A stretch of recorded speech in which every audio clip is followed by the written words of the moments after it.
Chapter 1. The Short-Lived Emperor. Late August, 48th year of Wanli, Forbidden City. The Forbidden City lay enveloped in a stifling gloom. The heavens pressed low, and the slate-gray clouds hung densely, consuming the last vestiges of daylight.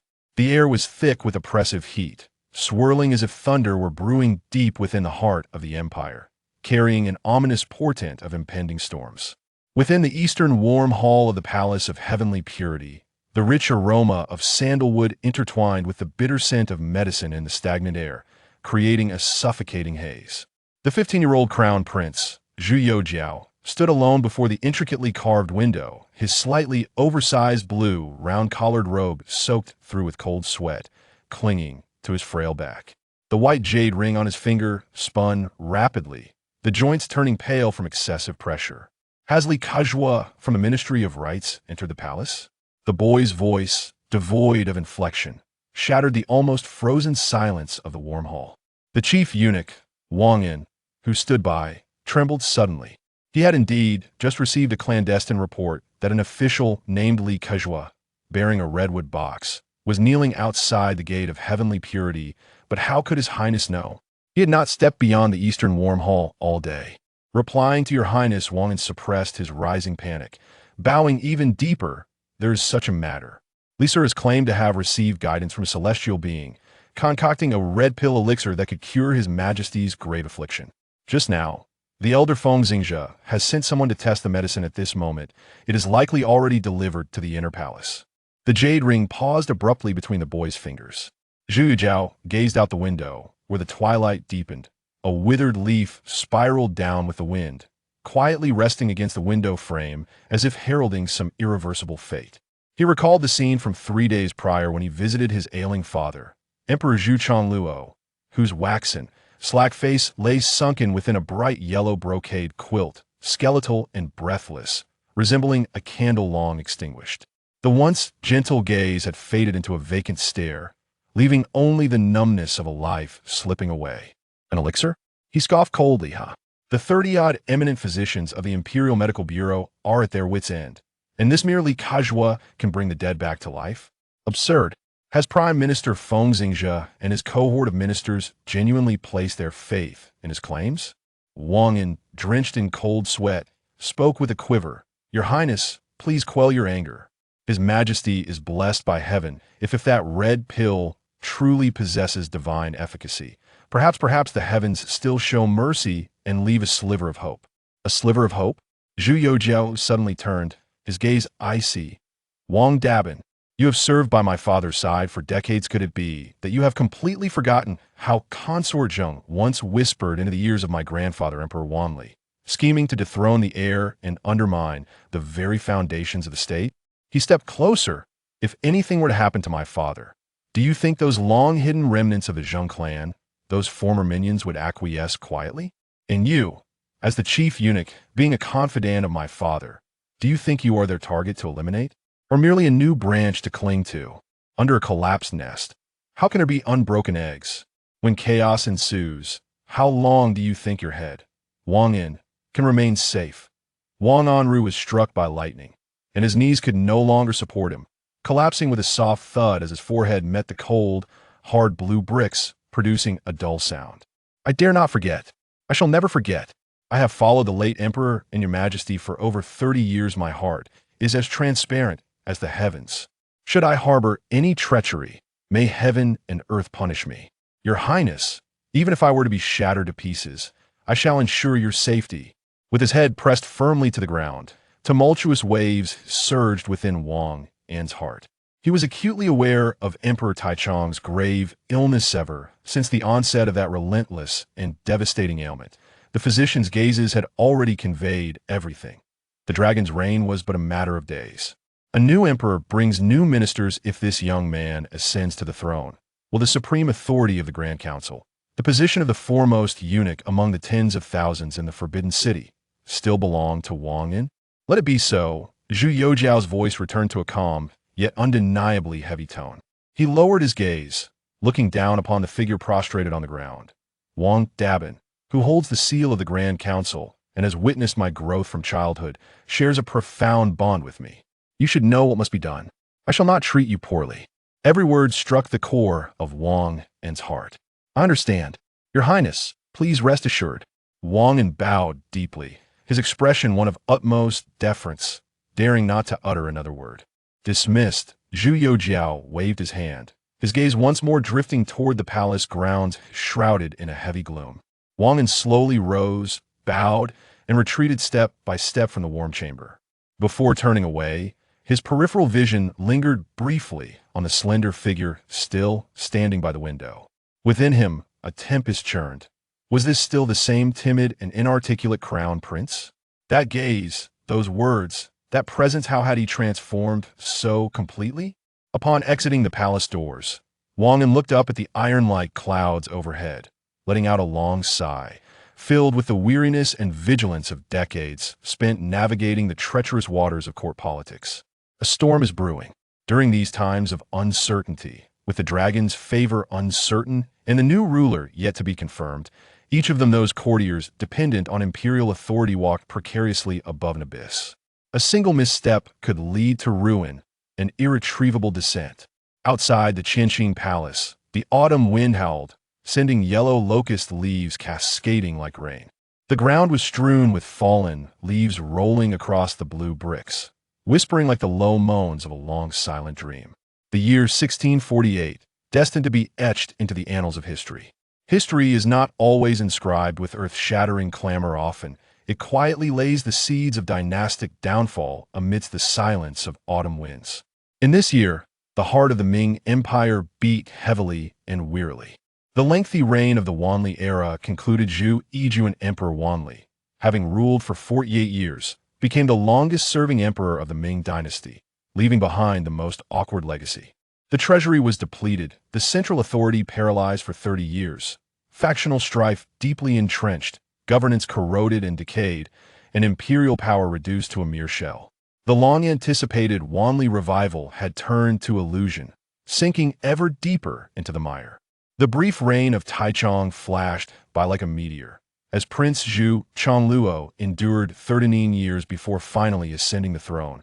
Recorded in history as Emperor Taichang, in just a month of reign, he tragically perished after consuming 2 mysterious red pills, leaving behind a shocking scandal that plunged the already turbulent Forbidden City into deeper suspicion and fear.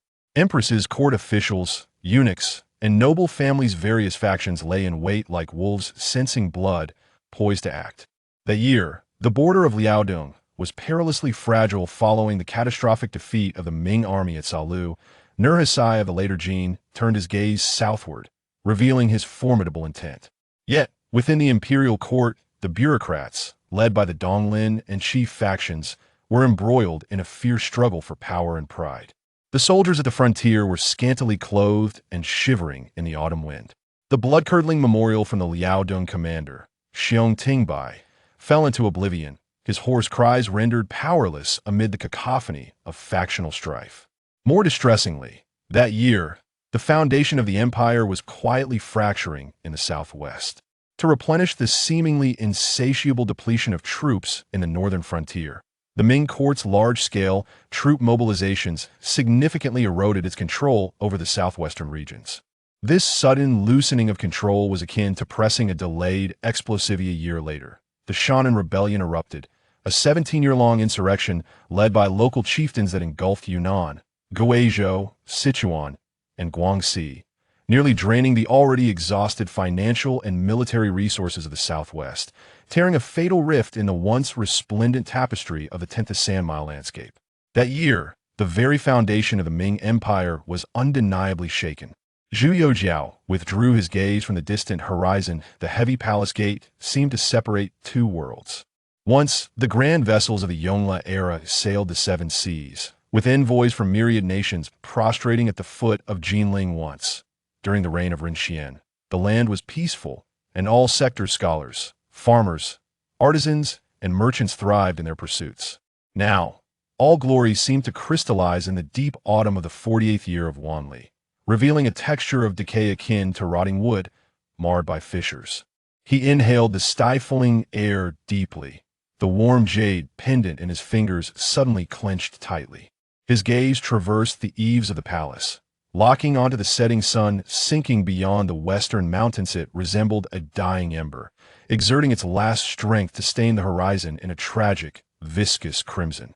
The sun may set, yet it shall rise again. Zhu Youxiao nearly forced the vow from between his teeth, each word weighted with resolve, echoing through the empty corridors. The Ming is in decline, yet I shall uphold it. As the sunset bled, it mirrored the remnants of the Ming Dynasty. Though it had plummeted toward the abyss, indomitable flames still flickered in fierce defiance. P.S. The author's commentary at the end of each chapter is a carefully crafted vintage, inviting readers to savor the accompanying images and text significantly aid in understanding and immersing oneself in the narrative, occasionally mixed with personal musings. Chapter 2. System binding in the early hours of dawn within the warm confines of the Eastern Chamber.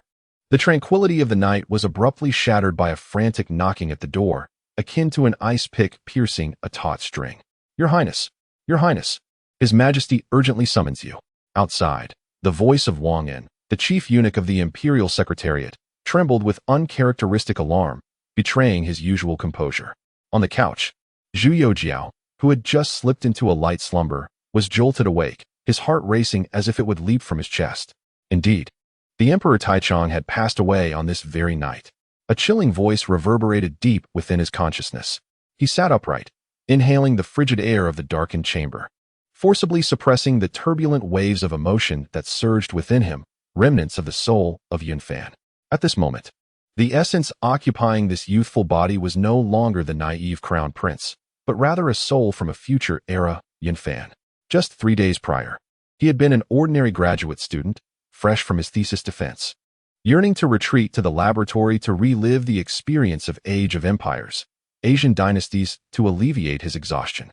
Little did he know, darkness enveloped him, and upon regaining consciousness, he found himself transported 400 years into the past, assuming the role of the rightful heir to the Ming Dynasty.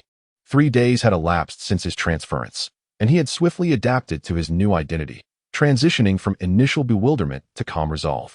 Through subtle inquiries with the palace attendants, the veil of history unfurled before him. It was now the 48th year of the Wanli reign, and the Emperor Taichang, his biological father, Zhu Youxiao, had ascended the throne for less than a month, destined for a tragic end. Armed with this historical insight, Yunfan, or rather, the present Zhu Youxiao, had firmly resolved there was no need for interference. He was aware that the red pill was a deadly poison. Yet in the face of a father who had long been repressed during the Wanli era and who treated him with indifference, he felt little inclination to sacrifice himself for his father's salvation. Instead, he discreetly exploited the information gap, creating a fade to manipulate Wang En, planting a secret chess piece for his potential ascension. Alter history? A jest. He scoffed inwardly, calculating that the Ming Dynasty had over 20 years of existence left. In his previous life, he had merely been an ordinary student of science and engineering. Despite his familiarity with the Ming history, it was ultimately mere theoretical knowledge. At this juncture, the wisest course was to await the emperor's demise and ascend the throne in due course. Would he expend effort to revive him, only to remain a repressed prince, ultimately facing the fate of a fallen kingdom? If the benevolent Emperor Xianzong were in power, perhaps it would be worth preserving. But in the current state of the Ming, becoming a prince would only lead to the inevitable label of a failed monarch. Quickly donning his formal attire, he pushed open the palace door, the night breeze carrying the chill of early autumn against his face. In the corridor, Wang En awaited, bowing in the flickering lamplight.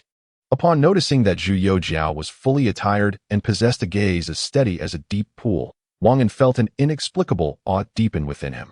Was it possible that the prince could always foresee the unfolding events? This thought sent a shiver down his spine. Meanwhile, within the Qianxing Palace, the lights blazed brightly. The eunuchs and palace maids held their breath, their figures elongated and distorted against the walls, as the air became thick and gelatinous. The only sound being the labored breaths of the man upon the imperial couch. The frail figure of Emperor Zhu Youxiao resembled a withered windbag, his complexion ashen and lifeless, his sunken eyes betraying the exhaustion wrought by illness. Yet, he clung to the dignity of a sovereign. Zhu Youxiao hastened forward, kneeling before the imperial couch, his movements imbued with a respectful sorrow.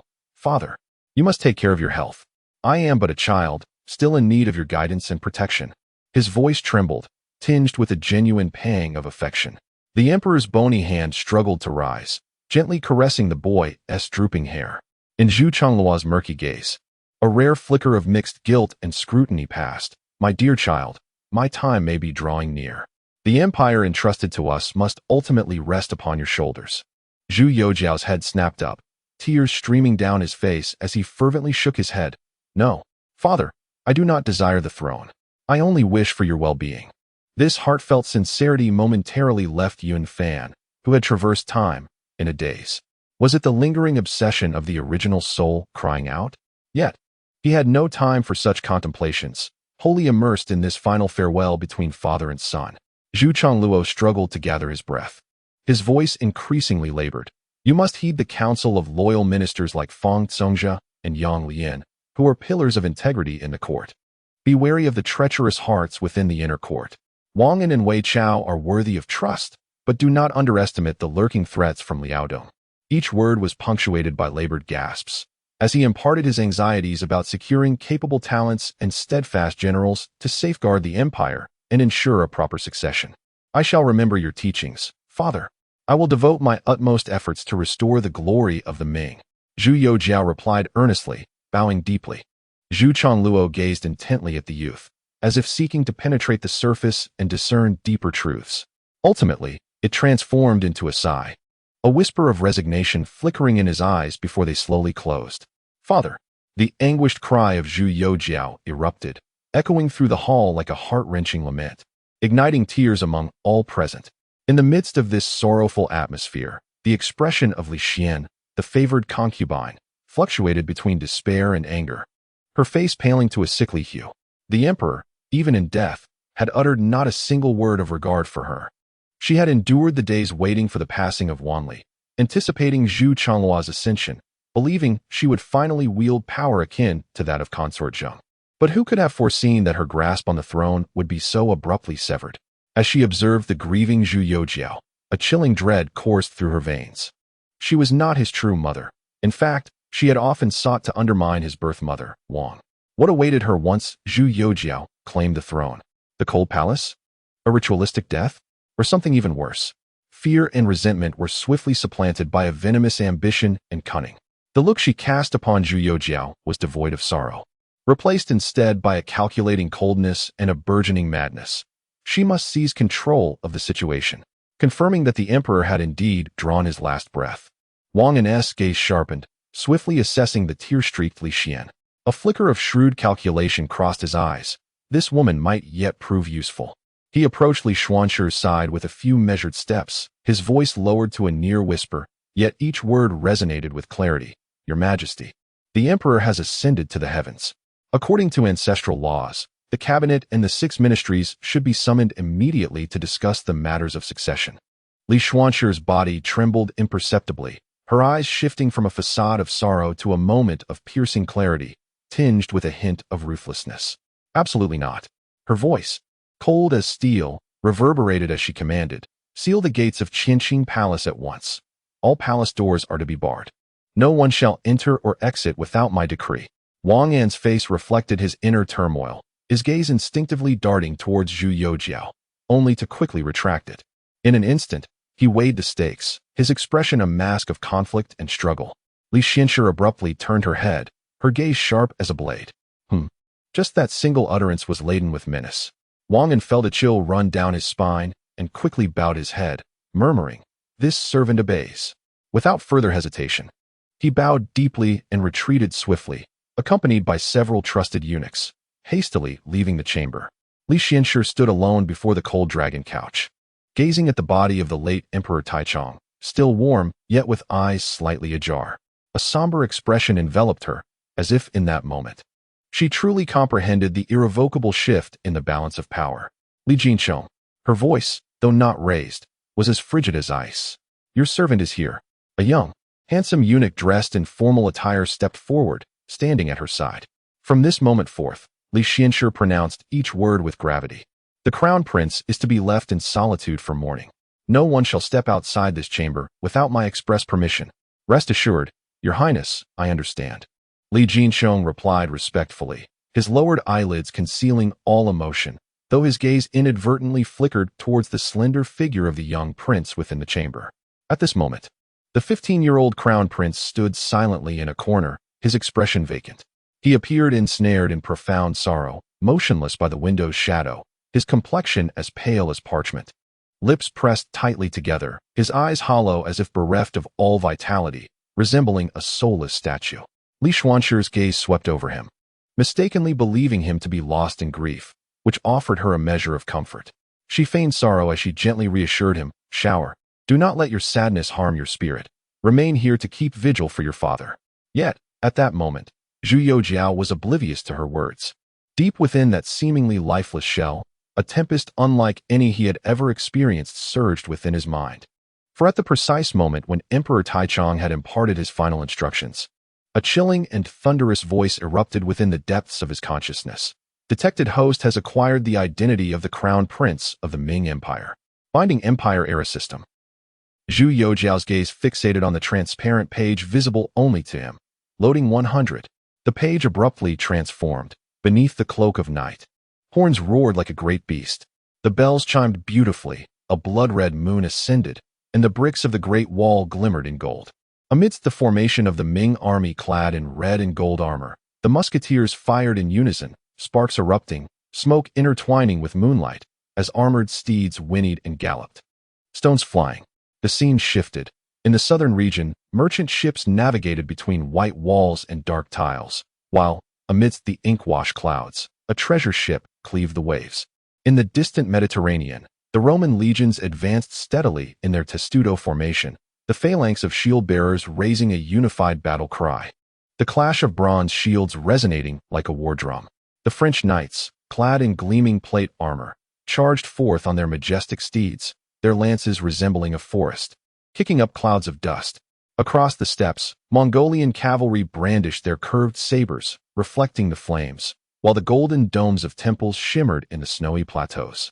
At the foot of the Alps, Swiss pikemen formed a dense phalanx, their 6-meter-long spears pointing towards the heavens, while German two-handed swordsmen swung their exaggerated greatswords, cleaving through enemy shields. The banner of the Ming Dynasty fluttered proudly, intertwining patterns of bronze artifacts with Roman columns and Gothic motifs, coalescing into the phrase Empire Era. A flash of gold appeared as the 5-clawed golden dragon and the emblem of the Lionheart King simultaneously broke the screen, merging into the starlight that settled upon the brow of Yun Fan, resonating with the system's prompt. Chapter 3, Newbie Gift Pack, Detection of New Identity, Heir to the Ming Empire. The Empire Era, Asian Dynasty system is officially online. Please explore its specific functions on your own. The temporal realm you inhabit is a pivotal intersection of Eurasian civilization. While the Ming slumbers within the confines of maritime prohibitions and tribute systems, Western powers are already charting new trade routes aboard their galleons. The cavalry of the Duchy of Moscow kicking up dust across the Eastern European plains, and the Sultan of the Ottoman Empire plotting his next Western expedition. You are not confronting history, but rather the flowing currents of civilization. Each stone cast into this river may stir waves of change in the world to come. Now, unfold your Ming Empire strategic map. May the dragon banner reign over all imperial pastures. May the sound of gunfire compose the symphony of civilization. Zhu Youxiao gazed intently at the shifting light and shadow of the system interface, his throat tightening. The unit icons he had clicked countless times in the game, Imperial pikemen, matchlock infantry, Swiss pikemen, heavy cavalry, treasure ships, battleships, now burned with an intense heat upon his retina. As the image of the Swiss pikeman's spear and the Ming army's matchlock rifle were simultaneously raised, he suddenly felt his heart pounding like a war drum. A fervor he had never experienced as a wage slave in his previous life. Is this real? He murmured, his fingertips involuntarily reaching toward the virtual screen before retracting sharply. Zhu Youxiao struggled to steady his emotions, silently repeating to himself, "Open the system." The screen transformed. The system interface revealed an ink-wash-style map of the Ming territory, its golden dragon-patterned borders shimmering softly. Empire Era, Asian Dynasty System, Host, Zhu Youxiao Age, 15 Identity, Heir to the Ming Empire, not yet officially enthroned. Era, Age of Discovery Gold, 100 Silver, 1000 Town Center, China Buildings, requires expansion of Town Center, Newbie Gift Pack, Zhu Youxiao scrutinized the system's rudimentary interface. The corners of his mouth twitching in discontent. The user experience left much to be desired. System, please introduce the specific functions. Esteemed Crown Prince of the Ming Empire, greetings. Please refer to the usage instructions in the upper right corner and explore on your own. Zhu Youxiao felt a wave of frustration wash over him as he realized he had been inexplicably transported to this era, devoid of computers, the internet, or the delightful presence of young women on platforms like TikTok to entertain him. The very essence of personal safety seemed alarmingly absent. Now, as he was tasked with understanding the system's functionalities, he was dismayed to discover that he must consult the user manual himself, and he entertained the fleeting thought of uninstalling the system altogether. After a moment of adjustment, Zhu Youxiao reluctantly opened the manual. Upon thorough examination, he discerned that this system bore similarities to the Empire Age games he had previously enjoyed, albeit with notable differences. The town center was categorized into 5 distinct eras: the Discovery Age, the Colonial Age, the Fortress Age, the Industrial Age, and the Empire Age. Currently, the town center was situated in the Discovery Age, with opportunities to advance through the construction of wonders and the completion of various tasks. The system utilized silver as its currency, allowing the host to expend silver to produce buildings and train both farmers and specialized units. Through unique structures, one could train merchants, spies, medics, and other specialized personnel, all of whom were programmed to exhibit unwavering loyalty. Zhu Youxiao pondered this revelation, a spark of determination igniting in his eyes.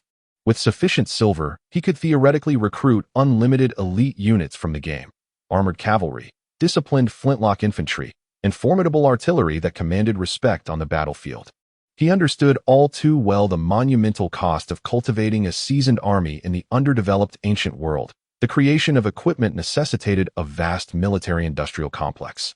Soldier training consumed invaluable time and effort, and real combat experience incurred heavy losses and logistical burdens, not to mention the constant vigilance required to maintain troop loyalty. But now, with a mere expenditure of silver, he could possess battle-hardened warriors who would never betray him. Overwhelmed with excitement, Zhu Youxiao exclaimed, "What are we waiting for? Train me 10,000 flintlock infantry." His voice carried an urgent command. Yet, reality swiftly delivered a sobering reminder. A series of cold notifications appeared. Please expand the town center, and please construct a barracks. Zhu Youxiao stared in disbelief, casting a resigned glance around the cramped room and at the ever-watchful Li Xian beside him. Cursed imperial logic. Was he to beg this woman, who held sway over the court, for territory? After a prolonged silence, Zhu Youxiao accepted his predicament. His hopes now rested on the strength of the system's beginner's package. System, I am at least the heir to the Ming Empire. Though I have yet to ascend the throne, it would be unacceptable for your beginner's package to be too meager. My requests are modest. Provide me with 5,000 heavy cavalry. Taking a deep breath, he focused on the interface, his fingertips poised to click as he activated the package. A card gracefully emerged. Ming Imperial Guards, 5,000 soldiers. Loyalty, unwavering. System units maintain constant loyalty. Description: the Ming Imperial Guards, the sharp blade of the Emperor's personal guard. All equipped with improved heavy armor, intricately crafted with tempered iron in a mountain-shaped pattern, adorned with imperial yellow silk armor, silver-threaded embroidered designs, and cinched with a belt of 9 lion motifs, crowned with phoenix-winged helmets. Equipment: the primary weapon is an elongated and improved flintlock musket, with a barrel length of 45 feet and a shooting range of 150 paces. The secondary weapon is a finely forged cavalry saber, capable of piercing armor and severing blades. Selected from a myriad. Proficient in firearms rapid-fire techniques, 3-shot method, and shield wall melee combat, standing as an impregnable fortress in battle, this is the Emperor's ultimate blade. Automatically deposited into the system warehouse. The host may retrieve it at any time. Zhu Youxiao's gaze was fixed intently on the card's inscription of 5000. His pupils constricted with overwhelming excitement, and his throat involuntarily convulsed. A searing sensation erupted from his chest, coursing through his veins to his limbs.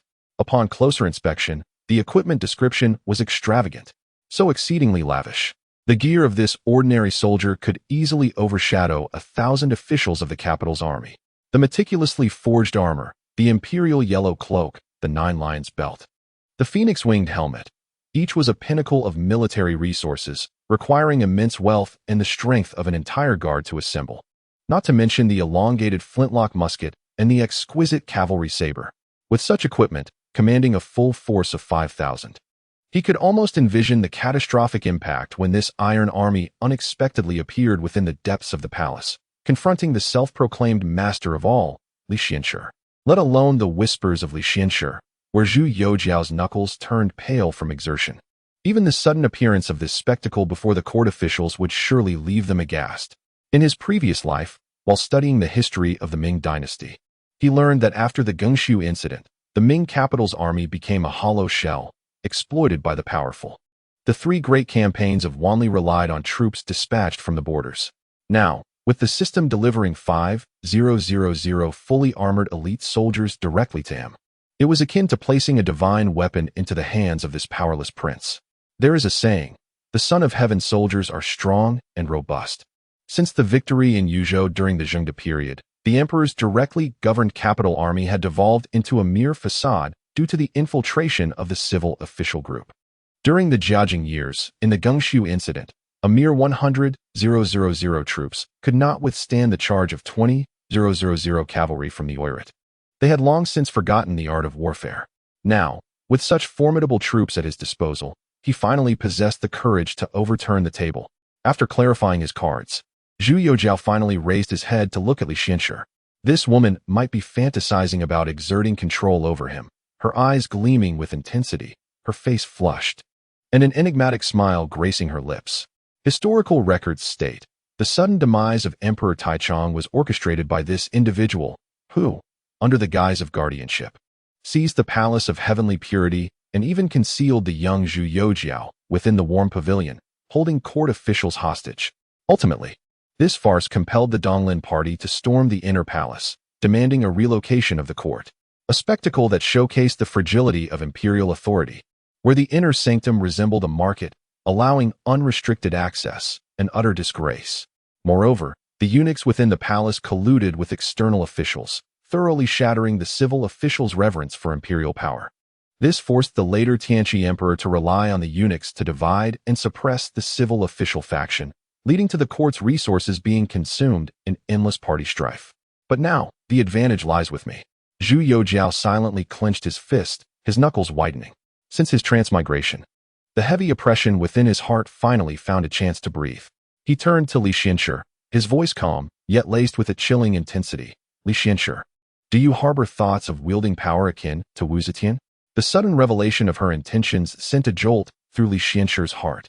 Before her stood a typically reticent youth, yet his gaze was as sharp as a blade, devoid of any trace of the timidity he once possessed. She suppressed her astonishment and forced a soothing tone. Do not speak recklessly, my child.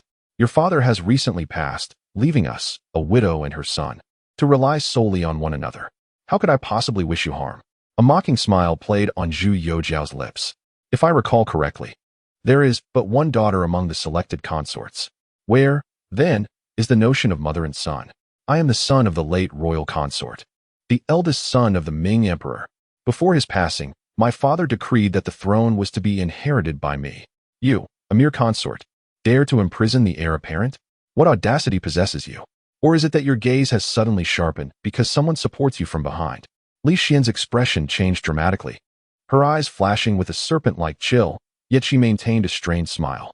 You speak nonsense. The late emperor's edict has not yet been proclaimed to the world. To claim yourself as the heir apparent at this moment is to overstep your bounds. I have nurtured you for many years. Zhu Youxiao remained unfazed, finding it audacious that she would attempt to wield the edict as a threat against him. He merely smiled gently, though a cold light flickered in his eyes. The edict of the late emperor is not yet clarified? I take a step forward, and the sound of my footfall resonates ominously. Did Li Xian not hear my father's decree? His voice suddenly became severe. The position of the emperor cannot be confined to a mere piece of paper. The imperial ancestral instructions clearly state, if there are no imperial sons, the succession shall pass from brother to brother. If there are imperial sons, the legitimate eldest shall ascend. I am my father's legitimate eldest son, a decree established by the founder. By obstructing me in this palace, are you defying the law of our ancestors? Li Xian gritted her teeth, her voice sharp and confrontational. Even if you are the eldest son, The cabinet has yet to draft an edict, the Ministry of Rites has not prepared a ceremony, and the officials have not presented a petition for your ascension. Without an edict or ceremony, how can you prove yourself as the one destined by heaven? Well said, Zhu Youxiao replied, a look of approval gracing his face as though he were observing a poorly executed play. He abruptly turned to face the closed palace doors and calmly uttered 2 words, "Come forth." Simultaneously, his thoughts raced. System, summon the Imperial Guards immediately. Confirm release of 5,000 Imperial Guards of the Ming Dynasty. Location, within a reasonable radius of 3 kilometers from the host. Confirm. Li Xian was momentarily taken aback, then erupted into a piercing laugh as if she had heard the most ludicrous jest. Come forth? Huh. You must be overwhelmed by grief and lost your senses. Every palace gate and corridor within the Qianqing Palace is filled with my people. Her manic laughter ceased abruptly. Boom, boom, boom. Outside the palace, a heavy, synchronized sound of metal clashing reverberated like thunder, drawing closer from all directions. If anyone were atop the Qianqing Palace at that moment, they would witness 1,000 armored elites slowly arraying before the palace gates, with subsequent troops flowing in like an iron tide from the Longzhong and Jinyan gates. Within moments, the palace grounds were illuminated by the gleaming armor, as any would-be resistors were swiftly captured and forced to kneel. Stamp, stamp, stamp, stamp. Then, silence fell abruptly. Li Xian's smile froze upon her face as she turned sharply towards the palace doors. Dawn had arrived. Outside, the horizon finally tore through the night's veil. A single golden ray of morning light struggling to break free. Boom! The grand vermilion gates of the Palace of Heavenly Purity swung open with a thunderous roar, unleashing a torrent of sunlight akin to molten gold, flooding the hall and dispelling the shadows in an instant. In the dazzling morning light, an endless array of gleaming armor shimmered like a frozen crimson glacier, reflecting a cold, piercing radiance. At the entrance, a formidable general, clad in resounding armor, stepped forward with a voice like a booming bell. General Wang Guojun of the Imperial Guard. By the decree of His Highness, I am here to protect the crown. Before him, the elite soldiers of the Imperial Guard knelt in unison, their right fists striking their armored chests, producing a heavy, muffled sound. Following this, a thunderous roar from a vast array of troops behind surged forth like an avalanche, creating a deafening crescendo capable of toppling roofs. The carved beams and tiles trembled under the relentless assault of sound waves, while the palace lanterns swayed violently, casting erratic shadows that danced wildly. Li Xianxue felt as though struck by an invisible hammer, staggering and knocking over the table behind her. Her trembling fingers clutched the edge of the table as she beheld the fallen eunuchs and palace maids outside, before turning to the pale faces of Li Jinzhong and others. She abruptly lifted her head, gazing in despair at the palace gates. The soldiers, standing like iron statues, had completely surrounded the hall.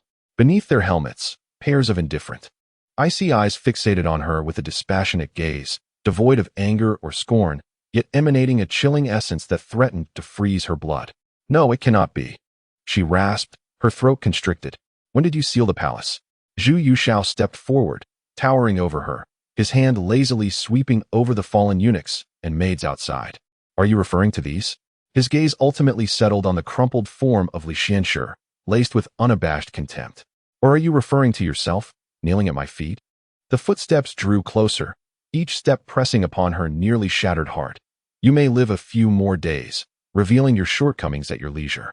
Yet, with the emperor's corpse still warm, you dare to seal the palace and imprison the future sovereign of the Ming Dynasty. According to the laws of the Ming, this is a crime against the state, punishable by the extermination of 3 generations. Li Xuanxue's countenance turned ashen, her lips moved, yet fear rendered her incapable of uttering a word. The cold, merciless gazes of the soldiers were far more suffocating than any blade. Zhu Youxiao's eyes, frosty as the winter's breath, slowly shifted away from her contorted face, which bore the marks of extreme terror. He did not linger on her any longer, but turned his attention to the rigid Wang Guojun, his voice light, yet carrying the weight of a death sentence. General Wang. At your service, came the response, the general's armor clattering as he knelt heavily, stirring a fine cloud of dust. Zhu Youxiao's voice, devoid of any tremor, sliced through the air. Li, in the wake of the late emperor's passing, you displayed no signs of mourning, but rather acted in defiance. First, You sought to seize control within the palace, attempting to hold the heir hostage and meddle with the state affairs. Second, you conspired with the inner eunuchs like Wang En and Wei Chao, plotting treachery with irrefutable evidence. Third, you raged before the throne, cursing the emperor, a crime akin to treason. For these 3 offenses, punishment shall be severe, and your crimes unforgivable. Immediately drag her out of the hall, administer the rightful punishment, and grant her white silk. Your orders shall be obeyed. Wang Guojun replied without a moment's hesitation.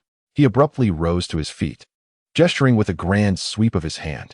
2 fierce guards, akin to ravenous wolves, advanced with the swiftness of lightning, their iron-like arms swiftly securing Li Xuanche's limbs, mercilessly lifting her from the ground. No! Li Xuanche's pupils dilated in horror, her piercing scream reverberating as if to rend the very dome of the Qianqing palace. Shower no, Crown Prince. Your Majesty, have mercy. I was wrong. I acknowledge my mistakes. For the sake of the years I nurtured you, spare my life, Your Majesty. She writhed and struggled, tears streaming down her face, her demeanor resembling that of a madwoman, akin to a venomous serpent pinned fatally at its core. Expending her last vestiges of strength to emit a final, mournful cry, Zhu Youxiao, you have slain your own mother. The body of the late emperor is yet to be cold. Your cruelty and ingratitude shall invoke heavenly retribution. The ancestors of the Zhu family bear witness to your deeds. You shall face divine wrath. A death unworthy awaits you. Zhu Youxiao had already turned away, leaving her with a silhouette bathed in the early morning sun, resolute and unwavering. That figure resembled an insurmountable iceberg, isolating her from all her cries and curses. A cold and authoritative voice, akin to the final judgment, echoed within the hall, overpowering her desperate wails. Nurturing affection? Li, you conspired with Wang En and others, seeking to implement the treacherous plans of El and Wu, regarding me as a puppet, manipulating the court and disrupting the palace. Did you ever consider a shred of loyalty? The imperial grace is vast, yet the law of the land is as unyielding as a mountain. How can personal sentiments prevail? Your sins are boundless, and 100 deaths cannot atone. Take her away and execute her. The last flicker of hope and light in Li Xuanche's eyes extinguished completely, replaced by an abyss of terror and a pallid desolation. Her body felt as though all its bones had been extracted, collapsing instantly, her mouth emitting only incoherent gasps, no longer capable of forming coherent words. The sound of her despair trailed behind her as the 2 guards roughly dragged her away, resonating through the vast and profound Qianqing palace with a haunting echo, ultimately vanishing beyond the palace gates. In the hall, a pin drop could be heard, as all the eunuchs and palace maids remained silent as the grave, cautious even in their breathing. The air seemed to linger with the remnants of Li Xuanche's final curse and despair. Yet more palpable was the overwhelming dread instilled by the new ruler's ruthless methods. Zhu Youxiao stood with his hands clasped behind his back on the jade steps, his gaze piercing through the open palace doors, surveying the grim assembly of armored guards glimmering ominously in the dawn light. The rising sun cast a long shadow of his figure upon the polished golden bricks, resembling a colossal, unyielding symbol.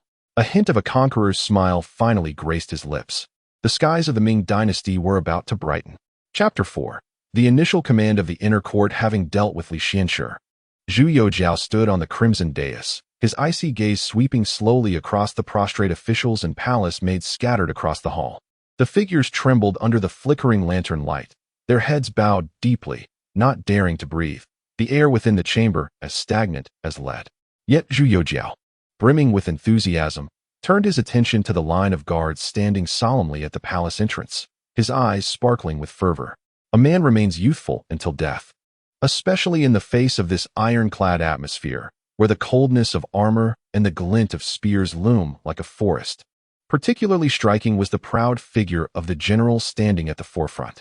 He donned a suit of armor crafted from exquisite iron, the deep, dark plates resembling unyielding rock, their edges intricately adorned with golden engravings that evoked the sinuous form of a serpent, shimmering subtly in the flickering light. A crimson cloak billowed around him, dancing with the gusts of wind, akin to a battle standard unfurling in the air. A belt of 9 lion motifs cinched tightly around his strong waist, and a jade ornament secured the fastening of his strap. Atop his head, a helm adorned with wings spread wide, reflecting a cold light that illuminated his resolute visage, exuding an aura of authority without the need for anger. What a formidable general! Zhu Youxiao could not help but exclaim, truly a striking figure in the Forbidden City. The young man's expression softened. The fierce aura he had displayed while dealing with Li Xian had dissipated, replaced by an unadulterated joy akin to possessing a rare treasure. His eyes sparkling like stars, he descended a few steps from the imperial platform, circled around the royal guard, and could not resist reaching out to pat Wang Guojun's armor before accepting the sword from his hand. Indeed, a fine blade. Zhu Youxiao weighed the long sword in his hands, experiencing its genuine heft and the chilling sensation of its edge, filled with a sense of novelty. Wang Guojun bowed deeply and spoke in a deep voice. This humble officer thanks His Highness for the praise. Suddenly realizing he had momentarily lost his composure, Zhu Youxiao cleared his throat, straightened his posture, and respectfully returned the sword to Wang Guojun's grasp, adopting a solemn demeanor as he clasped his hands behind his back and strolled back to the throne. General Wang, he began, his voice now devoid of its previous exuberance. Here, Your Highness, Wang Guojun replied, his tone as resolute as iron. Are you aware of your origins? Without hesitation, Wang Guojun answered with conviction, in response to Your Highness. We, the Imperial Guard, owe our lives to the sovereign. Though not born of nature, we are flesh and blood, possessing knowledge and awareness, with needs akin to ordinary men. Our hearts, however, are steadfast in loyalty and righteousness, unchanging and unwavering. His voice suddenly rose, each word resonating like a hammer striking a bell. We, 5,000 valiant men, bow here. We shall serve as Your Highness's vanguard, fighting to the death for the Ming Dynasty, charging into battle until our last breath. These words rang with the clangor of iron, echoing like a military command within the palace, causing even some maidens to falter, nearly collapsing to the ground. Zhu Youxiao nodded in satisfaction, a flicker of amusement in his eyes as he stroked his chin, no longer troubled, for absolute loyalty was all that mattered.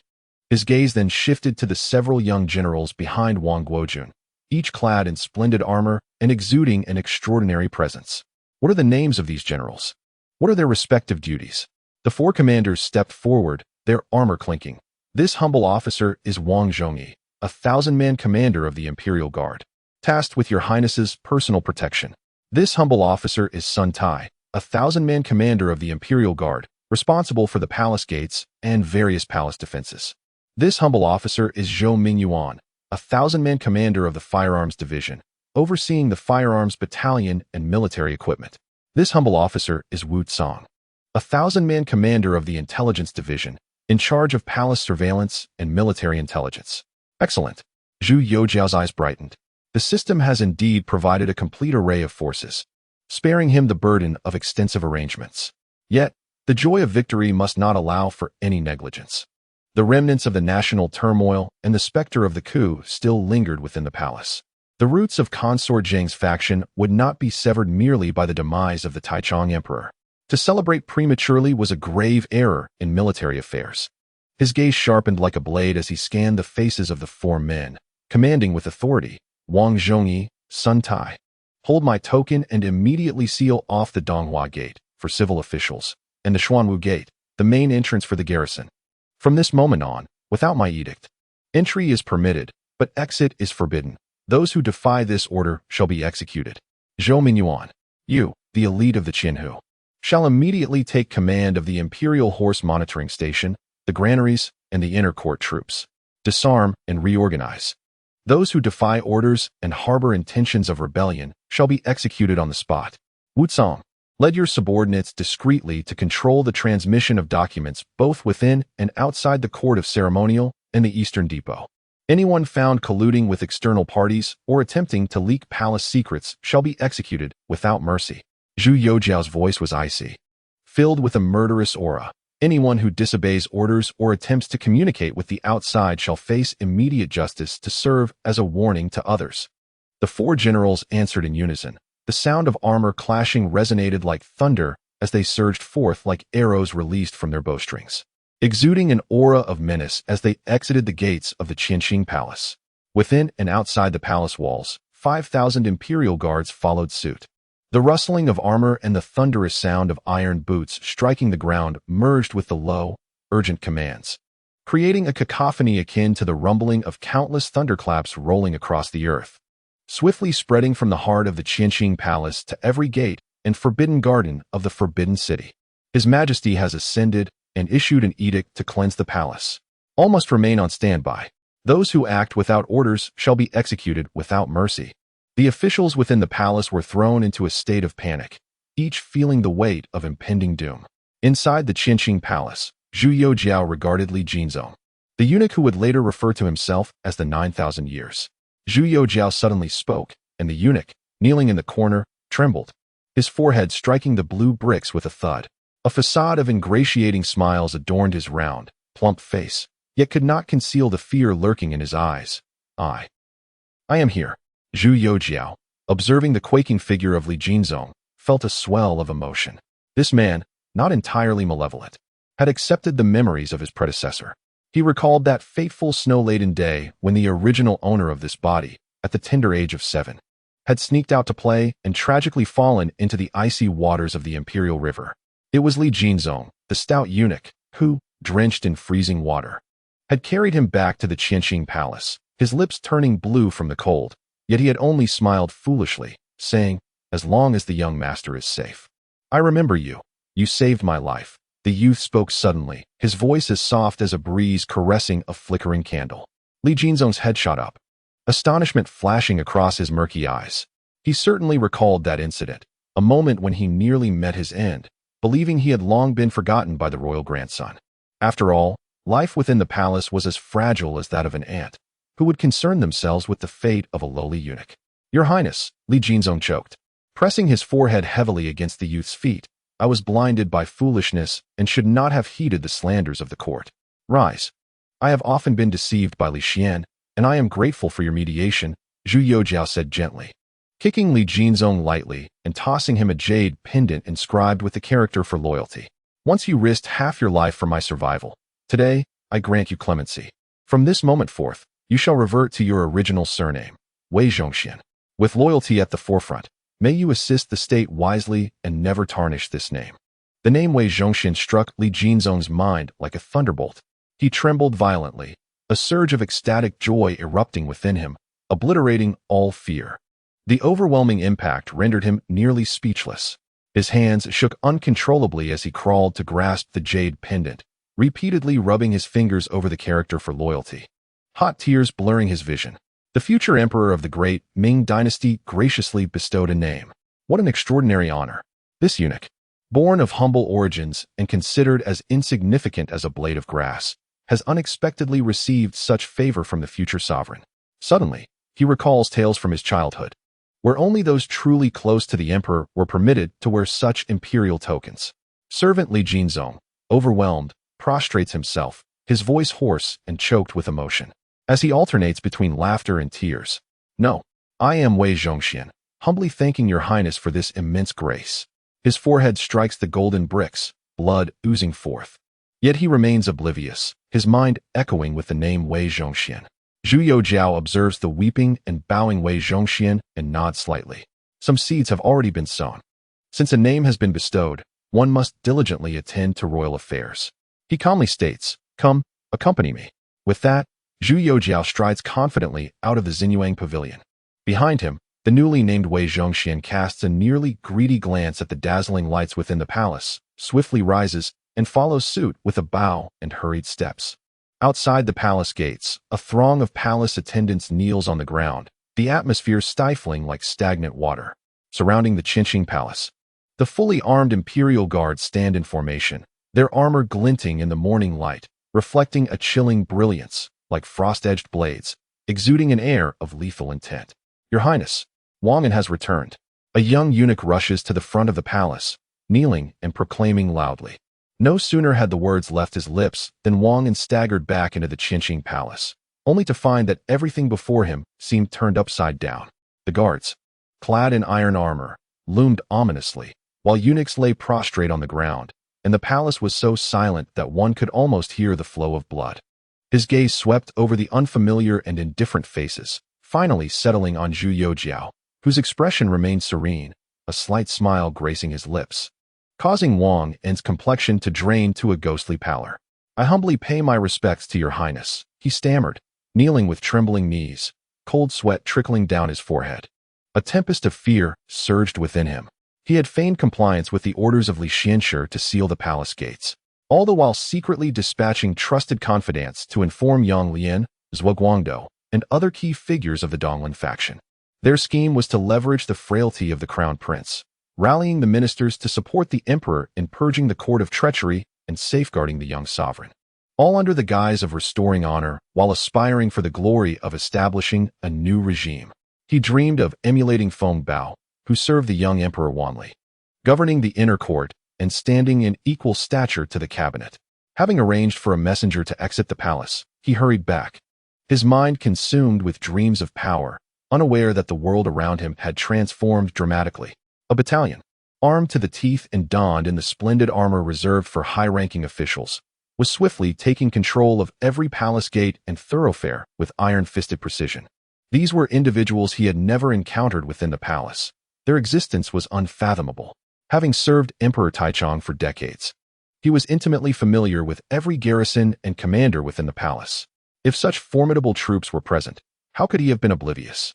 Just as Wang An's heart raced with dread, straining to comprehend this upheaval, a voice, calm yet piercing as ice, resonated in his ears. Zhu Youxiao spoke slowly, his tone as tranquil as still water. "Someone has reported that you conspired with Yang Lian, Zhuo Guangdou, and others, claiming the crown prince is weak and needs loyal ministers to support him. What? Do you aspire to be Feng Bao? Do you wish to treat this Ming Dynasty as your chessboard, manipulating it at your whim? Do you aspire to become the inner minister?" Wang Anru was struck hard. His blood seemed to flow backward in an instant. He collapsed onto the ground, prostrating himself fervently, like garlic being pounded. "Your Highness, you see clearly. This servant harbors no such intentions. I am merely striving for your Highness, navigating the intricacies of the inner court, with absolutely no collusion with external ministers." "Oh, no collusion?" Zhu Youxiao raised an eyebrow, a light scoff escaping his lips, as if mocking.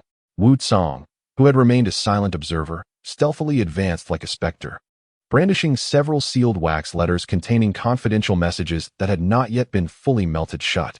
"Your Highness," Wu Cong's voice was devoid of warmth. "These items were brought out of the palace by this traitor's confidant, who was just apprehended. Their furtive actions indicated an intent to deliver this secret correspondence to the left vice minister, Zhuo Guangdou's residence." "Zhuo Guangdou." Zhu Youxiao articulated the name with deliberate emphasis, the familiar and glaring letterhead utterly shattering Wang An's final shred of hope. He crumpled to the ground, his face as pale as paper, his gaze vacant. "Wang An," Zhu Youxiao's tone resumed its lofty indifference. "You have shown kindness to me in my youth, and I remember that. However, today, you conspire with external factions, colluding with traitors, attempting to use public sentiment to pressure the palace, holding the emperor hostage with the name of a minister." The youthful voice erupted with the thunderous wrath of an emperor. "Do you think I require the likes of you, a traitor, to pave my path? Do I need the guidance of the Eastern Lin faction? Who do you think you are? Do you presume I am a mere child to be manipulated at will? Do you think I am that puppet-like emperor of the Ming Dynasty?" This barrage of questions struck Wang An's soul like a multitude of lashes, causing him to forget his prostration, collapsing like a limp rag. Zhu Youxiao's voice returned to its icy demeanor. Yet it was more chilling than any insult. "In terms of sentiment, you have aided me in my youth. In terms of loyalty, you have formed factions and deceived your sovereign. In terms of guilt," Zhu Youxiao's gaze swept over the ceremonial plaque belonging to Wang and on the imperial desk. "The penalty is death. I now ask you, how shall you redeem yourself? Your Highness, please spare me. I am wronged.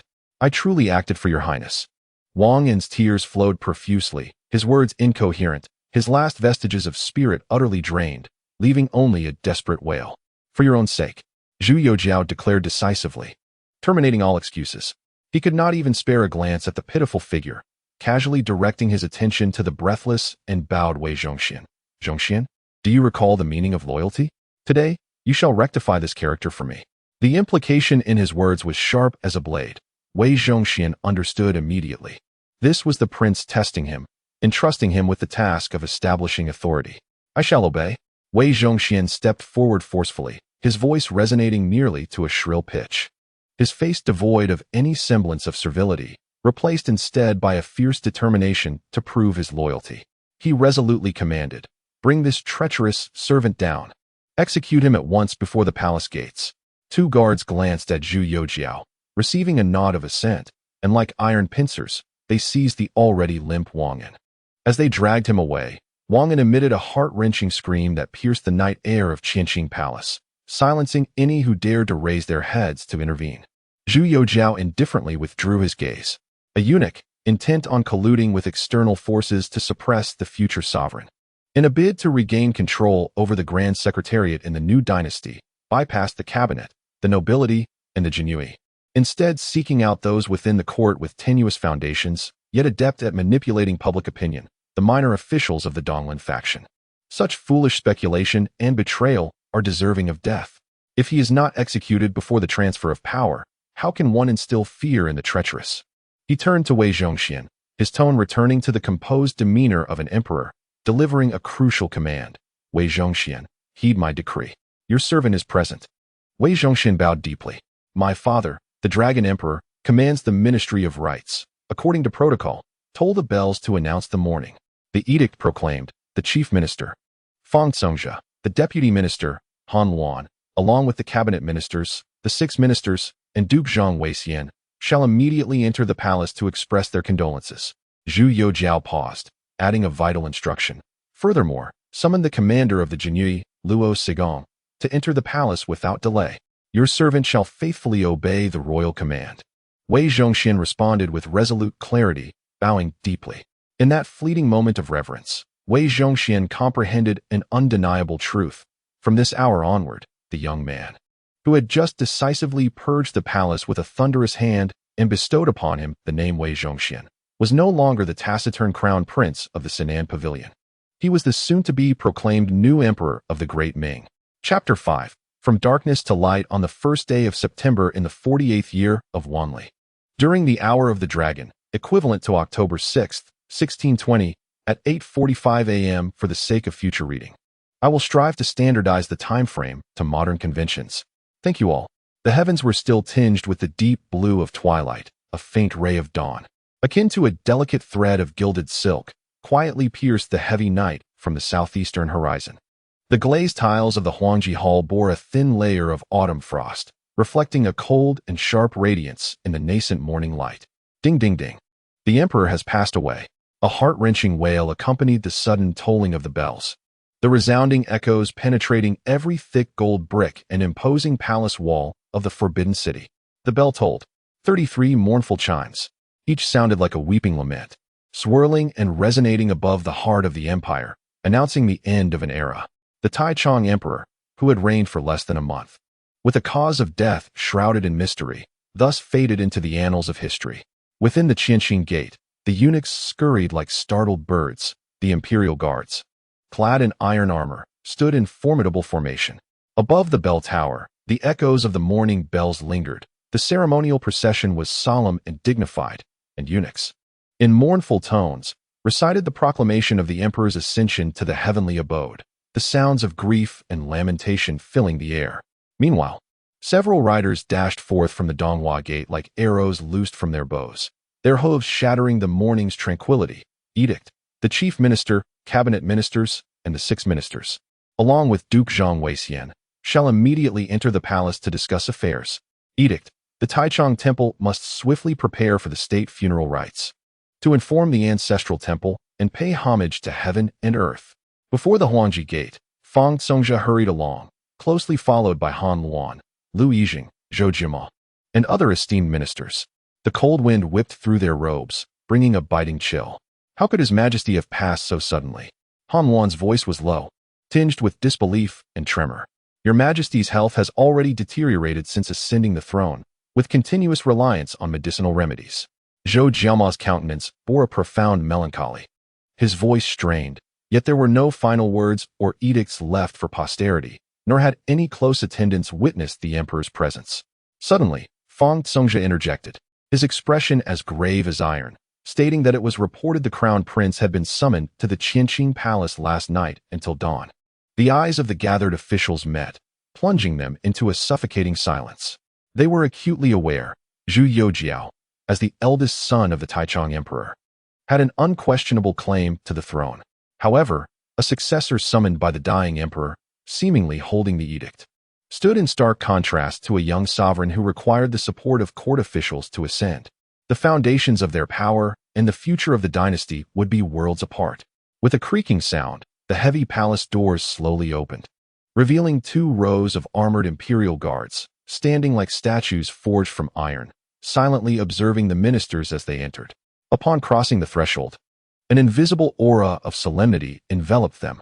Once dignified civil officials, accustomed to commanding authority in court, found their steps faltering, their previously disordered formation instantly aligning into an unusual discipline, their breaths instinctively becoming lighter. It was a moment of sheer astonishment, a silent intimidation. They had never encountered such elite forces. Under the deliberate suppression of their ranks, the soldiers of the Ming capital had long been reduced to mere craftsmen, incapable of wielding a weapon steadily, let alone donning such splendid armaments. These elite troops, summoned by the system, had taken over the palace's defenses since last night, now upholding the majesty of the Ming Emperor with an extraordinary discipline. Feng Congzhe paused slightly, glancing at these unfamiliar soldiers. From their attire and demeanor, he discerned their posture was as firm as pine, their gaze as sharp as blades, a stark contrast to the robust generals of yore. This was an elite force, incomparable to the inept soldiers of the capital. When had such formidable troops appeared in the palace? Could they have been summoned from afar? That seemed implausible, as he had not received any orders from the Ministry of War. This seasoned official, having served through 3 dynasties, felt an unsettling mist enveloping the once familiar palace. Where do these soldiers come from? Huang Jieshan, the Minister of War, evidently sensed the anomaly and inquired in a hushed tone. Having navigated the tumultuous waters of the national interest struggle and the Tingji incident, he understood all too well what it meant for a military force entirely beyond the control of civilian officials, especially such an elite one, to appear within the palace. It was akin to a sword hanging over the heads of the civil service. These officials, who had weathered countless trials under the reign of the Wanli Emperor, maintained their composure even amidst the chaos following the sudden death of the previous emperor. Yet now, they felt a chill creeping into their hearts, brought forth by the oppressive aura emanating from within the palace. Feng Congzhe swallowed hard.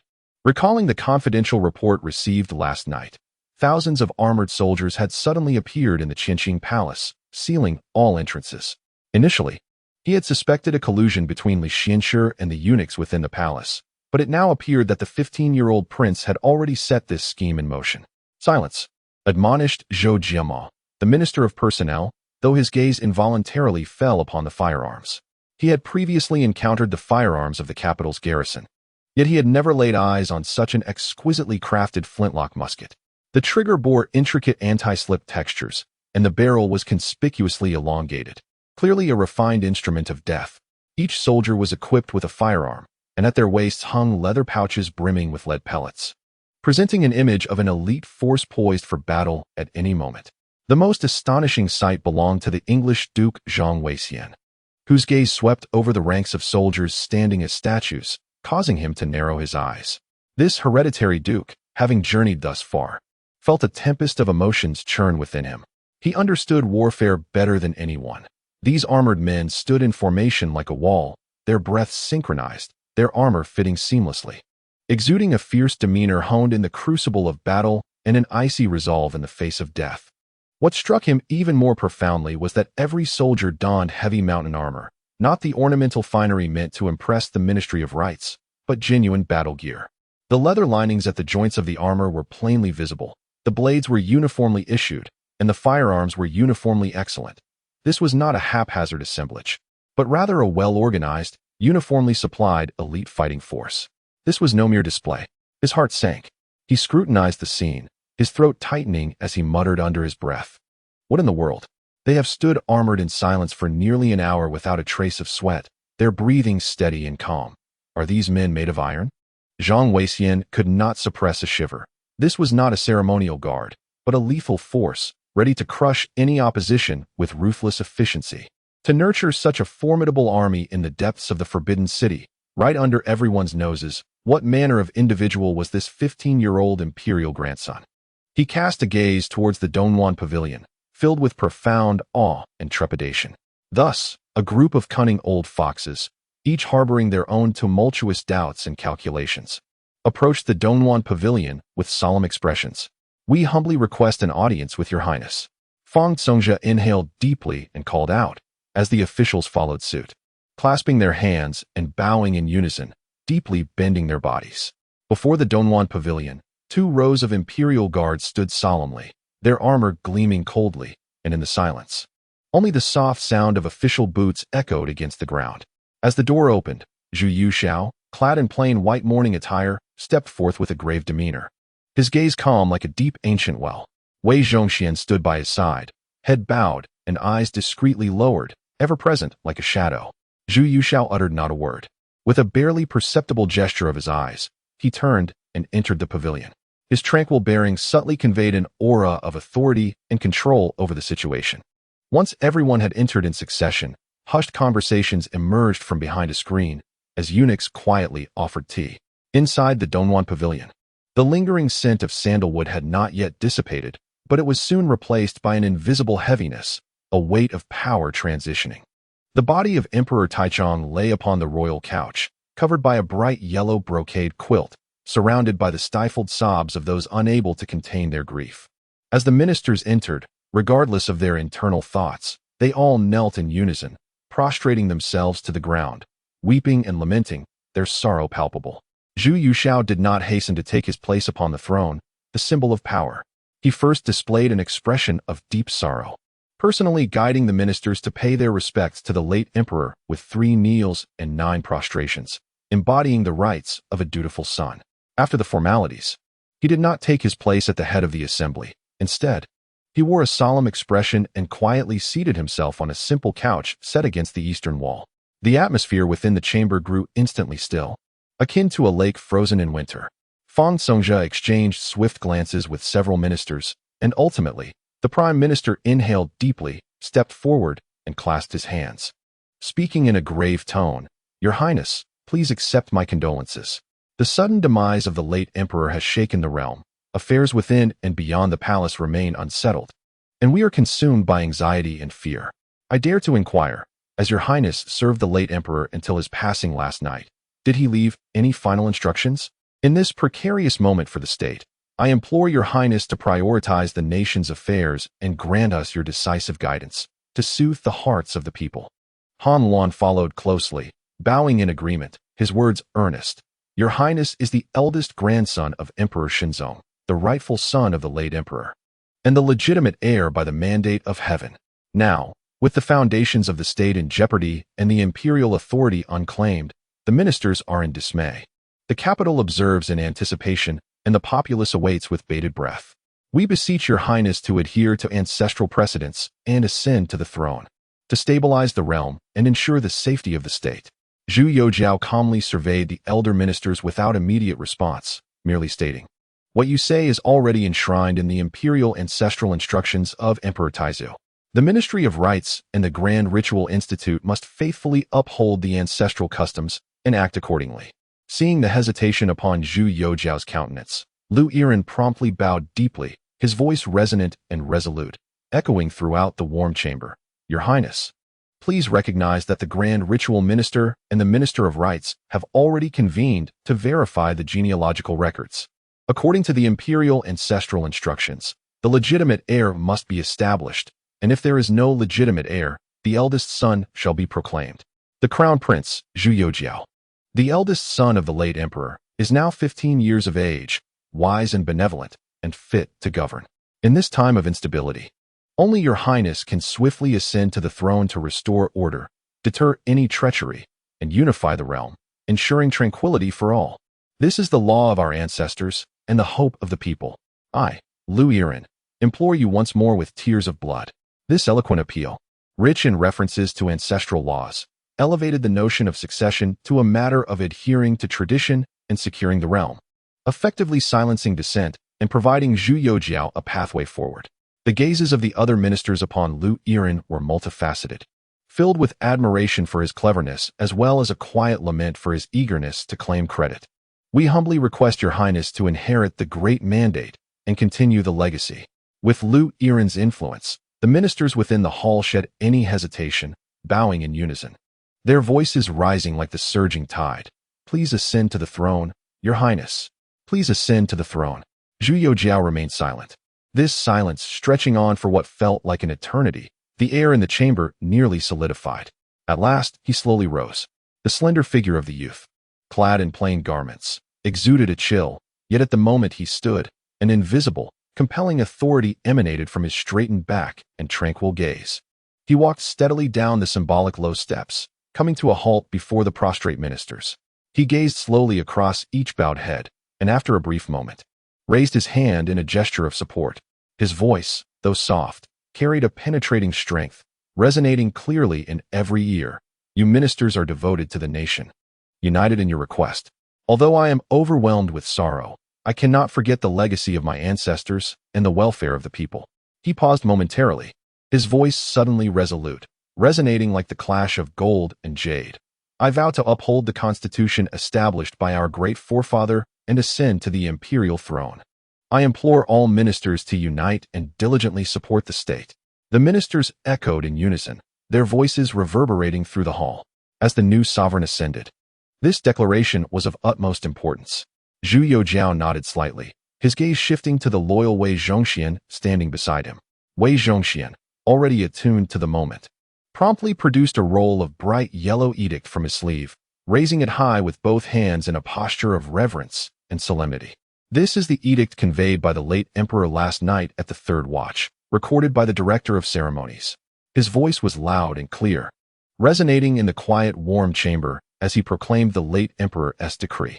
"By the grace of heaven, the emperor proclaims, I, with my humble self, endeavor to preserve the grand blueprint, vigilant day and night, aspiring for a time of great governance.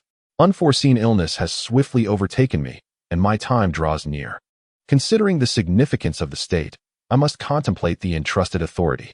The crown prince, Zhu Youxiao, possessing both benevolence and filial piety, renowned for his wisdom and closely resembling my disposition, is fit to ascend the throne, to honor the ancestors and ensure the peace of our subjects. Let all ministers, both civil and military, work in concert to assist and support, unified in purpose, to uphold the great enterprise. All state matters shall adhere to established protocols, consulting with you, the ministers, to deliberate and implement. The funeral rites shall follow the great Ming regulations, conducted with simplicity, in accordance with my wishes. The situation in the Northeast remains unsettled, and the suffering of the people weighs heavily on my heart. You, my ministers, should empathize with my concerns, appoint the capable and diligent, strive for good governance, strengthen our borders, care for our citizens, and fulfill the divine mandate, ensuring we do not disgrace our ancestors. Alas, the mandate of heaven has been bestowed, and I shall soon depart. You must hold my commands in reverence." Thus decreed. Once the edict was read, its echoes lingered in the solemn chamber. Wei Zhongxian respectfully handed the edict to the Minister of Rites, Sun Ryo. Sun Ryo accepted it with trembling hands and subsequently presented it to the Chief Minister Feng Zongzhe, the Deputy Minister Liu Yiyan, and the core officials of the cabinet, nobility, and the Ministry of Rites, who collectively examined it. Though termed an oral edict, its format was meticulous, its wording precise, and its content comprehensive. More crucially, at this moment, it was jointly witnessed by the powerful figures at the heart of authority. As long as no one raised a definitive objection, this decree would stand as an indisputable, world-affirming proclamation. "We shall comply with the decree." The ministers once again bowed deeply, their voices filled with reverent awe as the dust settled. Zhu Youxiao stood at the center of the chamber, accepting the homage of his ministers, nodding slowly. "Your loyalty is etched in my heart." At this moment, within the eastern warm pavilion, incense wafted through the air and white banners hung low. The new emperor's majesty shone forth like the rising sun, piercing through the heavy gloom that enveloped the Ming Dynasty. The 15th emperor of the Ming Dynasty, Emperor Tianqi Zhu Youxiao, officially emerged from the depths of history. Chapter 6. The era of Tianqi. Considering that within a mere month, the Ming Dynasty had suffered the loss of two emperors. First, the death of Emperor Shenzong in the Hall of Supreme Harmony, followed by the passing of Emperor Taichang. The political landscape was tumultuous, and the populace was anxious. The front lines in Liaodong were fraught with conflict, and urgent reports poured in. The civil and military officials understood that there was no time to delay, A new sovereign must be established to secure the foundation of the state and calm the hearts of the people. Consequently, that very night, the Minister of Rights and the cabinet ministers collectively submitted a petition earnestly requesting that Crown Prince Zhu Youxiao expedite the ascension process and take the throne today. To stabilize the realm, Zhu Youxiao did not decline. He understood that the Ming Dynasty was at a critical juncture of life and death. However, upon ascending the throne, he resolutely dismissed the minister's proposals. During the discussion, Zhang Hong, the vice minister of the Dali Temple, suggested that the coronation take place in the Wenhua Hall, presenting grandiose reasons, claiming it was the traditional place for the crown prince's lectures, symbolizing virtuous governance and Confucian values. Yet, Zhu Youxiao saw through the insidious intentions behind this suggestion. The Wenhua Hall, since the Yongle era, had been the residence of the Eastern Palace. While centrally located, it symbolized education and obedience rather than the supreme authority. If the new emperor were to ascend there, it would project weakness externally and diminish his prestige internally.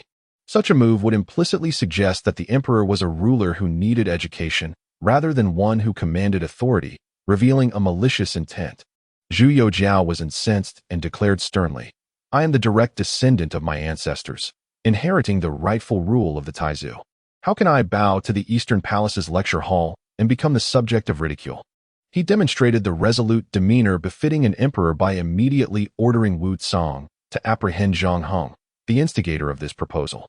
Were it not for the restrictions of the national mourning period, this treacherous individual would have faced severe punishment, possibly even death.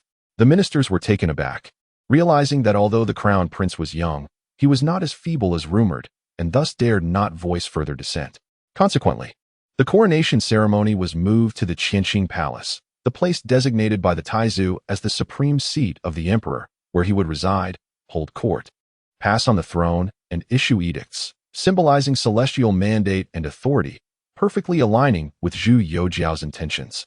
To facilitate this, the coffin of the late Emperor Taichang, which had remained there, was swiftly relocated to the Renji Hall overnight, the temporary resting place for the deceased during the Ming Dynasty. On the day of the coronation, before dawn, a grand procession was already assembled outside the Qianqing Gate. The guards were clad in armor, and civil and military officials had been kneeling in formation since the first light, awaiting the new emperor's emergence from the palace. This marked the heaviest yet most rejuvenating day for the Ming Dynasty.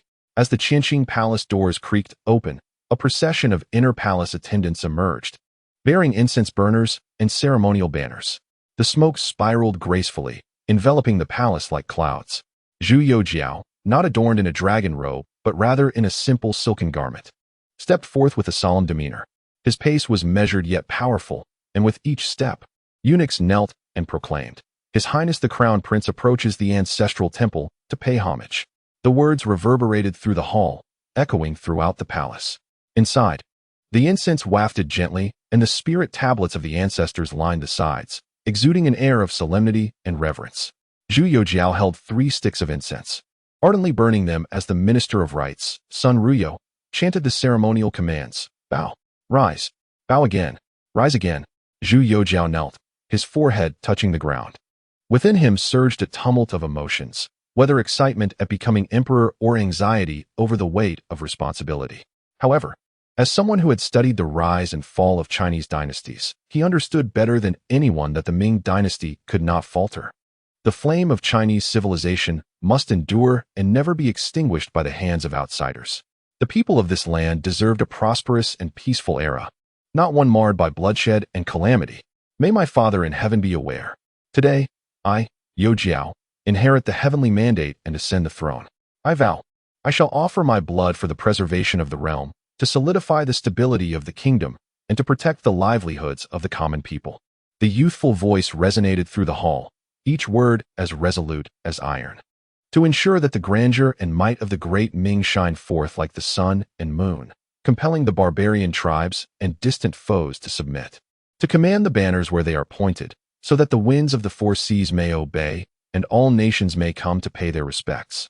With the realm resting in tranquility and the populace united in loyalty, beneath the 9 springs, may this be a solemn witness. Once this oath is uttered, may it be illuminated alongside the sun and moon, with heaven and earth as witnesses. As these words echoed, A rustling sound of robes brushing against one another arose from beneath the crimson platform. The ministers in the inner hall bowed their heads like a forest, each harboring their own thoughts. Some harbored glimmers of hope in their eyes, yearning for a wise sovereign who values talent, yet many wore expressions of indifference, secretly contemplating how to exploit the opportunity of a new dynasty to continue their parasitic existence upon the great Ming. The resounding oath elicited varied reactions among the crowd. After the morning, the ceremony had not yet concluded. At the initial hour of the Shin time, the bells rang and drums sounded. After the rites in the ancestral hall, Zhu Youxiao returned to the Qianqing Palace, where the chief eunuch of the ceremony and the head eunuch of the clothing bureau personally assisted him in changing attire. The inner attendants presented a brocade tray bearing the 12 chapters of the imperial robe: dragons, mountains, fire, ancestral symbols, patterns, powdered rice, and the emblems of the sun, moon, and stars were embroidered upon the sky-blue dragon robe. The golden feather crown draped gracefully, the jade belt cinched his waist, and jade tablets adorned his hands. Zhu Youxiao gazed at his reflection in the bronze mirror. Although he appeared youthful, the robe he wore seemed priceless. Behind him, Wei Zhongxian cautiously approached, his face beaming with delight. "Your Highness dons this ceremonial attire with the grace of a dragon and the poise of a phoenix, exuding an aura bestowed by heaven. The inner ministers shall be left in awe. The common people may even prostrate themselves in reverence." Zhu Youxiao remained silent, merely raising his hand to adjust the fallen tassels on his shoulders, speaking calmly. "This attire is indeed heavy." Wei Zhongxian paused, ready to respond, but heard Zhu Youxiao continue slowly. "What weighs upon my shoulders is not merely the jade belt or the tassels, but the vast realm and the millions of common folk." His words were measured yet resonated like a boulder cast into a lake, producing deep echoes within the solemn Qianqing Palace. Wei Zhongxian's smile faltered, and he knelt, not daring to utter another word. Originally intending to flatter the prince to lift his spirits, a common tactic among the palace eunuchs, he was taken aback by the composure and gravity of this 15-year-old sovereign, surpassing his expectations. Zhu Youxiao turned and walked steadily toward the royal steps, his voice low yet resolute. "From this day forward, the affairs of the realm rest upon my shoulders. Weida, inner minister present, go forth, convey the imperial decree to open the hall. The grand ceremony shall commence immediately." Understood. As the hour approached, the sun stood high. Incense wafted through the hall, and the bells and drums resounded, with the ministers standing in solemnity. The deputy minister of the Honglu Temple stepped forward and proclaimed loudly, "We beseech the ministers to present their memorials and urge the emperor to ascend the throne." With this proclamation, the previously tranquil Fengtiang Hall erupted with the rustle of robes. The ministers knelt in sequence, like a tide, solemn and orderly. Fang Congxia, as the prime minister, was the first to step forward. Holding the memorial aloft, his expression grave, he called out, "May it please your majesty, divinely enlightened and worthy of heaven and earth. The four seas await your guidance, and the state's fate hangs in the balance. We earnestly beseech your majesty to ascend the great throne promptly, to bring peace to the realm and comfort the spirit of the late emperor." The voice resounded with a poignant clarity, echoing within the lofty hall. The ministers collectively raised their voices, beseeching, "May your majesty ascend the throne." Zhu Youxiao sat languidly upon his chair, his expression composed, his eyelids gently lowered, a hint of humility gracing his countenance. He shook his head lightly, his tone gentle yet resolute. "The late emperor has passed, the imperial house remains unsettled, and I am but a youth of scant virtue, unworthy of such a grave responsibility." Though his words were modest, his gaze discreetly swept across the assembly, silently gauging the reactions of each minister. He understood well that this was merely a ceremonial formality, the so-called 3 refusals and 3 submissions, a mere political charade. Yet, the performance's success depended on the actors' earnestness in their roles. As if on cue, the Minister of Rites, Sun Ruyo, knelt and approached, leading the ministers in a renewed bow. His voice trembled yet resonated with conviction. "Your Majesty is entrusted by the late emperor. Your lineage is legitimate. In these turbulent times, with war raging in the north and unrest within and beyond our borders, only your ascension can unite the people's hearts and stabilize the state." Upon hearing this, Zhu Youxiao's expression grew more solemn, his brows furrowing, eyes betraying a flicker of hesitation. After a moment's reflection, he slowly replied, I am but a young and unworthy soul, fearful of failing the late emperor's trust. If you gentlemen are willing to assist in governing the state, I would prefer to retreat to my residence and allow the nation to flourish." This second refusal, though seemingly modest, was a subtle probe into the minister's genuine support, particularly those at the core of power, to ascertain their willingness to shoulder the burden of the times. The third plea for his ascension came from the Duke of England, Zhu Youxiao. Approaching with a slightly stooped posture, yet with an unwavering voice, he proclaimed, "This is the will of heaven and the desire of the people. It is not for your majesty to decline. Just as Yao and Shun ascended after 3 refusals, your actions today align with ancient rites. The populace looks up to you. The state is entrusted to you. We implore your majesty to ascend the throne." The ministers once more bowed deeply, their voices united in calling, "May your majesty ascend." The atmosphere within the hall grew increasingly solemn, tinged with an almost oppressive weight. Finally, Zhu Youxiao inhaled deeply, rising with a stern visage and piercing gaze. He surveyed the hall, as if peering through its opulent grandeur to glimpse the tumultuous world of the Ming Dynasty. He spoke slowly, "In honoring the late emperor's decree and responding to your earnest pleas, I dare not decline further. I wish to unite with you all, to face the challenges of the realm together." Upon finishing, the ministers erupted in joyous exclamations, chanting, "Long live the emperor." The sound of bells and drums filled the hall, as the eunuch held aloft the imperial seal, the treasured artifact of the nation. The minister of rites knelt and proclaimed loudly, "The crown prince Zhu Youxiao ascends to the throne today, commanding the 4 seas, initiating the era of Tianqi, and granting amnesty to the realm." The eunuch raised the imperial seal high, while the cabinet ministers personally presented the national treasure. Clad in the 12 coronation robes and adorned with the heavenly crown, Zhu Youxiao's countenance was solemn as he ascended the platform, assuming the mantle of command. The announcing eunuch unfurled the edict and proclaimed, "By the decree of the imperial ancestor, honoring the last will of the late emperor, the crown prince Zhu Youxiao, in accordance with heaven's will and the ancestral laws, now ascends to the throne. The era is renamed Tianqi, and a universal amnesty is declared, to be celebrated by all. All grievances from previous days shall be addressed. Lighter cases shall be released, while serious matters shall be reviewed. Labor obligations shall be temporarily reduced, and military supplies shall be eased to comfort the populace and solidify the foundation of the state." As these words resonated, the officials knelt in reverence, chanting, "Long life," thrice, while the artillery of the 3 armies thundered 49 times, echoing through 9 cities. Beyond the city gates, the common folk knelt to listen to the edict. Incense burning in the streets, red silk banners fluttering high. Zhu Youxiao stood quietly atop the high platform, observing the scene before him, yet his eyes betrayed little ease.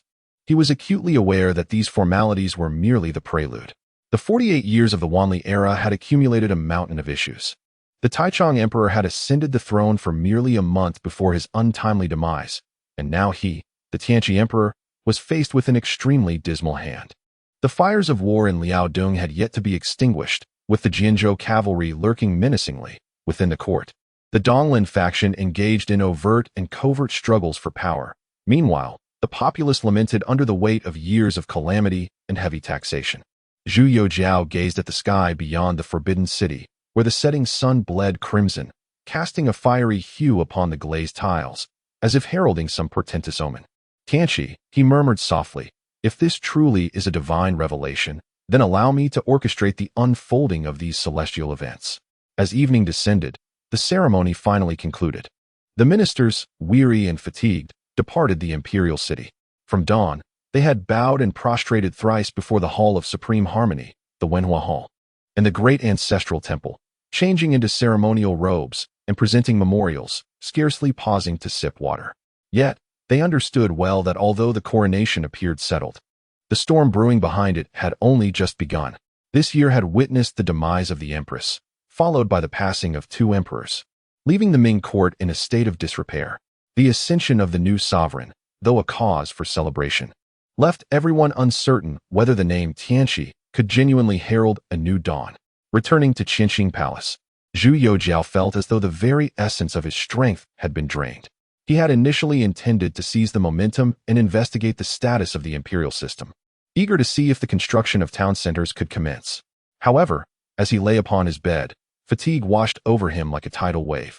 His eyelids heavy as lead, rendering them unyielding. He succumbed to a deep slumber. In his dream, he seemed to return to the hall of Fontaine, hearing the ministers chant their praises, yet suddenly their faces distorted, transforming into the iron-helmed cavalry of the later Jin, brandishing sabers, their blood-stained battle garb rushing towards him with cries of slaughter. Chapter 7. The change of the Eastern Depot. On the following morning, Zhu Youxiao slowly opened his eyes, rubbing his weary eyelids, remnants of lingering terror still evident in his expression. That dream again, he murmured to himself, massaging his sore eyes. In the dream, the later Jin cavalry surged into Shanhaiguan like a relentless tide, their hooves shattering the borders, smoke and fire billowing. The citizens of the capital cried out in panic, while court officials knelt, pleading for peace, painting a scene of apocalyptic despair. Yet he could only watch helplessly as the Ming Dynasty crumbled before his eyes, utterly powerless. The vast territories of the Ming, which ought to have spanned thousands of miles, in the dream disintegrated like fragile paper, collapsing in an instant. He felt as though he had personally endured the anguish of a fallen nation, the echoes of which still haunted him. Taking a deep breath, Zhu Youxiao rose to sit up. Sunlight had streamed into the palace, illuminating the gilded and dragon-carved wooden pillars with brilliant golden hues. Yet it could not conceal the weight of his brow. The construction of imperial towns must be expedited, he contemplated. If he could act preemptively, catching the court off guard and completing the layout before any response could be mounted, it could prove to be a shrewd strategy. With this thought in mind, Zhu Youxiao concentrated and activated the imperial era system. Since the binding of the system, a grand virtual map had unfurled within his mind. At the dawn of time, the map was shrouded in mystery, with only the palace faintly discernible. Now, as I survey the landscape, the contours of the Ming Empire emerge like a mirage, with Beijing standing out vividly, akin to a solitary beacon upon a chessboard. Where should the center of the town be established? Zhu Youxiao gazes intently at the virtual map, lost in contemplation. Presently, the Forbidden City is guarded by its own contingent of 5,000 imperial troops, sufficing to maintain order within its confines. Furthermore, the palace is crowded and confined, rendering it unsuitable for the establishment of a town center. Should any peculiar disturbances arise, they might be exploited by those with ulterior motives, leading to rumors of malevolent forces within the palace, which could incite chaos, a luxury that the current Ming can ill afford. Moreover, there are plans for barracks and armories. If every detail must be personally explained, there would be no need for court sessions. While he is in this state of indecision, a voice suddenly breaks through from outside the hall. Wei Zhongxian. Your Majesty, what is the matter? Zhu Youxiao, interrupted in his thoughts, responds with a hint of impatience. Wei Zhongxian, startled, weakens at the knees and hastily kneels to report. Your Majesty, Li Shi from the Imperial Horse Office, Wei Chao, the supervisor of the Eastern Depot, and Luo Sigong, the commander of the Jinyue, await an audience. Such a brash display from the Grand Minister of Rights, even after your elevation to this position. Rise. With Zhu Youxiao's ascension, Wei Zhongxian, who has become his trusted eunuch, has been promoted to Grand Minister of Rights, while the former Grand Minister, Lu Ryu, has taken on the role of the Chief Minister. Thank you, Your Majesty. Upon hearing Wei Chao's name, Zhu Youxiao's brow furrows slightly. This individual was originally part of Wang Yin's faction, once wielding considerable influence within the palace due to the power of the Eastern Palace. At some point, he aligned himself with Consort Zheng, frequently visiting Ikuan Palace, appearing to follow her lead. His presence today likely stems from the recent lockdown imposed by Wu Tsang within the palace. It seems Consort Zheng has grown anxious, prompting this Grand Minister of Rights to probe the Emperor's sentiments. With a wave of his hand, Zhu Youxiao commands, summon them. Before long, the sound of footsteps approaches, and the palace doors swing open, allowing several individuals to enter in succession. Your humble servants pay their respects to Your Majesty. Wei Chao and the others kneel in unison, their voices harmonizing. We pay our respects to Your Majesty. Luo Sigong follows suit, bowing deeply, his demeanor reverent. Zhu Youxiao does not rush to speak, but instead leisurely reviews the memorials before him, the atmosphere within the hall becoming as heavy as stone. After a time, the kneeling figures lower their heads deeply, beads of sweat rolling down their necks, yet they remain steadfastly unmoving. He gently closes the memorial, raising his gaze to Wei Chao with an expression devoid of warmth. Wei Chao, I ask you, during the illness of the late emperor, you, as the supervisor of the Eastern Depot, ought to have patrolled day and night, strictly guarding the palace gates, serving the late emperor closely. Yet, during his critical condition, you disregarded the sanctity of the palace, frequently entering and exiting Qinqing Palace, conspiring with consort Zheng and Li Xian, obstructing the eunuchs from delivering edicts, and delaying my entry to visit him. What punishment do you believe you deserve? Hearing this, Wei Chao's face pales instantly. His forehead pressed to the ground as he trembles and responds. Your Majesty, you see clearly. I acted under the express orders of consort Zheng. At that time, with the late emperor gravely ill and chaos reigning both inside and outside the palace, she commanded me to collaborate with Li Xian to reassure the hearts of the people and prevent miscreants from taking advantage of the turmoil, with no intent of rebellion whatsoever. With a cold sneer, Zhu Youxiao lightly tapped the table with his fingers, producing a dull sound. Since when did Zheng Guifei become the master of the palace? And when did she acquire the authority to summon the supervisor of the Eastern Depot, seal the palace gates, and obstruct the imperial edict? Whose command do you serve? And what concern is it of mine? You need only answer one question. Did you secretly enter Qinqing Palace, and did you obstruct my visit to the late emperor? Wei Zhao trembled, sweat pouring down, prostrating himself on the ground and repeatedly bowing. I know my crime. It was indeed a moment of confusion, deserving of 1,000 deaths. He truly did not expect that even after claiming to act on Zheng Guifei's orders, Zhu Youxiao would show him no leniency. Was this still the timid crown prince he once knew?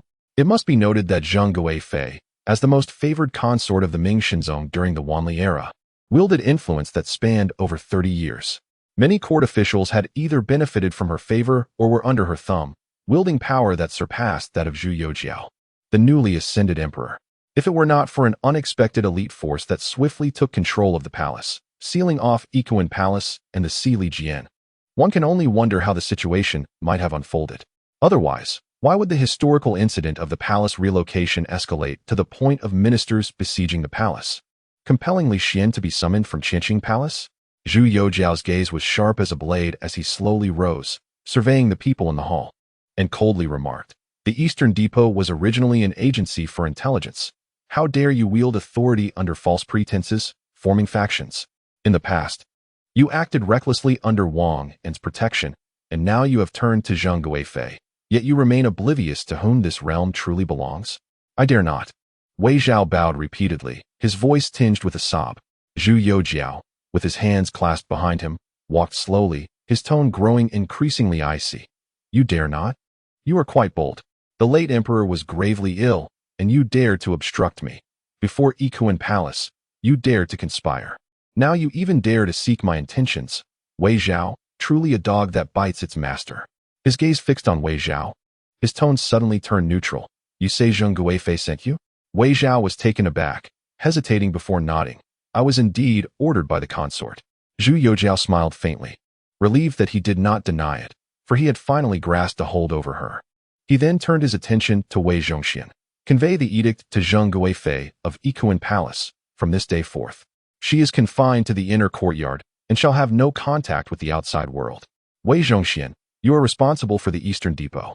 Investigate the accounts of the inner treasury, especially the expenditures of Ikuan Palace over the past 3 years, and ensure to uncover who frequents Ikuan Palace daily. Should anyone obstruct this, they shall be dealt with as a traitor. Thank you, Your Majesty. Wei Zhongxian's face was filled with joy. The position of supervisor of the Eastern Depot held more power than that of the Jinyui, and he never expected the emperor to trust him so much. The hall fell silent, while Wei Zhao trembled violently, feeling utterly powerless. Confining Zheng Guifei and auditing Ikuan Palace meant completely severing her influence. With the emperor's elite forces at his command, Zheng Guifei, a mere consort of a deceased emperor, had no room to resist. Wei Zhao fell to his knees once more, desperately banging his head against the ground. Your Majesty, the consort is the favored consort of the late emperor. In a moment of confusion, please do not act hastily. If she learns of her confinement, the court may fall into turmoil. I implore Your Majesty to reconsider. If she falls ill, let the imperial physician attend to her properly. Zhu Youxiao did not spare him a glance, coldly responding, I fear her illness not. In fact, I hope she remains unwell for a long time, lest she meddle in state affairs again. As for the turmoil in governance, I am keen to see who is involved. Wei Zhongxian, the servant, is present. As a minister of the Eastern Depot, Wei is neither positioned within the court nor aligned with the inner circle. His duty was originally to purge treachery and prevent chaos, to detect unusual movements. Yet he has instead conspired with individuals from the palace for personal gain. Henceforth, he is to be dispatched to guard the Taichang imperial tomb, prohibited from leaving his post, engaging with outsiders, or transmitting any forbidden words. Those who violate this will be executed immediately. Wei Zhongxian accepted the order with a sense of relief. I shall comply with your command. Wei Zhao, struck as if by lightning, trembled, unable to utter a single word. The guards entered the hall in response, and Wei Zhao, rendered weak as clay, was supported by two men, his face pale as death. Thanking His Majesty for sparing his life, his voice was barely a whisper, lacking the strength to argue even a word. Chapter 8. The brocade-clad journey north. Witnessing the ease with which the emperor subdued Wei Zhao, Luo Sigong felt a growing anxiety within. Although his ancestors had served as favored ministers to Emperor Jiajing, and their family had held positions in the Jinyue for generations, the authority of civil officials had flourished during the reign of Emperor Wanli, who had neglected court affairs for decades, leading to a significant decline of the Jinyue. Even he, as the commander of the Jinyue, found himself compelled to curry favor with the civil officials, a testament to the Jinyue's diminished stature. Zhu Youxiao slowly lifted his gaze towards Luo Sigong, the commander of the Jinyue. Despite his historical closeness to the civil officials, he was not without utility. After all, during the Wanli era, Zhang Jujing wielded immense power, and the influence of civil officials was formidable. It was already commendable that the Jinyue had not been disbanded. Furthermore, as the emperor's blade, the Jinyue could be replaced at any moment should they prove disobedient. Yet, it was necessary to assess whether this blade had truly rusted or was merely waiting to be unsheathed.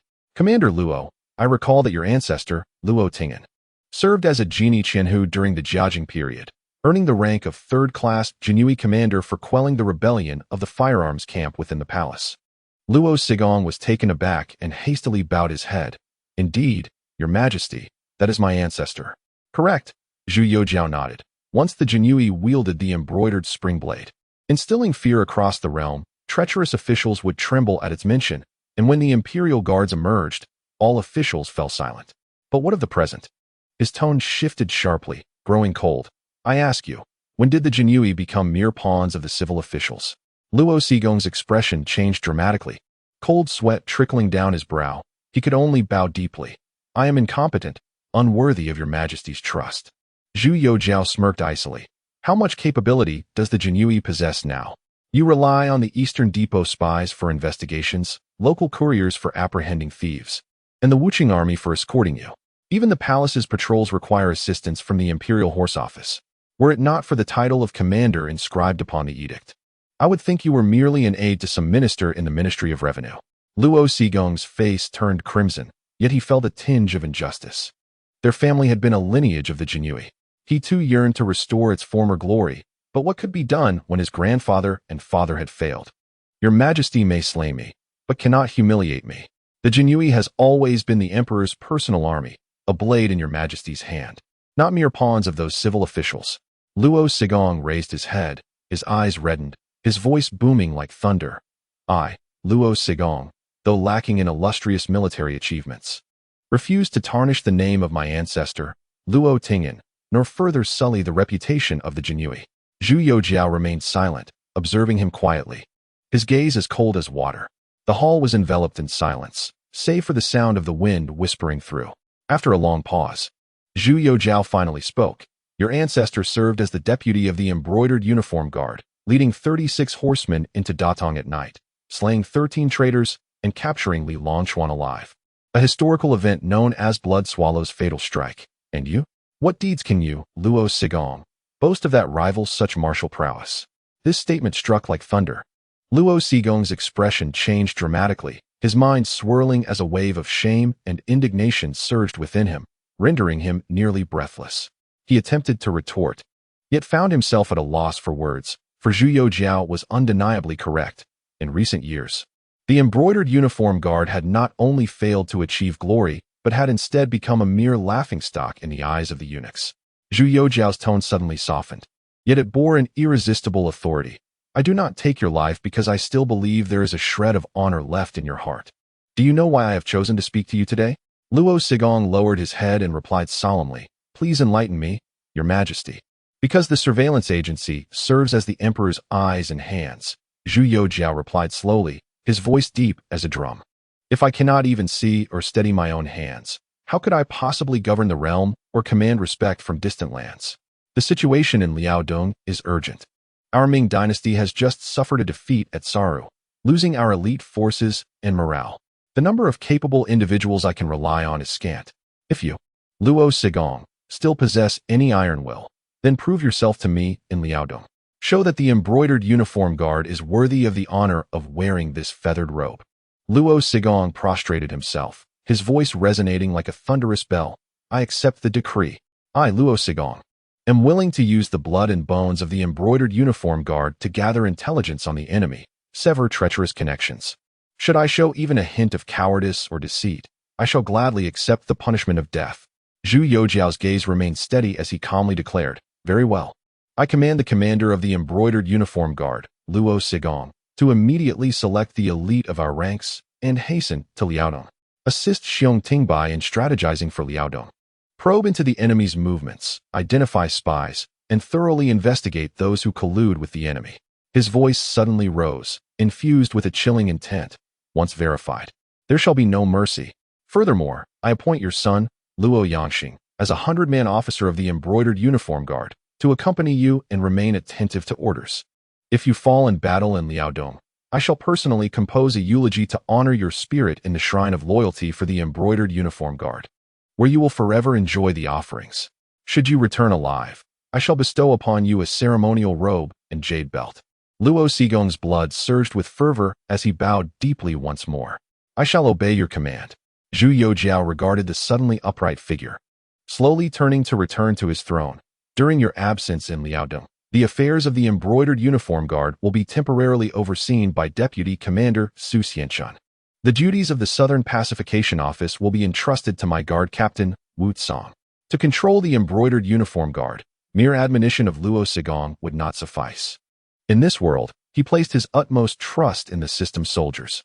Thus, he seized the opportunity to have Wu Tsong manage the Southern Pacification Office for a thorough overhaul. Zhu Youxiao's gaze shifted to the two officials standing solemnly below, Su Xianchun and Wu Tsong. His tone suddenly growing severe. You two must immediately begin to eliminate excess personnel and cleanse the ranks of the weak and elderly. More importantly, you must accomplish two tasks. First, organize the archives of the embroidered uniform guard, compiling records of all individuals listed since the Hongji era, including their ranks, duties, armaments, salaries, and case files. Present this to me within a month. Second, conduct a thorough investigation of the clandestine placements within the embroidered uniform guard. Report how many remain hidden in the capital and provinces, when they went missing, and whether they have accepted bribes or switched allegiances. This must be submitted within 3 weeks, leaving no one unaccounted for. Wu Tsong, I bestow upon you 300 imperial guards. Should there be any insurrection, let there be no mercy. The two obeyed and expressed their gratitude. Luo Sigong stood with his head bowed, a sense of apprehension filling his heart. The emperor's arrangement was evidently a ploy to seize the opportunity of his departure from the capital, allowing Su and Wu to thoroughly cleanse and take control of the Jinyue. Zhu Youxiao's gaze finally settled upon Luo Sigong, his voice low yet clear. Luo Qing, the affairs of Liaodong must not falter. Go and attend to it. The humble minister acknowledged the decree, vowing not to disappoint His Majesty's trust. Luo Sigong bowed deeply once more, his voice resonating with resolve. As he exited the hall, his back was already drenched in perspiration, yet he dared not voice a single complaint. He understood that from this moment forth, the Jinyue was no longer a marginalized institution within the court, but rather a formidable weapon grasped firmly in the emperor's hand. And for Luo Sigong, should he fail to wield this sword with steadiness, or should the emperor perceive him as incapable, he would be left vulnerable to swift retribution. Chapter 9.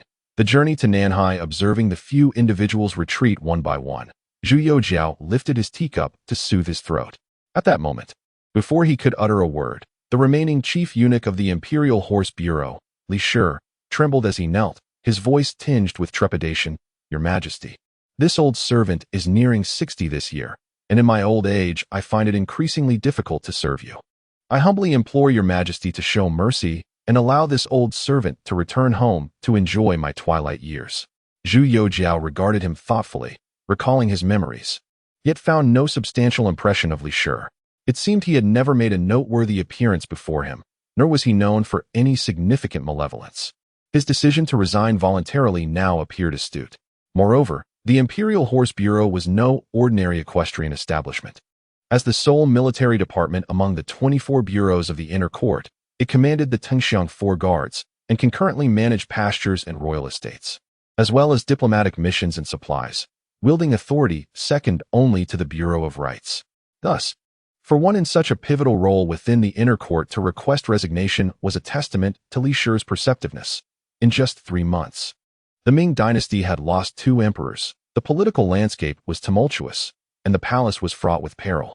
To withdraw from the fray was indeed a mark of great wisdom. Zhu Youxiao slowly set down the teacup, addressing Li Shi calmly. "Li Gong, your loyalty is well acknowledged by me. If you wish to resign and return home, it is indeed a commendable decision. I grant your request, and the inner treasury shall allocate funds for your sustenance." Li Shi bowed repeatedly, choking back tears as he expressed his gratitude. "Thank you, your majesty, for your benevolence." Zhu Youxiao slightly nodded, gesturing for his attendants to assist Li Shi to his feet. Once Li Shi had retreated, the hall was left in solitude, enveloped in silence and fragrant smoke. Zhu Youxiao raised his gaze towards the dark floral patterns on the beams, contemplating silently. In the inner court of the Ming Dynasty, the Bureau of Rights held the power of appointment, while the Imperial Horse Bureau wielded military and financial authority. The division of power between the two served to restrain one another, allowing the emperor to further fragment the authority of the outer court through the eunuch system. At this juncture, Lu Ruyu presided over the Bureau of Rights, and Wei Zhongxian controlled the Eastern Depot, yet their positions appeared somewhat precarious, especially as he harbored great expectations for the future of the 9,000 years. He would need their assistance to manage the Eastern Forest faction. Thus he pondered for a moment. "Wei Zhongxian," he spoke in a calm tone, "with Li Shi having resigned, the Imperial Horse Bureau remains unoccupied. Given the tumult within the inner court, we require a capable individual to maintain order. The position of the chief eunuch of the Imperial Horse Supervisory Office shall temporarily be assumed by you, while the Office of Ceremonial Affairs will be entrusted to Lu Ruyu." Wei Zhongxian's face radiated with joy as he bowed in compliance, saying, "This servant obeys the decree." The Imperial Horse Supervisory Office is a pivotal institution within the inner court, not only concerning the gates of the imperial city, but also intricately linked to military deployments and the provision of resources for the external court to maintain peace. The internal court must first be orderly. Observing Wei Zhongxian's exuberance, Zhu Youxiao could not help but chastise him gently. He raised his gaze to meet Wei Zhongxian's eyes and spoke in a measured tone. "Currently, the Ming Dynasty faces numerous entrenched issues, particularly within the Imperial Horse Supervisory Office, which bears great significance. As Li Shi steps back, you must do more than merely hold an empty title over this jurisdiction. The grasslands, royal estates, postal stations, and military protection all require your diligent oversight. Any instances of embezzlement, favoritism, or encroachment upon royal lands will not be tolerated." Upon hearing these words, Wei Zhongxian straightened, repeatedly bowing his head in respect. "Your Majesty need not worry. This servant shall exert every effort to select the loyal and virtuous, strictly enforce regulations, and ensure that no miscreants disturb the peace, alleviating your burdens." He took a few steps while adopting a more tempered tone. "There is another matter today." He paused at the window, gazing at the sunlit palace walls and jade tiles, his voice lowering to a somber note. "I have contemplated deeply. If we wish to solidify our foundations and strengthen the nation and military, we must reform from the ground up. Although the capital is the heart of the empire, since the relocation during the Yongle reign, many regulations have become outdated or neglected, urgently requiring transformation. This is particularly true for the capital's military forces, which are said to number 200,000, yet are plagued by redundancy, lax training, and unclear discipline. In the face of an enemy, they would falter, rendering them mere shadows of their former selves, wasting the nation's treasury. If we do not excise decay and treat our wounds, the safety of the capital cannot be guaranteed, let alone the prospect of expanding our territories and intimidating foreign tribes. I intend to select a location to establish a testing ground, where we shall first implement policies, reorganize military readiness, agricultural governance, and artisanal endeavors, before gradually expanding these reforms. After stating this, he turned to Wei Zhongxian. Do you have a suitable place in mind? Wei Zhongxian knelt, contemplating briefly, and a location within the capital came to his mind. Your Majesty's wisdom prevails. There is indeed a site within the capital that may serve as a temporary testing ground. Oh, Zhu Youxiao raised an eyebrow, surprised that Wei Zhongxian had an answer. Nanhai-zi, Wei Zhongxian replied earnestly. Noticing the hint of confusion on Zhu Youxiao's face, he gently elaborated. Nanhai-zi lies to the south of the capital, in the region of Daming, historically a royal garden. It features a network of lakes and lush waterside grasslands, with several former palaces and fertile fields, distanced from the clamor, yet conveniently close to the capital. If we seek to experiment with new policies and reorganize the military, it is indeed an excellent location. Upon hearing this, Zhu Youxiao silently nodded in agreement. Nanhai-zi had been home to the Imperial Horse Supervisory Office's grasslands during the Yongle and Jiajing eras. With accessible waterways for the gathering of provisions, its expansive terrain is ideal for military drills. Additionally, the existing palaces could serve as temporary quarters. This location is indeed most fitting, especially given its proximity to the Imperial Palace. Very well, Wei Zhongxian. I charge you with the immediate task of leading personnel to Nanhai-zi to inspect the fields, reorganize the stationed troops, and relocate any unauthorized individuals to other royal estates. Anyone who obstructs this process shall be apprehended. General Wang, prepare yourself to head to Nanhai-zi. This servant obeys. Your humble servant will take command. Seeing the emperor's urgency, Wei Zhongxian lifted his robes and hurried outside. He needed to arrange for personnel to prepare in advance, ensuring that no unauthorized individuals disrupted the imperial presence. After a while, the sound of clattering armor echoed within the Qianqing Palace. The imperial guard stood solemnly in their armor as Zhu Youxiao donned his customary attire. Accompanied by Wei Zhongxian and Lu Ruyu, he led over 1,000 loyal troops and eunuchs, filing out of the Qianqing Palace. Chapter 10. The town center beneath the blazing sun, the rays poured down like fire, casting their glow upon the heavy palace walls. Zhu Youxiao, seated in his jade chariot, was escorted by the imperial guards as they departed from the Forbidden City, passing through the Zhenyang Gate, then the Yongding Gate, and finally arriving at the North Red Gate of the Southern Garden. Along the way, curiosity stirred within Zhu Youxiao. He frequently peered out the window, surveying the landscape of the capital from 4 centuries ago.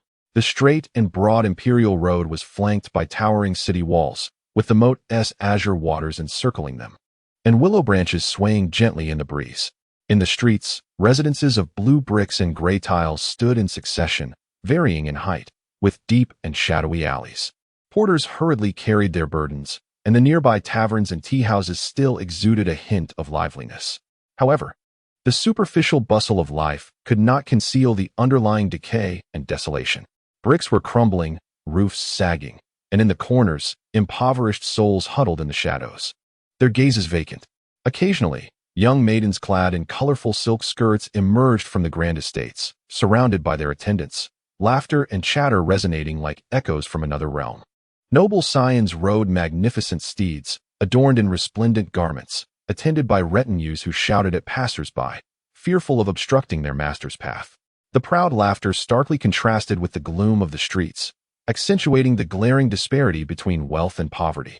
Throughout the journey, an array of splendid silks, ceramics, and jade adorned the scene, with merchants bustling in and out. Yet, at the street corners, ragged beggars clutched tattered bowls, shrinking under the relentless sun. Zhu Youxiao observed the children in burlap garments, walking barefoot, and felt a twinge of emotion, a quiet sigh escaping him. Unlike the prosperous world he was accustomed to, this capital, though still grand, bore a more ancient and desolate air. The common folk wore headscarves and loose robes, their feet clad in cloth shoes, while the wealthy donned ornate crowns and embroidered round-collared robes, their demeanor languid. The antiquated splendor was both intoxicating and chilling, revealing the deep-seated issues festering beneath the surface. At this moment, Beijing, despite its title as the foremost place under heaven, exuded an aura of twilight and crisis. He understood the turmoil of 3 dynastic changes, internal strife, and external threats from the later Jin. The brilliance of the Ming court was but a fragile facade. Beneath lay the exploitation by gentry, corruption among officials, and the laxity of military preparedness, all gradually eroding this once mighty imperial capital. Zhu Youxiao lowered his gaze, inhaling deeply. The remnants of the previous dynasty still lingered, and the glorious era seemed vaguely reminiscent, yet it was indeed waning. If decisive reforms were not enacted, how could one speak of resurgence? I am not Tianqi, and the Ming shall not perish. Zhu Youxiao silently vowed, his resolve as steadfast as iron. A eunuch followed closely, respectfully announcing, "Your Majesty, we have arrived at the north red gate of the southern garden." At noon, the east red gate loomed heavy like a slumbering beast. The tall vermilion gatehouse appeared even more solemn under the scorching sun, as if whispering the weight of a 1,000-year dynasty to him. The crimson paint on the city wall is peeling, and dust and cobwebs have accumulated in the archway. A few weary soldiers, clad in battered armor, stand guard, their postures betraying their fatigue. Zhu Youxiao lifts the curtain of his carriage, his footsteps firm as they touch the stone steps. Nanhai, he murmurs the name, both familiar and foreign, stirring a complex sentiment within him. This place, originating in the Liao and Jin dynasties, expanded in the Yuan, flourished in the Ming, and declined in the Qing, has now become merely a park for citizens to stroll and picnic. Yet at this moment, it remains the sovereign's sacred ground, the last untouched domain of royal authority. Zhu Di encircled 120 miles with walls, transforming this wasteland into an imperial hunting ground. He gazes into the distance, where layered trees and faint glimmers of water are now at his disposal. A smile, tinged with mockery and fervor, unconsciously graces his lips. As he enters, the shadows of locust trees are sparsely mottled on the ground. Several elderly eunuchs kneel nearby, bowing their heads while casting furtive glances at the emperor. "Your Majesty." The inner court is quiet and ready. The lakeside area is suitable for temporary residence. Having spent decades in seclusion within the inner palace without attending court, let alone inspecting the southern garden, these eunuchs are witnessing the emperor for the first time. They whisper among themselves, puzzled by how someone who appears so young can exude such an intimidating presence. Zhu Youxiao, offering no further words, simply instructs the captain of the imperial guard beside him. "Station guards here. No one is to enter except for the imperial guard." His voice, though not loud, carries significant weight. Wei Zhongxian personally drives Zhu Youxiao's carriage, and they traverse through the forest for a quarter of an hour before reaching a corner by the lakeside. The water is clear, rippling in the breeze, and the expansive grassland shows distant cattle leisurely grazing, seemingly unaware of the emperor's arrival. The terrain is promising. He nods slightly, satisfaction evident in his tone. This location, bordered by waterways to the east, grazing pastures to the west, wooded barriers to the north, and an avenue leading to the garden gate to the south, is ideal for establishing a city, facilitating agriculture, transportation, and troop deployment. Upon hearing the emperor's words, Wei Zhongxian feels a sense of relief. After all, this is his first assignment since taking office, and it must not be mishandled. Zhu Youxiao scans the open expanse and addresses Wei Zhongxian, "Wei Dabin, I am quite pleased with this location. Go to the Imperial Horse Monitoring Office and allocate 200 cattle and sheep, along with 10,000 stones of grain, to be stationed here for development needs. Hurry." Wei Zhongxian hastily bows in acknowledgement. "I shall obey." He does not dare to delay, promptly turning to leave with a few young eunuchs in tow, though he harbors some curiosity regarding the emperor's sudden demand for such supplies. His primary concern is to execute the task well. As he watches Wei Zhongxian's figure disappear down the forest path, Zhu Youxiao's gaze sharpens. He craves a moment of solitude. Once Wei Zhongxian has distanced himself, Zhu Youxiao focuses his thoughts, and the system interface naturally materializes in his mind. With a thought, he clicks on the town center icon, and the virtual interface unfolds before his eyes, the familiar projection model springing to life. Please select a suitable location to place the town center. Before Zhu Youxiao, a phantom of the town center materialized, which he could manipulate to shift, rendering the mountainside in hues of red and the flat meadows in shades of green. He positioned the illusion on the grassland several dozen meters ahead and confirmed his choice. In an instant, a two-storied traditional Chinese pavilion emerged from the ethereal realm into reality, gradually coalescing before him. Constructed entirely of wood, adorned with blue bricks and gray tiles, its upturned eaves and wide arches exuded an extraordinary grandeur, embodying a regal aura. Concurrently, 6 villagers clad in blue also manifested, representing the system's fundamental units. They appeared with refined features and vibrant spirits, an equal mix of men and women, each with a glimmer of divine light in their eyes. Upon their arrival, they immediately began to busily work in silence, as if already well acquainted with the surroundings. Wei Zhongxian hurriedly contemplated how to swiftly arrange the supplies. However, just as he was about to exit the grove and direct his gaze toward the open space by the lakeside, a deep, commanding voice, reminiscent of a rallying call, resounded clearly from the direction of the lake. This voice, in the stillness of the forbidden South Garden, was particularly jarring and discordant. What was happening? Wei Zhongxian's body was instantly engulfed in a chill, and he abruptly halted, his complexion draining of color. Outsiders, and a large contingent of trained outsiders, had infiltrated the Forbidden Garden, right beside the Emperor. When he departed, there had been only the Emperor, a general of the Imperial Guards, and a few trusted attendants by the lakeside. The voices were low and powerful, unmistakably not those of the Imperial Guards. Overwhelmed by immense fear and a desperate urgency to protect his master, Wei Zhongxian's sharp voice erupted in a shriek. "Protect His Majesty! There are intruders!" He turned to recklessly dash toward the lakeside. Yet, as he approached, several towering figures emerged from the thicket like phantoms. With a clang, their cold long swords crossed in front of him, revealing the elite guards that Zhu Youxiao had ordered to remain there for protection. "Stop, Master Wei," commanded the leading figure, whose face was obscured by a mask. The voice came through the mask, cold and devoid of any emotion. "His Majesty has issued a strict order. No one may approach." "You fools!" Wei Zhongxian, frantic, pointed toward the source of the voice, screaming, "Are you deaf? There are thieves right beside His Majesty. Step aside quickly. If anything happens to His Majesty, you will face dire consequences." He attempted to intimidate them with his status and the potential repercussions. The guard remained unmoved, his long sword steady as a rock. "Master Wei, be cautious with your words. I only serve His Majesty's command. Without His Majesty's direct order, no one may enter. Should you attempt to force your way, do not blame the military for being merciless." The soldiers behind him stepped forward in unison, their armor clanking ominously, an aura of death surrounding them. You. Wei Zhongxian trembled with anger, his fingers shaking as he pointed at them, while the young eunuchs accompanying him shrank in fear, just as the standoff reached its peak. And Wei Zhongxian was on the verge of giving a reckless order to break through. A steady, clear, and penetrating voice emanated from the direction of the lakeside. "Wei Dabin, there is no need for alarm." It was the Emperor's voice. Calm and unperturbed, it suggested that all was as it should be by the lakeside, without any sign of disturbance. This unusual tranquility abruptly stifled Wei Zhongxian's mounting anxiety in his throat. Immediately, Zhu Youxiao's voice resonated once more, imbued with an undeniable command. "Go to the Royal Horse Monitor and allocate the supplies. Do not delay the important matters." Wei Zhongxian was taken aback. Did the Emperor know of the dispute here? Was the calm tone truly indicative of no incident by the lakeside? What, then, was the source of those unfamiliar, synchronized footsteps and shouts he had just heard? His mind was a tumultuous storm, overwhelming confusion and unease nearly engulfing him. Yet, the Emperor's decree was an unyielding law. He dared not entertain a trace of hesitation or defiance, forcing himself to suppress the tumultuous doubts roiling within, and deeply bowed towards the source of the voice. "I shall obey. I will attend to it at once. Quickly, follow me."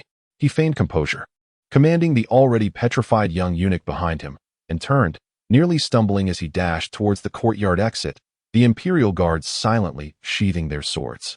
As Wei Zhongxian sprinted, his heart raced wildly. After covering a sufficient distance, his overwhelming curiosity compelled him to glance back towards the open area by the lake, yearning for one last glimpse. His feet abruptly halted. His eyes widened with astonishment. His mouth opened in a silent gasp. In that previously vacant space, which had only housed the Emperor and a few attendants, there now stood an unexpected two-story pavilion of unique design and remarkable grandeur, appearing there without warning. The elegant eaves and the texture of the blue bricks and gray tiles stood out in stark contrast against the emptiness, so surreal. It was as if it had always existed, merely concealed from his sight until now. What rendered him even more astounded was the sight surrounding the suddenly manifested pavilion. A group of individuals clad uniformly in deep blue coarse fabric, both men and women, were diligently engaged in their tasks with remarkable efficiency and order. Their movements were deft and harmonious, far from the clumsiness of ordinary craftsmen, echoing the synchronized sounds of footsteps and shouts he had heard earlier. Who were these people? What was the meaning of this pavilion? When had they appeared? How had they come to be? Wei Zhongxian's mind momentarily blanked, overwhelmed by a profound shock and a chilling fear that gripped him from the marrow of his bones. Despite the bright sunshine, a wave of icy dread surged from his soles to the crown of his head. He finally comprehended why the emperor remained so composed and understood why the imperial guards had barred his passage. This was no mere act of thievery. This was an unfathomable spectacle that transcended the limits of his understanding. The emperor's assurance that there was no need for panic suggested that all of this was indeed within his control. He gazed at the industrious, blue-clad strangers and the inexplicably materialized pavilion. A newfound, profound reverence for the inscrutable power of the imperial authority surged within him, striking his very soul. No longer daring to steal another glance, he abruptly turned away, bolting from the southern courtyard with even greater haste, almost fleeing, his complexion as pale as parchment, his back drenched in cold sweat. The emperor's methods, the emperor's secrets were beyond the comprehension of one such as he. All he could do was strive with unwavering diligence to execute the emperor's commands. Other thoughts were to be buried deep within him, never to be uttered. Chapter 11. The Colonial Era. Notification. Construction completed. Town center. Acquired 6 villagers. Detected that the host possesses the Wonder Building, the Forbidden City, meeting the upgrade conditions. Shall the Colonial Era be initiated? First upgrade is free. Zhu Youxiao's eyes sparkled with excitement, as if he had stumbled upon a treasure. He mused inwardly, what? Owning a Wonder Building allows for an upgrade? Although this was the stipulation in the games of my previous life, who could have anticipated that I would traverse into another realm? What truly lies within the system? If this were the case, the vast expanse of the Ming Dynasty was replete with wonders. Could it be that I could elevate the system directly to the ultimate imperial age, overpowering the entire world? Notification. The system assistant unceremoniously interrupted Zhu Youxiao's daydreaming. Note: wonders only take effect on the first upgrade. Subsequent upgrades require the completion of corresponding achievements. Coughing slightly, Zhu Youxiao rolled his eyes at the system within his mind, regaining his focus. The foundational knowledge from his previous gaming experience struck him with the urgency and significance of the current upgrade. Recognizing that the era only permitted the construction of fundamental infrastructures, he understood that in order to train an army and procure weaponry, he must first surpass the threshold of the colonial era. The situation in Liaodong was precarious, and having just ascended to the throne, he possessed 5,000 elite imperial guards, sufficient merely to maintain control over the capital. Not only would it be a challenge to revive the Ming Dynasty, but ensuring the safety of Liaodong seemed equally daunting. I require a larger military, he confirmed without hesitation. System notification. Successfully upgraded to the colonial era. Unlocked buildings, barracks, farmland, villages, armory, consulate, unlocked units, infantry, cavalry, archers. With the completion of the upgrade, the system interface transformed, unveiling an array of new buildings and unit options. Empire Age, Asian Dynasty System, Host, Zhu Youxiao Age, 15 Identity, Emperor of the Ming Empire Era, Colonial Era Gold, 460. 000 silver, 200,000 population limit, 113, 228 town center, China. Completing achievements allows selection of other nations. Can produce farmers at a cost of 5 taels, basic unit. Buildings, barracks, 010, manufacturing cost, 10,000 taels. Trains infantry, cavalry, archers, etc. Armory, 03, manufacturing cost, 20,000 taels. Produces cold weaponry. Can later be upgraded to a cannon factory. Village, 05, manufacturing cost, 50,000 taels. Provides food supplies, including 20,000 acres of farmland, yielding tincture, 2,000 sheep, 200 cattle, and various poultry, with a production cycle of 1 month, requiring the allocation of 2,000 farmers. Dock, 05, can produce fishing boats, transport ships, Zhejiang boats, and Fuzhou boats. Consulate, 01 manufacturing cost, 10,000 taels. Alliances with European nations for support, no white paper. Zhu Youxiao's heart surged with excitement. And taking a deep breath, he gazed at the refreshed interface, contemplating deeply. Those familiar with the Empire Age know that the most critical aspect of this game is the population limitation, no matter how formidable one may be. The production of troops remains constrained. Thus, Zhu Youxiao's immediate focus was directed precisely toward this aspect. The population cap stands at 113,228, a figure that leaves Zhu Youxiao somewhat bewildered. However, his attention is inadvertently drawn to the only illuminated point on the system map, the city of Beijing. A sudden recollection surfaces from the annals of history, recalling a document that estimates the population of the Ming capital during its zenith at approximately 9,511,000. This upper limit seems to align with the actual proportion of the population under my control. Nevertheless, if this is the case, it suffices for the moment, as the population of the Ming Dynasty is conservatively estimated to be around 100 million. By this ratio, perhaps 10 million? He gasps in astonishment. And an absurd title springs to mind. Rebirth of the Ming Dynasty, the 10 million army colonizing the globe. Shaking his head vigorously, Zhu Youxiao hastily dismisses this ludicrous notion and continues his examination. Armory. Function: to manufacture cold weapons, traditional armor, and equipment for soldiers in the barracks. It can also be utilized for maintenance and replacement of worn-out armaments. Infantry equipment: mountain-patterned armor, scale armor, wrought iron breastplates, chest and arm armor, leather armor, one-handed sabers, jujube shields, and long spears with waxed rods. Cavalry equipment: leather armor, iron-reinforced cotton armor, goose feather sabers, horse lances, short iron clubs, two-stone hard bows, and iron three-edged arrows. Indeed, the weaponry of the Ming Dynasty is notoriously subpar, but with the establishment of the armory, concerns regarding the supply of arms are alleviated. Barracks: trainable troop units. Basic infantry unit of the Ming Empire, basic cavalry unit of the Ming Empire. Unit configuration, based on the military system of the Ming Dynasty. Each squad comprises 12 individuals, including 1 captain, 1 deputy captain, and 10 soldiers.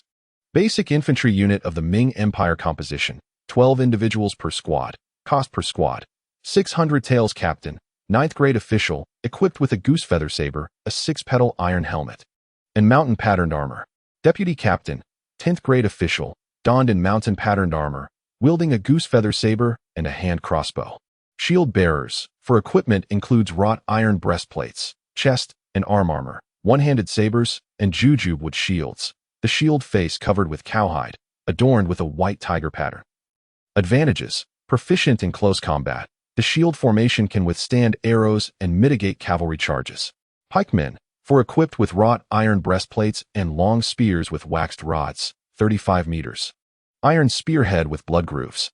Advantages: when advancing in formation, they form a dense barrier, countering cavalry and concentrated infantry. Archers, 2 equipped with soft armor, lightweight. Does not hinder bow drawing. 2-stone hard bows, range of 80 paces, iron 3-edged arrows, barbed, and heavy armor-piercing arrows. Advantages: ideal for guerrilla tactics, significantly damaging unarmored units. Basic cavalry unit of the Ming Empire. 12 individuals per squad, cost per squad. 2,000 taels captain, 9th grade official adorned with a phoenix wing helmet, featuring a neck guard. Clad in mountain-patterned armor, wielding a horse lance, 3 meters long, with strong armor-piercing capabilities and a short iron club, blunt weapon for close combat. Deputy captain, 10th grade official equipped with a short-handled hooked saber, dressed in mountain-patterned armor, and carrying a 7-edged copper hammer. Soldier composition: armored cavalry, 10 equipped with mountain-patterned armor, goose feather sabers, and riding bows. Mounts: 24 Heko horses, double riding capability, suitable for long-distance raids. Advantages: their mobility far exceeds that of traditional Ming cavalry, excelling in flanking assaults to seize resources and eliminate enemy scouts. The current daily capacity of each barracks is to train 20 infantry squads and 10 cavalry squads. Astonished by the formidable capabilities of the barracks, Zhu Youxiao could not help but exclaim. Although the barracks of the colonial era lacked his anticipated musketeers and artillery, the infantry squads presented still filled him with excitement. Clad in armor and accompanied by junior officers, he would merely need to appoint a commander. And with the system's soldiers exhibiting their fearlessness, they would undoubtedly form an elite army. However, upon calculating the training limitations, Zhu Youxiao noted that the current production limit for the barracks is 10. If entirely devoted to training cavalry, this would yield 100 squads daily, translating to 1 200 men, culminating in 36,000 men monthly, at a cost of 6 million taels. He inhaled sharply. It was not the expense he lamented, but rather his own financial constraints. While he found the price somewhat steep, it was still acceptable. It is essential to recognize that crafting a set of iron cotton armor in the Ming Dynasty requires approximately 3 artisans 2 days to complete, costing around 25 taels of silver. The cost of mountain armor ranges between 50 to 150 taels, and a single river horse may cost about 30 taels, largely due to the scarcity driven by smuggling along the borders. Moreover, the seasoned and loyal elite cavalry are far more precious than the equipment and horses themselves. Zhu Youxiao recalled that his frugal father had recently dispatched 1 million taels to both Liaodong and the northern garrisons. This thought brought him some distress, as the annual tax revenue of the Ming Dynasty amounts to merely 8 million taels. Reflecting on this, he understood the enormity of the financial drain represented by Liaodong. Yet, one cannot simply calculate the expenses this way. Though the system's soldiers are fiercely loyal, they are still living beings who require sustenance. The emperor cannot afford to send starving men into battle. A straightforward calculation based on the current military salaries and logistical supplies reveals that maintaining 10,000 elite cavalry, with each man having 2 horses, would require 70,000 taels monthly, considering the costs of fodder and salaries. Looking at his dwindling savings, Zhu Youxiao sighed deeply. He was in dire need of funds. However, as the saying goes, within 7 steps, there must be a remedy. Gazing at the system's villages, he prepared to inhale sharply again, but restrained himself, pressing his hand to his chest to suppress the urge to exclaim, "Is there anyone else?" He had initially believed the barracks to be a remarkable discovery, only to realize that the villages were even more extraordinary.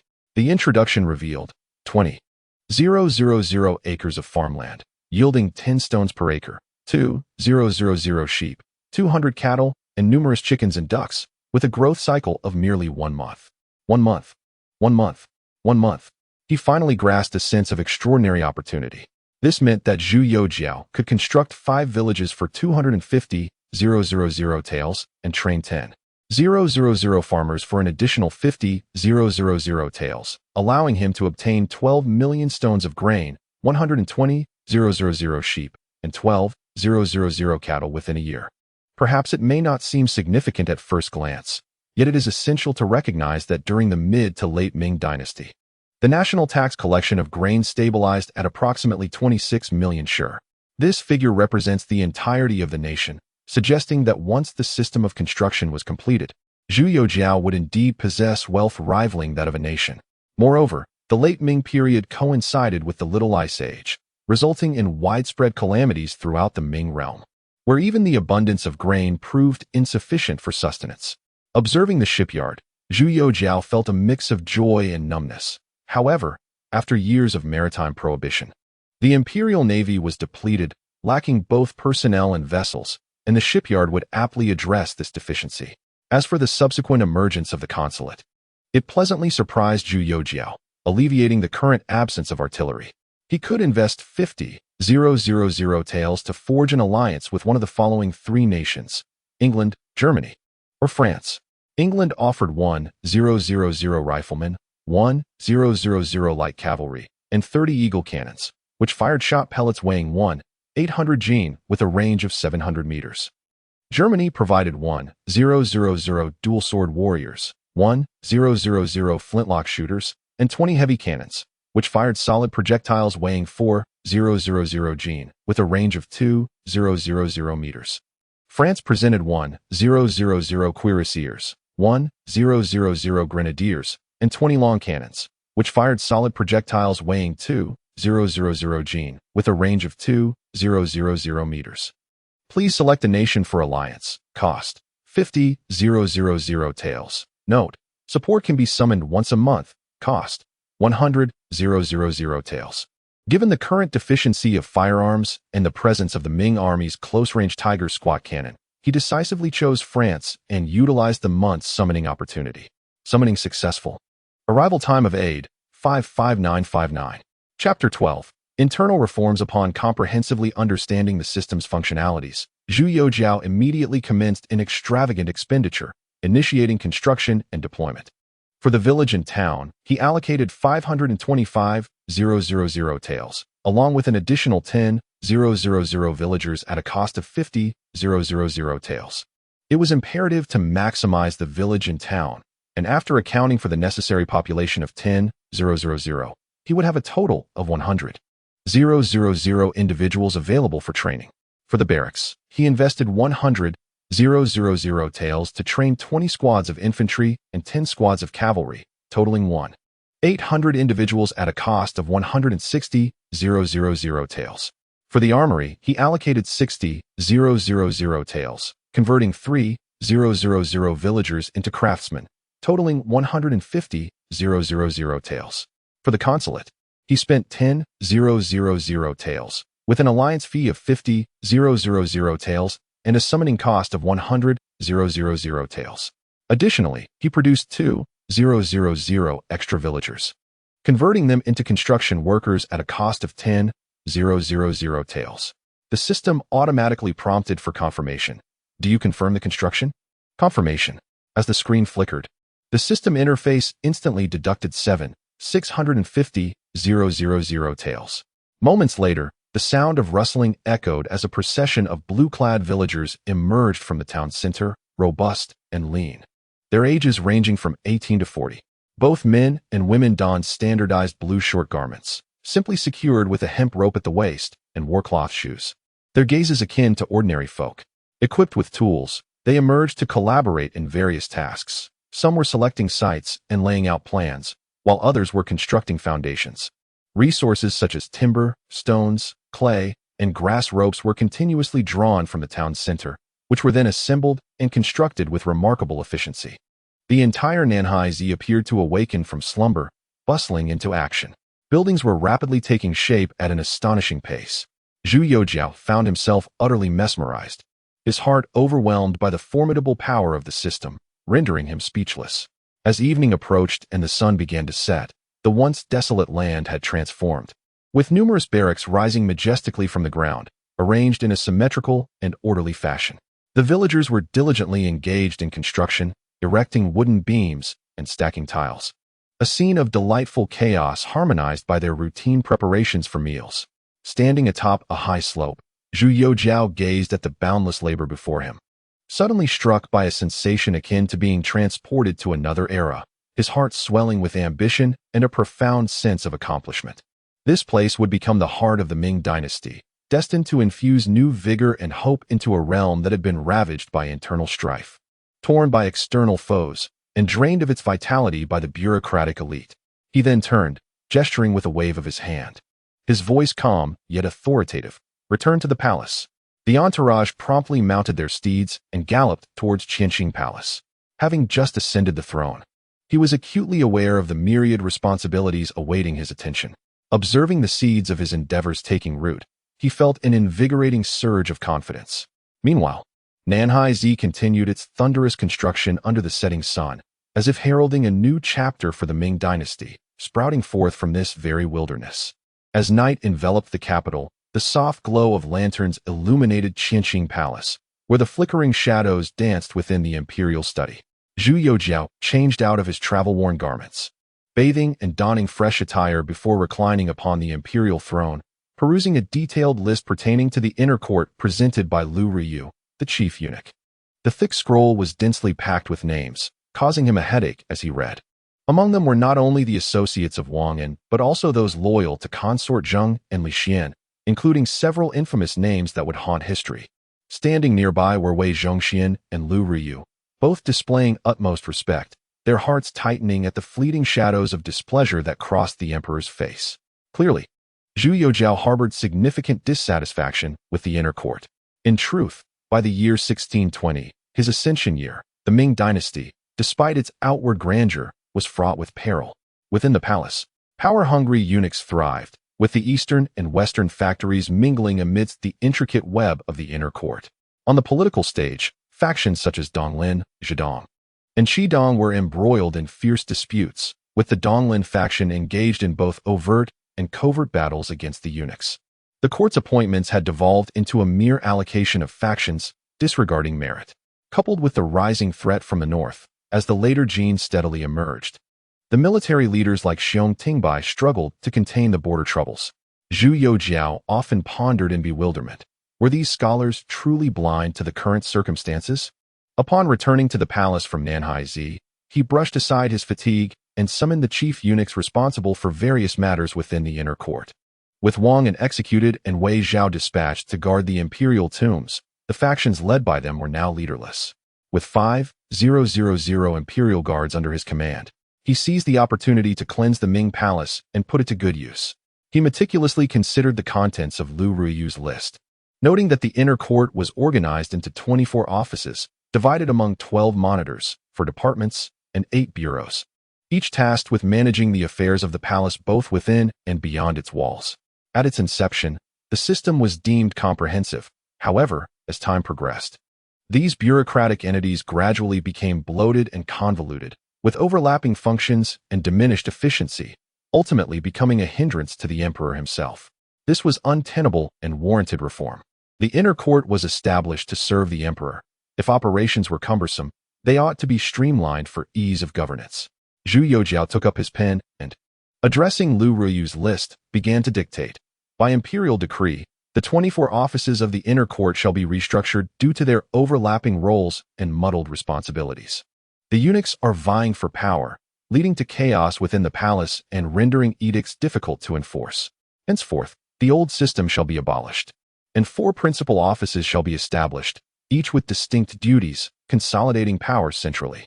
The office of ritual shall be merged with the office of treasures and the office of seals to form the office of rituals, which, in addition to its original responsibilities such as managing palace documents, conveying edicts, and approving memorials, shall now also oversee the organization of personnel records for the eunuchs and compile the merit roll of eunuchs, reporting to the emperor on the merits and virtues of the eunuchs, thus facilitating promotions and demotions based on their achievements. Lu Ruyu was appointed as the chief eunuch, with subordinates including scribes and administrative officers, positioning him as the central figure for personnel movements within the palace, strictly controlling the promotion of eunuchs to prevent interference from external factions or nepotism. The office of imperial horses was renamed Disciplinary Office, tasked with maintaining decorum within the inner court and overseeing the corruption of eunuchs and officials, while also supervising the Eastern Factory and managing investigations. Wei Zhongxian was appointed as the chief eunuch, with divisions for discipline, inspection, and record-keeping, conducting thorough audits across various offices and workshops to prevent minor issues from escalating. The Internal Affairs Office was established to oversee the daily necessities of the palace, including procurement and repairs. It absorbed the former offices of imperial supplies, food services, and various other domestic services. The chief eunuch Wang Qingyan was appointed to oversee this office, with subordinates managing various administrative duties to ensure smooth operations within the palace. The Internal Finance Office was designated to manage the treasury of the inner court, including the income and expenditure of money and grain, as well as the management of royal estates and the accounting of imperial gifts and daily expenses. The former Currency Bureau, Treasure Office, and other financial institutions were consolidated under this office. Chief Eunuch Tian Yi was appointed to oversee financial matters, ensuring agile management of funds. The Audit Office was established to regularly verify the financial operations of the internal affairs and finance offices, preventing waste and deception. This office would report directly to the emperor, tasked with auditing the accounts and expenditures of all offices. Chief Eunuch Tu Wenfu would lead this office, supported by record-keeping and auditing staff, empowered to scrutinize accounts and investigate fraud as necessary. Zhu Youxiao laid down his brush, exhaling softly as he gazed at the draft of the new inner court regulations, a smile gracing his lips. The selected individuals were those he deemed reliable and loyal from his past life. Circumstances dictated that, having ascended the throne in haste, he had limited trusted eunuchs. However, he planned to appoint some systemically vetted female villagers to the palace, and, with the imperial guard at his disposal, he would find solace in his newfound arrangements. Thus, the internal court's regulations were reformed, redundant officials were eliminated, and responsibilities were assigned to specific individuals, which would facilitate my governance over the vast affairs of the realm. Lu Ruyu, Wei Zhongxian, you are to adhere to this directive and expedite the reorganization, ensuring that the palace remains orderly. Do you understand? We humbly obey. Upon hearing the emperor's arrangements, Lu Ruyu and Wei Zhongxian exchanged glances, revealing the ambition reflected in each other's eyes. Zhu Youxiao tossed aside his pen and presented the succinctly drafted regulations to the two. Consequently, the internal affairs, administration, supervision, and finance would be managed alongside a dedicated auditing department, preventing any one individual from wielding excessive power while curbing corruption and malfeasance. Moreover, Zhu Youxiao's establishment of the internal finance department was part of a broader scheme, aimed at controlling the imperial stores to forge his own royal conglomerate within the Ming Dynasty. By leveraging the resources provided by the system, such as grain, livestock, and potential commercial ventures, he could stabilize domestic grain prices, extend imperial influence nationwide through the royal stores, and generate profits to fund military training and construction projects. Chapter 13. Purging the palace. Since witnessing Zhu Youxiao's miraculous abilities at Nanhaizi, Wei Zhongxian had become utterly devoted to him. His gaze now tinged with a hint of fervor. Had Zhu Youxiao the capacity to gauge loyalty, he would find Wei Zhongxian's loyalty at a resounding 100. Zhu Youxiao lifted his teacup, taking a sip to moisten his throat. His expression sobering as he spoke in a low yet piercing tone. I am aware that over the years, the eunuchs in the palace have relied upon the influence of the Empress Dowager, exchanging whispers. How many among Zheng Guifei and Li Xian's faction have conspired behind my late father's back, meddling in state affairs, sowing discord, and secretly colluding with powerful ministers? Such actions are tantamount to treachery. At this point, he maintained a calm demeanor, yet his command was resolute. You must thoroughly investigate these individuals. Anyone daring to leak my secrets, even a mere whisper, must be rigorously scrutinized and dealt with harshly. Lu Ruyu and Wei Zhongxian bowed repeatedly. We understand. Zhu Youxiao gradually rose, moving to the window, observing the flickering palace lanterns against the night backdrop, and solemnly instructed. Zheng Guifei and Li Xian have persistently relied on their favored status to interfere in palace matters, privately consolidating support among the eunuchs and disrupting governance. Therefore, they are to immediately surrender all records and accounts, and you too shall lead the Eastern Depot and the Jinyui into the palace to inspect their chambers and private treasury. Any resistance will be met with lethal force. Should we uncover anyone who dares leak information to external parties or collude with foreign officials, let them face judgment. If necessary, we may deploy the Imperial Guard. We must not show leniency. All confiscated silver, treasures, and land deeds must be recorded in the internal affairs accounts. Any private hoarding shall be met with execution. We shall carry out the decree and ensure the eradication of corrupt eunuchs and their factions.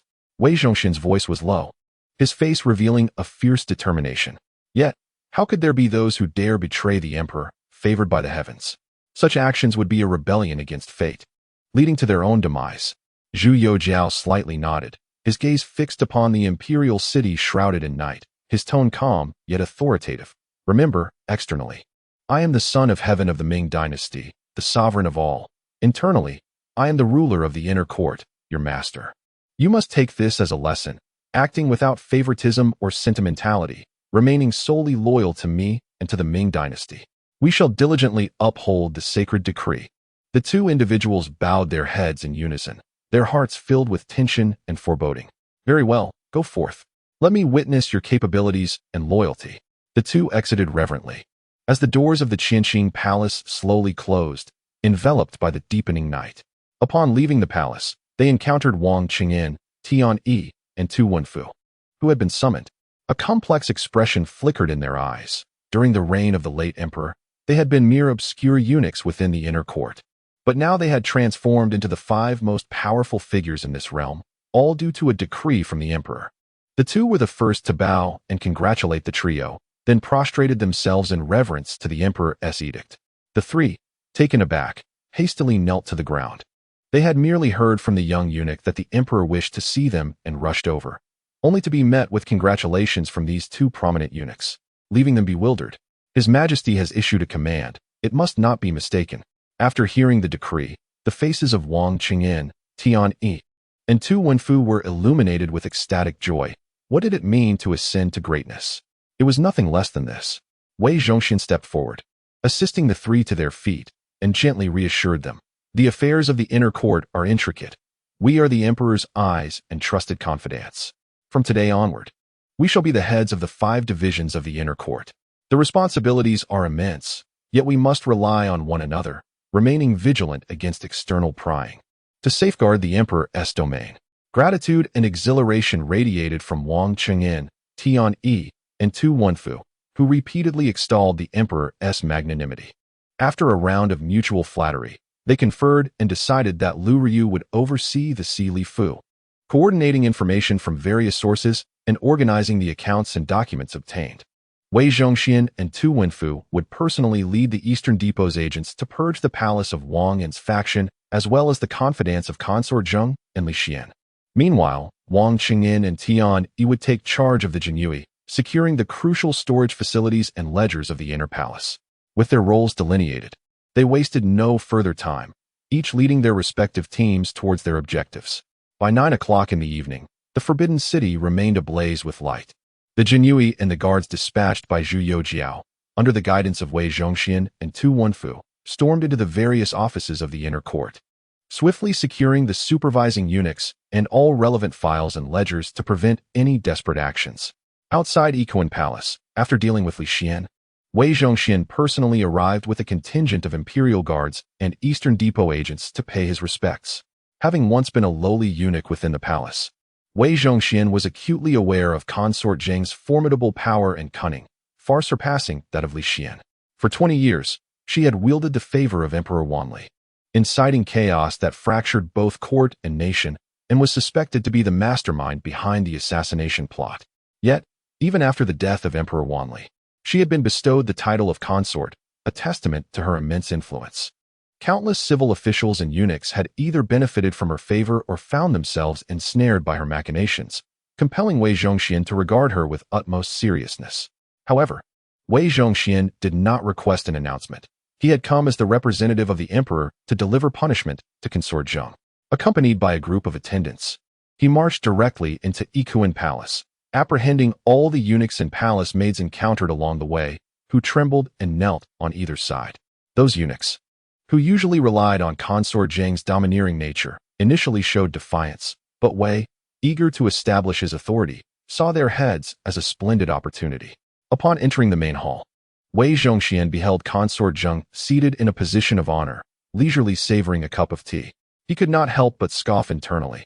Although this woman was clever, she had been dulled by the years of the late emperor's favor.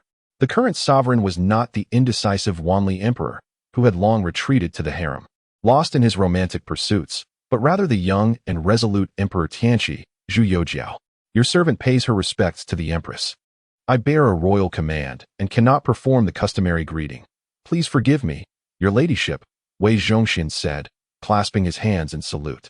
Regardless of Consort Zheng's current standing, she was still a consort, and he, as a mere servant, must not breach decorum to avoid igniting scandal.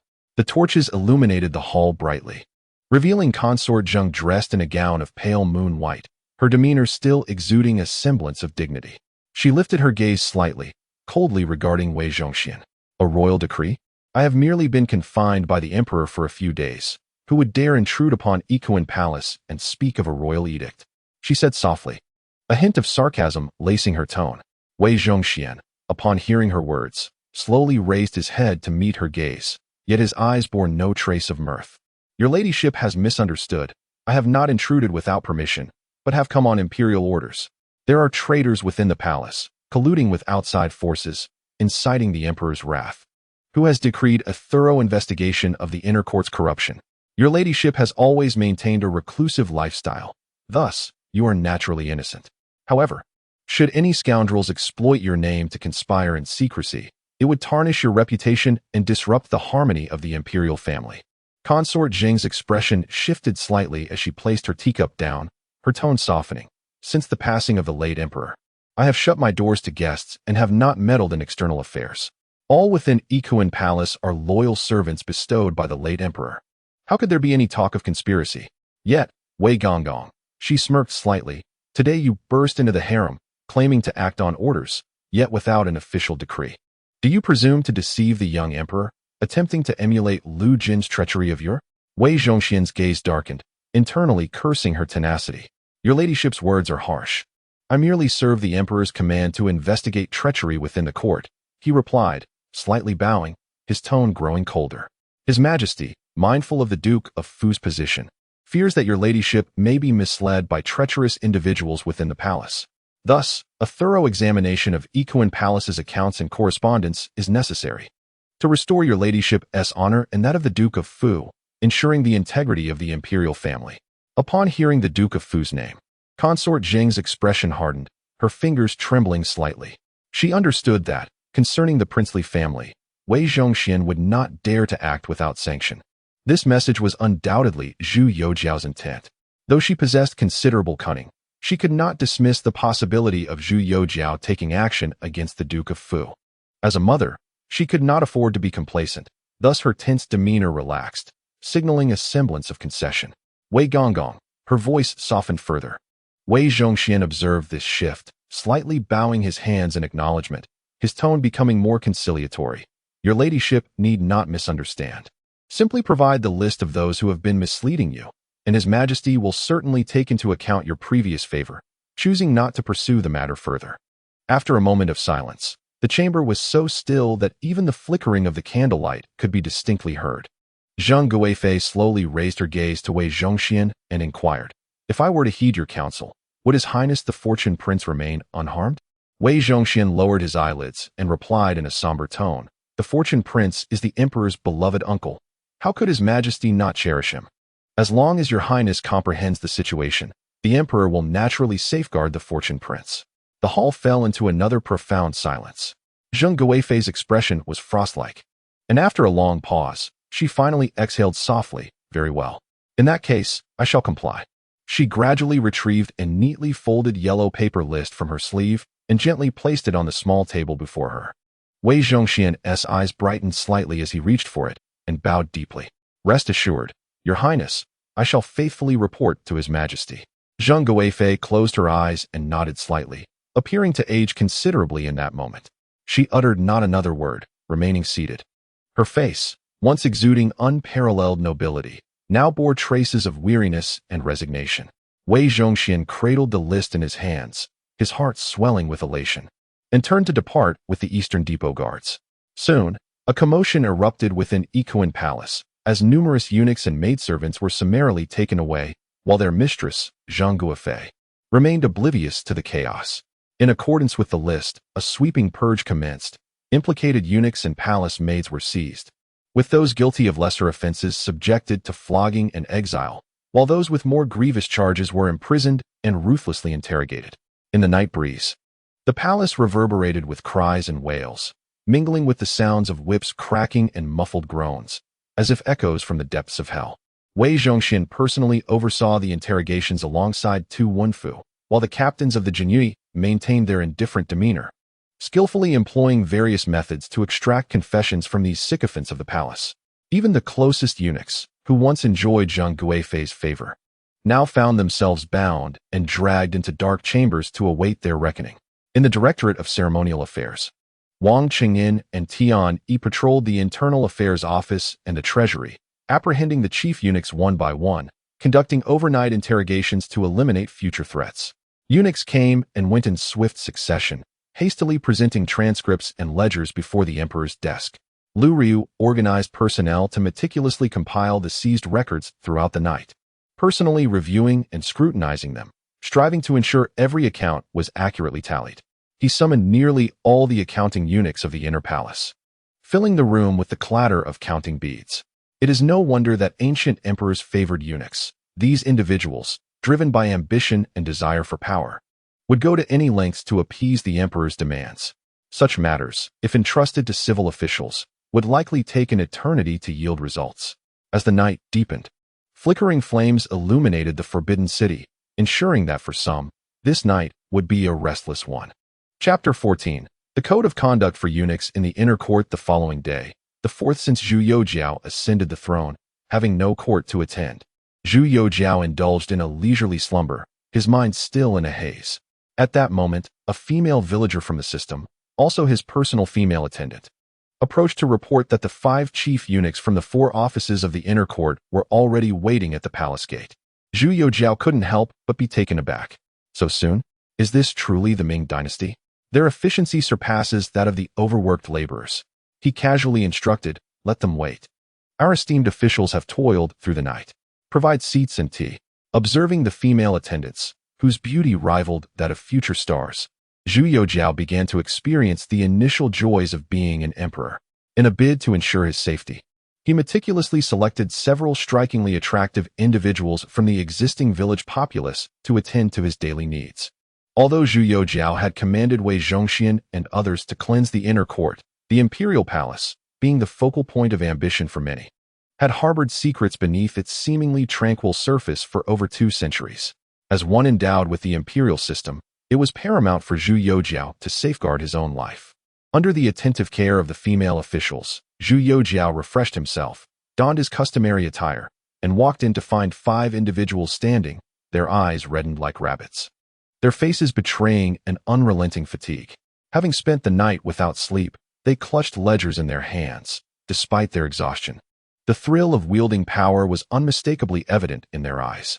Wei Zhongxian clasped his hands and reported, "Your Majesty, last night we apprehended a total of 368 eunuchs and 73 palace maids, including 7 chief eunuchs and 15 house heads. We confiscated approximately 135,813 taels of silver, 852 taels of gold, an innumerable amount of jewels, and over 11,000 acres of land, alongside 142 shops and workshops. Based on the financial discrepancies, the servants are currently interrogating the implicated eunuchs, and we anticipate recovering around 800,000 taels more. Among these, the supervisory eunuchs of the Imperial Horse Bureau and various royal estates have seized nearly 10,000 mu of farmland, imposing exorbitant rents while only remitting 30% to the treasury, pocketing the rest. The eunuchs overseeing the internal affairs have inflated material costs, colluding with merchants to sell inferior goods as superior. The eunuchs responsible for royal procurement have misappropriated funds under the guise of purchasing jewels and silks for the imperial family.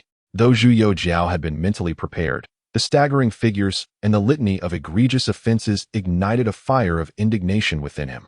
He slammed his palm onto the nearby zeaten-wood table, causing the teacups to clatter. The 5 men, terrified, fell to their knees, pleading with the emperor to restrain his anger for the sake of his health. Zhu Youxiao took a deep breath, gradually raised his gaze, and surveyed the kneeling eunuchs. His voice icy. "What treachery! What a scandal of self-enrichment! Had I not taken action to cleanse this court, it would have long since been hollowed out by your greed." He strode before them, towering in authority. "If you wish to take my silver, you must possess the means to do so," he commanded Wei Zhongxian. "You shall oversee the investigations, interrogations, and recovery efforts. You 4 must cooperate fully. I demand results. 800,000 taels. That is far from sufficient. I want to see everything they have devoured returned to me, with interest. I shall ensure that these miscreants understand the wrath of the Son of Heaven." The men trembled, their foreheads striking the golden bricks with a dull thud. "Yes, we shall obey your command. We will not fail your trust." Zhu Youxiao managed to control his fury, his fingers gently tapping on the table, producing a rhythmic sound akin to a hammering on the hearts of the 5 men. To elucidate the avarice of the eunuchs during the Ming Dynasty, one must acknowledge the underlying reasons. On one hand, many who entered the palace hailed from impoverished backgrounds, inevitably tempted by the allure of silver. On the other hand, eunuchs found themselves devoid of support, relying on embezzled funds for their sustenance in old age once they exited the palace. However, understanding the rationale does not justify the behavior. Zhu Youxiao, possessing a scientific mindset, recognized the necessity of addressing the issue at hand. Upon identifying a problem, one must devise solutions, for mere intimidation offers only temporary respite. It is far more prudent to optimize and refine the existing systems. After a moment of contemplation, Zhu Youxiao's expression softened. "As the sovereign of the Ming people, I can certainly empathize with your predicaments. Therefore, I shall decree the establishment of a retirement home under the Internal Affairs Court, situated near Xishan, dedicated to the support of elderly eunuchs and palace maids who are left without any means. This initiative will alleviate their concerns and eliminate the necessity for palace personnel to resort to desperate measures." Additionally, he instructed the Board of Rights to promptly draft a code of conduct for court eunuchs, clearly outlining the do's and don'ts with precise and unequivocal terms, ensuring that all within the palace are well informed of the rules and regulations, thereby extinguishing any ambitions to collude with external factions or engage in corruption. He ordered the audit department to commence a thorough examination of the palace's revenue and expenditures, conducting monthly audits, with each court, department, and bureau required to provide detailed accounts of their expenses. Any discrepancies, no matter how minute, must be reported immediately. Zhu Youxiao tapped his fingers on the yellow register of the grand warehouse before commanding that experienced accountants be recruited from outside the palace, alongside selecting astute eunuchs from the inner court to learn the art of bookkeeping from these seasoned officials. In the future, not only would they scrutinize the palace accounts, but they would also investigate any merchants, estates, or workshops outside the palace that had financial dealings with the inner court, all of which would fall under their purview. Tu Wenfu's face illuminated with excitement, secretly applauding the emperor's awareness of the court officials' duplicity. The literati often stood atop their moral high ground, decrying the eunuchs for their treachery, while privately indulging in their own excesses. He was well aware that the literary scholars' greed surpassed that of the eunuchs by a considerable margin. If they could uncover the accounts of those hypocritical scholars, it would indeed be a gratifying triumph. The servants understood and vowed to exert their utmost diligence. Tu Wenfu and his companions responded in unison. Zhu Youxiao noted their solemn expressions, slightly nodding in approval. No amount of promises could surpass the implementation of actual systems. Once the accounts were clarified, any individuals implicated in corruption or treason would face confiscation of their assets and punishment, with no leniency afforded. The conversation shifted abruptly, however. Let us not forget those who have rendered service. Each of you shall receive 10,000 taels of silver from the confiscated assets, which you are to distribute as rewards to the participating members of the Jinui and the Dongchang. All who have contributed must share in the bounty, for they must know that I never shortchange those who serve faithfully. Chapter 15. Luo Yangxing as Wei Zhongxian and the other four were granted a reprieve and exited the Qianqing Palace. The previously tense atmosphere within the hall began to ease. Zhu Youxiao casually picked up a pile of memorials from his desk, leisurely flipping through them, his gaze imbued with a subtle scrutiny and languor.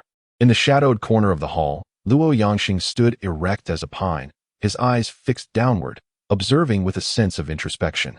Since the last reprimand directed at Luo Sigong, this commander of the Jinui not only sent Luo Yangxing, the scion of the Luo family, into the palace under the pretext of serving the imperial presence to cultivate loyalty and diligence, but also promptly summoned a substantial number of elite confidants from the southern and northern pacification offices, hastily dispatching them northward to Liaodong through clandestine channels.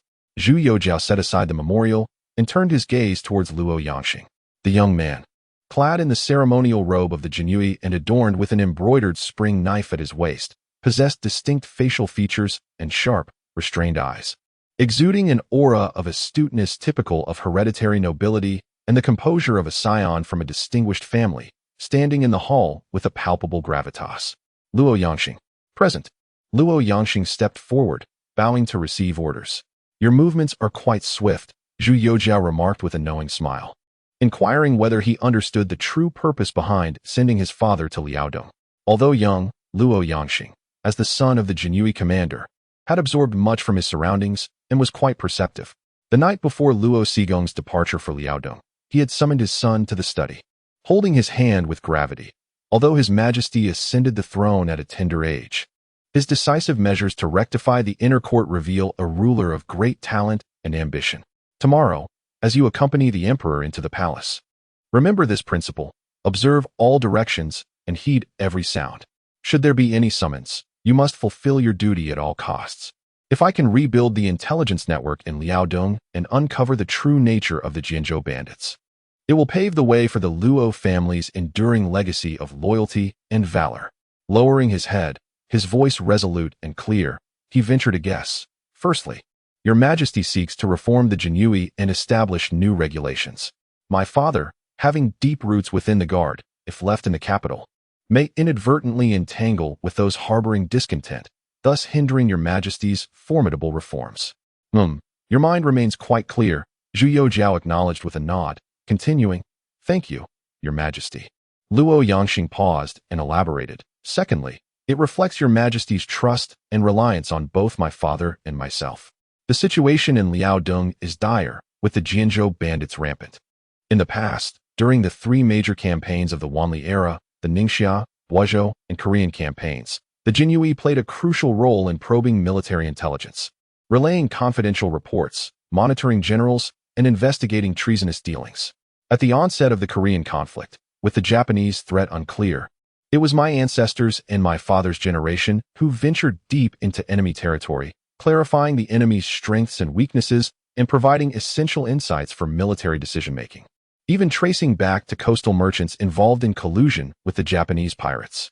The peril in Liaodong now surpasses that of Korea. General Xiong is laboring there. Yet the situation is arduous, with internal constraints and treacherous enemy conditions. Your Majesty has dispatched my father to Liaodong as your trusted eyes and ears, to reinstate the Jinyui's role in intelligence gathering, stabilize General Xiong's position, clarify internal strife, and discern the movements of the Jianzhou bandits, lending whatever meager assistance we can. This exposition laid bare Zhu Youxiao's profound intentions to admonish the Luo family, preventing their entrenched influence from obstructing the reforms of the Jinyui, and to leverage the Luo family's foundations and resources within the Jinyui to reactivate its critical role at the military frontier. Dispatching him to Liaodong served both as a reprimand and as an opportunity for him to truly realize his value in aiding General Xiong in maintaining stability.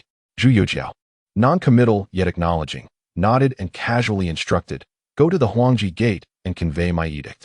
If any officials from the court arrive to seek an audience, do not obstruct them, bring them in." Upon receiving the imperial command, Luo Yangxing stepped through the grand gates of the Qianqing Palace. The biting winter wind struck him, and he suddenly realized that his inner garments were already soaked with cold sweat, his palms slick with moisture. A wave of confusion surged within him, mingled with a hint of trepidation. How did the emperor know that ministers would seek an audience shortly? How could he possibly know? Zhu Youxiao, after all, had perused the history of Ming, and at the very least, he was familiar with the narrative of Ming 1566. Historical accounts have long elucidated the machinations of the Ming court, with political dramas vividly portraying the duplicitous faces of the so-called righteous faction. Particularly, the members of the Donglin party, having made a considerable fuss after his visit to Nanhai and the subsequent purging of the inner palace, would surely be compelled to present themselves, lest they undermine their own faade of loyalty and concern for the state. Contemplating this, Zhu Youxiao let out a cold laugh. The prime minister, Fang Songjia, entangled in the red pill incident and besieged by the Donglin critiques, now resembled a startled bird, preoccupied with self-preservation and a tranquil retirement.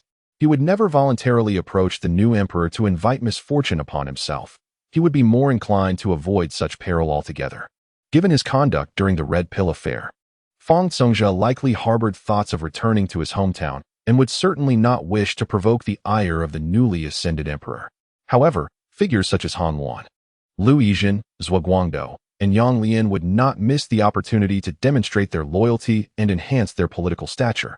The previous day's actions, departing the palace for Nanhai and enacting sweeping reforms within the inner court, had shattered the unspoken rule that the emperor remained cloistered within the depths of the palace. The tumultuous reforms, including confiscations and executions, created such a stir that if these so-called loyal ministers, who professed their dedication to the realm, remained indifferent, it would certainly tarnish their carefully cultivated images. How could they justify their moral standing and influence to the scholarly community if they failed to come forth and counsel the young sovereign under the banner of tradition and moral learning? Furthermore, using a 15-year-old newly crowned emperor as a stepping stone to elevate their own prestige would be the most cost-effective and impactful endeavor. True to this expectation, after merely sipping a couple of cups of tea, Luo Yangxing hurriedly approached with a low voice, reporting, "Your Majesty, outside the palace gates, the cabinet ministers Han Luan, Liu Yizhen, the right censor Zhang Wenda, and several officials from the 6 departments, including Zhuo Guangdou, have all come to seek an audience, and their numbers are considerable."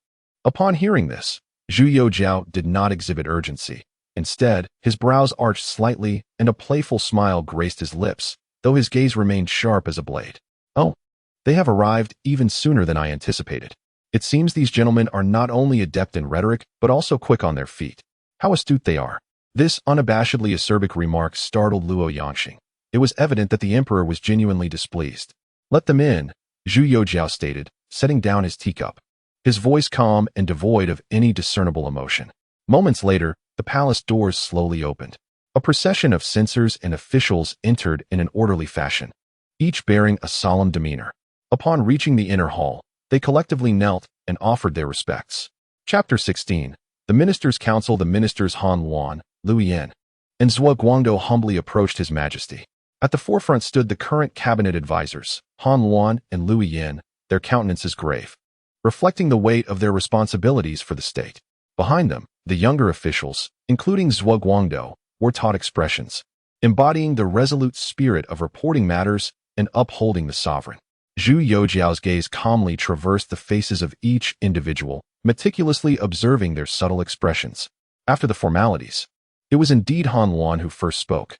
Stepping forward with his ceremonial tablet in hand, his voice was low and laden with concern. Your Majesty, we have been alarmed to hear of turmoil within the inner court. The chief officials of the Imperial Secretariat, the Imperial Stable, and the internal affairs have been abruptly purged, causing great unrest throughout the palace. As Your Majesty ascends the throne, it is imperative to demonstrate benevolence and stabilize the hearts of the people.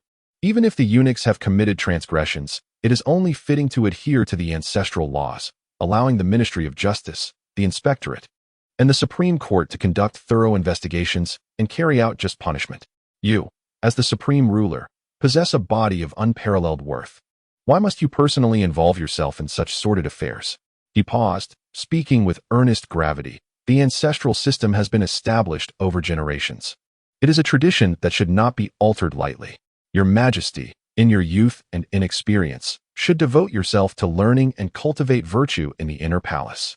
The governance of the state should be the domain of your advisors and officials. One must not, in a moment of anger, undermine the very foundation of the nation. Zhu Guangdou immediately raised his voice in agreement, his words resonating like thunder as he unfurled his well-prepared counsel. What Han Minister has articulated is entirely correct. Your Majesty, the 24 offices of the inner court have been governed by established regulations for 2 centuries, ordained by our forefathers, the Taizu and Taizong. Even if a few treacherous individuals conspire, the proper course is to uphold the law and punish them accordingly. How can we question the ancestral system based on the misconduct of a single individual and contemplate a complete reversal of established practices? If today, Your Majesty were to unilaterally alter the ancestral regulations, I dare to inquire, will you also abolish the cabinet and strip the 6 ministries of their powers tomorrow? The protocols set forth by our ancestors for the 9 ministers and all officials cannot be lightly discarded due to Your Majesty's whims in a moment of need. His fervor escalated, his cheeks reddening, eyes sparkling with what he believed to be the light of righteousness. Moreover, Your Majesty, in your youth and new reign, it is precisely the time to immerse yourself in history and cultivate your virtue. National affairs require grand strategies that should be deliberated upon by the cabinet ministers. Any deficiencies in court etiquette can be rectified by the 6 departments and the inspectorate. Your Majesty must remain in the sanctum of the palace, distant from trivial matters. To preserve your well-being, comprehend the celestial principles, and achieve the path of supreme virtue. Zhu Guangdou's voice suddenly intensified, imbued with a sense of near fury. I have also heard whispers of Your Majesty considering venturing outside the palace incognito. Your Majesty, this must not happen. The palace, fortified and secure, is a sanctuary for your sacred being. Your safety is tied to the hearts of the people. Should you tread into perilous territory, even the slightest miscalculation would render you incapable of facing your ancestors. How could we, your ministers, show our faces to the common folk? Even if one were to die 1,000 deaths, it could never atone for such a sin. I implore Your Majesty to retract this decision. Prioritizing the state and the ancestral shrine, remaining within the palace is the mark of a wise and rightful ruler. Please think thrice. Think thrice. As his words echoed in the hall, a profound silence enveloped the space, yet the tension was palpable. Although Han Luan and Liu Yin refrained from further interrupting, their expressions deepened with the loyalty and concern of devoted ministers, clearly aligning with Zhu Guangdou's perspective. The 6 ministers, particularly the censors and supervisors, looked on with admiration, perceiving the left vice minister's resounding admonition as an articulation of their own unvoiced loyalty to the throne and commitment to the state. They silently straightened their spines, as if collectively forging an invisible bastion, determined to wield the unassailable shields of ancestral precepts, sage teachings, and the safety of the sovereign to thwart any deviant actions of the young emperor that did not align with their ideals, keeping them ensconced within the depths of the palace. The atmosphere in the Qianqing palace was imbued with a solemn air of sage counsel, often unpalatable yet beneficial for governance. The reformists envisioned the young emperor, in the face of their steadfast resolve, compelled to bow his head and relinquish any unruly thoughts, returning instead to the scholarly pursuits and benevolent governance they had meticulously charted for him. Zhu Youxiao listened intently, his fingers idly tracing invisible circles on the Zitan imperial desk. His gaze shifted from the impassioned Zhuo Guangdou to the solemn faces of Han Luan and Louis Dan, then swept across the anxious expressions of the reformists behind them. He exhibited no fury, rather, a faint, almost imperceptible smirk curled at the corners of his mouth, laced with profound irony and detachment. Ah, how eloquently they spoke! How grandiloquent! Each word ostensibly aimed at relieving the emperor's burdens, yet the essence was unmistakably clear. Reforming the inner court? Absolutely not. Once ancestral precedents are breached, what assurance remains for the privileges of the outer court-s officials? Venturing beyond the palace? Unthinkable. The emperor must serve as a mere talisman, sequestered in the inner sanctum, with information filtered solely through these wise ministers. If he were to witness the world outside, how could their arguments hold sway? Youthful impetuosity? Your age renders you ignorant. You must heed the counsel of us, your elders. The righteous path to governance necessitates the emperor's scholarly pursuits and the minister's guidance over administration. This strategic assault invoked ancestral mandates to suppress reforms within the inner court, asserting that the young emperor should remain confined to his studies in the palace, all while cloaking the possibility of imperial excursions under the guise of safeguarding the sovereign's well-being. The crux of their strategy was singular: to imprison the emperor within the palace, nurturing his intellect while firmly retaining control over the actual governance and legislative authority in the hands of these erudite ministers, well-versed in the classics and ancestral doctrines. Chapter 17. The Heart of Submission. At that moment, Zhu Youxiao slowly raised his head, exhibiting neither the anticipated panic nor the embarrassment of losing composure. Instead, a faint, icy smile played upon his youthful visage, the subtle curve of his lips suffused with unmasked sarcasm and disdain. Just as the reformists were momentarily taken aback by the emperor's unexpected reaction, he spoke. His voice, though not loud and imbued with the clarity characteristic of youth, resonated like the striking of gold against ice, each word piercing through the oppressive silence. Your loyalty, I perceive. This opening statement, seemingly unremarkable, was followed by a barrage of declarations that struck with undeniable force against the newly erected walls of ancestral tradition. What was the original intention behind the establishment of the 24 offices of the inner court by the great ancestor? Zhu Youxiao's gaze sharpened like a bolt of lightning, directed squarely at Han Luan and Zhuo Guangdou. It is to serve the royal family and alleviate the emperor's burdens. It is not to allow certain eunuchs to exploit and corrupt from within, leading to the depletion of the royal treasury and even the misappropriation of military funds, thereby undermining our border defenses. The internal officials and merchants are buying false materials, the imperial stables are forcibly seizing farmland, and the imperial institutions are falsely reporting exorbitant prices. Such accumulated evils are akin to a festering sore. Yesterday's inventory revealed that the value of the confiscated items alone exceeded 1 million taels. Moreover, there are those who engage in corruption and collusion with foreign officials, meddling in governance. These heinous deeds are shocking to behold. When you speak of adhering to ancestral laws, do you mean to suggest that I should turn a blind eye to the rot that undermines our state? Who is truly shaking the foundation of our nation? Myself or these voracious rats? His voice suddenly rose, imbued with a commanding authority. We must eradicate these entrenched evils, restore discipline, and return clarity to the inner court, ensuring it serves the emperor rather than personal desires. Is this not the essence of the founding principles established by our forebears? Is this not the greatest preservation of the ancestral legacy? Are you, out of fear of excessive caution, allowing corruption to persist, while cloaking your protection of these parasites in the name of ancestral customs? Are these foreign officials, whom the eunuchs associate with, truly your fellow ministers? This series of rhetorical questions strikes at the core of the fundamental objectives laid down by our ancestors. It is not about maintaining a fade, but about fulfilling the intended function. You guard an empty shell while ignoring the decayed truth within. Who is truly betraying the original intentions of our forebears? Han Luan's lips moved slightly, eager to defend himself, but was abruptly interrupted by Zhu Youxiao. Zhu Youxiao's gaze turned sharply to Zhu Guangdou, his eyes cutting like a blade. As for leaving the palace, Zhu Youxiao spoke earnestly, his every word reflecting concern for the emperor's safety. How could I be unaware? Zhu Guangdou revealed a hint of satisfaction, ready to emphasize his point, only to find Zhu Youxiao's tone suddenly shift, becoming cold and severe.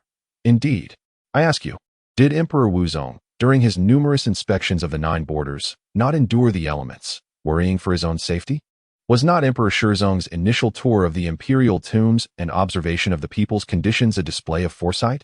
Should they all be confined by their ministers to the depths of the Forbidden City?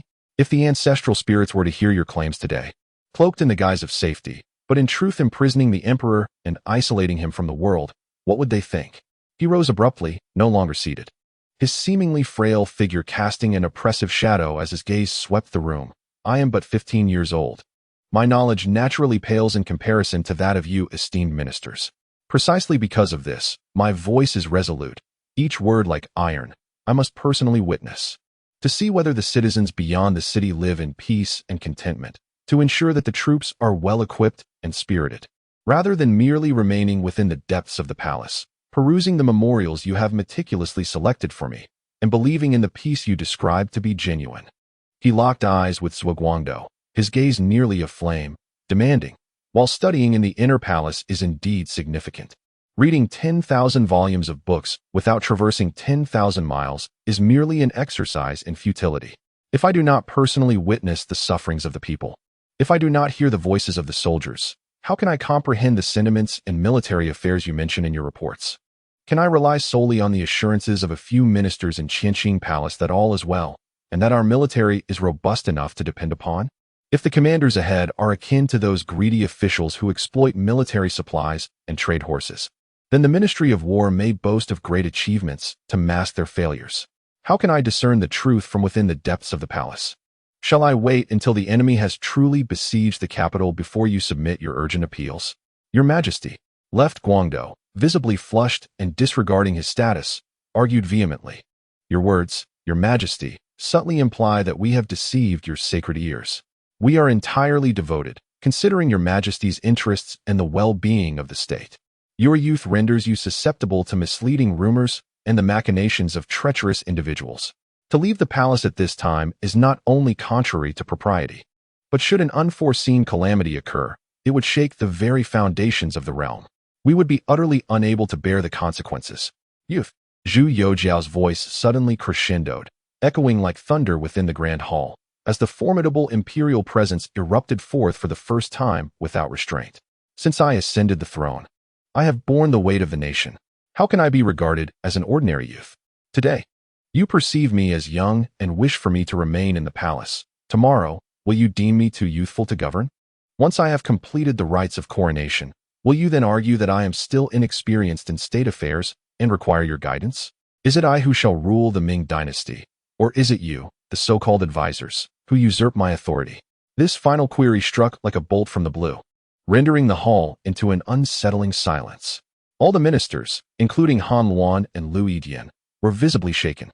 Such words were weighty, almost akin to a heart-wrenching accusation. They laid bare the true intent behind their counsel. Disguised as protection, it was a means to diminish my power. Han Luan could no longer remain seated. He knelt, trembling with fear. Your Majesty, please quell your anger. We harbor no such intentions. We are utterly loyal, as clear as the sun and moon. We beseech your Majesty to discern rightly. Behind him, others promptly knelt in unison, pleading, Your Majesty, please calm your wrath. We have no such intentions. Left Guangdou followed suit, kneeling but still maintaining an air of defiance. Your Majesty, our loyalty is as steadfast as the heavens. We harbor no intentions of overstepping. However, the ancestral laws and your Majesty's safety are vital to the state. Caution is paramount. Should your Majesty insist on reforming the system and leaving the palace, it may invite public censure and unrest among the people. I cannot bear to see your Majesty's virtue tarnished. This statement appeared to concede, but was laced with veiled threats. Should you persist, the world will speak ill of you. Public discontent. The people's sentiments? Zhu Youxiao surveyed the ministers kneeling before him, a cold smirk blossoming at the corners of his mouth. He ceased to engage in lofty debates of virtue and principles with left Guangdong, instead slowly returning to his throne, yet refraining from sitting. He abruptly turned, his gaze slicing through each pale face, his voice resonating with a calm, yet formidable power as he posed a final, earth-shattering question. Then, I ask you, are you today offering me counsel out of loyalty? Or he paused slightly, every word striking the hearts of the ministers. Are you instructing me on how to be an emperor? Are you compelling me to act according to your desires? Do you harbor even a modicum of respect for the sovereign in your hearts? Chapter 18. Heaven, Earth, Sovereign, Parent, Teacher. Do you harbor respect in your hearts?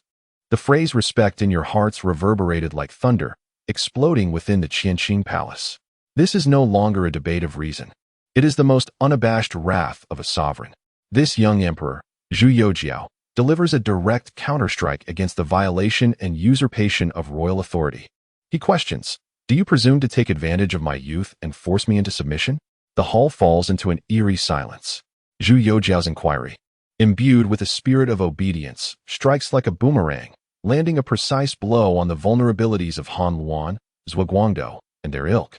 Hitting the fatal nexus of their actions with unparalleled accuracy, they weave a rope of grand ideals such as ancestral customs, sacred learning, and the emperor's safety, attempting to bind the sovereign's hands and feet, coercing him to relent and relinquish his freedom of action and power to reform. Their weapon is the moral high ground, the ostentatious pretense of concern for the emperor's well-being.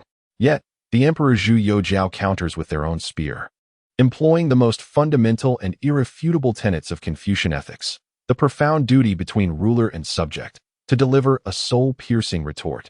Under the rigid rites of ancient hierarchy, which exalted heaven, earth, sovereign, kin, teacher, and the like, the spirit of obedience is the most basic expectation of a minister towards the monarch, the very core that sustains the entire governance structure.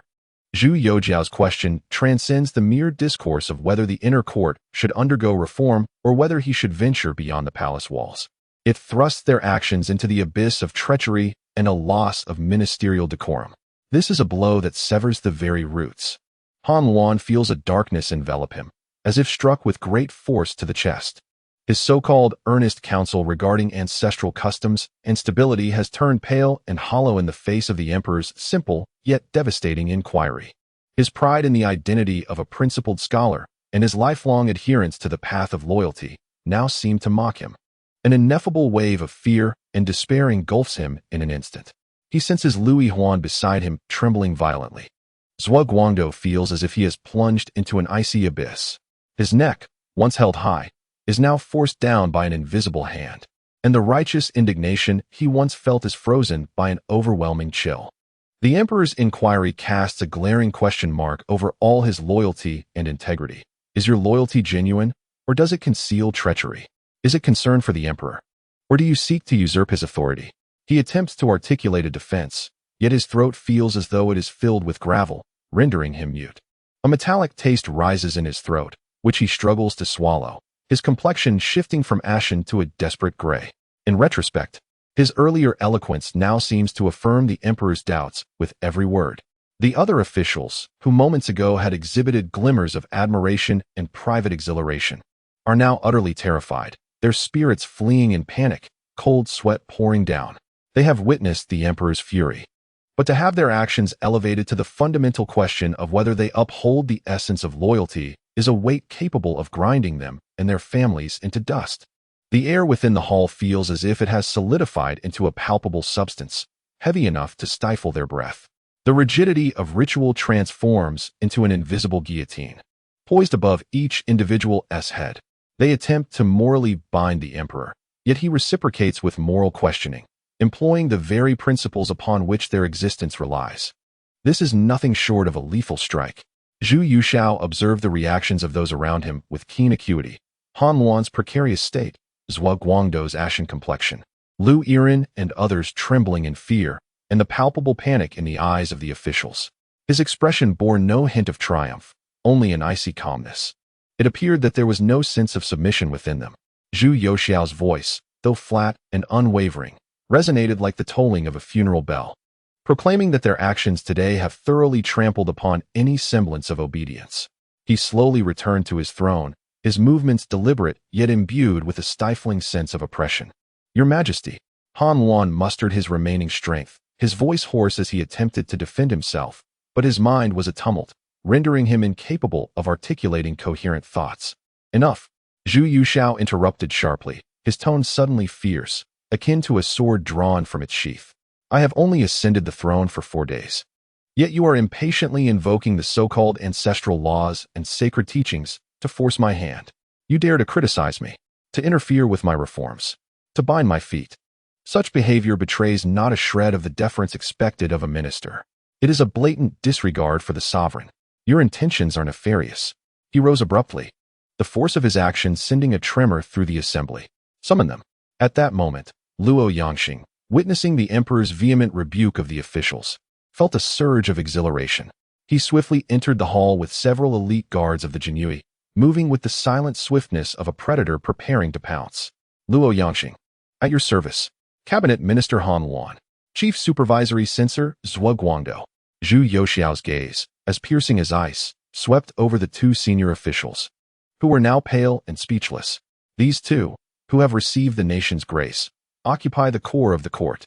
Instead of serving the state, they gather in tumult within the Qianqing Palace.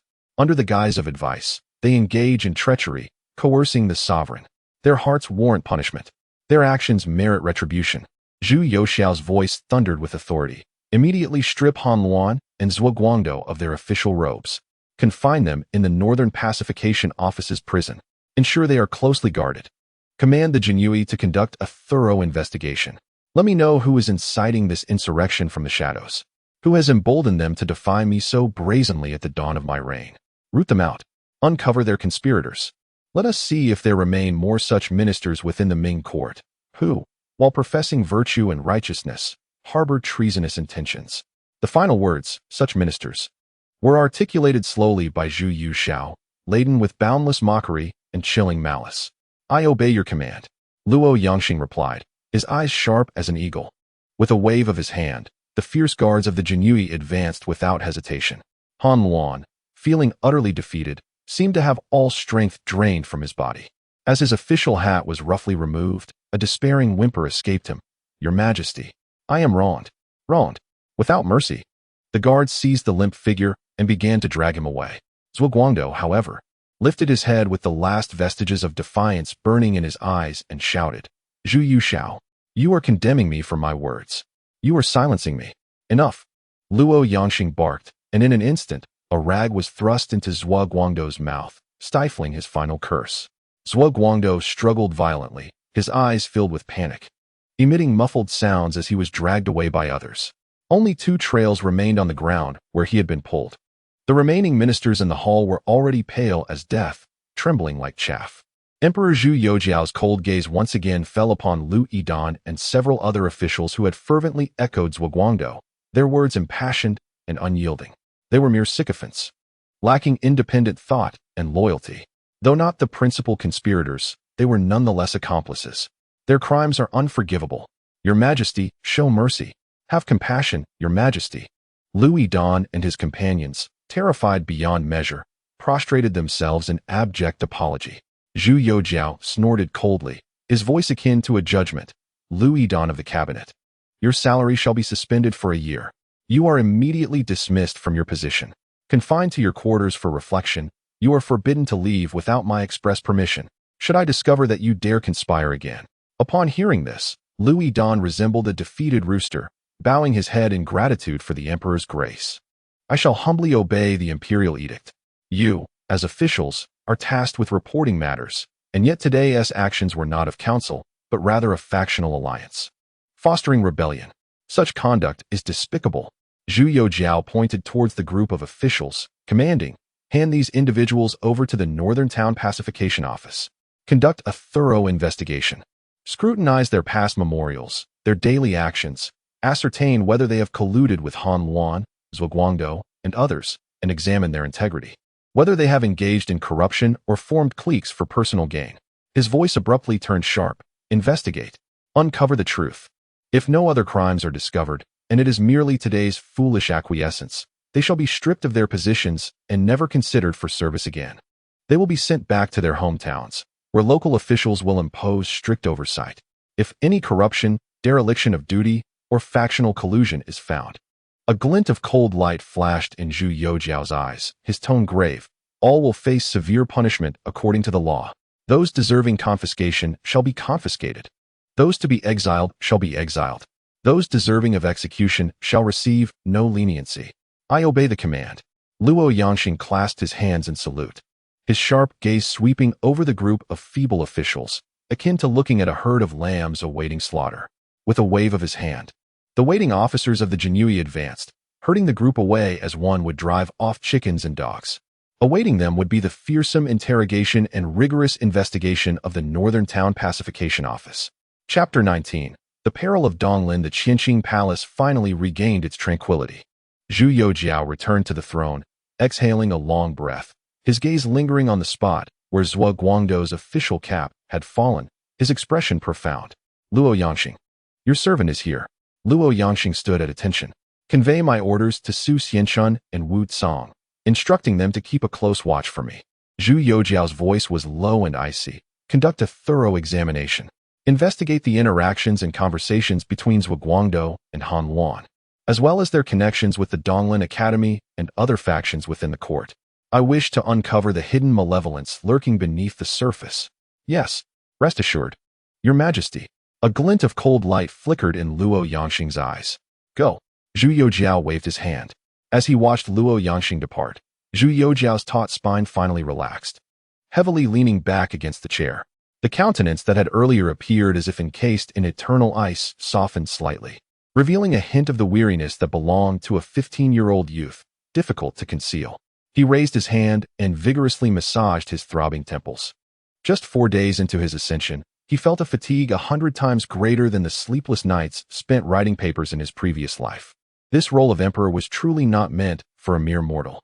A tempest in the court, sparked by a meeting with the officials, culminated in the imprisonment of 2 high-ranking ministers, Han Luan and Zhuo Guangdou, the suspension and penalization of 1 cabinet minister, Liu Ying, and the dismissal and investigation of numerous officials, thus temporarily bringing the turmoil to a close.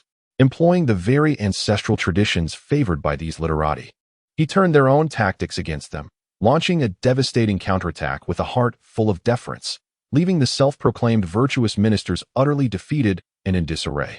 He made a clear proclamation to the entire Ming court through his actions. This 15-year-old sovereign was by no means a puppet to be manipulated at will. He wielded the power of life and death, possessed an astute understanding of human nature, and was unreserved in its execution. Zhu Youxiao reclined on the imperial throne, his fingers unconsciously tapping the armrest as his thoughts drifted to the current state of the Ming court, a veritable mess, ravaged by the negligence of his grandfather, Emperor Wanli, and the short-lived reign of his father, Emperor Taichang. His grandfather, Emperor Zhu Youxiao, reigned for an astonishing 48 years. However, the most profound legacy he left behind was not one of civil or military achievement, but rather an enduring era of neglect. From the mid-period of Wanli's reign, he withdrew into the inner palace, rarely attending court, neglecting ancestral rites, and becoming a mere shadow within the Forbidden City. The direct consequence of this imperial indifference was a near paralysis of the state machinery. Key positions within the 6 ministries, the censorate, and the Supreme Court remained vacant or were filled by proxies, lacking formal imperial appointment. The cabinet, the highest decision-making body, was often left with vacancies, leading to an accumulation of memorials that went unanswered. Important regional posts, such as governors and inspectors, were similarly left unfilled, rendering the entire bureaucratic system in a vegetative state. With an efficiency that was appallingly low, the vacuum at the center and the emperor's inaction provided fertile ground for factional strife.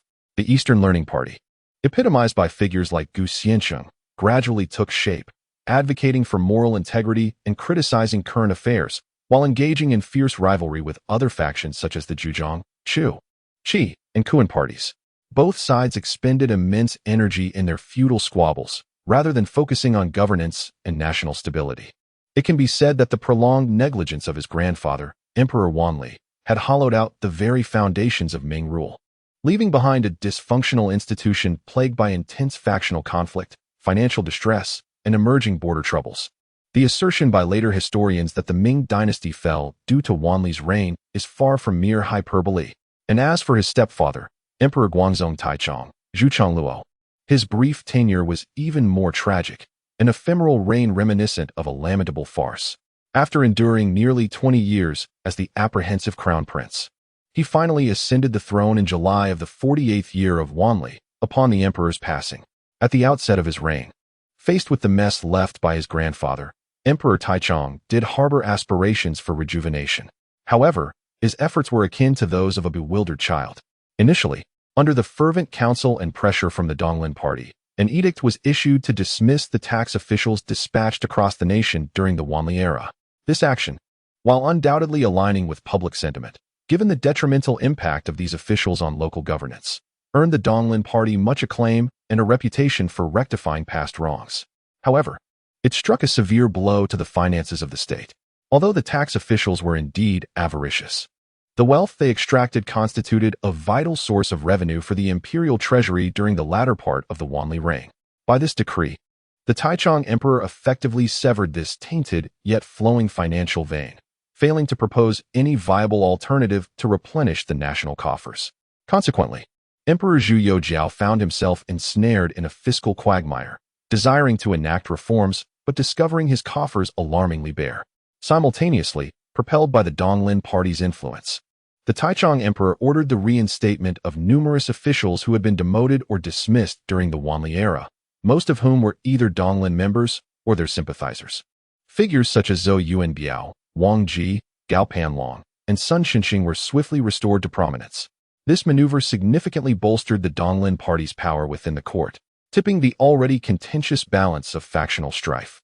With their ascendancy, the Donglin party immediately commenced purging their political adversaries, launching fierce attacks against non-Donglin factions, including the chief minister Fang Zongzhe, leveraging the Hongwan incident as a rallying cry, rather than stabilizing the court following the new emperor's ascension. The situation devolved into a chaotic and acrimonious conflict. The Taichang Emperor, aiming for a harmonious governance, inadvertently ignited the flames of factional rivalry. A stark manifestation of this turmoil was evident in the case of General Xiong Tingbai, who, while facing the formidable forces of the later Jin, was deemed an ally of the Chu faction and subsequently assailed and impeached by the censors led by Yao Zongwen and Gu Qin, many of whom were affiliated with the Donglin party. His replacement was a civil official adept in water management, Yuan Yingtai, who was then serving as the Right Vice Minister of War and concurrently the Right Assistant Grand Secretary, tasked with overseeing Liaodong. However, promoting a civilian skilled in irrigation to the critical position of managing military confrontations against Nurhasai's elite cavalry, which were pivotal to the empire's survival, was a calamitous decision. Yuan Yingtai lacked the strategic insight, military acumen, and a clear understanding of the fierce nature of the later Jin forces. This was solely due to his close ties with key figures of the Donglin Corps, such as Liu Yijing, Han Zuan, and Yi Xianggao, rendering him a trusted ally in the factional struggle. Ultimately, this miscalculation led to the rapid downfall of the two most crucial and fortified strategic bastions in Liaodong, Shenyang and Liaoyang, which fell in swift succession. The most vital regions of Liaodong were nearly entirely surrendered to the later Jin. Countless soldiers and civilians suffered horrific slaughter. The Ming Dynasty irretrievably lost its strategic initiative and most of its defensive barriers in Liaodong, forced to retreat to the Shanhaiguan front.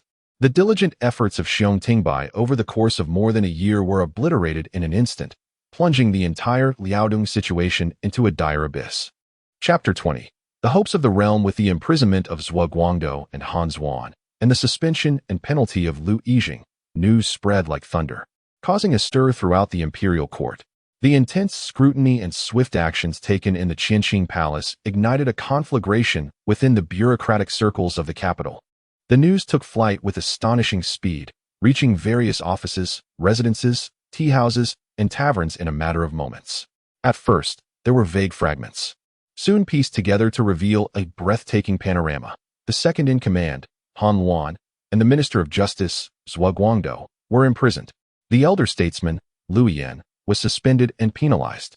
Numerous officials of the court were taken away by the Jinyui for thorough investigation.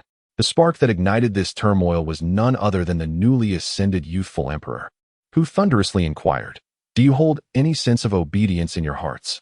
The atmosphere in the residences and academies of the Donglin party was as heavy as lead. Upon receiving the news, Yang Lian, with his precious Duan inkstone, let it crash to the ground, ink splattering and staining the pristine white carpet. Although he had not supported the counsel he had offered in the palace that day, the dreadful news struck him with an icy chill that surged from his feet to the crown of his head, as if foreseeing the impending doom of the entire Donglin edifice. Such tyranny is intolerable. Yang Lian's hair bristled, his eyes bulged with rage, his voice trembling with utmost indignation. Minister Han and Minister Zhua are the pillars of our nation. They have served with loyalty and integrity. What crime have they committed? How could His Majesty be so deceived by treacherous advisors, executing such brutal actions? The tortures of the imperial prison are not fit for gentlemen to endure. This is a disgrace to the scholarly community, a tragedy for the dynasty. Panic entwined around every heart like a chilling vine. The emperor's inquiry into obedience strikes at the very root of our freedom of speech. A certain imperial censor, who was on amicable terms with Zhuo Guangdou, turned pale, realizing that if it was Han today, who would it be tomorrow? We are in grave danger. It must be Wei Yanzheng. Last night, the inner court was purged, and today, they conspire against the loyal officials in the outer court. Until this villain is dealt with, our nation will know no peace. Some ground their teeth in fury, directing their ire towards Wei Zhongxian, their eyes ablaze with deep-seated hatred. We must unite the voices of the court and the scholars, mobilize the officials, and petition vigorously. We cannot allow these eunuchs to disrupt the governance of our state. Meanwhile, within the National University, the fervent students were equally incensed, drafting a lengthy petition overnight, vehemently condemning the emperor for punishing the innocent for their words, stifling loyalty and sincerity, demanding the release of Han and Zhua, and calling for severe punishment of those who have deceived the emperor. The tide of righteous discourse seemed poised to rise. In stark contrast to the despair and fury of the Donglin party, the officials of the Zhujiang, Chu, and Qi factions, who had long been suppressed, reacted with a more complex and subtle demeanor. In a discreet private chamber, several officials donned in casual attire clinked their cups with glee. What a delightful turn of events. One official from the Zhujiang faction raised his cup, unabashedly reveling in the moment. Han Luan and Zhuo Guangdou, you who profess to be the leaders of the clear stream and regard us as the murky flow. You have often accused us of forming factions for personal gain, undermining the principles of governance. With your arrogance, you have felt invincible, and now, your disrespect has led you to the imperial prison. Oh, how just is the way of heaven. Another lean official from the Chu faction readily agreed, his face betraying a long-suppressed joy. The Donglin party, relying on their numbers, has suppressed dissent and monopolized speech, expelling those who differ from them. Now, this grand illusion of their dominance has been shattered by a single strike from our young emperor. How refreshing. This youthful emperor, despite his tender years, wields a firm hand. He lowered his voice. Thumbs up. This question of obedience strikes at their very hearts. It pins them to the pillar of shame for disregarding their sovereign. Brilliant. Truly brilliant. However, after a fleeting moment of exhilaration, an older official, possessing a composed demeanor, set down his chopsticks with a sigh, a trace of worry etched across his brow. The satisfaction was palpable, yet have we pondered the implications? The emperor's decisive and fierce handling of Han and Zhua today is nothing short of alarming. Here we have esteemed cabinet ministers, who, with a mere command, can be seized and cast into prison as if they were mere animals. This display of imperial authority is indeed chilling. He surveyed the assembly, his voice grave, stating that while today the East Forest faction has met with calamity, what of tomorrow? Who can assure us that our own missteps or careless words might not evoke similar retribution? It seems that the court is on the brink of upheaval, and we must all exercise heightened caution in our words and actions henceforth. A sense of chilling melancholy, reminiscent of the sorrow felt when a rabbit dies and a fox mourns, silently pervaded the atmosphere amidst the clinking of cups and the haze of inebriation. The emperor's sword, while striking down upon the East Forest, is ominously suspended above us all. As the news spread, many officials found themselves enveloped in a stunned silence, scrutinizing their surroundings. They did not belong to the fervent factions, nor had they the energy for the protracted struggles of party politics. Their sole desire was to engage in meaningful work and maintain a semblance of peace. Deep within the Ministry of Revenue, in a modest office, sat Li Ruhua. The Minister of Revenue, an elderly official who had endured the trials of both the Wanli and Taichang eras. For decades, he had been worn down by administrative lethargy and fiscal distress, and now he sat before his desk, weary. Before him lay several thick ledgers. Their ink faded and yellowed with age, some dating back to the 45th year of Wanli or even earlier. One open page bore the shocking figures of 2 million taels of unpaid silver from the first year of the Tianqi era in Liaodong, and an accumulated debt exceeding 3 million taels from various military garrisons. Li Ruhua's gnarled fingers unconsciously traced the coarse pages of the ledger. The news from Qianqing Palace had already reached his ears, and while he was initially taken aback, that shock had now transformed into a heavy sigh that lingered in the stagnant air of the office.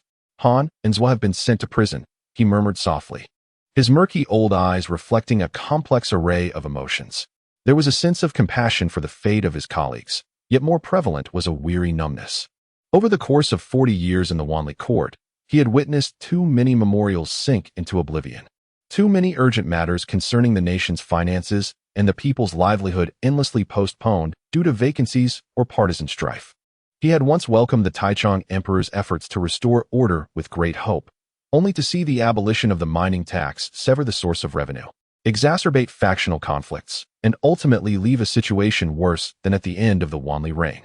The phrase loyalty and obedience echoed in his mind, accompanied by a bitter smile on his age-spotted face. Setting aside factional divides, in light of today's events at Qianqing Palace, the fervent counsel of Han, Zhua, and others, while impassioned and relentless, indeed overstepped the bounds of propriety. The emperor's retaliatory measures, though harsh, seemed not entirely without justification. At the very least, this youthful sovereign exhibited a quality sorely lacking in both the Wanli and Taichang emperors: decisiveness and resolve. His gaze returned to the disheartening figures in the ledger. Military pay for Liaodong, provisions for the 9 border garrisons, and official salaries were all insatiable voids. He recalled the jubilant cheers of the East Forest faction and the populace when the Taichang Emperor abolished the mining tax, and the subsequent accusations against Xiong Tingbai for the mismanagement of military funds. Indeed, what greater folly could there be? However, within the heart of the old minister, burdened by financial woes, and among many officials like him, who had long been numbed by the incessant turmoil, the tempest brewing in the Qianqing Palace stirred faint ripples, akin to a stone cast into a still pond. They keenly sensed a distinct aura emanating from the young emperor, markedly different from that of Wanli and Taichang. In the 4 days since his ascension, a thorough cleansing of the inner court, executed with relentless vigor. On the very next day after his enthronement, he wielded his authority with thunderous resolve, seizing control of the imperial horse agency and unearthing a fortune in illicit silver. This decisiveness and execution were realms beyond the imagination of the Wanli era. Confronted with the formidable opposition from the cabinet elders and the scholarly faction, he not only stood his ground but also countered with profound respect and clarity, ultimately suppressing dissent with an iron fist. His conviction and audacity far surpassed his years. With a clear objective, he abhorred vacuous discourse. Whether reforming the inner court, planning to inspect the provinces, or addressing ministers today, the new emperor's intentions were unmistakably resolute. He was determined to act. He sought control. He detested the feudal debates and obstructions masquerading as venerable traditions and sacred doctrines. The recovery of embezzled funds last night aimed at the military provisions for Liaodong. Today's suppression of the court served to eliminate obstacles, his direction strikingly pragmatic and clear. Perhaps, just perhaps, this sovereign was truly different. A clandestine, almost unutterable hope began to quietly germinate within Li Ruhua's weary soul. He had been drained of vitality by Wanli's apathy and had lost all hope due to Taichang's impotence. No longer did he yearn for an ideal realm of flourishing governance under a sagacious ruler. Instead, he desperately craved a captain who could steer this beleaguered ship out of the quagmire and restore the functionality of a machine corroded by factional strife. More subtle transformations seemed to begin unfolding silently. Xiang Qingyun, an undersecretary in the Ministry of Works, responsible for river engineering, returned home after a day's work to hear the news. He silently finished his meager dinner, refraining from joining his family's discussions, and quietly retreated to his study.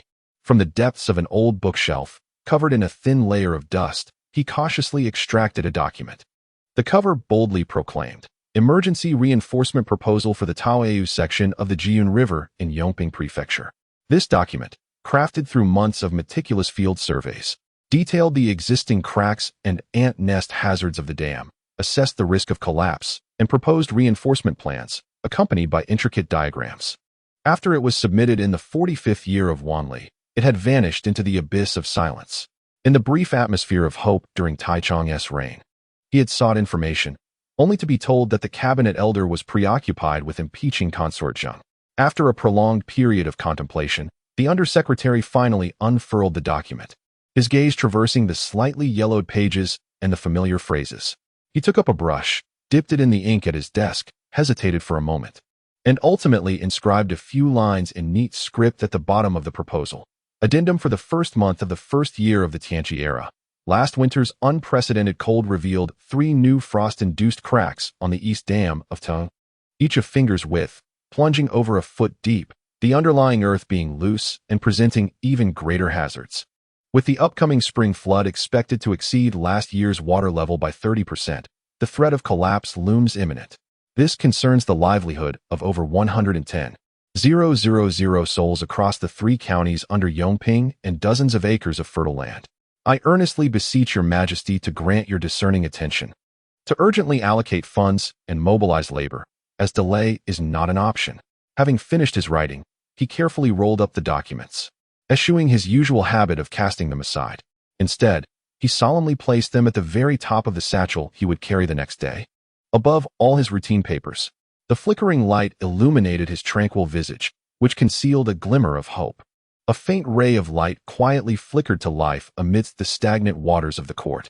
Countless officials, much like this astute minister, though still filled with caution and unease, began to secretly yearn for the young emperor, Zhu Youxiao, who wielded his power with ruthless precision and a singular focus on results, dismissing idle chatter.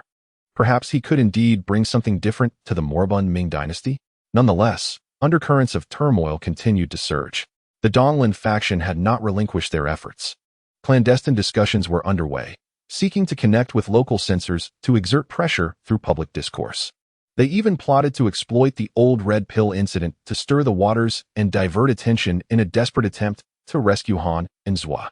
Meanwhile, the non-Donglin factions, reveling in the chaos, began to cautiously gauge the winds of change, seeking to find their place or align themselves within the new dynamics.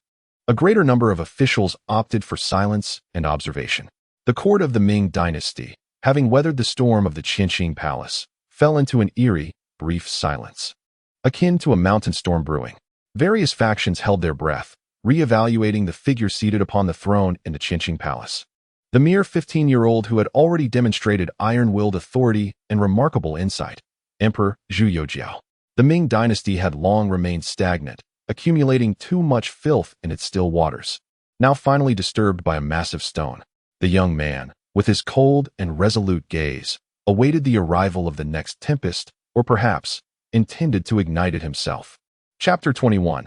The Jinui Interrogation Chamber. Line up, all of you. With a thunderous bellow from the commander of the Jinui, over 30 once arrogant court officials were unceremoniously herded into the ominous and heavy doors of the interrogation chamber at the Northern Pacification Office, resembling lambs led to slaughter. Their crimson and azure robes were in shambles, gold-threaded insignias askew, some even torn halfway, revealing their dust-covered white undergarments beneath. Ouch! Inspector Zhang Wenhui stumbled, his forehead colliding forcefully with the slick, cold stone wall, blood gushing forth. Trembling, he raised his well-groomed hand, staring at the glaring crimson in his palm, and suddenly let out a piercing wail. I demand to see His Majesty. I am wronged. Silence. A burly Jinui enforcer raised his dark scabbard, its slicing wind crashing down upon Zhang's hunching back with a dull thud. I'll let you taste the bitterness of the people right now. Let us see if your old bones are tougher than the strings of the interrogation chamber. At the entrance of the chamber, Zhao Zhongwu, a junior flag-bearer, instinctively touched the hilt of his brand-new embroidered spring knife at his waist. The cold sharkskin scabbard emanated a fragrant hint of tung oil, while the tightly wound blue hemp cord around the hilt had only been issued from the armory 3 days prior. He had been so eager to hold it that even his wife rolled her eyes at him during the night. Stealing a glance at his equally dazed subordinates, he lowered his voice. Stand tall, and keep your eyes wide open. The Emperor's favor towards our Jinui is indeed a tremendous honor. Should anyone show cowardice or weakness, disgracing the Emperor, I shall be the first to flay them alive." A young guard stationed at the entrance, his Adam's apple bobbing as he swallowed hard, spoke with a barely perceptible tremor. "Such a spectacle. My father served in the garrison for 30 years and likely never dreamt of witnessing so many in red and green robes entering the imperial prison together." Zhao Zhongwu did not respond immediately. His calloused fingers unconsciously caressed the pristine hilt of a new dagger, his thoughts drifting back to the smoky summer nights of his father's lifetime. His father often indulged in cheap wine, reminiscing about the glorious past of the Jinui during the Yongle era, when the Ti were as fierce as wolves, sweeping through the homes of numerous nobles overnight. Treasures flowing into the northern inspectorate, and in the early years of the Changhua reign, the imperial prison was overcrowded, with hallways packed with officials awaiting trial. Those tales, once dismissed as the boastful fabrications of an old man, now vividly unfolded before his eyes in blood and reality. "Listen closely." Zhao Zhongwu suddenly jolted from his reverie, a tumultuous mix of exhilaration and trepidation surging through him, straightening his long-slouched back with newfound resolve. His voice rose sharply, infused with a fierce determination. "These hypocritical officials, they strut about, looking down upon us, yet dare to bully our young emperor and stir trouble in the court. Now that they have fallen into our hands at the Northern Inspectorate, they shall learn what it means to face the might of the emperor's personal guards. They shall understand the rules of the imperial prison."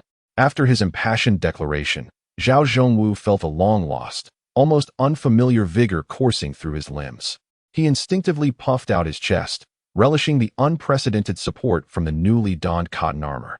Reflecting on the recent transformative upheaval within the Jinui felt like a surreal dream.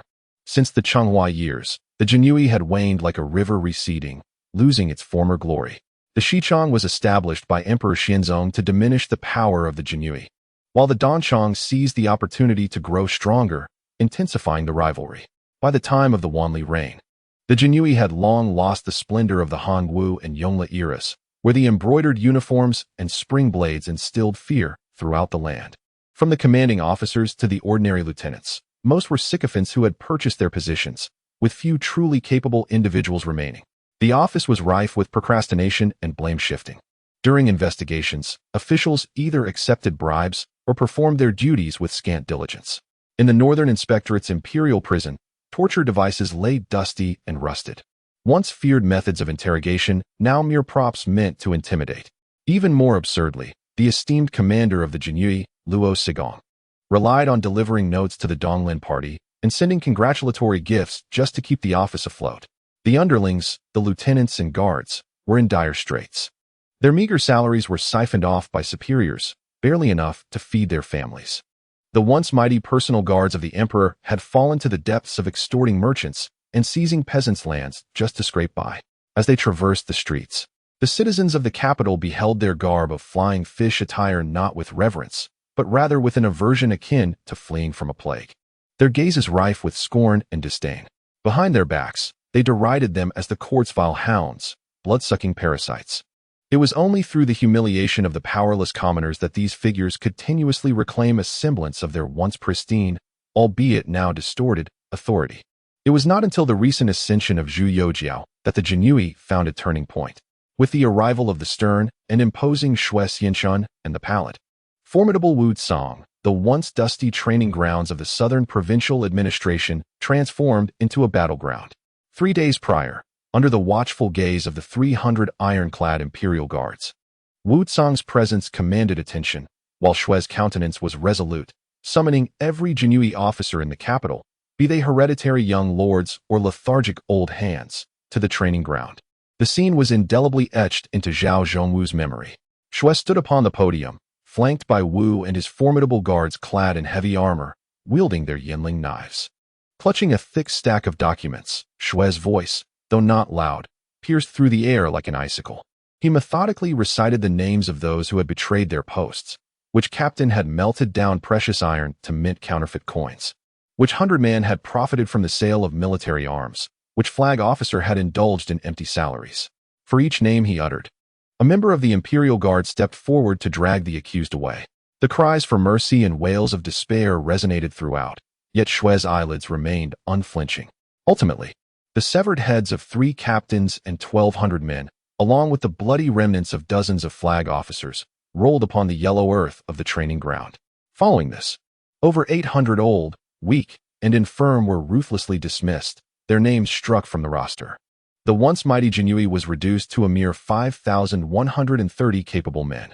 Upon the inventory of arms, it became apparent that the so-called armor stored in the armory was largely antiquated relics from the Changhua and Zhengde eras, corroded and as fragile as a decayed fishing net, barely held together by frayed ropes. The padding had long since hardened and turned black, exuding a foul odor. Zhao Zhongwu's worn armor, aged nearly a decade, was considered among the better pieces here. The embroidered spring knives, emblematic of the Jinyui's status, were even more abominable, scabbards peeling to reveal rotten wood, blades bent like saw teeth, marred by rust, rendering them utterly useless for combat, not even capable of cleaving through a sturdy piece of firewood. Was this truly the reliance of the emperor's personal guard? Was this the weapon meant to safeguard his majesty? Wu Tsang's voice, as frigid as ice on the coldest of winter days, echoed as he casually seized a rusted blade. With a simple twist of his fingers, it snapped in two with a resounding crack. He surveyed the now silent training ground, his gaze sharp as a blade. From this day forth, all of this rubbish shall be cast into the furnace. Not a single piece shall remain. What followed was a display of unprecedented magnitude that Zhao Zhongwu and his comrades had never witnessed.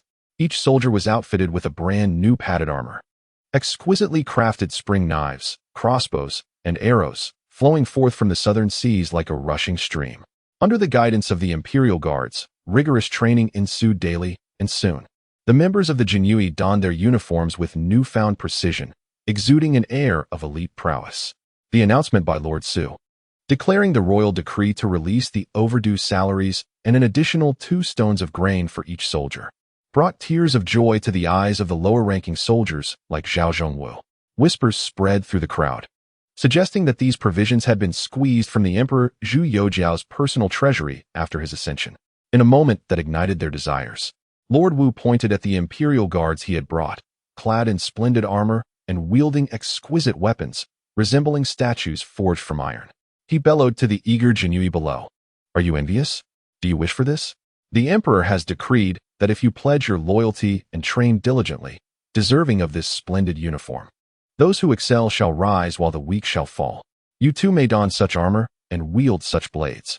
Glory to your ancestors begins today. The phrase glory to your ancestors reverberated within Zhao Zhongwu, igniting a fervent rush of warmth that surged from his soles to the crown of his head, even causing his grip on the hilt of his sword to grow warm. He inhaled the air at the gates of the prison, mingled with the scents of blood, dampness, and a hint of fresh tung oil, his chest swelling as the muscles beneath his new armor tightened. From a distance, under the dim light of torches, the imposing figure of a Jinyui banner, fierce and fresh with murderous intent, stood like a god of war, firmly anchored before the gates of the prison, which symbolized death and fear. Chapter 22. The Great Rodent of the Nation. In the interrogation room of the Northern Supervisory Office, candle flames flickered. The clanking of chains cut through the silence, occasionally pierced by screams of agony. Within the damp and chilly prison, the crackling of torches illuminated the blood-stained walls. Left Guangdou hung from the torture rack, his clothes soaked in cold sweat, yet he remained silent, his head bowed. Across the table, the Jinyui deputy Su Xianshun stood with his hands clasped behind his back, several yellowed ledgers laid out before him. Left, sir, stop putting on a brave front and confess, Su Xianshun said, leisurely flipping through a ledger while seated in an imposing chair. Humph. Left Guangdou scoffed. Su Xianshun, I stand justly and upright. I fear not your slander. You hounds, you self-proclaimed censors, though you may dare to reprimand, you have the audacity to threaten the emperor with ulterior motives. How can you claim to be just and upright? Su Xianshun sipped his tea slowly. You can be as stubborn as you wish, it matters not. The other censors have already confessed, and I have dispatched the Jinyui to search your residence. Left Guangdou's expression changed dramatically. How dare you? Su Xianshun laughed derisively. Left Guangdou, I wonder how you came to hold the position of left assistant censor. Your sins are decreed by the emperor. Do you truly believe you can leave here alive? Meanwhile, in the eastern streets of the capital, teams of Jinyui clad in flying fish attire aggressively stormed the residences of various officials, seeking evidence based on their testimonies. At the entrance of the left residence, the leading squadron commander of the Imperial Guards, Anjanui Captain Zhao Yinzi, with a newly adorned embroidered spring knife at his waist, cast a cold gaze upwards at the plaque inscribed with left residence. With a mocking smile, he commanded, "Break down the door." Bang! Two formidable enforcers bore a heavy battering ram and struck fiercely against the vermilion doors. A cacophony of frantic shouts erupted from within, followed by the quaking figure of an elderly doorkeeper who cautiously opened a narrow crack in the door and peered out. "Esteemed gentlemen, this is a matter of the Jinui." Zhao Yinzi forcefully pushed the door wide open, commanding with a fierce tone, "Zhu Guangdou is suspected of treason. By imperial decree, we are here to conduct a search. All bystanders are to be apprehended." The doorkeeper, paralyzed with fear, fell to the ground, trembling as he pleaded, "My lord, our master is an honest official. You cannot." A single kick from one of the enforcers sent the doorkeeper sprawling, and the Jinui surged into the residence like a tidal wave. Instantly, chaos erupted within. Maids and servants fled in terror, while several guards attempted to intervene, only to be swiftly subdued by the Imperial Guards. Zhao Yinzi strode purposefully towards the study, kicking the door open with force. "Search, thoroughly, inch by inch," he barked. "Account books, silver, secret correspondence. Leave not a single item unexamined." The enforcers began to ransack the place, and soon a lieutenant triumphantly extracted a ledger from a hidden compartment behind the bookshelf, exclaiming, "My lord, we have found it." Zhao Yinzi took the ledger, flipping it open with a cold smirk. "What a pristine stream," he scoffed. In just the previous year, bribes from salt merchants, cloth merchants, and grain merchants totaled 37,000 taels. Other lieutenants unearthed several large chests from the cellar, prying them open to reveal neatly stacked silver ingots, with the top few inscribed with the words Imperial Treasury. "My lord, this is the silver allocated to the border troops by Lord Taichang." One lieutenant gasped.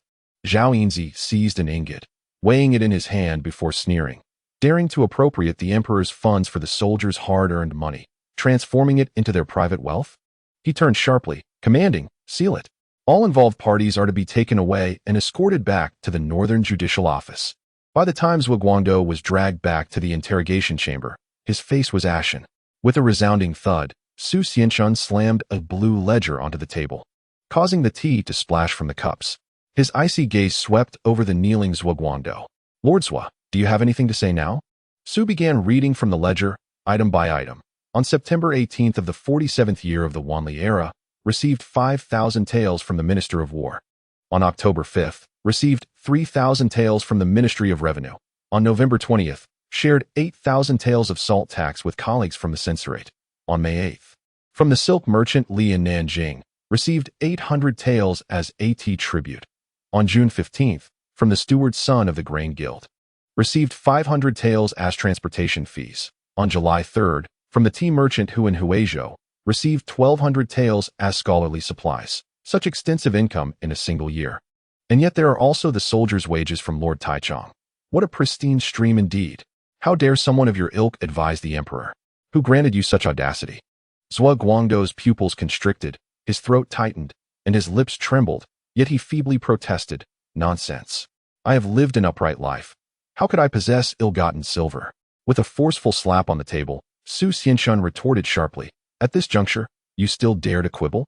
Rising to his feet, he loomed over Zhu Guangdou, declaring, "With the evidence at hand, you are worthy of execution 10 times over. If you do not confess, your entire clan may face annihilation." Zhu Guangdou was shaken to his core by the fierce admonition, and he crumbled to the ground, the last vestiges of his hope shattered. "Very well, very well." He closed his eyes and sighed deeply, his voice akin to withered leaves drifting to the ground, for the ledger contained nothing but truth. "In this endeavor to dissuade His Majesty, we do not seek power or influence. Rather, we aspire to earn the admiration of the world under the guise of sincere counsel. The emperor is still young, and should we present ourselves as purveyors of integrity, the people shall regard the Donglin faction as loyal and forthright. Even if our words are fervent, they will be perceived as expressions of concern for the nation and its people.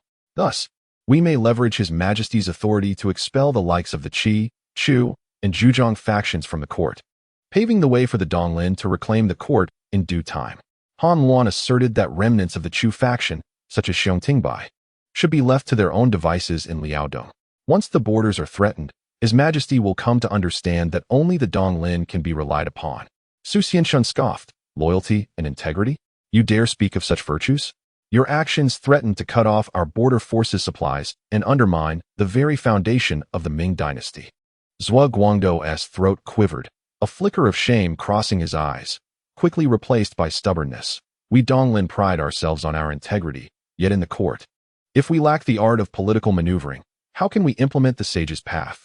The 200,000 taels from the treasury, now under the command of Xiong Tingbai, a product of the Chu faction, was first proposed by Han Luan.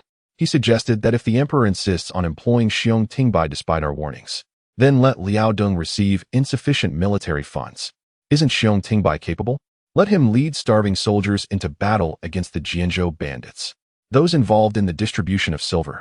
Apart from Han Luan, Louis Dan, and myself, included Qian Qianyi, Vice Minister of Rights, Gao Panlong, a censor from the Grand Court, Yuan Huazhong, Yi Qingxue, son of the Grand Secretary Yi Xiangao, Zhao Nanxing, Minister of the Ministry of Rights, and Kai Zhonghan, Vice Minister of War.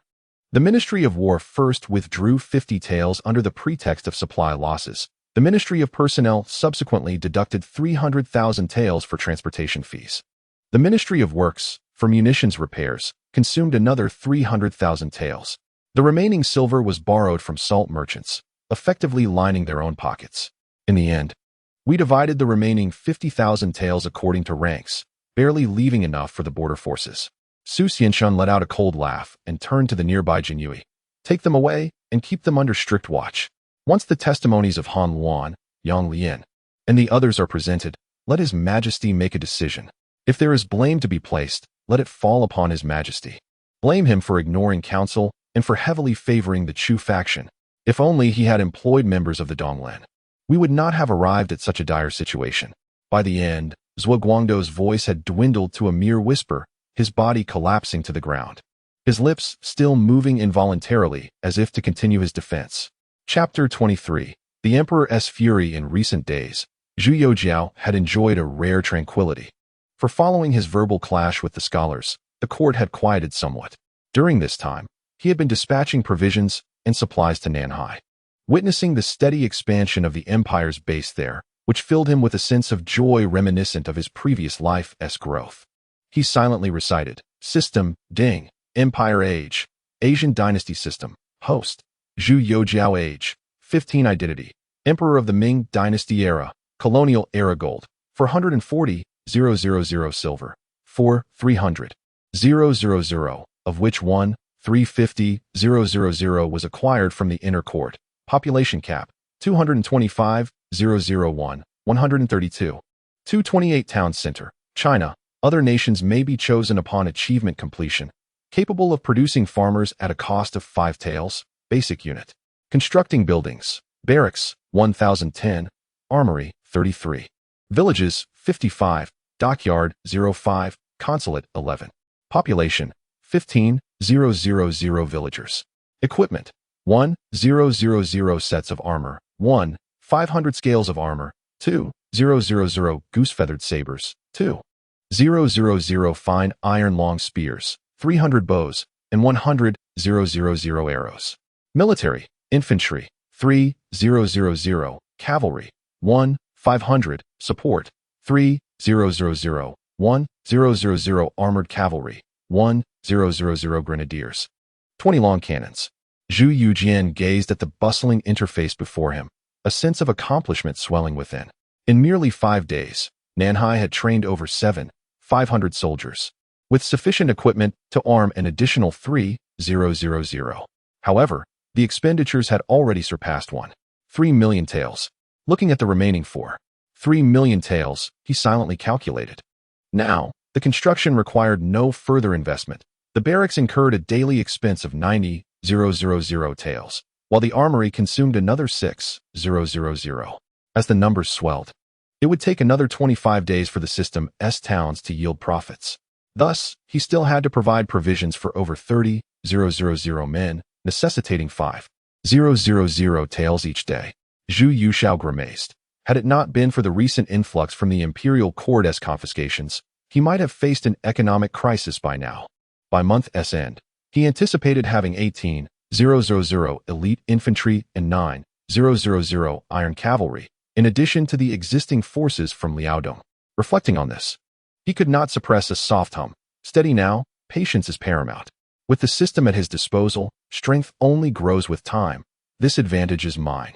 Just as Zhu Youxiao was lost in thought, Lu Ryu entered quietly, whispering, "Your Majesty, Su Xianshun requests an audience." Zhu Youxiao's eyes brightened. "Let him in." Su Xianshun knelt upon the cold golden bricks of the Qianqing Palace, holding aloft a thick stack of testimonies and account books.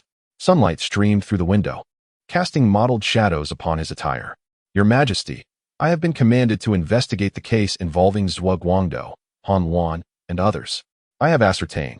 His voice was steady and powerful. The cabinet ministers Han Luan, Lu Yizhen, Inspector Zhuo Guangdou, and Censor Yuan Huazhong, along with Xia Jieyu, sought to gain fame in the name of straightforward counsel, deceiving your Majesty in his youth. Though they claim to act in the spirit of honest advice, they are, in truth, engaged in party strife, aiming to eliminate rivals and seize control of the court, posing as loyal ministers, yet they are treacherous. Zhu Youxiao let out a cold laugh, preparing to respond when he noticed Su Xianshun suddenly falter. "There is another matter. During my search of the Zhuo estate, I uncovered." "Speak plainly." Zhu Youxiao impatiently slammed the table. "How can a high-ranking commander of the Jinui stammer?" Su Xianshun clenched his teeth. "In the cellar of the Zhuo estate, I discovered official silver stamped with the imperial seal. This is the very silver allocated by the late emperor to the border troops to compensate for unpaid salaries." With a crash, Zhu Youxiao's teacup shattered, porcelain shards scattering as scalding tea splashed onto Su Xianshun's face. "Who has tampered with these funds?" Zhu Youxiao's expression darkened like iron. Su Xianshun gestured for Lu Ryu to pass the ledger to Zhu Youxiao, who slowly received the account book. Zhu Youxiao's fingertips glided over the pages, and with each turn, the chill in his gaze deepened.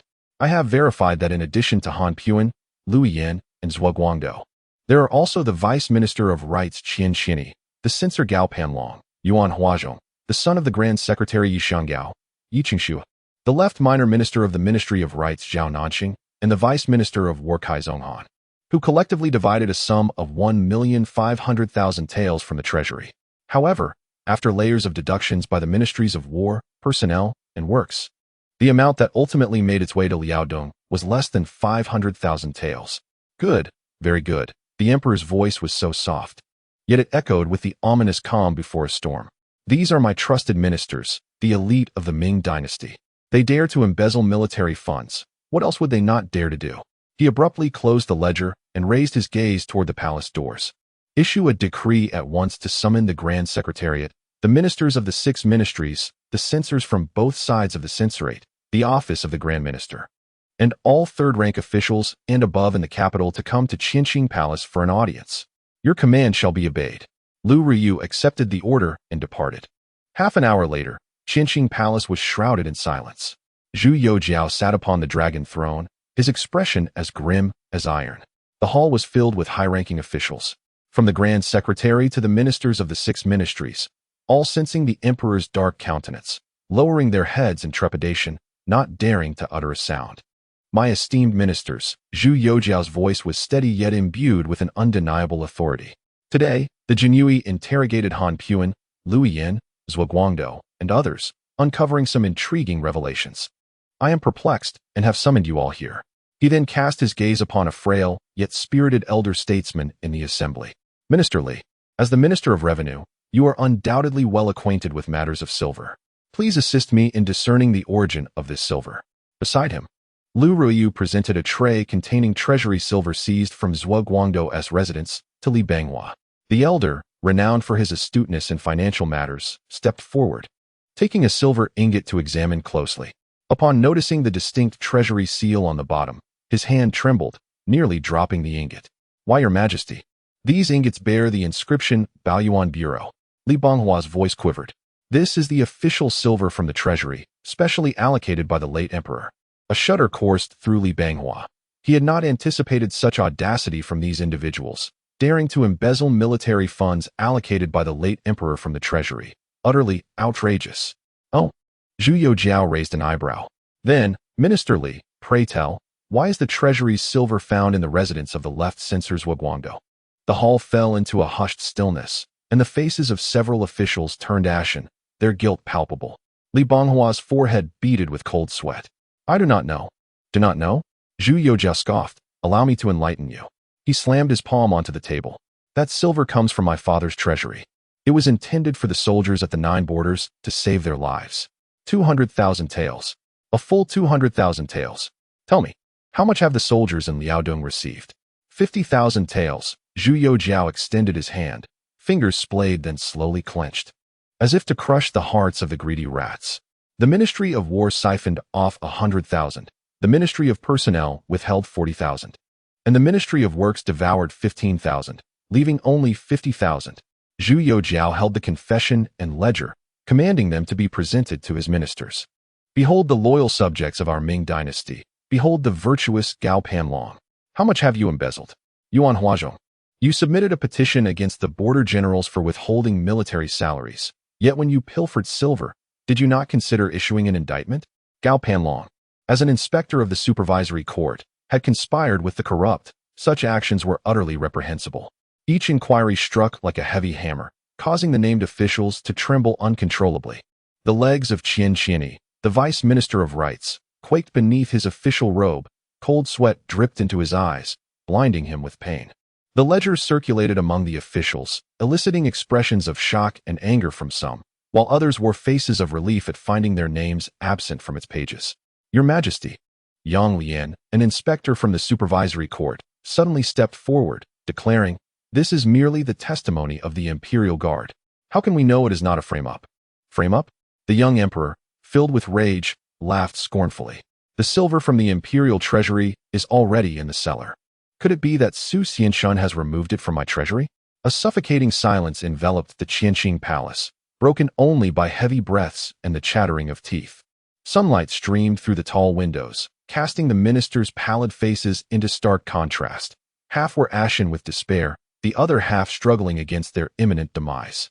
The high-ranking officials knelt in unison, while Zhu Youxiao's chest heaved violently, the flames of his anger gradually cooling into something more chilling and formidable. He slowly returned to the dragon throne. Very well. It is said that the Imperial Guard serves as my hounds. Today I shall provide the world with fairness, so that all may witness the true visage of these sanctimonious individuals. He commanded, summon Minister of Revenue Li Banghua, together with Right Deputy Censor Zhang Wenda and Right Junior Minister of the Court of Judicial Review Lu Qing. My voice is resolute. Based on the evidence gathered by the Imperial Guard, confessions, and ledgers, within 3 days, conduct a thorough re-examination of this case. Let every ounce of silver, every ledger entry, and every confession be scrutinized until the truth is revealed. Clarity must prevail. Prior to this, dismiss all involved officials from their posts and detain them in the imperial prison. Upon verification of the facts, strip them of their titles, confiscate their assets, and exile their entire families to Yunnan, forbidding them from participating in the imperial examinations for 3 generations. Zhu Youxiao slammed his palm on the table, declaring, I will make it known to all ministers that those who dare to embezzle military funds shall meet this fate. We obey your command. Li Banghua, Zhang Wenda, and Lu Qing bowed in acceptance, while the other officials prostrated themselves on the ground, too fearful to breathe. Soon, a contingent of fully armed guards entered, stripping the errant officials of their robes and dragging them away. In an instant, the Qianqing palace felt half empty, the atmosphere stifling. Zhu Youxiao sat coolly upon the dragon throne, casting a cold, sweeping glance at the remaining officials, his voice devoid of warmth. I leave you with this final admonition. You consume the people's resources. You feast upon their toil. Dismissed. With that, he swept out of the hall. Chapter 24. The distorted Ming after Zhu Youxiao's departure. The Qianqing palace fell into a profound silence. Fang Congzhe stood within the hall, gazing at the emperor's receding figure, his heart a tumult of emotions. Although the emperor had grown up in the secluded palace, he remained deeply concerned for the welfare of the people. His wrath today, driven not by personal grievances, but by a steadfast commitment to the common folk of the Ming Dynasty, was evident. Heaven has opened its eyes. Our Ming Dynasty is fortunate to have such a wise ruler, truly a blessing for the people and the court alike. He sighed softly, raising his gaze to survey the ministers within the hall. At this moment, With the cabinet officials Han Zhuan and Lu Yidan imprisoned for corruption, he found himself alone, bearing the weight of the court. Ahem. Fang Songjia cleared his throat as the head of the cabinet. His decades of experience in the political arena had taught him that although the emperor had taken decisive action today, there remained some leniency regarding the scope of the investigation. Should the matter be pursued, it would be difficult to find an unblemished individual within the Qinqing Palace.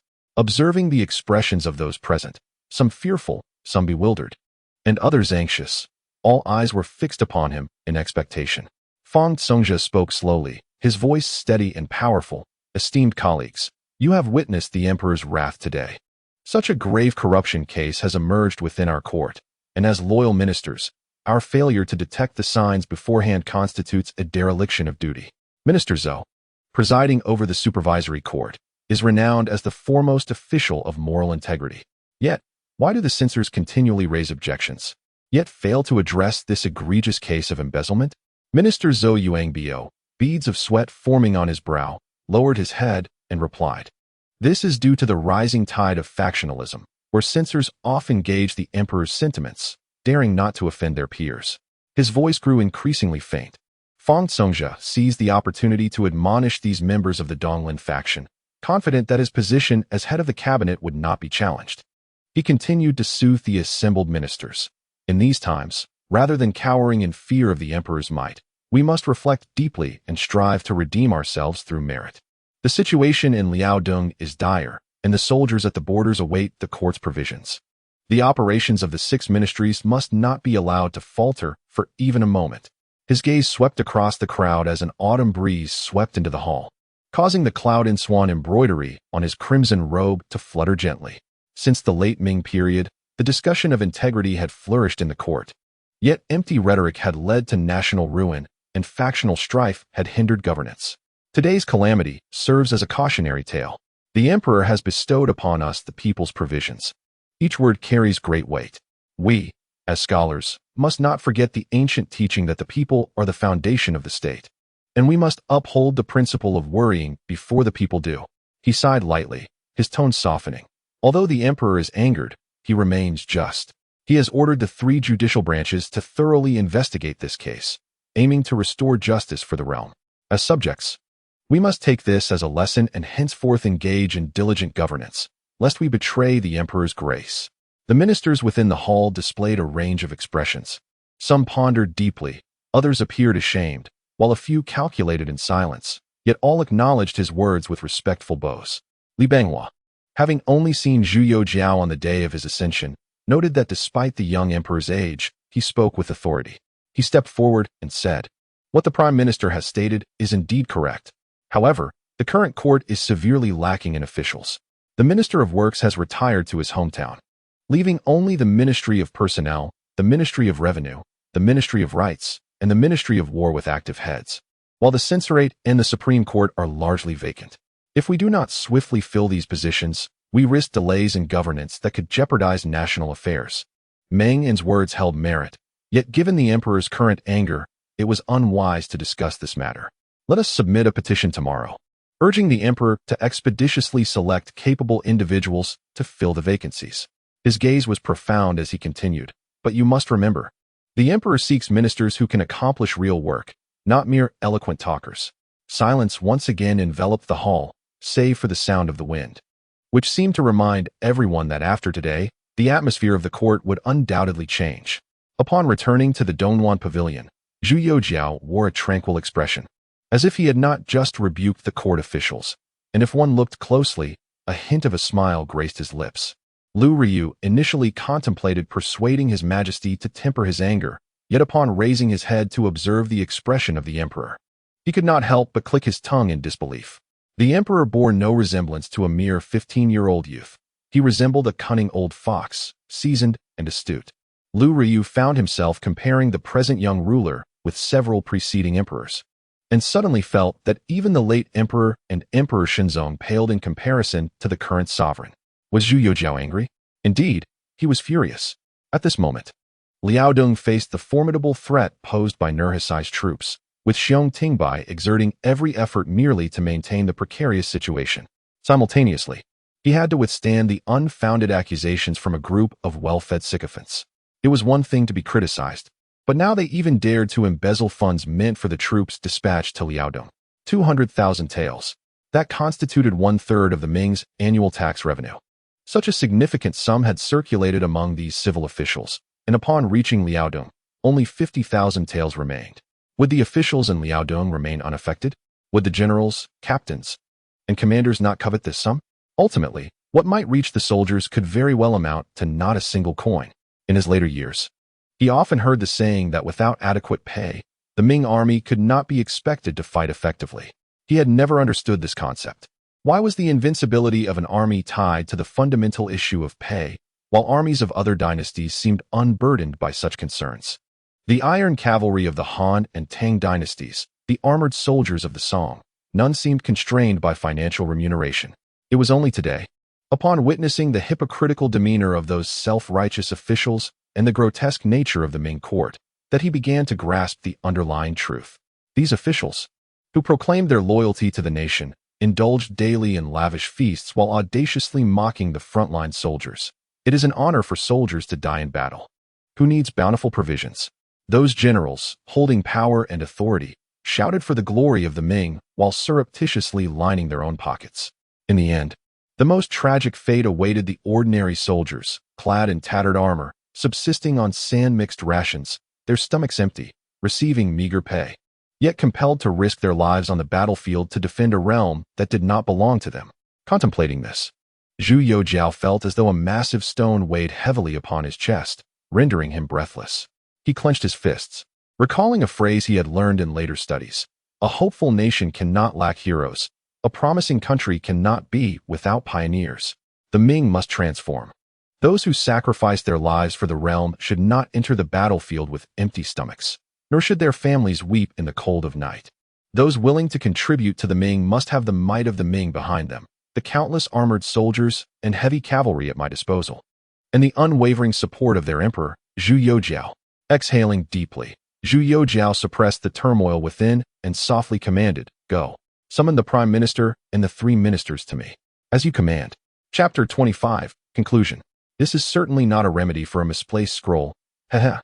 I extend my heartfelt gratitude to all who have consistently supported and read this work. Those who have reached this point must surely possess a fondness for the grand history of the Ming Dynasty or the spirited game of Age of Empires. The true motivation behind my writing this book is to weave together the vivid imagery of the late Ming Dynasty, the glint of swords, the turmoil of the court, and the poignant struggles of the common people, with elements of systematic progression and the exhilaration of military strategy. I aim to craft a narrative that not only possesses a rich historical foundation, but also captivates the reader's imagination. After all, the Ming Dynasty was not solely defined by its fallen rulers and the East Lin faction's disputes. It also witnessed the ambitious reforms of Zhang Jujing, the valiant battles of Xiong Tingbai and Liaodong, and the steadfast commitment of countless renowned generals and civil officials. As an ardent enthusiast of Ming history, I find that while the Han and Tang dynasties were indeed magnificent, the Ming carries an essence of both melancholy and majestic beauty. Through the lens of this imperial system, I hope to illuminate those souls that once thrived, captured in mere lines within historical texts. Our protagonist, Zhu Youxiao, will continue to train his troops, fortify towns, and engage in campaigns to reclaim lost territories. The South Sea Child has merely embarked on its journey, and the blueprint of the empire is just beginning to unfold. More intense battles, challenging choices, and grander epics await us. I extend my heartfelt gratitude to all the readers who have accompanied me on this journey. Coming from a scientific background, I acknowledge that my literary skills may not be as refined. Yet I strive to meticulously craft and patiently delineate the vision of the Ming Dynasty that resides in our hearts. Whenever I study English, I am reminded of that phrase, "I want foreigners to perish." What if the Ming had not fallen, had boldly pursued progress, and not missed that pivotal era? What would that world resemble? I hope we can all discover the answer within the pages of this book. The landscape is picturesque, the mountains and rivers are intact. Let us continue to battle and write our own imperial epic in this realm of the Ming Dynasty. Respectfully, Mo Yunfan. Column: Chronicles of Notable Figures in the Ming Dynasty. The biography of Zhang Jujing in the grand tapestry of the Ming Dynasty. There existed a chancellor who, within a decade, upheld the very foundations of the empire. He was an iron-willed statesman among scholars, a nightmare to the officials. His name was Zhu Youxiao. Greetings, and welcome to Chronicles of Notable Figures in the Ming Dynasty. I am your host, Mo Yunfan. Today, we shall delve into the life of Zhu Youxiao, a figure emblematic of the Ming Dynasty's revitalization and a controversial iron-fisted chancellor. Let us embark on a journey through his tumultuous life, exploring how he elevated Emperor Wanli to the pinnacle of power, only to be unjustly maligned due to his remarkable achievements. Part 1. Early success and ascendance to power. Zhu Youxiao, styled Shuda, and known by the courtesy name Taiwei, was born in the 4th year of the Jiajing era, 1525, in Jiangling, Huguang. From a young age, he exhibited extraordinary intelligence and an exceptional memory. At 17, he achieved the status of Xiuzai, a successful candidate in the imperial examinations, and by 22, he became a jinshi, officially embarking on his bureaucratic career. Initially, Zhu Youxiao's path in public service was not distinguished, but upon entering the Ministry of Rights, where he served as deputy minister, he gradually revealed his exceptional administrative talents. During the Jiajing era, he gained the favor of the chief minister Su Jie, laying a solid foundation for his future governance. Part 2. Ascending to prominence and commanding authority in the 6th year of Longqing, 1572, Emperor Mu of the Ming died, and the young Wanli emperor ascended the throne. Zhu Youxiao was appointed as the head of the cabinet, gaining control over the central government. For the next decade, he became the true ruler of the Ming Dynasty. Zhu Youxiao was acutely aware of the deep-seated issues plaguing the empire. Thus, he implemented a series of reform measures, striving to rescue the Ming from its prolonged decline. Part 3. The Wanli Restoration and Zhang Taiyue's reforms. The foremost achievement of Zhu Youxiao was the implementation of the Single Whip Law, which amalgamated the intricate tax and labor systems into a unified silver taxation based on land yield. This reform not only rendered the burdens on the populace more equitable, but also substantially enriched the national treasury. In an effort to rectify the bureaucratic landscape, Zhu Youxiao introduced the examination system, mandating regular assessments of officials, with promotions contingent upon their administrative performance. Consequently, officials could no longer rely on nepotism or idle rhetoric. They were compelled to be vigilant and self-motivated. Moreover, he vigorously reformed fiscal policies, streamlined military provisions, and reinvigorated capable ministers, thereby fortifying the defense of the Liaodong frontier. Under Zhu Youxiao's stewardship, the Ming Dynasty experienced a brief, yet significant resurgence, known as the Wanli Restoration. Part 4. The tragedy of the power-hungry and posthumous injustice. However, reform inevitably ruffled the feathers of vested interests. Zhu Youxiao's iron-fisted governance engendered resentment among the bureaucratic elite. Compounded by his growing authority, even the emperor began to harbor suspicions. Zhu Youxiao passed away in the 10th year of the Wanli era, 1582. The newly enthroned Wanli emperor promptly revisited past grievances, confiscating Zhang's family assets, desecrating his remains, and obliterating his lineage overnight. Yet, during the reign of Emperor Qianlong, justice was restored as he exonerated Zhu Youxiao and celebrated his contributions to the restoration, thereby rectifying historical injustices. Part 5. Appraisals of merit and legacy. Zhu Youxiao stands as the sole minister capable of genuinely reversing the decline of the Ming Dynasty in the mid-16th century. His reforms garnered popular support, yet his unyielding methods also cultivated numerous political adversaries. The Ming history aptly summarizes his legacy. In the aftermath, much of what he accomplished was rendered futile, yet the essence of governance remained unparalleled in the Ming era. This phrase encapsulates the essence of Zhu Youxiao. A reformer in the twilight of the feudal dynasty, his endeavors, although unable to fundamentally alter the fate of the declining Ming, still shimmer with resplendent brilliance in the annals of history. Epilogue. Some assert that had Zhu Youxiao lived another decade, the course of Ming history might have been rewritten. Others contend that Zhang Taiwei was akin to a sword drawn from its sheath, destined to shatter amidst the storm, yet illuminating the final glory of an era. Conclusion. Thus concludes our narrative on Zhu Youxiao. I hope you have felt the aspirations and regrets of a formidable chief minister through today's program. I am Mo Yunfan, and I look forward to our next encounter. Remember to like, bookmark, and share to support more captivating content from chronicles of influential figures of the Ming Dynasty. Farewell. Chapter 25. The Tragicomedy of the Carpenter Emperor, Emperor Tianqi Zhu Youxiao. I must reiterate, I am not filling space. The 2 chapters intended for the second volume were mistakenly included in the first. Those who find it unappealing may skip ahead without affecting their overall experience.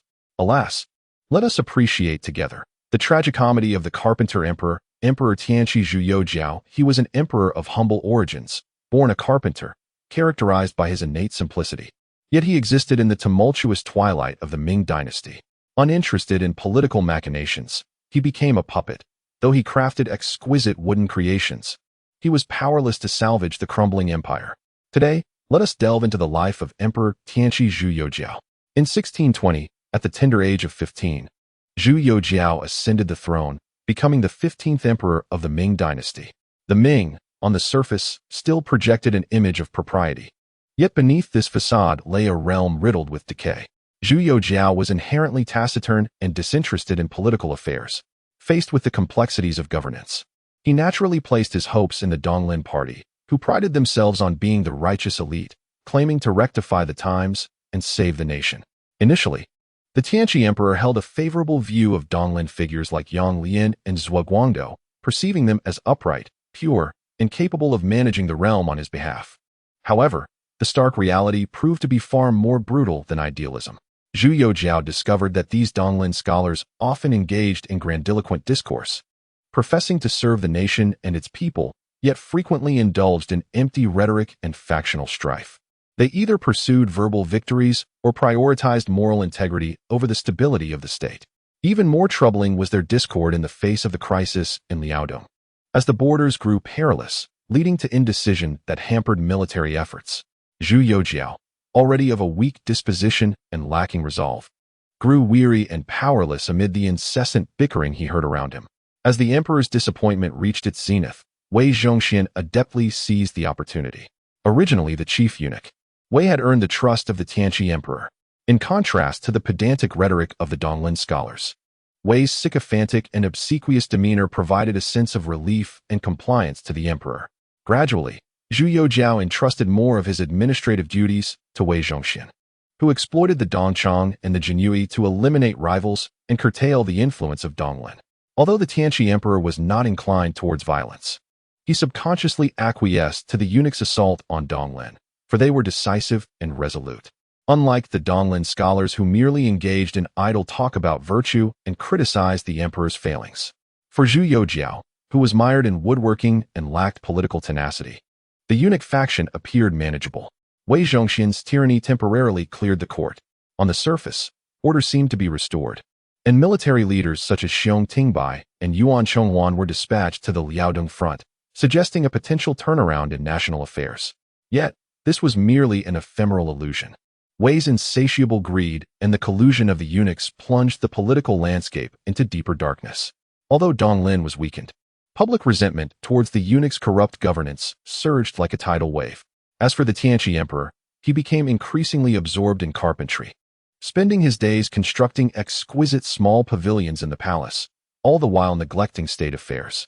His tragic flaw lay in his unwillingness to be an ineffectual ruler, coupled with a lack of determination to alter the prevailing situation. He retreated into the background, adopting the role of a quiet carpenter while eunuchs and scholars vied for power.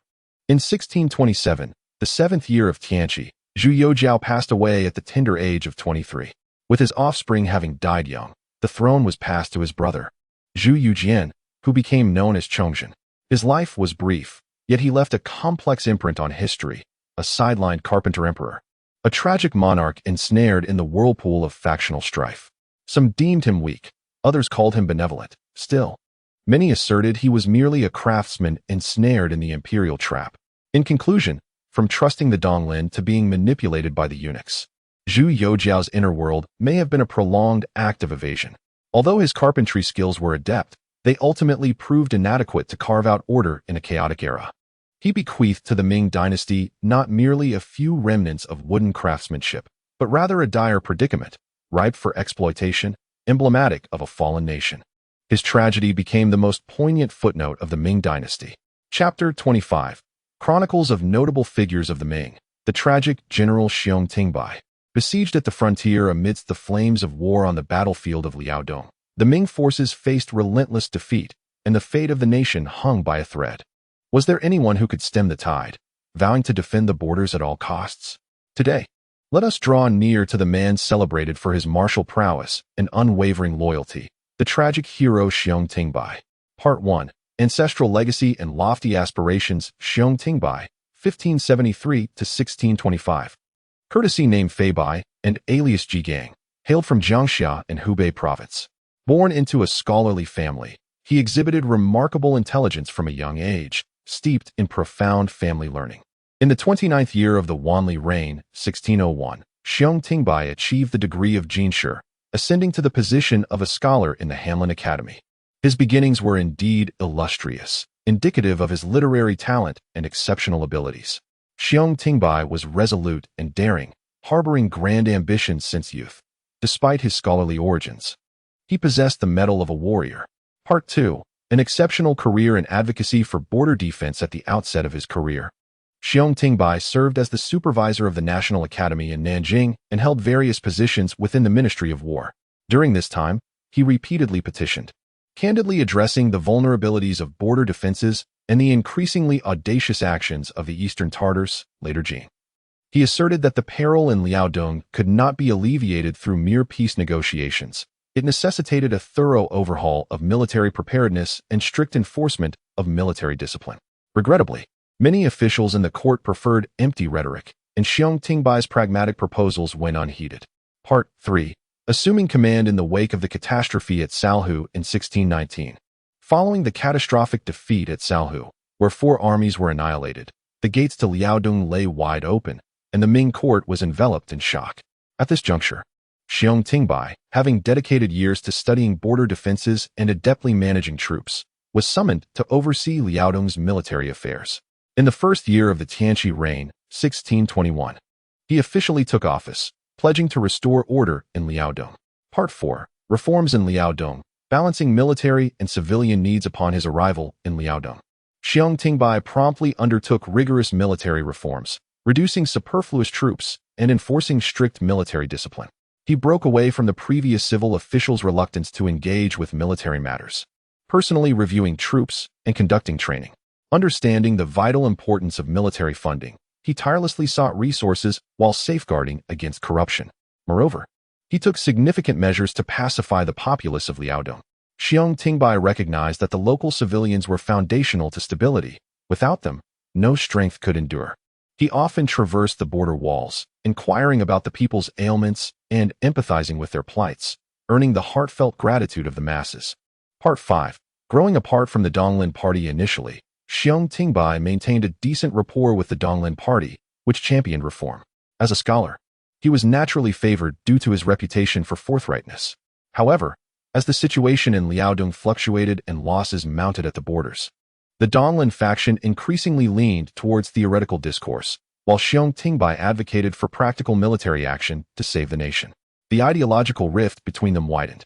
Particularly, Xiong Tingbai's forthright nature rendered him less adept at flattery. He boldly addressed the maladies of governance, incurring the ire of the powerful, including the Tianqi Emperor, and drawing the disdain of the eunuch faction led by Wei Zhongxian. Furthermore, he alienated certain military leaders in Liaodong who were embroiled in factionalism, ultimately finding himself isolated in the swirling vortex of party strife. Part 6. Minor defeats leading to major catastrophes. The East Forest Party's maliciousness during his tenure in Liaodong. Xiong Tingbai indeed faced minor setbacks. However, his overarching strategy emphasized defense, fortifying his forces while planning a counteroffensive. Nonetheless, the East Forest Party, dissatisfied with his reluctance to align with their moralistic agenda, incessantly assailed his achievements. Coupled with the opportunistic attacks from figures like Wei Zhongxian, Xiong Tingbai was ultimately summoned back to the capital in 1622 and imprisoned. The charges against him included arrogance due to his past accomplishments and military miscalculations. Consequently, the court was engulfed in a chilling silence. Even while incarcerated, Xiong Tingbai composed the Liaodong Memorial, urgently articulating the precarious state of affairs and repeatedly advising the court not to neglect border defenses and to ensure timely military provisions. Part 7. Dismissal and the tragic conclusion. After his release from prison, Xiong Tingbai was dismissed from his official duties and returned to his hometown in Jiangxia. With Liaodong bereft of its pillar, the defensive line increasingly crumbled. He withdrew into seclusion, writing at home, consumed by melancholy. In 1625, Xiong Tingbai passed away in his hometown at the age of 53. Following his death, loyal subjects mourned him deeply, and the populace extolled his benevolence in Liaodong, bestowing upon him the title of a heroic figure of the region. Part 8. Historical Assessment and Significance. Xiong Tingbai's military acumen and reformative spirit command the respect of posterity. Historical records commend him as a civil official capable of defending the frontier, known for his loyalty and integrity. Yet, his fate also unveils the harsh realities of factional strife during the late Ming Dynasty, where those genuinely striving to effect change often perished amidst slander and treachery. His downfall epitomizes the lamentable state of the late Ming and reflects the dynasty's profound weakness. Notably, even in times of peril and with the nation in disarray, he remained steadfast in his commitment to the affairs of the state. Conclusion. The spirit of Xiong Tingbai. Though Xiong Tingbai's life was brief, he remains an indelible loyal minister on the frontiers of the late Ming Dynasty. He exemplifies that civil officials can possess iron will and courage, capable of sustaining the waning rays of the northern lands. In an era rife with political strife, Xiong Tingbai's name resonates as a solemn battle hymn, a banner raised high. Chapter 25. Dialogue between sovereign and minister. Within the Wenhua Hall, wisps of smoke curled delicately from a bronze censer, the scent of sandalwood subtly permeating the air. Fang Zongzhe, weary from his return from the Qianqing Palace, continued to pore over memorials at his desk. Presently, he found himself the sole remaining member of the cabinet. Having surpassed 60 years, battle-worn and witnessing the increasingly dire state of the Ming Dynasty, he felt a growing sense of helplessness. He set down his pen, sighing inwardly. It is imperative to promptly submit a memorial to the emperor to fill the vacancies within the cabinet. Otherwise, the court will surely descend into chaos, and suspicions of usurpation of power may arise. The hall door creaked open, and Lu Ryu entered gracefully, immediately spotting Fang Zongzhe, who had buried his head in a pile of memorials. Approaching, he called out gently, "Minister Fang." Upon raising his head, Fang Zongzhe beheld Lu Ryu, a favored aide of the emperor and the current chief eunuch of the court of ceremonial. He hurriedly rose and clasped his hands in greeting. "What brings you here, Lord Lu? Has the emperor issued a decree?" With a swift bow, Lu Ryu replied, "The emperor has commanded that you and Minister Li meet with him at once." Lu Ryu, being somewhat of a scholar himself, was well versed in the protocols of courtesy. Fang Zongzhe's heart tightened as he quickly organized the memorials before him and stood, saying, "Very well, I shall accompany you immediately." Aware that today's audience with the emperor was crucial to his continued position as prime minister, he felt a mix of trepidation and anticipation. After all, Your Majesty seems to possess a genuine desire for reform. If we can seize this opportunity to candidly address the prevailing issues, it may indeed be a fortune for the court. Lu Ryu nodded slightly, turning to lead the way, softly remarking, "Esteemed Chancellor, although His Majesty appears displeased, his summons this time seems to carry profound significance. I hope you will keep this in mind." "Thank you for the reminder, Your Excellency." Although Fang Zongzhe was uncertain whether the eunuch's caution was laced with ulterior motives, he nevertheless nodded in gratitude. Before long, Fang Zongzhe, accompanied by the Minister of Revenue, Li Banghua, entered the eastern warm pavilion of the Qianqing Palace. Zhu Youxiao had been waiting at the desk for quite some time. Upon the arrival of the two ministers, he greeted them with a gentle demeanor, raising his hand. "There is no need for excessive formalities. Esteemed elders, please have a seat. Bring in a couple of soft cushions for our guests." Zhu Youxiao's tone was laced with warmth as he scanned the faces of the ministers. Letting out a slight sigh, "I ascended to the throne at a tender age, fully aware of the difficulties that beset the realm. Yet I never anticipated it would deteriorate to such a state.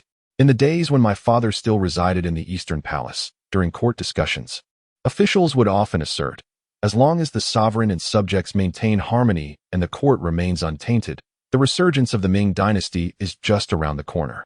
In my youth, I admired these esteemed scholars and censors, who eloquently cited classics, drawing from an extensive array of references, and I thought to myself, these are the pillars of the nation, the foundation of our state. Once I ascended the throne, I would surely employ them to revive our great Ming. Yet now, witnessing the reality, I find it laughable. Those who pride themselves on being paragons of virtue, who profess integrity and public service, are the very ones implicated in this recent crackdown on corruption. They often declaim against others' greed with fervor, portraying themselves as pure as driven snow. But who would have imagined that behind closed doors, they would devour the nation's treasury, plunder the lifeblood of the people, and even dare to embezzle military funds intended for Liaodong?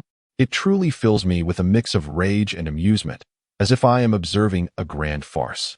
At this juncture, Zhu Youxiao lifted his gaze gently, looking toward Fang Congzhe and Li Banghua, his tone softening with a hint of earnestness. Both of you, as venerable statesmen with a long history of service, harbor the welfare of the realm in your hearts. Now, with the winds of alarm sweeping through Liaodong, the national treasury depleted, military forces weakened, and corruption rampant, it is my fortune to have the opportunity to rectify this dire situation, and I earnestly hope for your assistance. Zhu Youxiao's heartfelt words stirred something in Fang Congzhe and Li Banghua, particularly in the latter, an old minister renowned for his prudence in financial matters, whose eyes slightly reddened, and the ivory tablet in his hand trembled ever so slightly. Your Majesty, Li Banghua inhaled deeply, his voice low and hoarse. The old minister had served in the Ministry of Revenue since the 26th year of the Wanli reign, spanning a total of 22 years. Zhu Youxiao paused, looking at the elderly minister with graying hair. With a wry smile, Li Banghua reflected on the struggles of his life. From the disputes over mining taxes during the previous emperor's reign to the current deficits in military funding for Liaodong, his existence had been a continuous battle between calculating accounts and strategizing. He slowly set down the tablet, memories of the past flickering in his eyes. In his youth, he had firmly believed in the idea of calculating every detail. With precise data and a full treasury, peace would reign in the realm. Yet, over the years, he pointed to his temple, lamenting, the accounts here have grown increasingly chaotic. The mining taxes of the previous dynasty were originally intended to enrich the national treasury, yet they became a private domain for corrupt officials. The revenue of the Ming Dynasty has dwindled over time, while expenditures have escalated. Despite the court's repeated imposition of taxes for military expenses, ministers often proclaimed that the people should endure greater hardships, yet the populace was already on the brink of despair. He suddenly raised his voice, a trace of anguish flashing in his eyes. Your Majesty, the years of toil for old ministers extend far beyond mere silver. They encompass the lives of countless soldiers, the livelihoods of countless citizens, and the very future of the Ming Dynasty. Upon hearing this, Fang Congzhe couldn't help but sigh. Minister Li speaks the truth. In recent years, the court has been rife with calculations, yet too few have foreseen the future. They weigh the benefits and losses of today, yet fail to grasp the blessings and calamities of tomorrow. Li Banghua abruptly knelt, tears shimmering in his eyes. Your Majesty, I fear not death, but rather a death devoid of dignity. Over the years, I have witnessed corrupt officials run rampant, military funds depleted, and soldiers fighting on empty stomachs. His voice choked with emotion, yet my appeals have all fallen on deaf ears, leaving me powerless to act. Fang Congzhe stood beside him, a complex expression crossing his face. Zhu Youxiao's heart was stirred. He rose and approached Li Banghua, gently assisting him to his feet. You have labored greatly, my loyal minister. Your presence is a blessing to the court and to the Ming Dynasty. Thus, I have summoned both of you today to seek your counsel on the root of our current troubles. Upon hearing this, Fang Congzhe and Li Banghua fell into a moment of contemplation. The Ming Dynasty has endured for over 200 years, burdened with deep-seated ailments. Articulating them clearly in a single session would indeed test their resolve. The hall fell into silence, save for the faint warmth emanating from the sandalwood incense curling within the bronze burner. After a prolonged pause, Fang Congzhe finally clasped his hands and spoke solemnly. Your Majesty, I believe our current maladies stem from three sources. Firstly, the disorder within the court and incessant factional strife. Secondly, the neglect of military affairs amidst a culture of complacency. And thirdly, the scarcity of funds and the burdensome taxes imposed on the people. Unless we decisively eradicate these three afflictions, the situation may become irretrievable, and the stability of the state will be jeopardized. Li Banghua then added, the Chancellor's words ring true. Factional conflicts within the court have intensified, with scholars seeking fame rather than engaging in practical governance, resulting in rampant corruption and empty rhetoric. If we do not rectify the moral decay and reform the erroneous policies, no matter how brilliant the strategies proposed, Reversing the decline will prove exceedingly difficult. Listening intently, Zhu Youxiao felt a deep sense of agreement. Indeed, the Ming Dynasty was not short of wise individuals, yet these enlightened minds often found themselves powerless to effect change. Chapter 26. The New Examination System. What counsel do you offer me, my loyal ministers? Feng Tsongzhi sighed softly at this query. Your Majesty, I believe that among the three afflictions, if you devote yourself to governance, select the worthy, and elevate talent based solely on merit, you shall have no worries in restoring order to the court. Furthermore, despite our recent defeat at Saru, the campaigns of the Wanli era have left us with many capable soldiers. We need only to reorganize the military and dismiss the weak, thereby revitalizing our defenses. Thus, while these issues are grave, they can still be addressed methodically. He paused, his expression earnest, yet ultimately, the most fundamental issue remains that of finances. Wealth and resources are the lifeblood of a nation. Should the treasury be depleted, both soldiers and citizens will suffer. Regardless of how many strategies we devise, they are akin to a tree without roots. Li Banghua then bowed deeply. Throughout history, the welfare of the people has been the foundation of the state, and grain is the lifeblood of the nation. Ever since the founding of the realm by the great ancestor, the taxes have been clearly defined, and the national finances have remained consistent. However, in the present day, the records of land registration have fallen into disrepair, leading to fraudulent declarations and tax evasion, exacerbated by the encroachment of powerful landowners. Consequently, tax revenues have dwindled, rendering the system of taxation virtually ineffective. I have perused the records from the Ministry of Revenue, noting that during the Hongwu period of our Ming Dynasty, the total area of registered farmland was approximately 8 million hectares, yielding over 70 million stones of tax annually, all meticulously collected on a per-acre basis. And the population and land holdings were distinctly accounted for, with labor duties also clearly defined. Yet, after the Yongle era, despite the burdens of military service and border defense, local revenues began to decline gradually. Still, the annual collection of staple grains remained around 55 million stones, sufficient to sustain the military and state needs. However, since the Jiajing and Longqing periods, the household and land registries have not been properly maintained, leading to an increase in displaced persons and rampant land consolidation by the powerful. By around the 40th year of the Wanli period, the court's official records indicated only about 7 million hectares of land, with the actual collection figures significantly diminished. According to the documents from the Ministry of Revenue, the recorded annual tax should amount to approximately 25 million taels of silver. Yet the actual receipts fall short of 15 million taels, a staggering deficit exceeding 40%. This discrepancy is primarily due to local magnates seizing land, evading taxes through clever pretexts, and a prevailing culture of illicit contributions, where household registrations are maintained while land records do not correspond, or land is registered under the names of relatives and nobles to evade imperial taxation. Meanwhile, smallholders and tenant farmers are coerced into paying taxes, suffering severe hardships. Moreover, the military expenditures for the Liaodong region alone require more than 2 million taels of silver annually, yet due to the emptiness of the national treasury, the court often can only dispense half of that amount. The soldiers in the various garrisons are deprived of their wages, leading to instability in morale and declining combat effectiveness. If your Majesty wishes to rectify the root of these issues, it is imperative to first restore the household registries, accurately measure the land, curb land consolidation, and rectify the tax burdens. Furthermore, it is essential to implement stringent financial management within the Ministry of Revenue, harshly punish corrupt officials, and ensure expenditures align with revenues, thereby alleviating the burdens on the populace and replenishing the state treasury for military and national needs. He nodded slightly, his gaze piercing.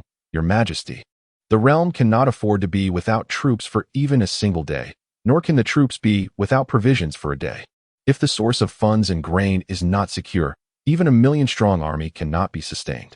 Conversely, if financial resources are abundant, then the cultivation of land can provide sustenance for the military, and the supply of salt and iron can support military provisions, ensuring that the troops are well equipped, while the common people can live in peace.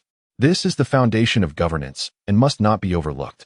Zhu Youxiao listened intently, noting the clarity and reason in their analysis, and he silently approved, nodding in agreement. What you say aligns perfectly with my sentiments. He continued, what you have articulated is indeed my concern.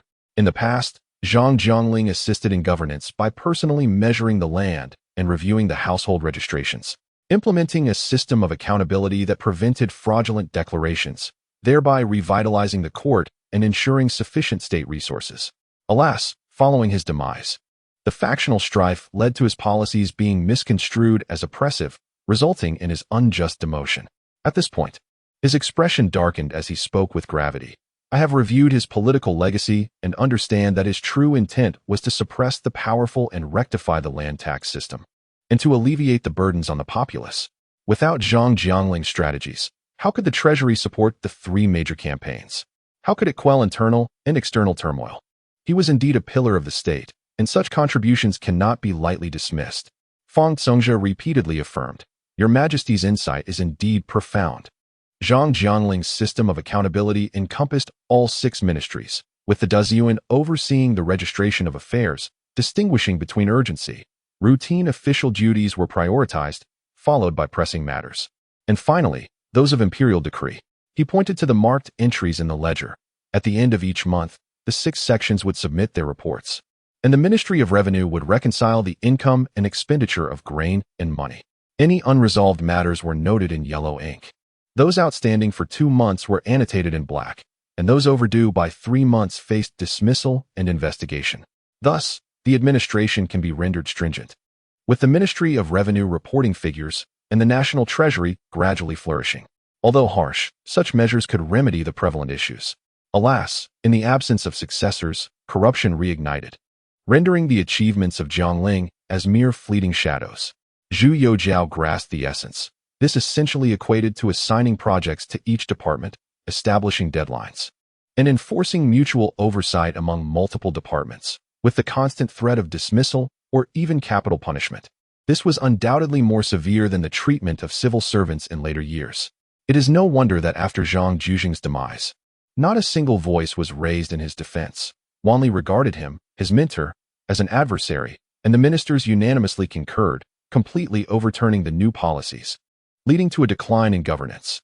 Li Banghua also contributed.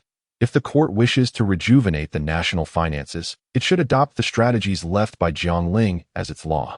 I implore your Majesty, first, to issue a clear proclamation to rectify the name of Zhang Jiangling. Second, to command the Ministry of Revenue and the Ministry of Works to revise the huangzi and yulins, meticulously measuring the fields and verifying taxation amounts. Third, to reinstate the examination regulations among officials, ensuring that localities cannot manipulate figures or evade responsibilities. Fourth, to strictly prohibit the powerful from monopolizing registrations and suppress the trend of land consolidation, thus potentially alleviating the burdens of taxation and fortifying the foundation of the state. Upon hearing these words, Zhu Youxiao's eyes sparkled with determination. Excellent. Although Zhang Jiangling's methods had their flaws, the overarching principles remain commendable. I shall indeed decree to the officials, vindicating Jiangling and demonstrating to the world my willingness to uphold his legacy and restore the order of the court. After a pause, he pondered, if the state lacks resources and military provisions, even with 1,000,000-strong troops, how can we defend against enemies? If the powerful are not restrained and the tax system is rendered ineffective, how can we protect the populace? These are grave threats to the realm. In retrospect, from a contemporary perspective, Zhang Jiangling's reforms were partly successful, yet also faced shortcomings. Take the examination system, for instance, which resembles the modern evaluation framework, annually, and even monthly. Officials were assigned task lists, while the 6 departments' officials acted akin to commissioners, conducting monthly reviews followed by cabinet reevaluations. If an official failed to meet standards 3 times in a year, they would be summarily dismissed. While this significantly enhanced administrative efficiency, in an era where officials wielded immense power, many local officials resorted to extreme measures to achieve their performance targets. To embellish their financial reports, they often imposed additional levies and coerced citizens into premature tax payments, akin to companies today scrambling for year-end results, inflating figures without substance. The outcome was twofold. On one hand, fiscal revenues and military supplies flourished. On the other, the burdens on the common people surged, leading to immense distress. Furthermore, following Zhang Jiangling's death, internal party strife resurfaced, with the Donglin faction branding him a tyrannical figure who amassed wealth, rallying against him. Local elites, once suppressed by Zhang, seized the opportunity to challenge his legacy, criticizing the harshness and flaws of the examination system. Consequently, despite yielding significant short-term results, the examination system sowed the seeds of public resentment and superficial governance. Ultimately, achievements became mere numerical games, and political performance devolved into mere facades. Nevertheless, Zhang Zhuzhing recognized the dire crises facing the Ming Dynasty's finances and military preparedness, adopting an iron-fisted approach in an attempt to salvage the declining state.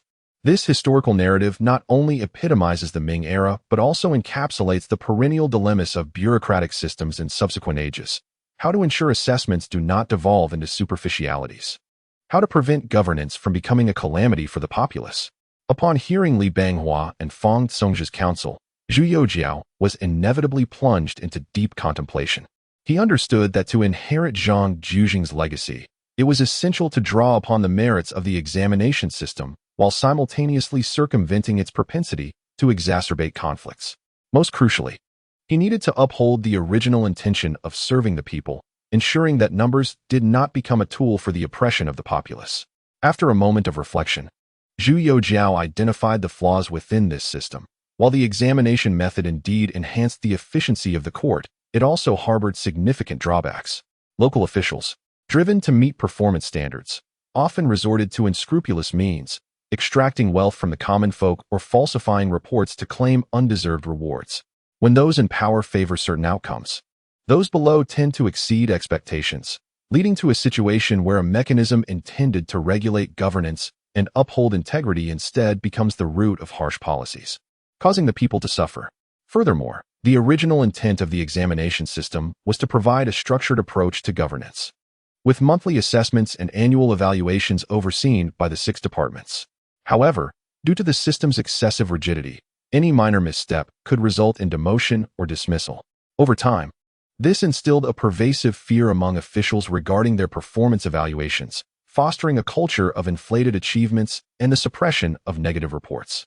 Thus, while the records appeared commendable on paper, they obscured the genuine hardships faced by the populace, turning the accomplishments of grassroots officials into mere numerical indicators rather than true measures of public welfare. Zhu Youxiao spoke in a subdued tone, almost to himself. The examination system is akin to a double-edged sword. Without virtuous officials serving the public good, it becomes a tool of tyranny. Without a wise sovereign to discern truth, it merely becomes a fade of merit. Yet, its original purpose, to serve the nation's and people's interests, must not be entirely discarded. At this juncture, Zhu Youxiao turned his gaze toward the 2 men, his eyes gleaming with intensity. I have been pondering whether it is possible to preserve the essence of the examination system while eliminating its drawbacks. This way, we could ensure that our resources are managed effectively, our military is well prepared, and the people do not suffer, thereby stabilizing the realm. Li Banghua and Fang Congzhe exchanged glances, their expressions shifting subtly. Both were esteemed officials, well-versed in governance and administration, having served for decades without uncovering such profound shortcomings within the examination system. Now, confronted by the emperor's insight, they felt a mix of shame and respect. Fang Congzhe quickly bowed, his tone filled with admiration. Your Majesty perceives with remarkable clarity, a gift not commonly found. I was solely focused on the advantages of the examination system and failed to recognize its pitfalls. I am profoundly ashamed. Li Banghua likewise clasped his hands in agreement, his brow furrowed with astonishment. What Your Majesty articulates strikes at the very heart of the issue. We have come to realize that while the examination system is stringent, if it serves merely as a number, do we not lose sight of its true purpose? We are fortunate to have Your Majesty's insights to awaken us. This reflects a matter of perspective. Zhu Youxiao, having endured the trials of later generations, faced daily attempts from many to instruct him on how to govern the world and master myriad skills. Zhang Zhuzhing's examination system has been analyzed countless times in subsequent eras. You too humble yourself. I too have gleaned some insights. I have devised a new assessment system for officials, a revised examination method, he declared, picking up a document from the imperial desk and handing it to Lu Ryu for the 2 to examine. Fang Congzhe and Li Banghua received it cautiously, their expressions turning solemn as they perused the contents. First, while the examination system cannot be entirely dismissed, it should not be rigidly adhered to. It could be structured according to the deliberations of the Ministry of Revenue and the Board of Rights, establishing a three-tiered, nine-grade assessment system. Those excelling would be rewarded and promoted. Those performing adequately would retain their positions, and those falling short would be admonished.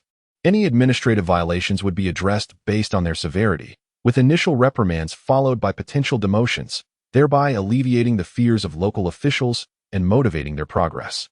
Secondly, it is advisable to establish on-site inspections and land measurement officials, relying not solely on written reports and self-declarations by officials, but rather requiring each provincial governor and inspector to take turns inspecting localities and conducting random checks. The authenticity will be immediately evident, thereby curbing the tendency for fraudulent reporting and embezzlement.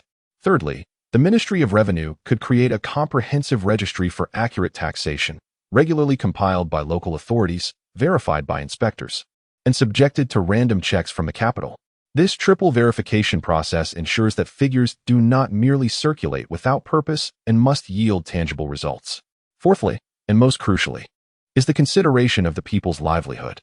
Your Majesty may issue a clear decree stating that among all assessments, the suffering of the populace should take precedence. If there are coercive tax demands and increased burdens, even if the achievements appear splendid, they will be deemed inferior. Conversely, if one can provide relief and maintain public tranquility, even if the revenue target is not met, leniency should be considered. This will rectify the prevailing attitudes towards governance and support the foundation of the people's welfare.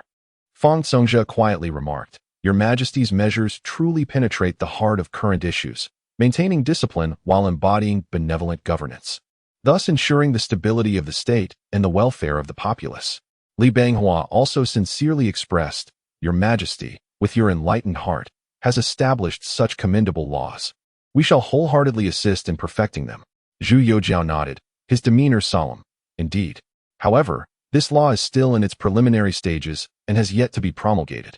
It requires your collaboration with the cabinet to gather extensive insights, ensuring it is both timely and free from superficiality. Subsequently, it will be trialed in the capital and northern Jili, with a nationwide implementation 3 months thereafter. I shall also ensure that the Jinyue and Dongchang conduct unscheduled inspections for verification. After this exchange, the atmosphere between the sovereign and his ministers was harmonious, both feeling that despite the emperor's youth, his unique insights into governance often enlightened them, evoking a deep sense of respect. Considering the current court's lack of officials, Fang Songjia proactively proposed, Your Majesty, since the reign of Emperor Shenzong, the court has faced severe shortages in various departments. Coupled with the recent corruption scandal, many officials have been dismissed, and there is an urgent need to replenish the ranks.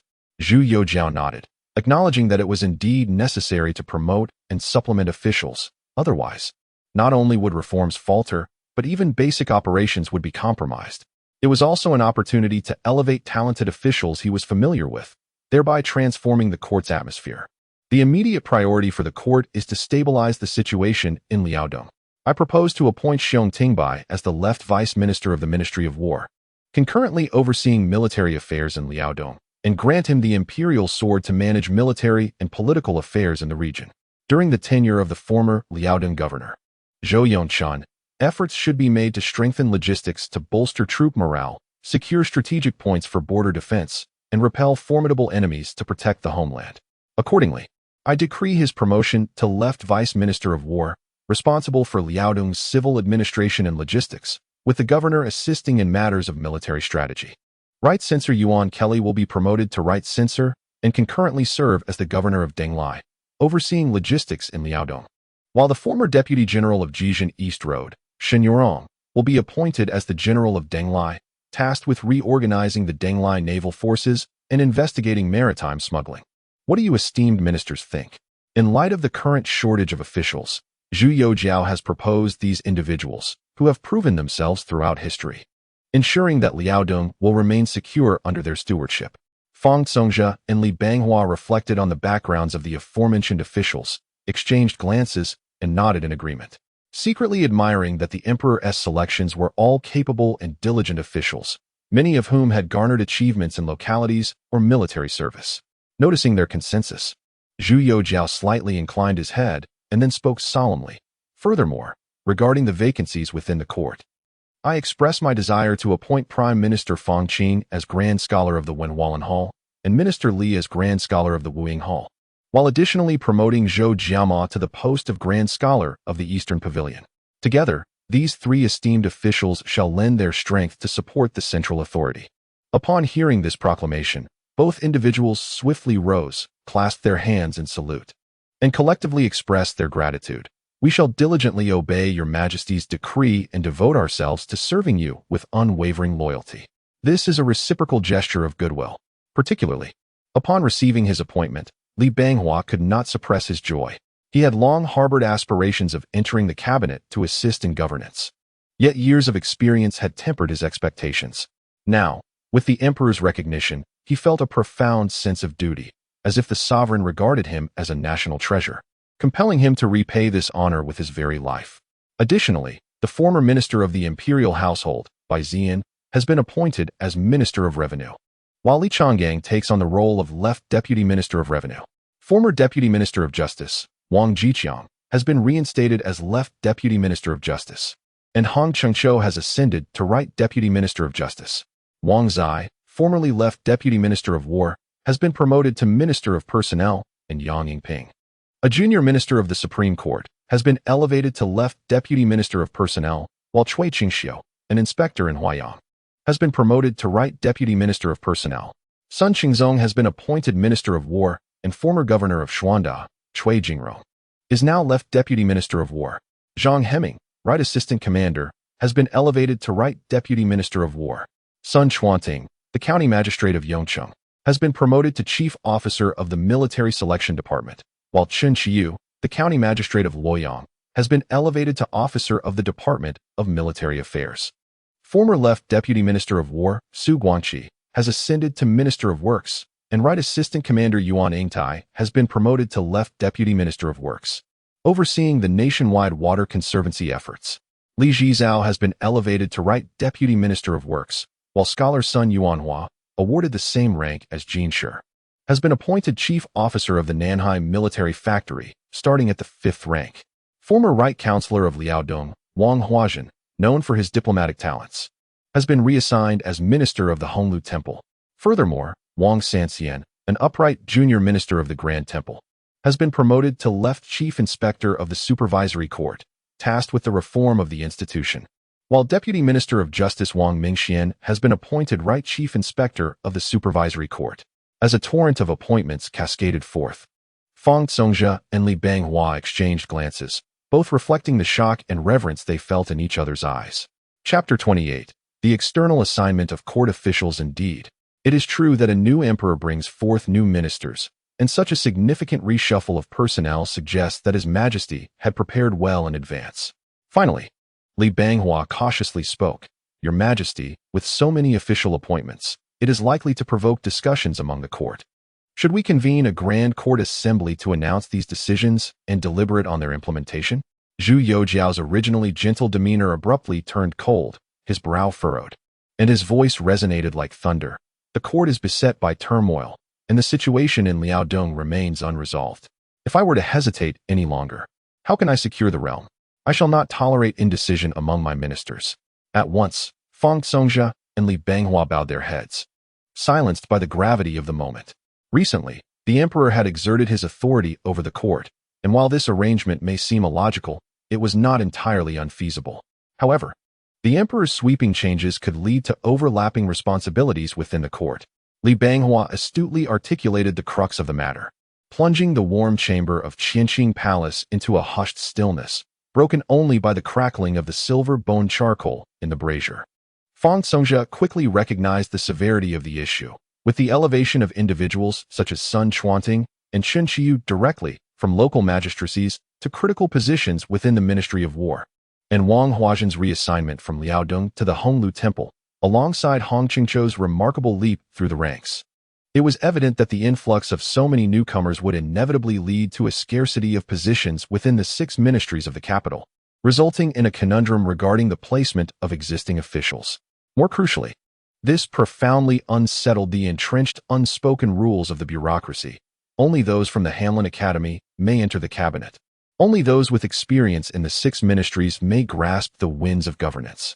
and only those with long-standing tenure in the departments may be appointed to the halls of power. These newly elevated officials, lacking in experience and stability, would likely struggle to command respect, making them more susceptible to attacks from the seasoned scholars and those who have endured the test of time. Zhu Youxiao observed the grave expressions of the two men before him, and rather than displaying displeasure, a subtle, meaningful smile graced his lips. He rose slowly and strolled to the hanging general map of the Ming Dynasty, his gaze piercing as it swept across the vast territories. Overlapping positions? Zhu Youxiao's voice, though not loud, resonated with undeniable authority. Yuanfu, Li Qing, you perceive only the congestion of the capital.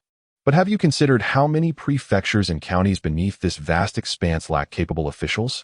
How many regions are plagued by long-standing issues in desperate need of rectification?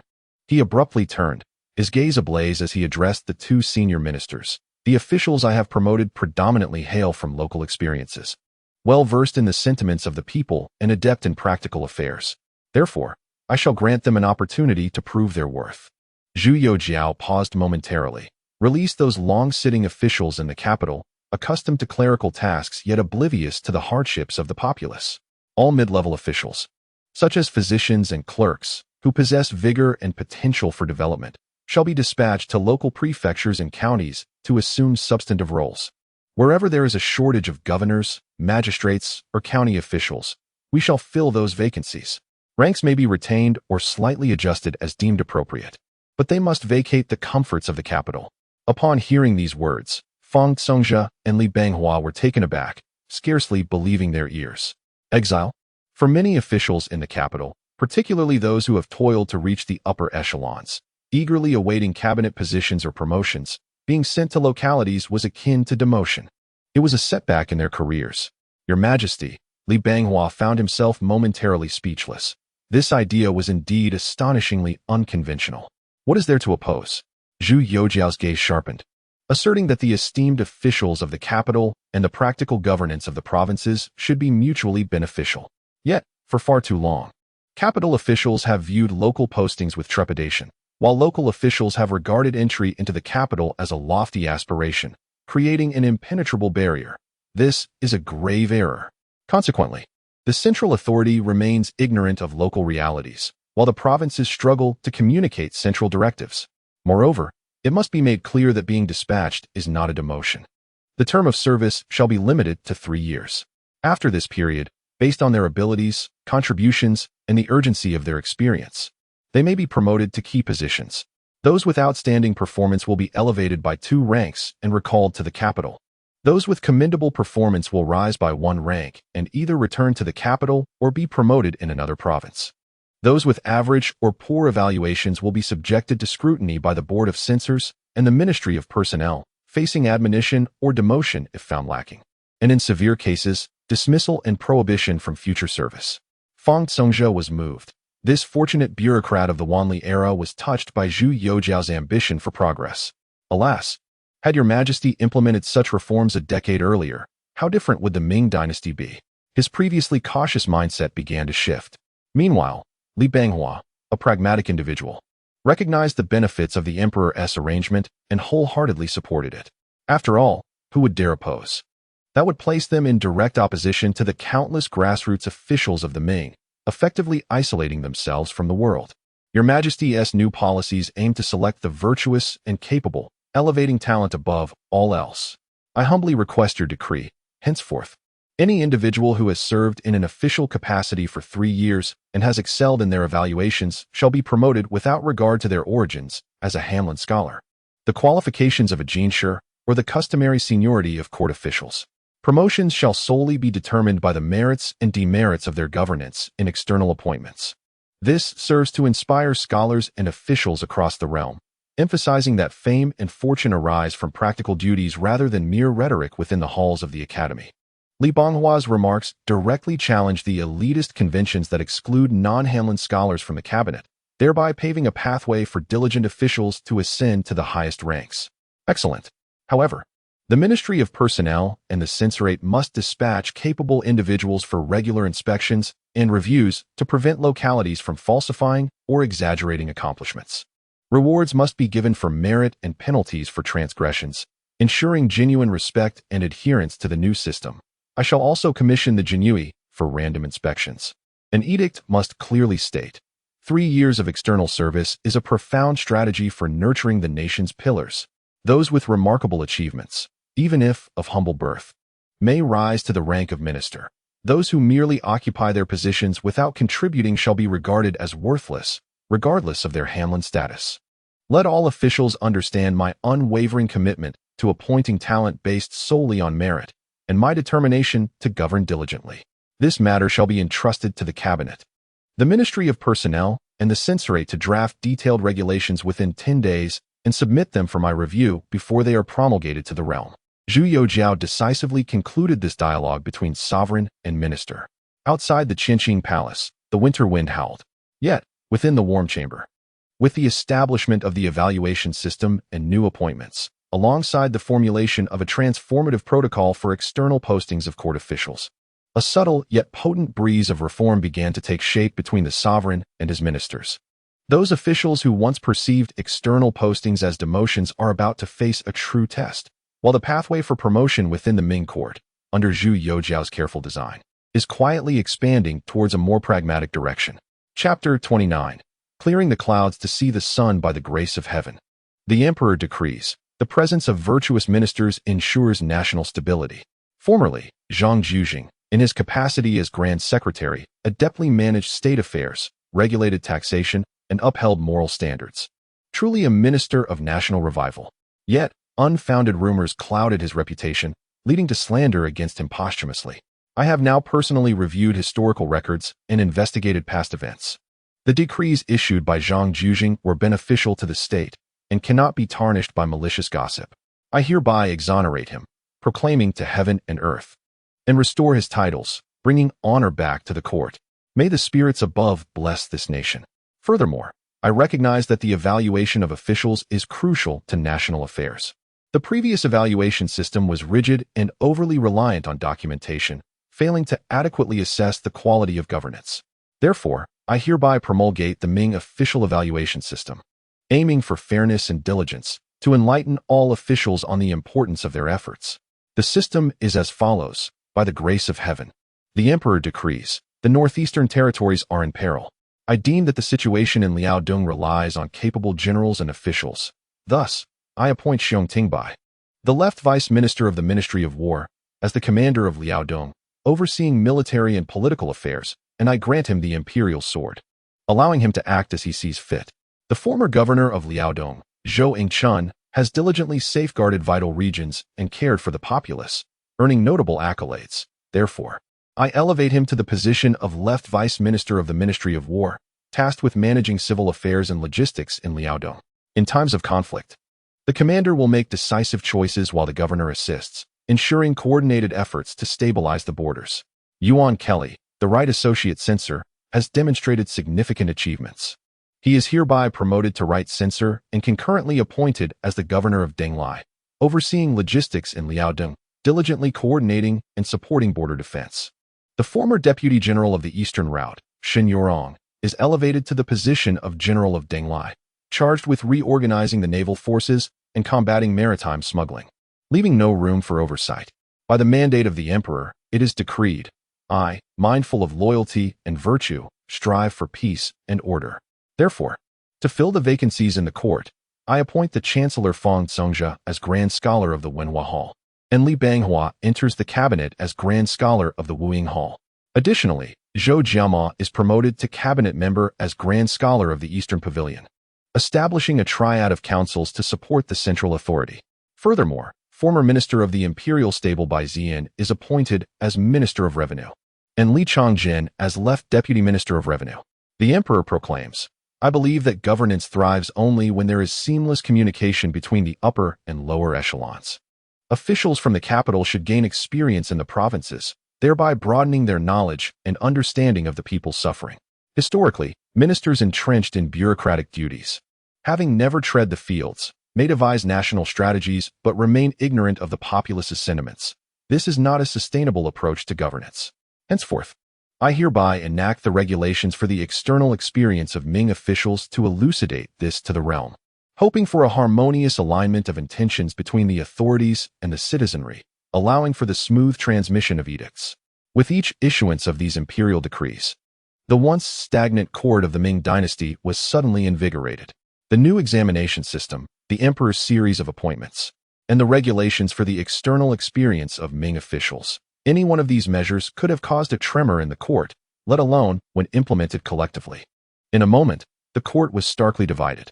For the newly appointed officials such as Bai Ziyan, Li Changjin, Hong Chengqiu, Yang Yingping, Wang Ziqi, and Zhang Heping, their pasts were marked by toil in desolate frontiers or by exhausting efforts in bustling counties. After years of frustration, they were now unexpectedly favored by the emperor. Feeling a long-suppressed fervor surging within them, their eyes gleaming with brilliance, all proclaiming the emperor's wisdom. Conversely, on the other side, a cloud of despair loomed. Those who previously thrived through sycophancy, indulging in eloquence and charm within the officialdom, now appeared pale as parchment, cold sweat trickling down their foreheads. Accustomed to grandiloquent discussions, they found themselves utterly bereft of practical solutions when the moment to act finally arrived. As for the once resounding Eastern Forest Party, they were utterly scattered by this tempest. In the vast court, aside from a few like Yang Lian and Zhao Nanqing, they found no place to stand. The new examination system served as a cold measuring rod set before all promotion, based solely on merit. The emperor's stance is clear.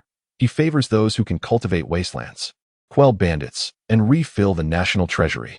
As for those who relied on impassioned rhetoric and denounced the emperor to gain reputation, not only is promotion beyond their reach, but should they continue to babble, they risk being labeled as slanderers of the new policies, disrupting state affairs, awaiting confiscation of property and imprisonment.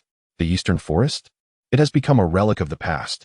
Nevertheless, some Hanlon scholars and young newly appointed Jinshers secretly contemplated applying for external assignments, eager to achieve notable accomplishments.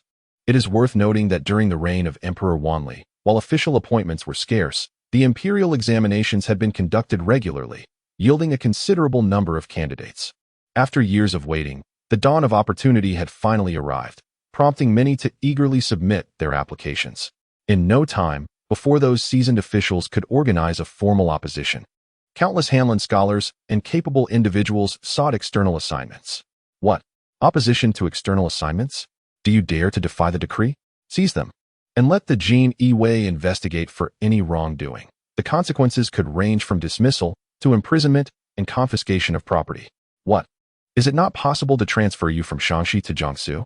It is inconceivable. While you refrain, countless others will seize the opportunity. Should you continue to linger, you may find yourself assigned to Yunnan or Guizhou. Within the cabinet chamber, Fang Congzhe held a compilation of memorials from the Grand Secretariat, his fingertips trembling slightly. He glanced up at Li Banghua and Zhou Jiamao, and all three were engulfed in waves of incredulity. Where were the tumultuous waves they had anticipated? Where were the ministers clamoring in protest, kneeling in the palace, or the learned gentry passionately debating? There was none of that. Not a trace. How could this be? Zhou Jiamao stroked his beard, whispering in disbelief, as the scene before him utterly overturned decades of experience in the bureaucratic sea.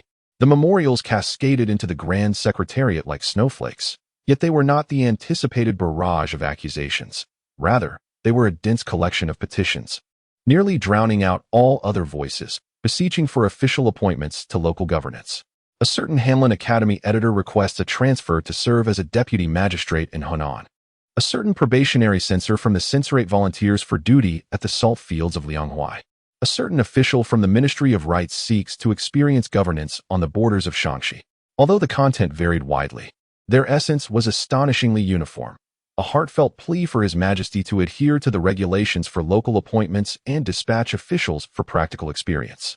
Amidst these petitions, a few vehement missives decrying the harshness of new laws and imploring the emperor to rescind the decree for transferring court officials surfaced briefly, only to be swiftly overwhelmed and vanish without a trace under the deluge of requests for reassignment. The three men in the cabinet were astounded to discover that the anticipated opposition throughout the court had not materialized. Occasional dissenting voices arose, but they were quickly submerged by the tide of petitions seeking local assignments. For a moment, it seemed as if an invisible yet formidable force surged through the court with astonishing speed, obliterating all resistance against Zhu Youxiao. leading to an unprecedented reorganization and rejuvenation of the Ming court. Have they all gone mad? Li Banghua murmured.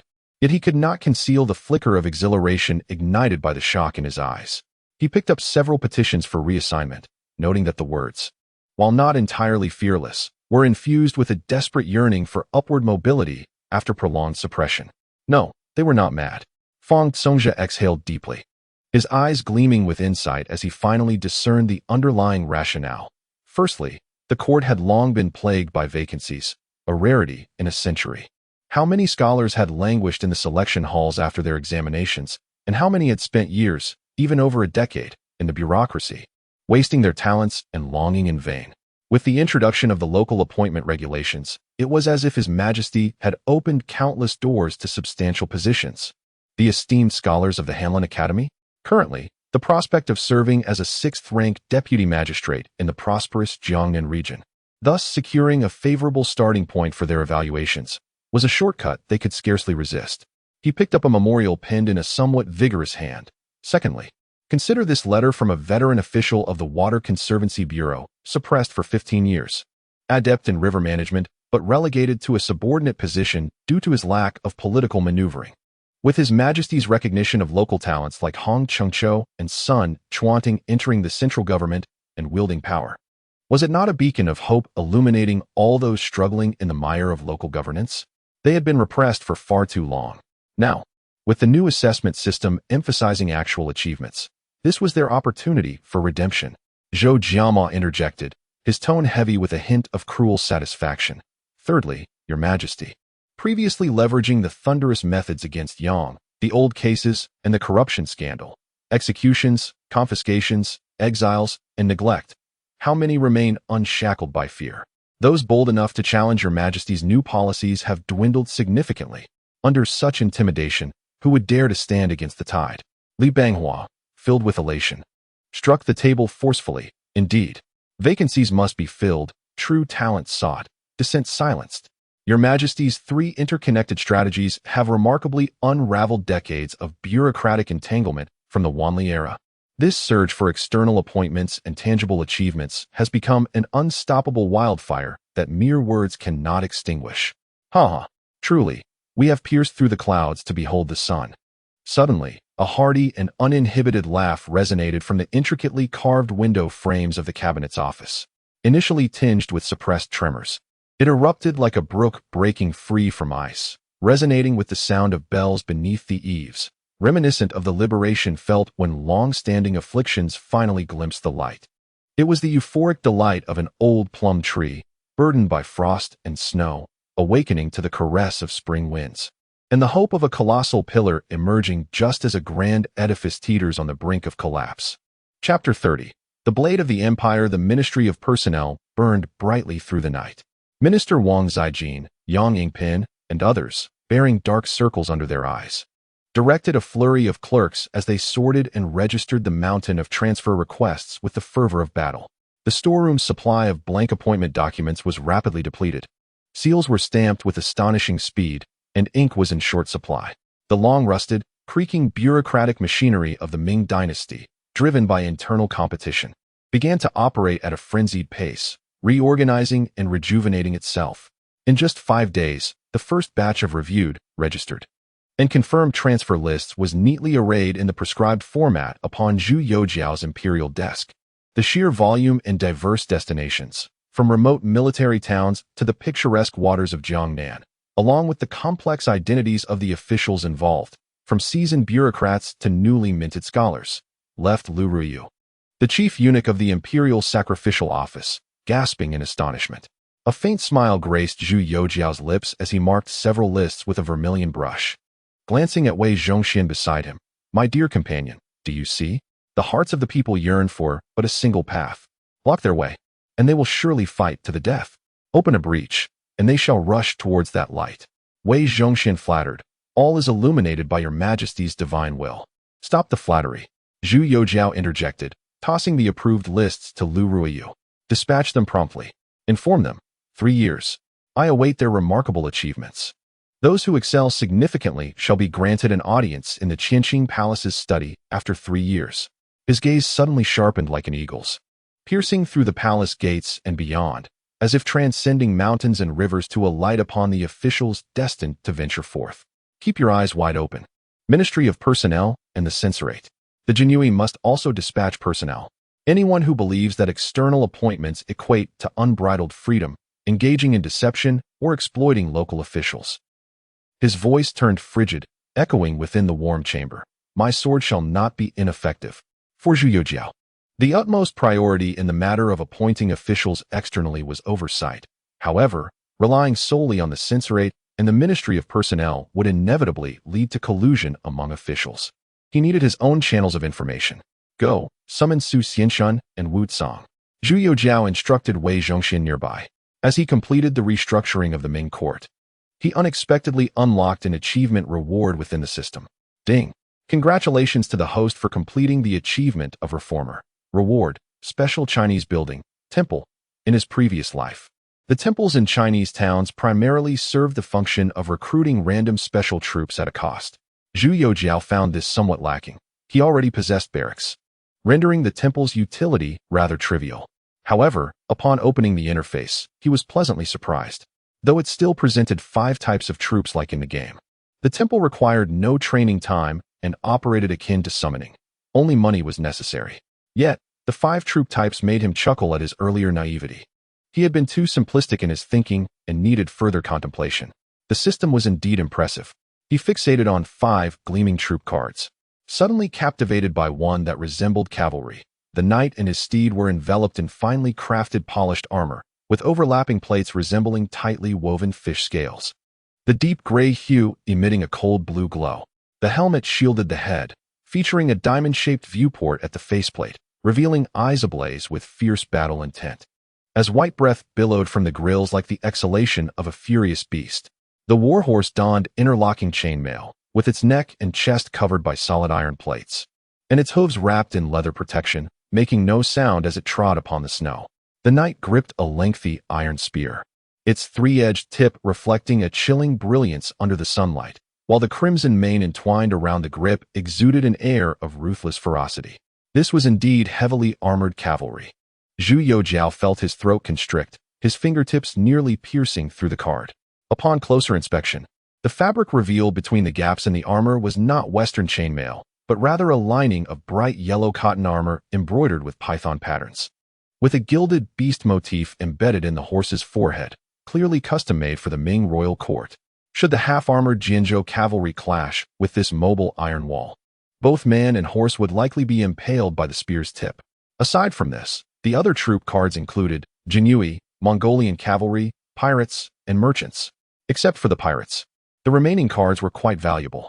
Examining their descriptions, heavily armored cavalry, manufacturing cost, 500 taels quantity, 500 description, the Imperial Sledgehammer, the ultimate troop type envisioned for heavy cavalry. Both man and horse are meticulously encased in finely forged steel armor, resembling a moving fortress. When charging, they surge forth like a torrent of steel, crushing all in their path, a national weapon. Jinui manufacturing cost, 500 taels composition, 1 banner of 12 men, 1 banner leader, 10 lieutenants, can summon within 1,000 household system. Matching corresponding generals. Description, the Emperor's Blade. A military and political intelligence composite directly under the sun of heaven, clad in flying fish armor, wielding embroidered spring knives and firearms. They possess the ability to supervise officials, scout enemy conditions, and conduct interrogations.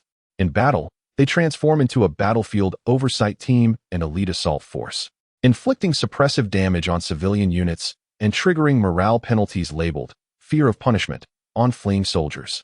Mongol cavalry manufacturing cost, 2,000 taels per squad composition, 1 squad of 50 riders, 1 captain, 1 vice captain, 48 elite riders. Introduction, a tempest from the steppes.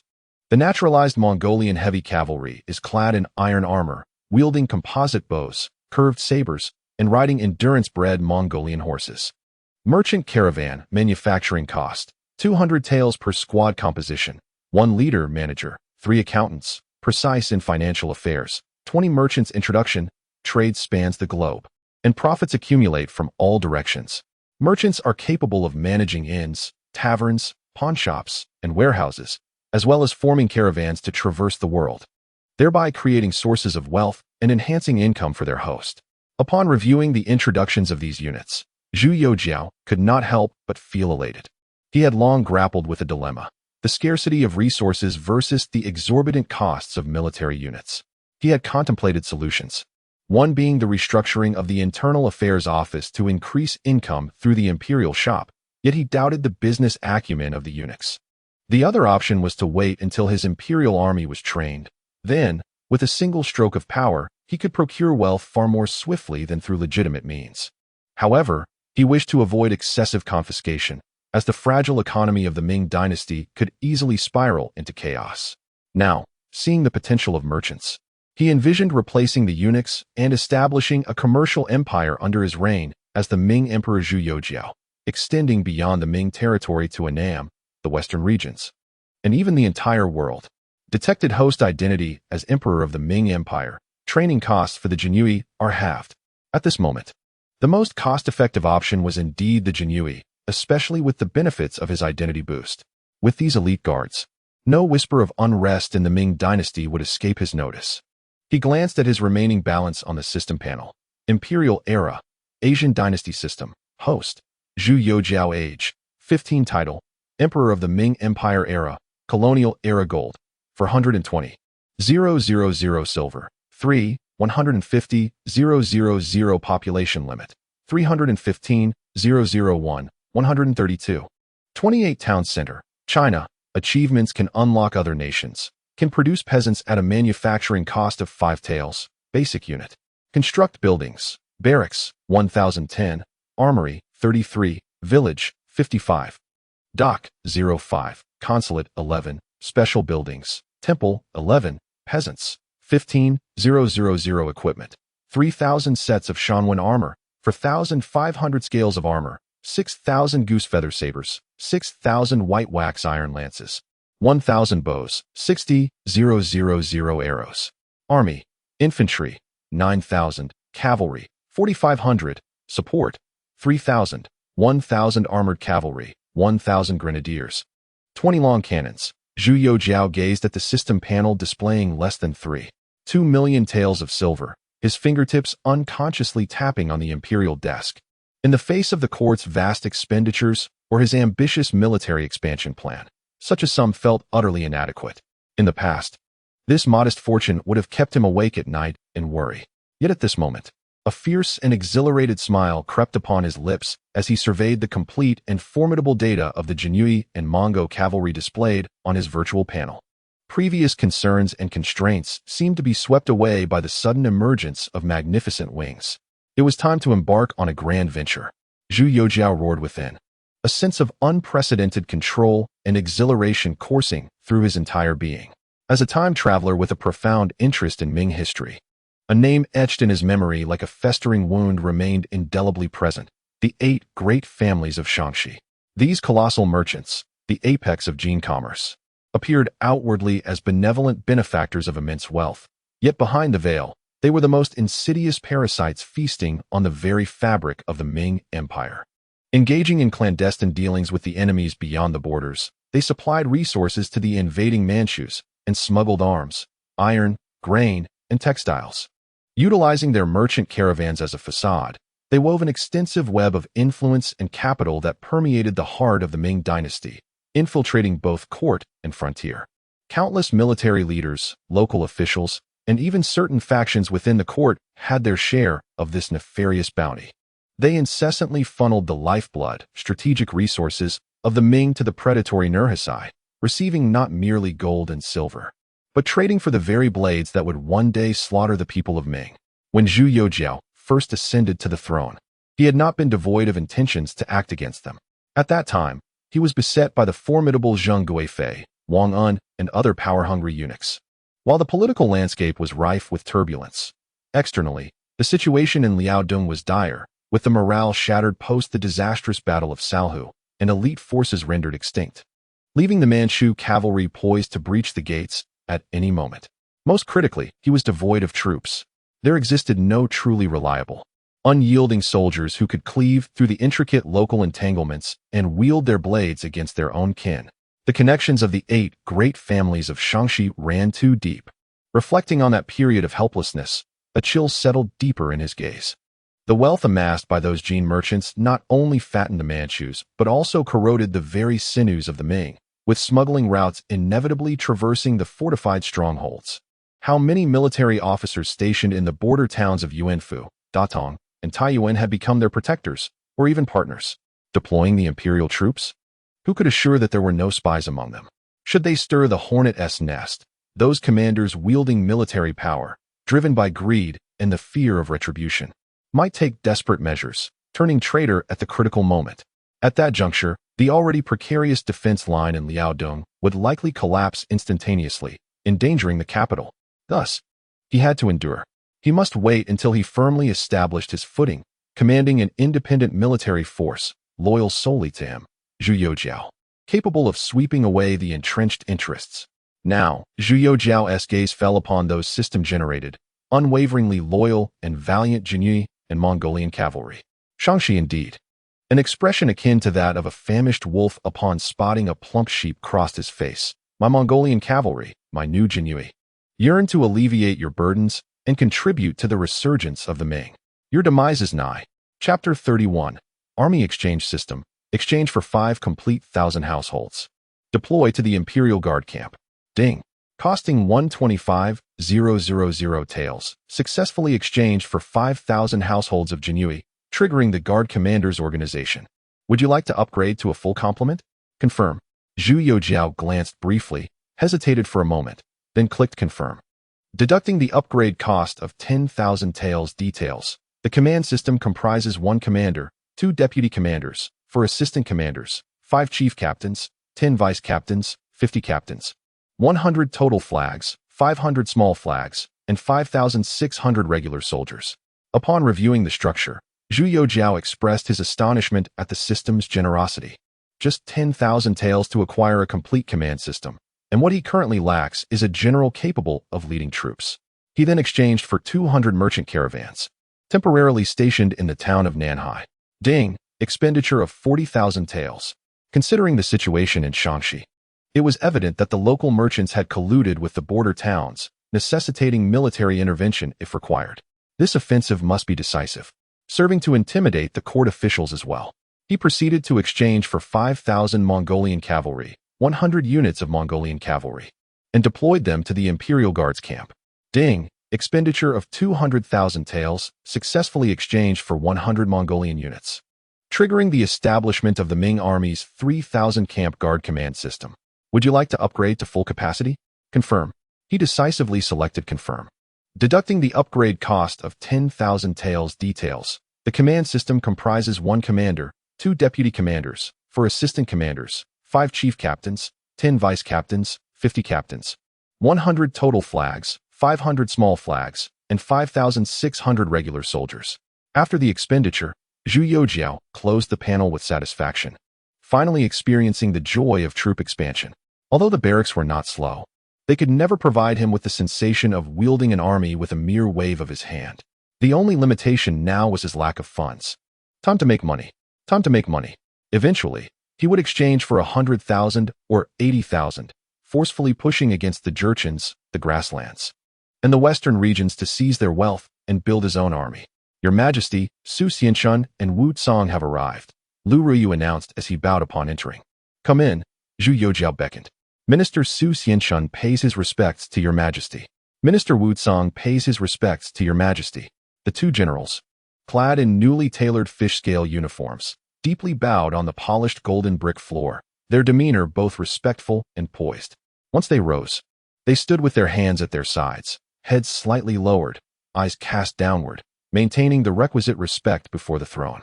From his seat, Zhu Youxiao's voice was calm, yet carried an invisible weight. Stand up. How has the Jinyu been reorganized in recent days?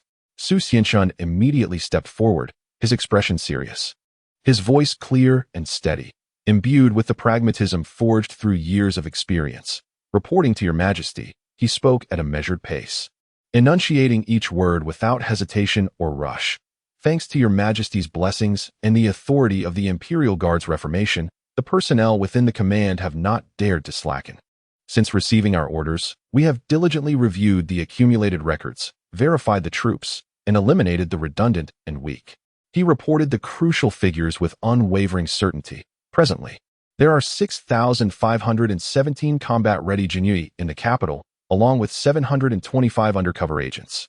The spies have been deployed throughout the court and the markets of the capital, gradually establishing a network to monitor movements. He paused briefly, his words imbued with a sense of reverence for imperial authority. In matters of military affairs, we are greatly indebted to your Majesty's foresight. Relying on the continuous supply of new weaponry from the Nanheim military factory, we have now acquired 3,000 sets of armor, 1,500 firearms, 2,000 bows and crossbows, and over 5,000 additional weapons including swords, spears, and halberds. He did not exaggerate the military strength, but rather emphasized the results. The various garrisons had conducted daily drills, and their combat capabilities were beginning to take shape. He slightly bowed, his voice steady and powerful, imbued with an undeniable loyalty and determination. Wherever your Majesty's Imperial will directs, I, along with the entire Imperial Guard, shall bravely charge into battle, sacrificing our very lives to serve, and shall never fail in our duty. Upon concluding his report, Su Xianshun stood with his hands at his sides, his gaze slightly averted. The Emperor's sudden summons, coupled with the presence of the esteemed Wu Tsang, who possessed a demeanor markedly different from that of his old comrades, made him acutely aware that an extraordinary task was imminent. He was not an inexperienced novice. Having endured the trials of the Imperial Guard for many years, he regarded this situation as merely the routine duty of a loyal servant of the Emperor, ever prepared to spring into action against the targets dictated by the Imperial will. He did not need to deliberately prepare for any opportunity. Each audience with the Emperor was, in itself, a life-and-death trial that must be navigated. Zhu Youxiao turned his gaze toward Wu Tsang. In terms of trust, he was more inclined to rely on these rigorously trained loyal soldiers. Once he received a reassuring glance from Wu Tsang, Zhu Youxiao felt quite satisfied with Su Xianxuan's efficiency in reorganizing the beleaguered Imperial Guard in such a short time, a testament to his remarkable talent that would be etched in history. His gaze finally settled on Su Xianshun as he spoke slowly. Su Xianshun, you have performed commendably. To have streamlined the operations and assembled several thousand capable soldiers in such a short span is truly commendable. Upon hearing this, Su Xianshun felt a surge of joy in his heart and bowed deeply, saying, "All thanks to your Majesty's great fortune. I shall exert my utmost effort and live up to your Majesty's grace." Rise, Zhu Youxiao gestured graciously, then shifted his tone to a serious and profound one. But do you understand the very essence of the Imperial Guard?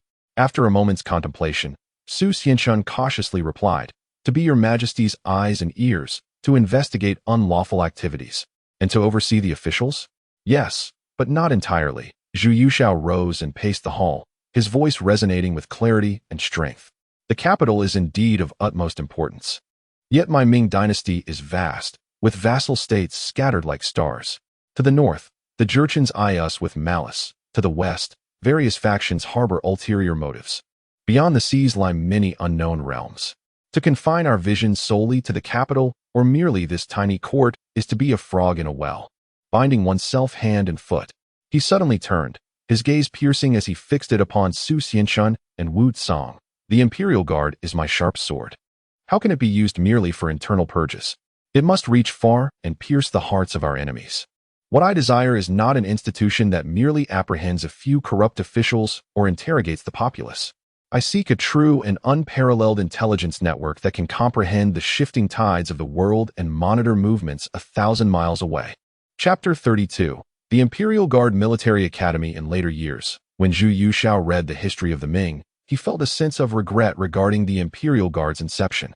Each time he turned to the pages detailing the cold, austere records of the flying fish attire, embroidered spring blades, and the nocturnal operations of the guards, or when he witnessed their imposing presence clad in dark attire, brandishing their blades in film and television, he was struck with both awe and lamentation.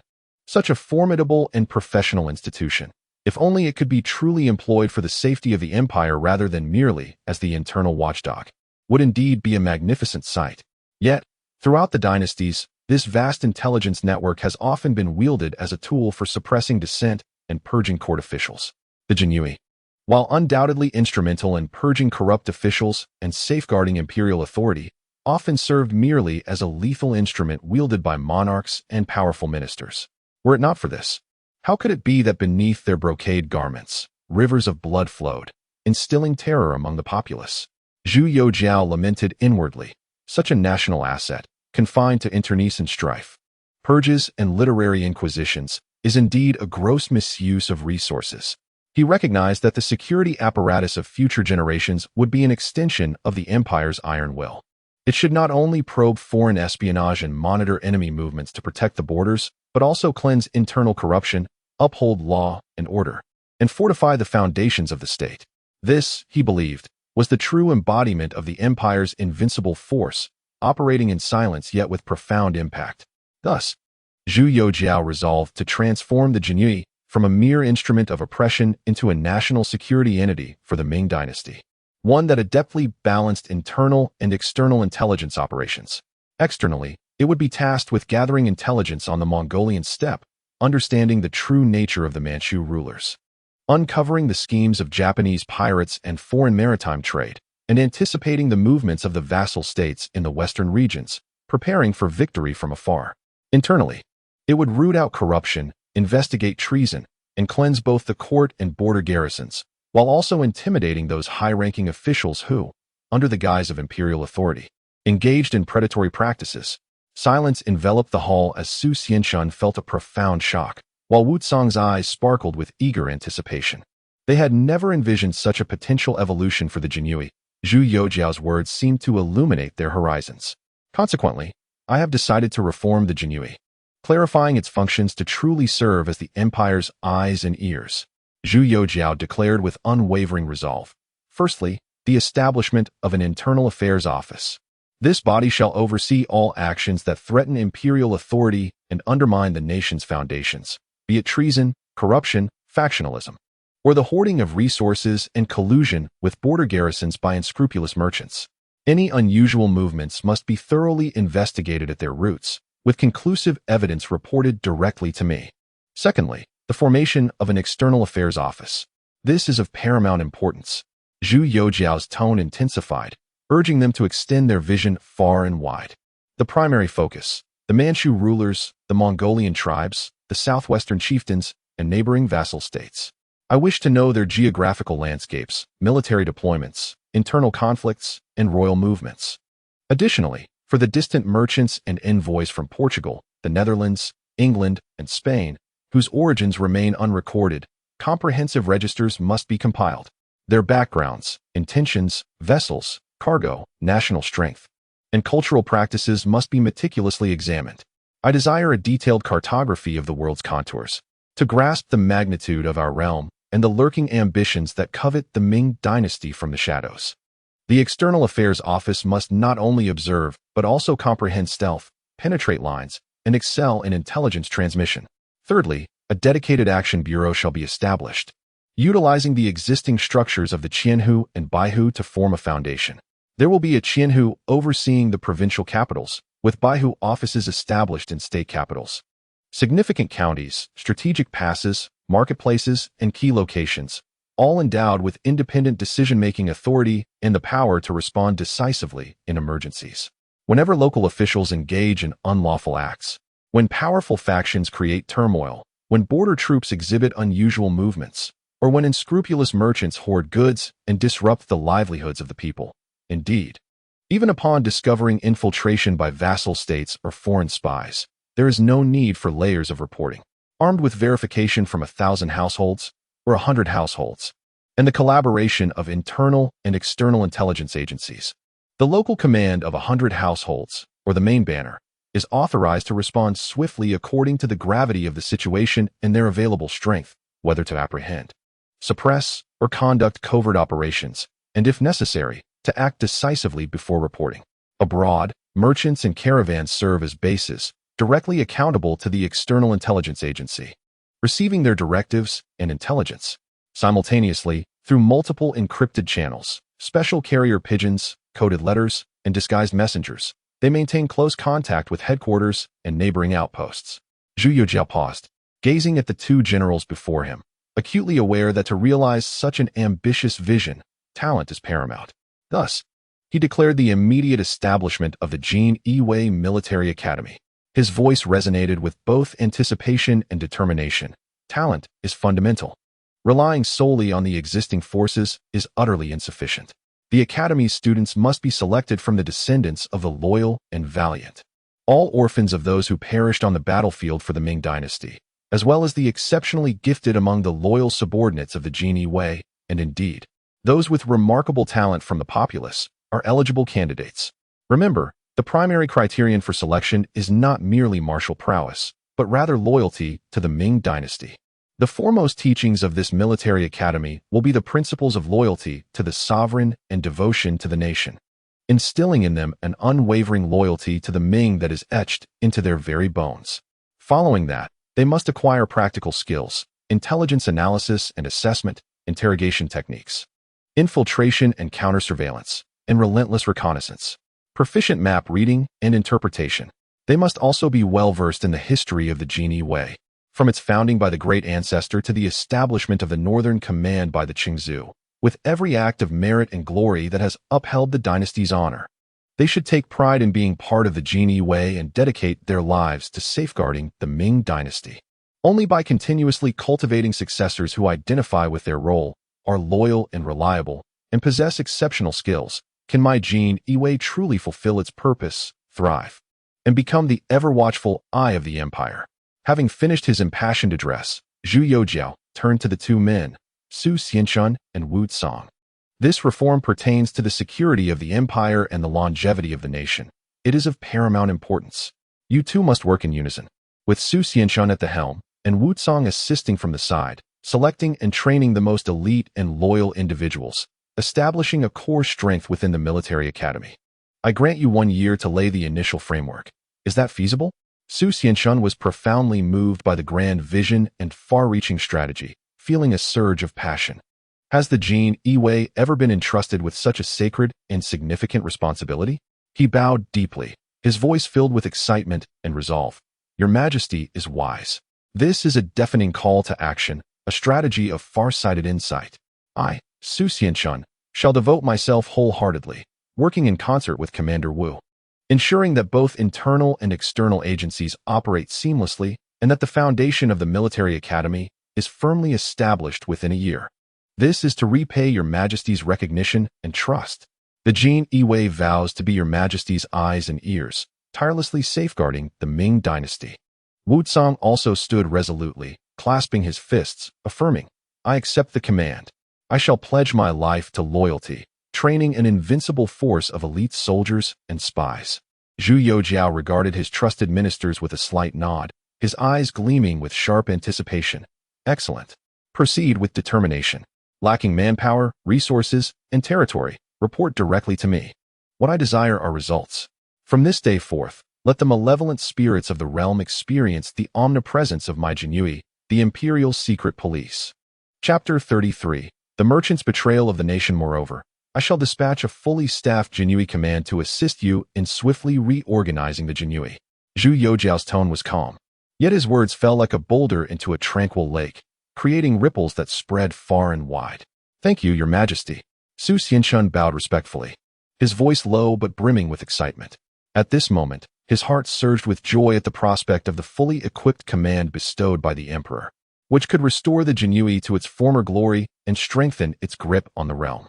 Yet he was also taken aback, for despite his years of involvement with the Jinyui, he had been oblivious to the existence of such a formidable covert force within the palace. Silent, yet capable of mobilizing at the Emperor's command in an instant. Such a masterstroke. Such hidden depths instilled a sense of unease within Su Xianshun. The Emperor had only ascended to the throne a little over a month ago, yet had already clandestinely amassed such power. A chill ran down his spine, and cold sweat beaded upon his forehead.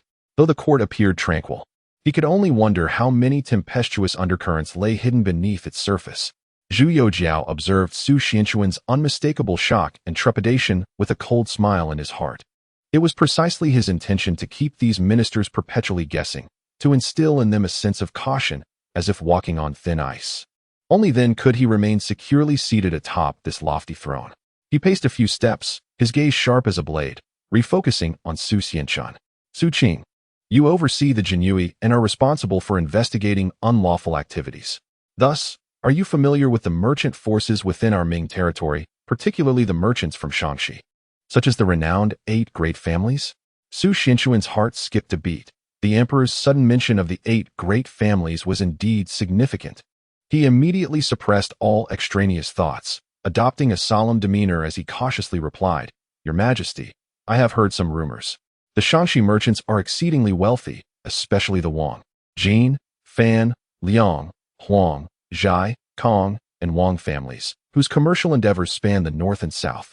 Their enterprises encompass salt, grain, textiles, iron, and leather goods, wielding vast influence that extends from the northern frontiers to the southern rivers, even reaching the capital itself. However, due to the sensitive nature of their dealings and the convoluted networks involving local officials and military families, the Jinyui has previously struggled to penetrate these layers of secrecy, facing numerous obstacles in our investigations. Nonetheless, I have indeed heard some troubling whispers." "Humph, troubling whispers?" Zhu Youxiao suddenly turned, his voice rising sharply, imbued with a thunderous wrath. "Is it merely troubling? They are like colossal vermin, clinging to the body of our Ming, draining its lifeblood, selling out our nation for personal gain, gnawing at the very roots of our celestial empire." Each word he enunciated was heavy with weight, resonating like thunder. "Listen well. Their most grievous crimes can be distilled into 5 categories." Zhu Youxiao's voice thundered, reverberating through the hall. The atmosphere froze momentarily, as all present held their breath. First, smuggling to aid the enemy. Do you truly believe they are merely clandestinely trading salt and grain? No. They are surreptitiously trafficking in iron, gunpowder, textiles, and grain, even diverting our military provisions, armor, and confidential military reports, bypassing the checkpoints and continuously supplying the Mongolian tribes on the grasslands, and even the Manchurians. Do you know that Nurhasai's blade is sharpened with the iron and rice of our great Ming Dynasty? Secondly, there is treachery and collusion. These individuals secretly conspire with foreign invaders, aligning themselves with hostile leaders and acting as spies, prying into the vulnerabilities of our borders and military secrets, willingly serving as harbingers of doom, inviting wolves into our very home. Though cloaked in the guise of our Ming subjects, their souls have long been sold to the enemy, betraying their Han heritage and becoming traitors in spirit. Thirdly, there is the erosion of our frontier garrisons. They leverage wealth to bribe military officials, audaciously infiltrating border defenses, engaging in trade and investment as if it were their own backyard. They weave intricate webs, both within and beyond our borders, consuming national defense and corrupting military morale. The valiant defenders of Su Nf, Dting, and Tun, who should steadfastly guard our gates, have been blinded by their ill-gotten gains, forgetting their ancestral duty, becoming mere sentinels for these avaricious intruders. Our critical border strongholds, the bulwark of our nation, have thus fallen prey to their greed, transforming into mere open portals. Is this merely a matter of corruption? It is the very destruction of our Great Wall. Fourthly, there is the bribery of public officials. These individuals, with fortunes amassed, have their hands in every pie, ingratiating themselves with powerful ministers, turning officials into their pawns. Local bureaucrats bow to their whims, willingly becoming their hounds. Even those who consider themselves virtuous in the court secretly accept their patronage, transforming into accomplices in their corruption. In their eyes, the laws and regulations of the land are nothing but worthless paper that can be purchased. How much can the honorable endure? Fifthly, they manipulate national finances. Affluent, yet devoid of compassion. Their houses overflow with gold and silver, their granaries brimming with grain, wealth that rivals nations. Yet in times of national crisis, when military funds dwindle and the populace suffers, have they ever offered even a fraction of assistance? They drain the lifeblood of the nation for their own enrichment, refusing to contribute a single coin for the country's welfare, callously observing the decline of national power and the plight of the common people. This is the height of disloyalty. They hoard resources and manipulate markets, leaving the populace destitute and hungry. This is an utter lack of benevolence. They stand idly by as foreign invaders grow stronger, their blades drawing ever closer, focusing solely on their own gain while neglecting the fate of their homeland. This is a profound injustice. Such disloyalty, lack of compassion, and injustice, are they not a disgrace to our Ming Dynasty? Are they not the common enemy of the people? This group of avaricious merchants, donning the garments of our Ming, are indeed wolves in sheep's clothing and must be subjected to the full extent of the law. The air within the hall seemed to solidify, heavy with a sense of impending judgment. Su Xianquan and Wu Cong both felt a chill rise from their spines. Zhu Youxiao fixed his gaze upon Su Xianquan, his eyes burning like branding irons. Su Xianquan, I command you to personally oversee this matter. The Internal Affairs Bureau shall immediately employ all available means. In conjunction with the fully staffed guards you have just been allocated and the elite forces at hand, to investigate with utmost urgency. Uncover every illicit transaction and piece of evidence related to these 8 prominent families and their minions. Identify the locations of their warehouses. Seize all their storage facilities, estates, shops, and caravans. Not a single copper coin shall escape our grasp. His voice was cold and piercing, imbued with an unmistakable sense of judgment. All core family members and key operatives involved in smuggling and colluding with the enemy shall have their estates confiscated, and the masterminds shall face extermination of their lineage. Those who are aware yet remain silent, as well as their offshoots and servants involved, shall face the eradication of 3 generations.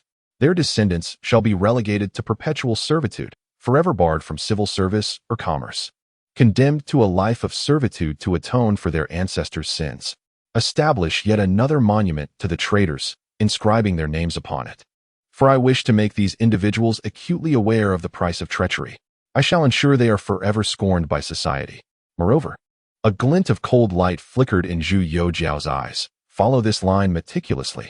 Within the court and beyond, in local prefectures and military camps across the borders, who among them dares to pocket their silver and serve as their shield, regardless of rank or status? Even if they are my esteemed ministers or generals stationed at the frontiers, as long as there is concrete evidence of collusion, there is no need to alert the individuals involved, nor to consider the tangled web of connections behind them. With me present, what is there to fear? He slammed his palm upon the table, his voice resonating through the palace. Once verified, there is no need for formal reports. Those implicated shall be apprehended on the spot and escorted to the capital for trial. Should they resist fiercely or attempt to flee, let them face dire consequences. Your Majesty, this case is extensive. If local military officials indeed collude, it may provoke some of the border generals to act rashly. Su Xianquan could not help but caution. Might they resort to desperate measures? Zhu Youxiao interrupted coldly, a cruel smile curling at his lips. Humph. If they dare to leap, I shall remove them all. To ensure complete safety, I will command General Wang Guojun of the Imperial Guards to lead the newly formed 5,000 Iron Cavalry, stationed near Shangxi, ready for action. You, of the Jinyue, are to pursue your investigations and apprehensions without restraint. Should you encounter military thugs obstructing your efforts, unruly civilians, or any forces daring to oppose the Imperial Cavalry, a fierce light flickered in his eyes. Signal them.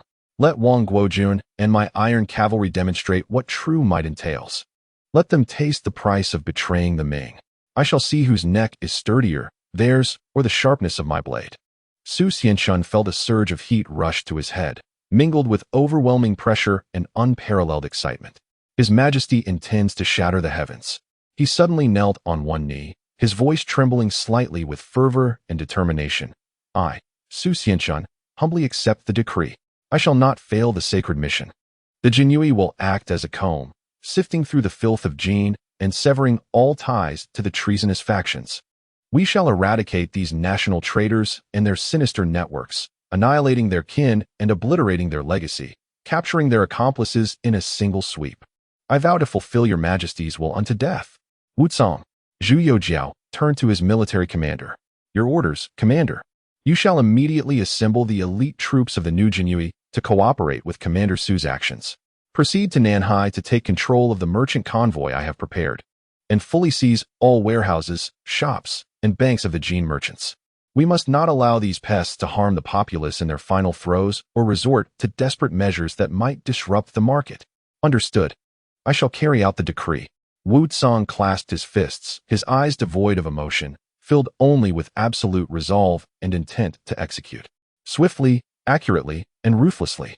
While they remain unaware, seize their coffers, their lifeblood accounts, and their dens, warehouses, into my grasp. Those who dare to create chaos, execute them. Do you comprehend? Zhu Youxiao looked at the two men radiating murderous intent before him, nodding in satisfaction.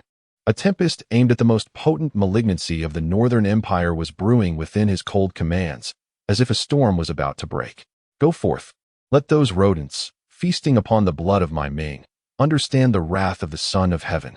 Inform them that I have arrived. The flickering candlelight within the hall trembled violently, as if disturbed by an invisible aura of death. A tempest of blood and carnage was poised to sweep across the lands of Sanjin. Chapter 34. The intricate web of strategy upon exiting the Qianxing Palace. Su Xianshun and Wu Tsang, under the guidance of Lu Ruyu, proceeded to the Imperial Guards camp to take command of the Jinyue. The chilling autumn air seemed to congeal before the Imperial Guards encampment. As Su Xianshun and Wu Tsang crossed the gate and stepped onto the expansive parade ground, even the seasoned Jinyue commanders, accustomed to tumult, found themselves momentarily breathless, their pupils dilating in shock. Before them lay a silent forest of steel. A staggering 5,600 Jinyue stood in utter silence, as immovable as mountains. Beneath the blazing sun, a frigid gleam emanated from their ranks. Each soldier donned a polished, disc-like helmet, with crimson tassels hanging low, revealing only pairs of cold, lethal eyes. Their armor was not the common cotton or leather, but rather a uniform assembly of finely crafted scale armor or cloth-covered iron, gleaming with a stark brilliance. Each breastplate was polished to a mirror finish, resembling countless tiny moons embedded within the ocean of dark armor, reflecting a blinding light. The meticulously arranged scale plates, almost indistinguishable in size, seamlessly covered their torsos. Each piece bore a uniform curvature and thickness, as if forged from the same mold, exuding an icy precision that transcended time. They stood in regimented formations by the 1,000 household unit, each warrior wielding a beautifully crafted embroidered spring knife, the tassels dangling motionlessly. There were no whispers, no clashing of weapons, not even the sound of heavy breathing. The only sounds that graced the parade ground were the whispers of the wind and the faint rustling of armor as sunlight occasionally caught its sheen, a chilling silence reminiscent of a battlefield steeped in iron. A palpable aura of death pervaded the air, rendering it difficult to breathe. Su Xianchuan's heart surged with tumultuous waves. He had anticipated that the emperor's mention of a single unit of Jinyue would merely consist of a few robust soldiers, perhaps mustering a meager 3,000 barely equipped troops. After all, it was customary for the guard units to be understaffed and poorly equipped. He had even prepared to receive a skeletal force, with plans for gradual reinforcement. However, the scene before him utterly shattered his preconceptions. There was not a single shortcoming in personnel. The equipment was not only alarmingly complete, but its quality and uniformity were unprecedented. What astonished this seasoned veteran, well-versed in the intricacies of production, was the armor itself. It was well known that under the constraints of Ming Dynasty craftsmanship, even the imperial armory often produced armor with varying sizes and thicknesses, the artisan's skills differing greatly, making such uniformity nearly impossible. Yet the armor before him appeared akin to the standard issue of celestial soldiers, seemingly copied and pasted without distinction. This was not merely a matter of finances. It represented a terrifying possibility that he dared not contemplate. His awe for this young emperor surged to unprecedented heights. Subordinates pay their respects to the esteemed commander. A resounding voice echoed. The three foremost figures clad in high-ranking officer armor, leading over a dozen officers of various ranks, stepped forward and bowed deeply to Su Xianshun. I, the humble servant Feng Ziliang, commander of the guard. I, Zhu Youxiao, deputy commander. I, Zhang Tianzong, deputy commander. Leading the entire contingent of the guard command, consisting of 5,600 personnel, all present and accounted for. Awaiting your orders, my lord. Su Xianshun drew a deep breath, suppressing the shock within, his gaze sweeping over the soldiers forged like cold iron and the valiant officers before him, and he declared in a booming voice, "Excellent. You all bask in the grace of the emperor, fully prepared to embark. Splendid. Today, as entrusted by His Majesty, I command you. I implore you to remember. As the emperor's personal army, loyalty must be your foundation, bravery your priority, and orders must be as immovable as mountains. This undertaking signifies the moment when the nation's weapon is unsheathed. You must act with precision, executing commands flawlessly, cutting through thorns to repay the emperor's grace. His Majesty awaits our triumphant dispatch from the palace. I pledge my life and loyalty to His Majesty. We shall strictly adhere to the commander's orders." The 5,600 men knelt in unison, their knees striking the hard ground with a resounding thud, accompanied by the clashing of swords against armor, reverberating like rolling thunder, their momentum soaring to the heavens. This synchronized display and roar sent another wave of exhilaration through Zhu Youxiao, igniting an unprecedented fervor within him. With such a formidable army at his command, what grand ambitions could not be realized? As Zhu Youxiao surveyed the military formation, brimming with emotion, the earth suddenly trembled slightly. A faint cloud of dust rose at the camp entrance, accompanied by the thunderous sound of hooves approaching. In an instant, over 500 ironclad cavalrymen charged into the camp, led by a knight adorned in the ceremonial armor of the Ming Dynasty, donning a helmet akin to those of the Imperial Guard. The arrival was none other than Wang Guojun, the commander of the Imperial Guard, the mysterious figure tasked with safeguarding the palace for the emperor. Behind him, the cavalrymen wore impeccable armor, maintaining perfect formation despite their gallop, their faces concealed by visors, revealing only their cold, piercing eyes. The soldiers exhibited an unwavering characteristic, akin to a deficiency in firepower or an obsession with armor, though their introduction merely stated, clad in iron armor, wielding composite bows and curved sabers, and riding endurance-oriented Mongolian horses. In reality, this iron armor transformed into a full-body suit of Ming ceremonial armor, with even the horses adorned at critical points. Each soldier mounted on 2 steeds, akin to the Ming version of armored cavalry. Wang Guojun reined in his horse before Zhu Youxiao and the others, his movements precise and fluid, dismounting with a firm voice. "By the emperor's decree, I, Wang Guojun, commander of the Imperial Guard, have brought 5,000 elite cavalry to the camp, awaiting your commands. These 500 riders are the vanguard scouts, specially sent to rendezvous with Deputy Commander Su and Deputy Commander Wu." The quality and style of Wang Guojun's armor mirrored that of the Imperial Guards in the training grounds, silently underscoring the chilling consistency of the force behind him. Stepping into the central military tent, only a few core individuals remained: Zhu Youxiao, Wu Cong, Wang Guojun, Feng Ziliang, Zhu Youxiao, and Zhang Tianzong. The atmosphere heavy and charged with tension. Zhu Youxiao forewent pleasantries, directly reiterating the emperor's secret edict, "By the will of heaven. The decree is clear. With the might of thunder, investigate the 8 prominent families of the Jin merchants and their accomplices. Upon confirming their crimes, annihilate their kin. Ascertain the locations of their warehouses, shops, and money houses. Confiscate their ledgers. Investigate the collusion between court and society. Should there be armed resistance from border garrisons, they shall be dealt with ruthlessly. General Wang, I implore you to have your 5,000 iron cavalry at the ready for suppression." Upon hearing the emperor's resolute and fierce decree, Feng Ziliang and his compatriots, though expressionless, exchanged glances that shimmered with keen intensity. The kingdom's forces clasped their fists. "We shall comply. 5,000 iron cavalry are poised and prepared, should unrest arise. We can reach any garrison or camp in Jin within half an hour. We shall ensure the actions of the Jinui remain unimpeded." "Excellent." Zhu Youxiao struck the map on the table with his palm, his eyes glinting with cold determination. "There is no time to lose. We must deploy immediately." His finger pressed firmly upon Taiyuan Prefecture. "The acting governor shall personally lead Commander Feng Ziliang, with our main force of 2,000. Supported by 1,000 elite from the capital, along with the intelligence department and capable operatives, to swiftly advance towards Taiyuan, Pingyang, Huanan, Zhezhou, and Xixian. These locations are the strongholds of the 8 families, where shops, residences, and family members are most concentrated. We shall dismantle their leadership, seize their core ledgers, confidential documents, and apprehend key figures. I request General Wang to allocate 1,000 cavalry to guard Yangtze, to forestall any upheaval in Taiyuan." Subsequently, his fingers shifted northward. "Wu Cong and Zhu Youxiao, you 2 shall command 2 elite detachments of 1,000 each, accompanied by proficient members from the intelligence department, and join forces with General Wang's 2,000 cavalry, hastening towards Datong and Xuanfu. We will disperse our forces, utilizing the guise of merchant caravans, bodyguards, and familial visits, traveling through the night to reach important strongholds of Jin merchants in Zhangjiago and Shankou. Upon arrival, Establish contact with local undercover agents and closely monitor the vital routes leading to the grasslands and Liaodong. This area is a major hub for border trade and a crucial artery for the smuggling operations of the 8 families. We must seize their warehouses and control the merchant caravans, blocking all potential escape routes and avenues for evidence destruction.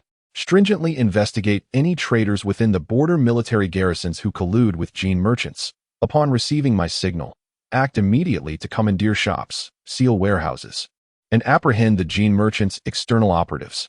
Cut off any possible escape routes towards the grasslands or to the Jurchens for aid, should any officials attempt to shield them. We shall use the imperial edict to detain and interrogate them on the spot. If there is any sign of resistance, cavalry shall suppress it. Remember, it is imperative to maintain secrecy before the operation, striking with the swiftness of thunder. Finally, he gazed towards the southwest. Zhang Tianzong, you shall lead the remaining 1,000. Meticulously controlling all Shaanxi merchant houses and residences within the capital, searching for evidence to apprehend them all at once. Su Xianshun surveyed the assembly. Esteemed colleagues, this operation is of paramount importance to the nation. His Majesty desires a thorough and unblemished resolution, leaving no room for future troubles. Our actions must be as swift as lightning and as fierce as a thunderclap. Investigate, seal, capture, and execute must all proceed concurrently, ensuring we encircle them before any information leaks or key figures react. The network of Jin merchants is intricately woven. Our first strike must resound like a thunderclap to sever their foundations. Should we encounter any hindrances, be they civil officials, military leaders, or influential gentry, any substantiated adversaries shall be taken down on the spot. Show no mercy. Do you comprehend? We shall adhere to your command. The assembled generals responded in unison. An atmosphere of lethal resolve permeating the tent. Wu Tsang remained icy as iron. The kingdom's forces resembled unsheathed blades. Feng Ziliang, Zhu Youxiao, and Zhang Tianzong displayed unwavering and fierce expressions. Excellent. All units, prepare according to the plan. In 1 hour, we shall depart in separate directions under the pretense of garrison rotations and military supply escort. Depart immediately, Su Xianshun commanded in a deep voice. The tent flaps were lifted, and the chilling military orders swiftly spread throughout the encampment. 5,600 Jinyui moved like a finely tuned machine, methodically operating under the guidance of their respective captains, dispersing towards their designated missions. The 5,000 cavalry of the kingdom army prepared to march under the cover of night, seeking to avoid alarming the enemy. In that moment, a vast and invisible iron net had been cast, ensnaring the emperor's wrath and the sharpened talons of the Jinyui. As it advanced toward the financial empire's formidable presence in the north, bearing down upon it like the weight of Mount Tai, a brutal cleansing of wealth and power, crucial to the destiny of the Ming Dynasty, had finally commenced its bloody prologue. Chapter 35. The situation in Liaodong on the battlements of Xinyang. On the 20th of September, the chill was already bone deep. The shadow of last year's devastating defeat at Saru lingered, like a restless spirit haunting Liaodong. The ambitious Yang Hao, in a folly of overreach, sought to encircle the Jianzhou Jurchens with 4 armies, but inadvertently revealed his strategic deployment and plans to the world by sending a proclamation. This allowed the cunning Nurhasai to exploit the opportunity, systematically dismantling the elite forces of the Ming as easily as one might chop vegetables. That battle completely shattered the backbone of the Ming army in Liaodong. The cities of Kaiyuan and Tiling fell in succession, resulting in the near-total annihilation of 80,000 elite troops from across the nation. The valiant generals Du Song, Ma Lin, and Lu Ting perished, along with over 300 mid- to high-ranking officers who had participated in the 3 great campaigns of the Wanli era and possessed considerable military experience and talent. The defense line in Liaodong, which the Ming had maintained for over 2 centuries, was suddenly in ruins, and the city of Xinyang had unexpectedly become an essential bastion for the Ming in Liaodong. Within a study of the Liaodong Military Commission in Xinyang, flames danced restlessly in the charcoal basin, casting flickering shadows on the furrowed brow of Xiong Tingbai, who clutched a crumpled memorial in his hand. He gazed at the words of mourning inscribed upon the memorial, resembling frozen droplets of blood, coldly announcing the passing of Emperor Taichang and the ascension of his eldest son to the throne. Each line weighed heavily upon his heart like a 1,000-pound stone. The wintry winds of Liaodong had yet to arrive, yet the storm within the court was already upon him. Xiong Tingbai slammed his palm onto the sturdy pearwood table, producing a dull thud that made the ink in the inkstone tremble. His typically resolute demeanor was now mixed with an ineffable anxiety and gravity. He lifted his gaze to Zhou Yongchun, who stood nearby, equally grave. Brother Mingtai, Zhou Yongchuan's courtesy name. Xiong Tingbai's voice was low and urgent. With the new emperor's rise, the foundation of the state shifts, and the court will undoubtedly be rife with undercurrents. The eastern forest officials and factions from Zhejiang and Hunan will likely plunge into fierce rivalry once more. His fingers instinctively traced the map, as the north wind howled past the high eaves of the government office, emitting a mournful sound reminiscent of the anxious hearts of the Liaodong soldiers and civilians. Taking a deep breath, he turned abruptly, fixing his piercing gaze on Zhou Yongchun, his most trusted aide. Brother Mingtai, Liaodong now resembles a cauldron suspended over fierce flames. Can we secure provisions for our troops at the front? Are winter garments prepared? Is the gunpowder for the city's defenses sufficient? With the new emperor's ascension, the court's focus will inevitably shift to the capital. If those lurking predators seize the opportunity to intercept our supplies, how shall we satisfy the rumbling hunger of our soldiers? What shall we use to silence the ravenous jaws of Nurhasai, who watches us like a wolf? Xiong Tingbai's voice was laden with profound fatigue and a sense of solitary burden. He stepped forward, almost pleadingly grasping Zhou Yongchuan's arm.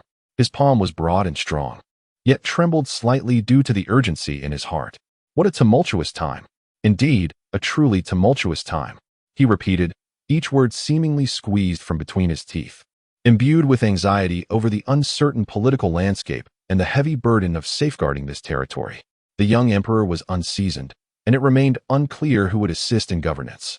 In a new reign, the court's allegiances could shift abruptly. If someone were to leverage military power against me, evading battle and using it as a pretext to replace me, this fragile defense line we had painstakingly established could collapse at any moment. Xiong Tingbai's gaze sharpened, fixed intently on Zhou Yongchuan's face. Brother Mingtai, in this perilous moment, the immense responsibility of Liaodong rests upon you. The logistics of grain transport, military supplies, financial accounting, and the care of displaced civilians were fraught with challenges that could only be managed under your direct supervision. How could I focus on the front lines otherwise? How could I muster the courage to confront Yuan Ingtai's reckless pleas for war? Since Xiong Tingbai had assumed command in such dire circumstances, as a knowledgeable strategist, he harbored no delusions of reclaiming lost ground. He was acutely aware the only course of action was to capitalize on the moment when the Jianzhou Jurchens had just concluded a battle and needed to recuperate, solidifying the lifeline of the Ming in Liaodong. Thus, he immersed himself in Shenyang, establishing his command center in the most prominent part of the city, proclaiming through action that he, Xiong Tingbai, vowed to share the city's fate. He fortified the city defenses, restored the disordered military discipline, recruited brave local men to bolster the forces, and opened granaries to comfort the displaced populace. Though he did not achieve any spectacular victories, it was through this unwavering determination and solid efforts that he successfully withstood several probing assaults from Nurhasai, temporarily stabilizing the situation in Liaodong. Of course, this stability was not solely due to his iron-fisted approach. It was also inseparable from that esteemed governor of Liaodong, Zhou Yongchun. Hailing from Jingxing in Shandong, Zhou Yongchun had risen from a humble county magistrate to a prominent official since being awarded the highest degree in the 29th year of the Wanli era. He was seasoned in governance, meticulous in thought, managing the populace, overseeing grain supplies, and settling the rear with impeccable precision. He was Xiong Tingbai's most capable aide. Even before Yang Gao's reckless military campaign, Zhou Yongchun had repeatedly petitioned the court, candidly stating that the military was unprepared and supplies were scarce, earnestly requesting a delay in deployment. However, the court had turned a blind eye, ultimately leading to the disastrous defeat at Saru, where 4 armies crumbled, and the situation in Liaodong deteriorated completely. Had it not been for Zhou Yongchuan's relentless efforts to maintain order in the rear, it would have been nearly impossible to manage even the aftermath. Xiong Tingbai's words were earnest, each sentence weighted with profound significance. The heavy plea and reliance in his tone swirling like the howling northern wind outside, casting a cold and oppressive atmosphere within the command office. Pressing down on Zhou Yongchuan's heart, beside him, a middle-aged man clad in the official robes of a governor, with a forlorn expression, slowly shook his head, With the new emperor ascending the throne, the heavens have just settled. At this moment, factions within the capital vie for power, making this a crucial time for appointments. My mother has recently passed, and my mourning period is not yet complete, according to custom. I should avoid any position that might raise suspicions. He stepped forward, drawing closer to Xiong Tingbai, his voice lowered further. Imbued with a melancholy born of worldly insight, the labels of greed for power, of unfilial and unjust actions, can be easily affixed. Should that occur, not only would I, Zhou Yongchun, find it difficult to stand, but even you, Brother Feibai, may be impeached for harboring unfilial sentiments and colluding with the wicked. At that moment, both you and I would become targets of political strife, playing directly into the hands of certain malevolent individuals. This would further jeopardize the already precarious defense of Liaodong. Zhou Yongchuan's gaze fell upon Xiong Tingbai's hand, which gripped the hilt of his sword tightly. Drawing a deep breath, his tone grew increasingly resolute. I have already submitted a memorial to His Majesty, imploring to resign and enter mourning. This matter cannot be altered. Observing Xiong Tingbai's furrowed brow and the profound worry in his eyes, Zhou Yongchuan's voice shifted to one of firm resolve, laced with a sense of entrustment. Brother Feibai. In these turbulent times in Liaodong, with smoke from battles still lingering and formidable foes encircling us, the people's hearts remain unsettled. While my absence may not impede the management of daily necessities, we cannot afford to be without you, Xiong Tingbai, the steadfast anchor safeguarding Liaodong. You are the backbone of the over 100,000 soldiers in this region. Should you falter, the very fabric of Liaodong would unravel in an instant. The room fell into a profound silence, interrupted only by the mournful howling of the cold wind through the window, as if lamenting this tragic farewell. Xiong Tingbai swallowed hard, yearning to articulate his thoughts, yet his tongue felt heavy with bitterness, and the burden of responsibility had never weighed so heavily. Without Zhou Yongchun, the ironclad support for Liaodong, who would care for the military and civilians, allocate resources, suppress internal strife, and balance the sharpened blades of the front lines against the raging fires in our own backyard. Chapter 36. Angels descend, celestial troops appear. Amidst the oppressive atmosphere, almost suffocating in its intensity, a sudden cry echoed from outside the gate. A single horseman burst through the gates like a force of nature. The messenger, clad in a thick layer of frost and ice, exhaled clouds of white vapor from his mouth and nose, his voice hoarse from the long journey and biting cold, yet tinged with an urgency that sent shivers down the spine. My lord, angels have arrived in Liaodong. The ceremonial procession has crossed the Hunyue ferry. The voice of the messenger, barely able to contain his urgency, crashed through the threshold of the inner hall. He knelt on one knee, his chest heaving violently. Leading the delegation is the esteemed Grand Eunuch Wang Qingyin from the imperial household, accompanied by 5,000 imperial guards cavalry. The envoy has come ahead with an urgent decree, commanding Lord Xiong, the governor of Liaodong, and Lord Zhou, the provincial governor, to immediately gather the civil and military officials of the city, prepare a fragrant altar, don ceremonial attire, and kneel outside the gate to receive the emperor's command. With a resounding crash, both Xiong Tingbai and Zhou Yongchun sprang from their seats simultaneously. Their eyes clashed like lightning, each reflecting the shock and fleeting emotions of anxiety and hope. Hurry! Xiong Tingbai roared, his voice shaking the beams of the room. Quickly prepare the yellow mat, incense, and the dragon throne. Dispatch orders to all military officials above the guerrilla rank and civil officials above the assistant rank. Within a quarter of an hour, they must don their formal robes and await the imperial decree in proper order at the governor's gate. Those who delay, appear disheveled, or disrupt the decorum shall face military law. As Xiong Tingbai's thunderous command reverberated, the entire governor's office and even the city of Xinyang awakened from its heavy sigh, transforming into a maelstrom of fervor. The herald and the commander, like arrows released from a bow, swiftly darted forth. In the courtyard of the government office, the servants hurriedly traversed the icy bluestone tiles, breathless as they carried out a heavy incense table, draped in yellow cloth and adorned with carved cloud patterns, specifically designed for receiving imperial edicts. This was set in the open space directly facing the main gate. Candles as thick as a child's arm were ignited in haste, and the fragrance of sandalwood began to permeate the frigid air. A simple dragon pavilion, draped in bright yellow satin, was also positioned behind the incense table, signifying the presence of the imperial entourage. Within the city of Xinyang, various levels of officials were thrown into a frenzy. The guerrilla fighters, deputy generals, and guards hurriedly donned their ceremonial robes and crowns. Governors, deputy governors, and judges fumbled to straighten their blue and crimson robes, adjusting their jade ornaments and sashes. The war horses neighed, and the sedan chairs raced forward, while the normally imposing civil and military officials appeared as anxious as ants on a hot stove, surging towards the front gate of the provincial headquarters like a tidal wave. Amidst the wind and snow, the scarlet, emerald, and deep blue robes coalesced like a vibrant stream. Within moments, the area before the provincial headquarters was thronged with figures, yet it remained eerily silent. The biting cold wind, laden with snowflakes, lashed against the officials' faces, but none dared to flinch or complain.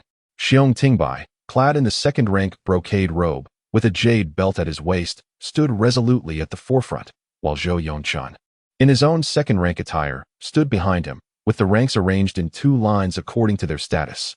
All eyes were fixed intently on the distant end of the official road toward the Han River, each gaze mingling with astonishment, unease, and a barely perceptible glimmer of anticipation. Especially Yuan Yingtai, who slightly raised his chin, casting a glance at the leaders, Yuan and Zhou, a faint smile playing at the corners of his mouth. Whispers of the court had already reached him. The ministers had reached a consensus to appoint him as the acting governor of Liaodong, to oversee all military and political affairs in the region. Meanwhile, Xiong Tingbai, who had been repeatedly impeached by the censors for evading battle out of fear of the enemy, would likely soon face dismissal and prosecution. Suddenly, amidst the mournful backdrop of the wind and snow, a deeper, more oppressive sound resonated from the depths of the earth. The rhythmic thumping echoed like ancient war drums striking at the hearts of all present. It was the sound of thousands of heavy hooves pounding upon the frozen official road, producing a unified, resonant echo. Initially distant and indistinct, it quickly grew clearer, denser, and more thunderous. It surged forth like a rolling thunderstorm, relentless and infinite.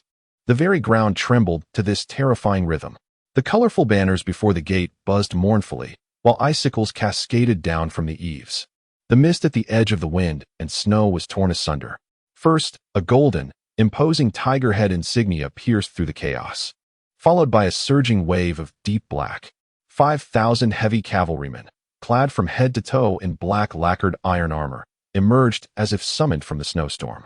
They formed an extraordinarily disciplined and tightly packed formation, marching in perfect unison through the snow, their hooves shattering the ice crystals and snowflakes.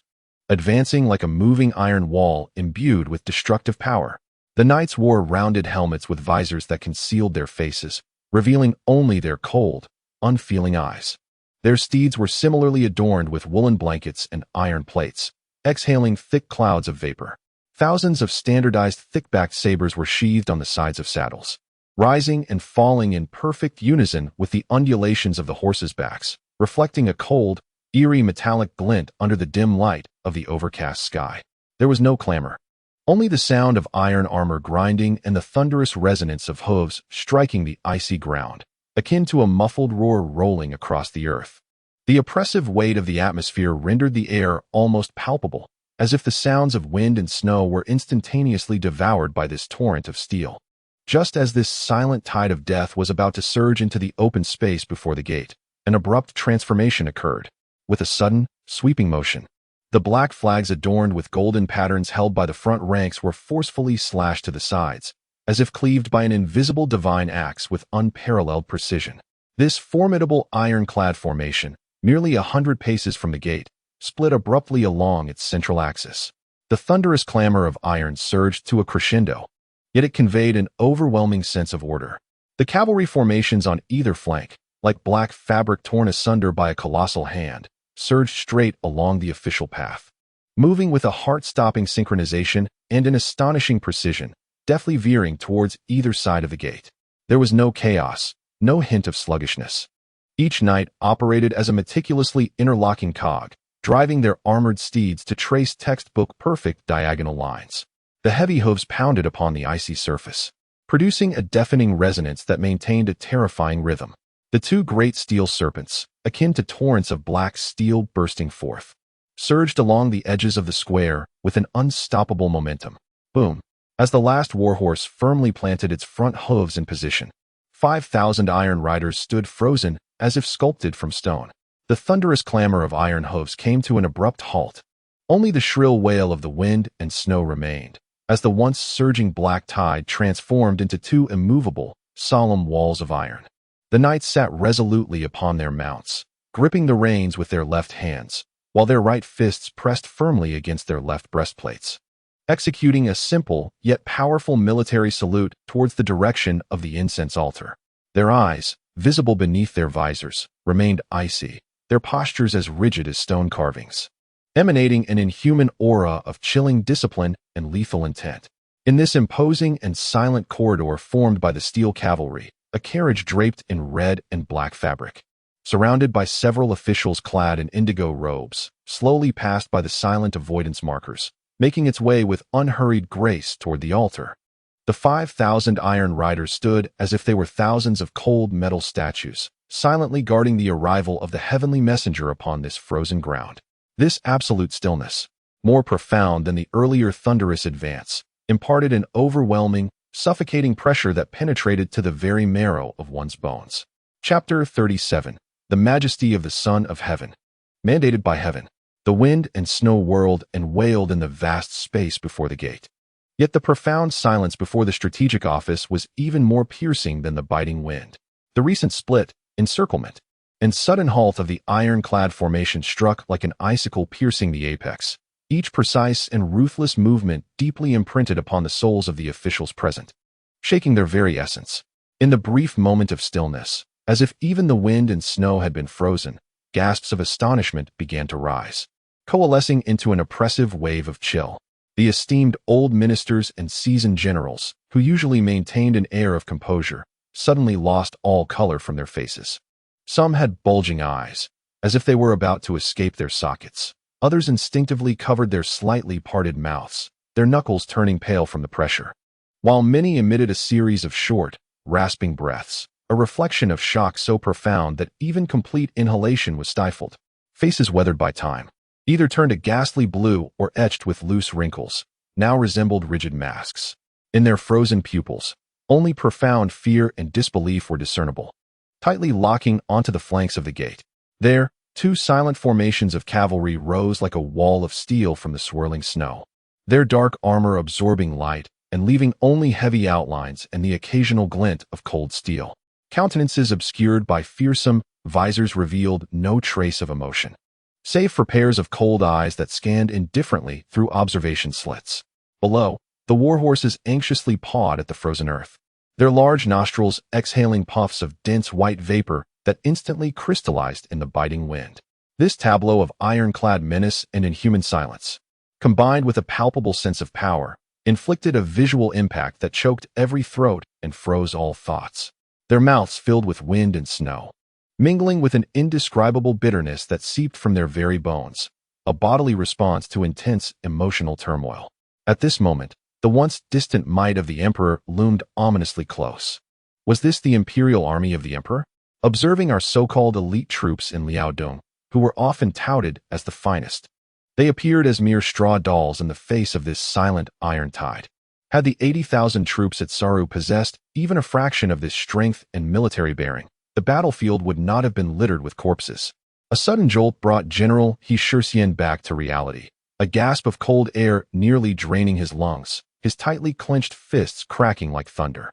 His rough, knife-wielding hands became slick with sweat, the heat of excitement pouring forth.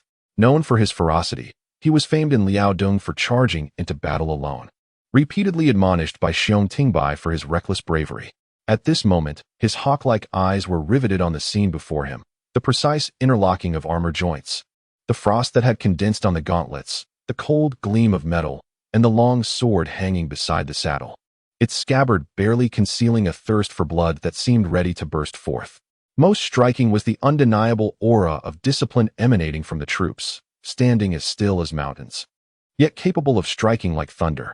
The initial shock coursed through his veins like molten lava, igniting a fervor that transformed into a near-greedy desire and a fierce, almost savage battle spirit. Damn it!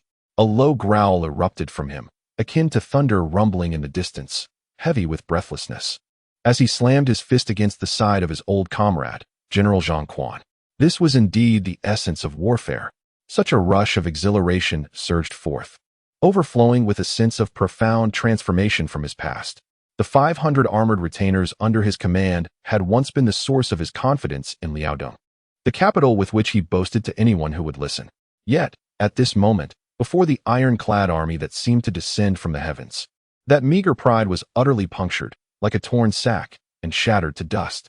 A torrent of unprecedented emotions, mingled astonishment, submission, and boundless yearning, surged violently within his chest. Zhang Quan, beside him, was similarly overwhelmed by the formidable presence of this iron tide, his breath coming in erratic gasps, his chest heaving violently.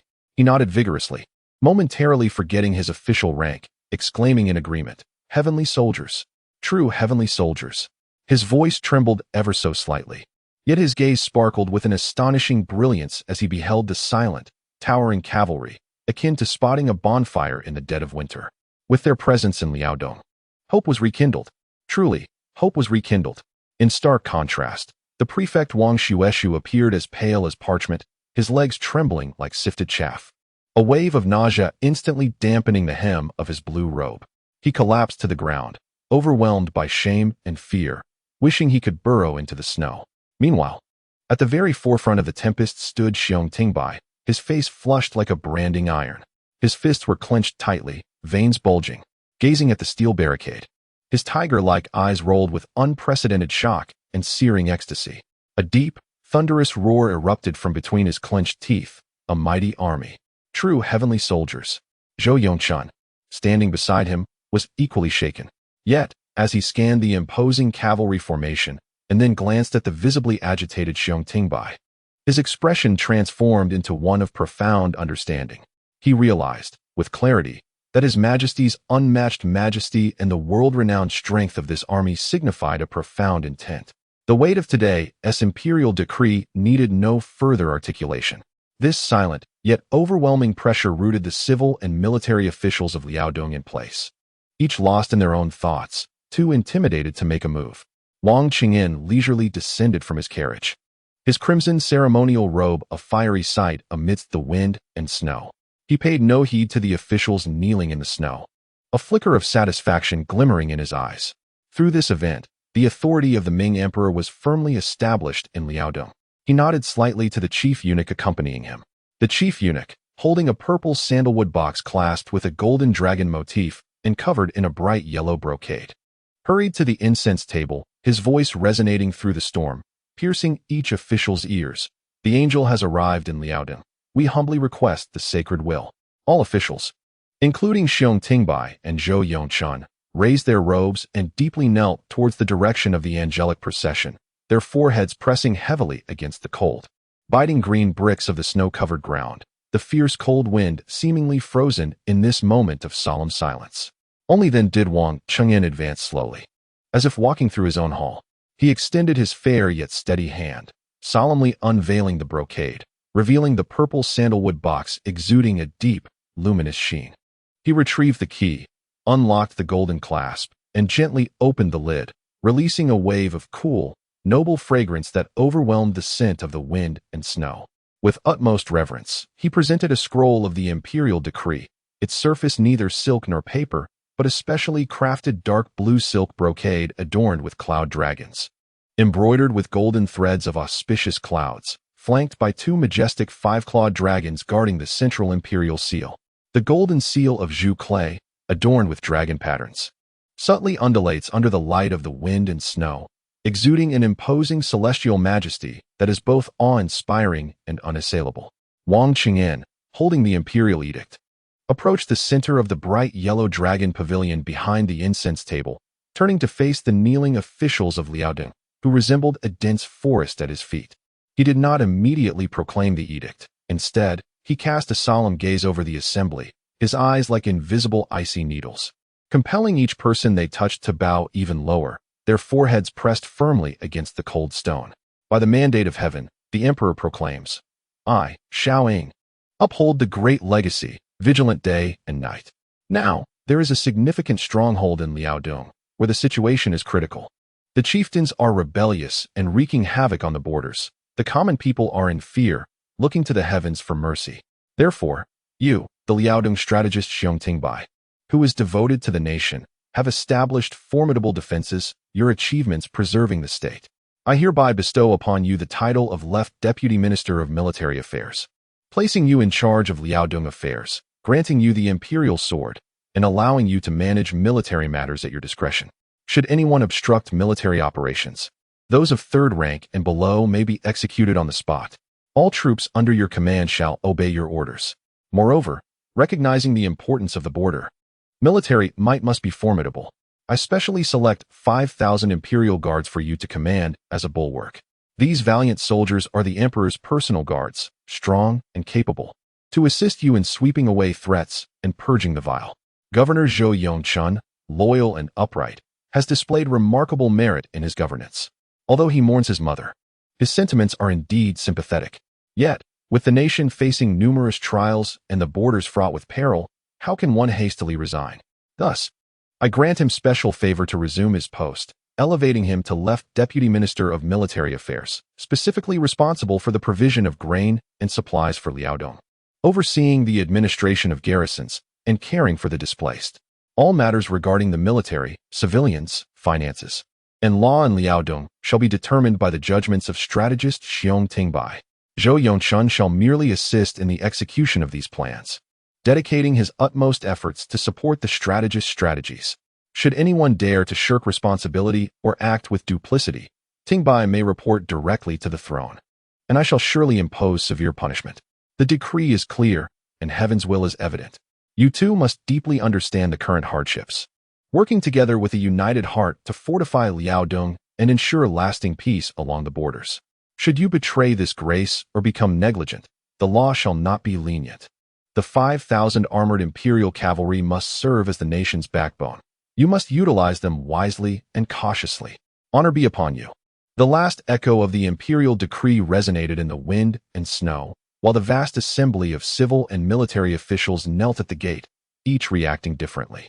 Particularly affected was Yuan Ingtai, closest to the incense table among the civil officials, who, upon hearing that all matters concerning the military, civilians, finances, and law in Liaodong were to be based on the decisions of strategist Xiong Tingbai, felt his body stiffen, his ample scarlet robe trembling uncontrollably beneath him. The immense sense of loss washed over him like ice water, extinguishing the flames of ambition ignited just days prior by the rise of the Donglin faction. This imperial decree from the new emperor was not merely an appointment.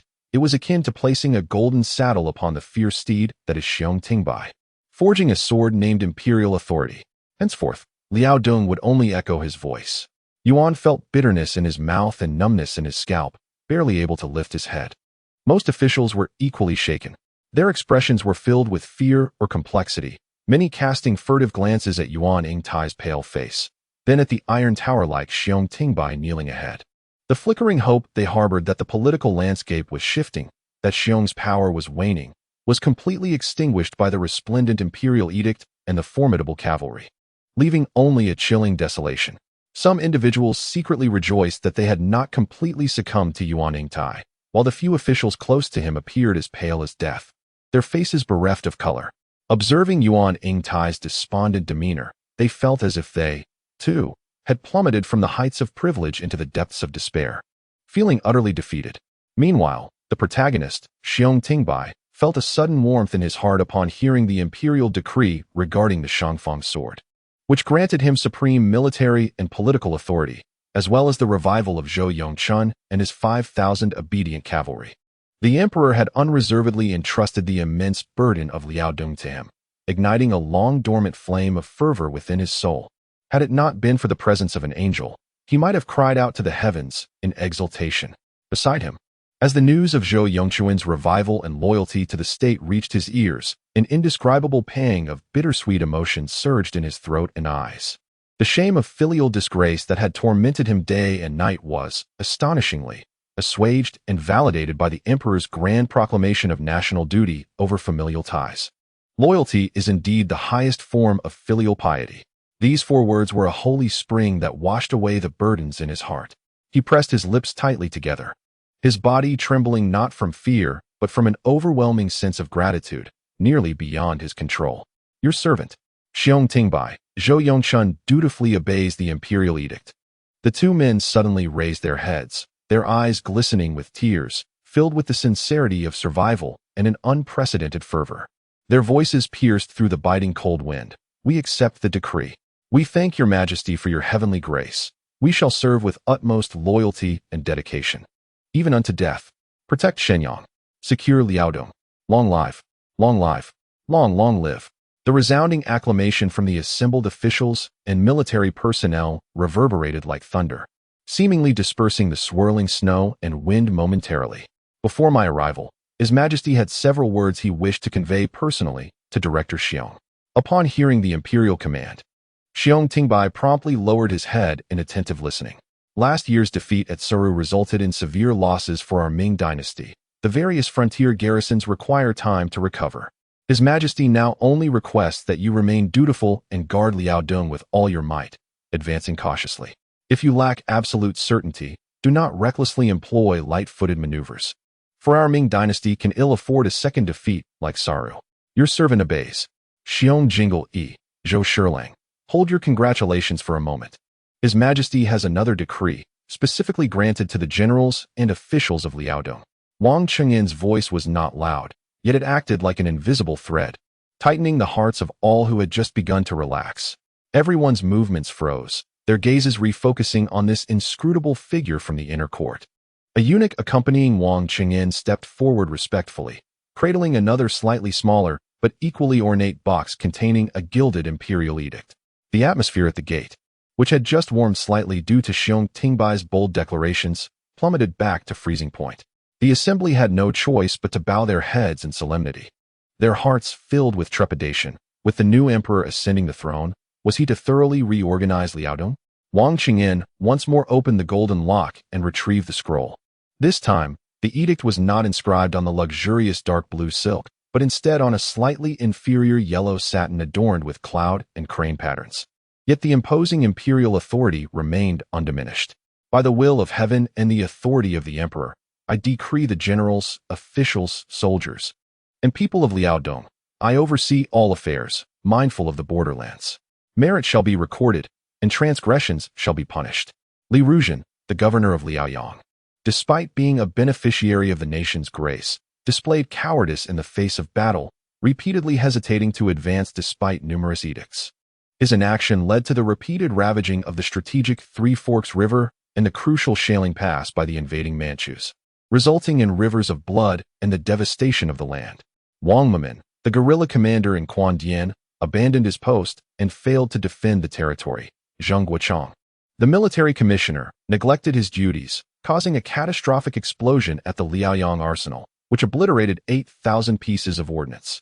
The Jini Wei were ordered to apprehend him immediately and escort him to the capital for rigorous interrogation by the Ministry of Justice, the Censorate, and the Supreme Court. Should any charges prove true, he would face severe punishment without mercy.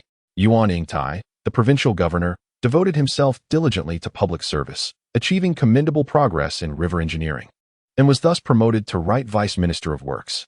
Upon receipt of the imperial decree, he promptly transferred the seals of office and journeyed to the capital without delay.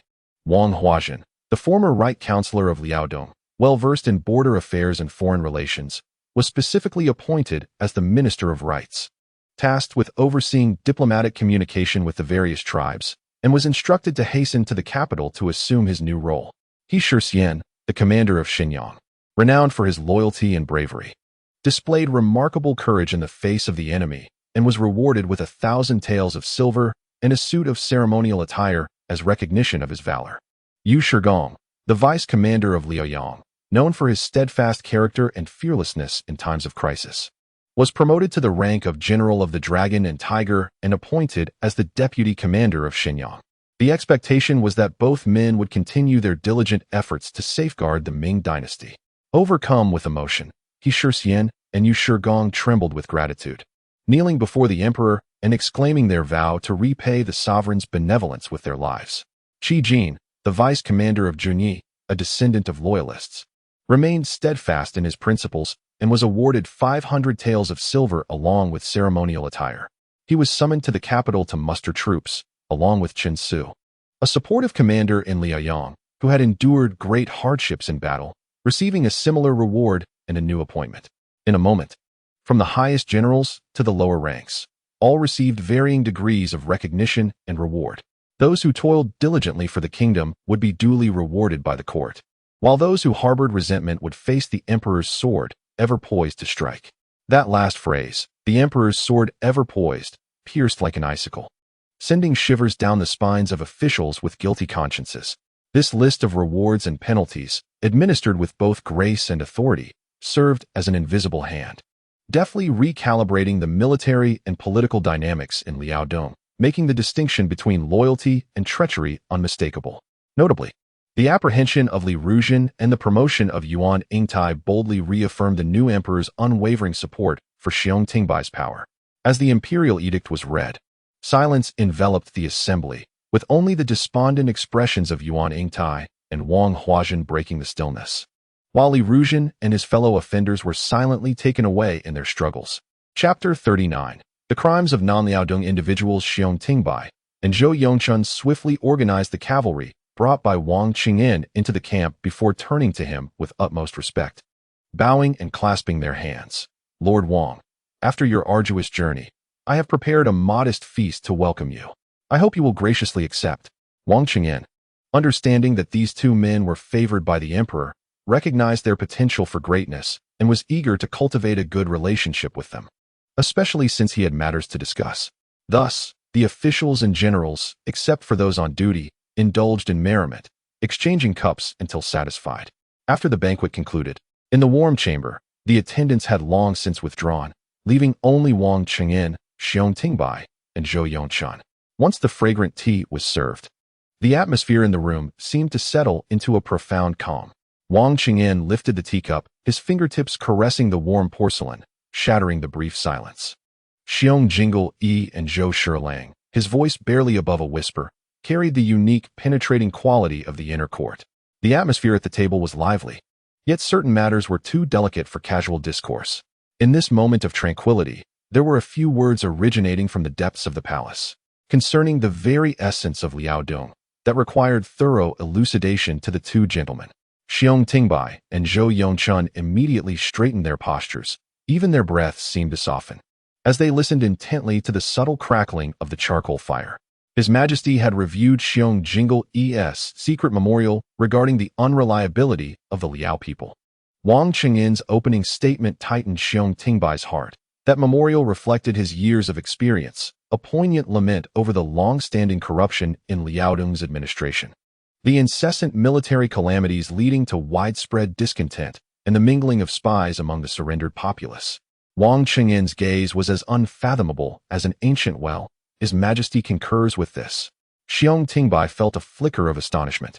Yet he heard Wang Qingyan continue.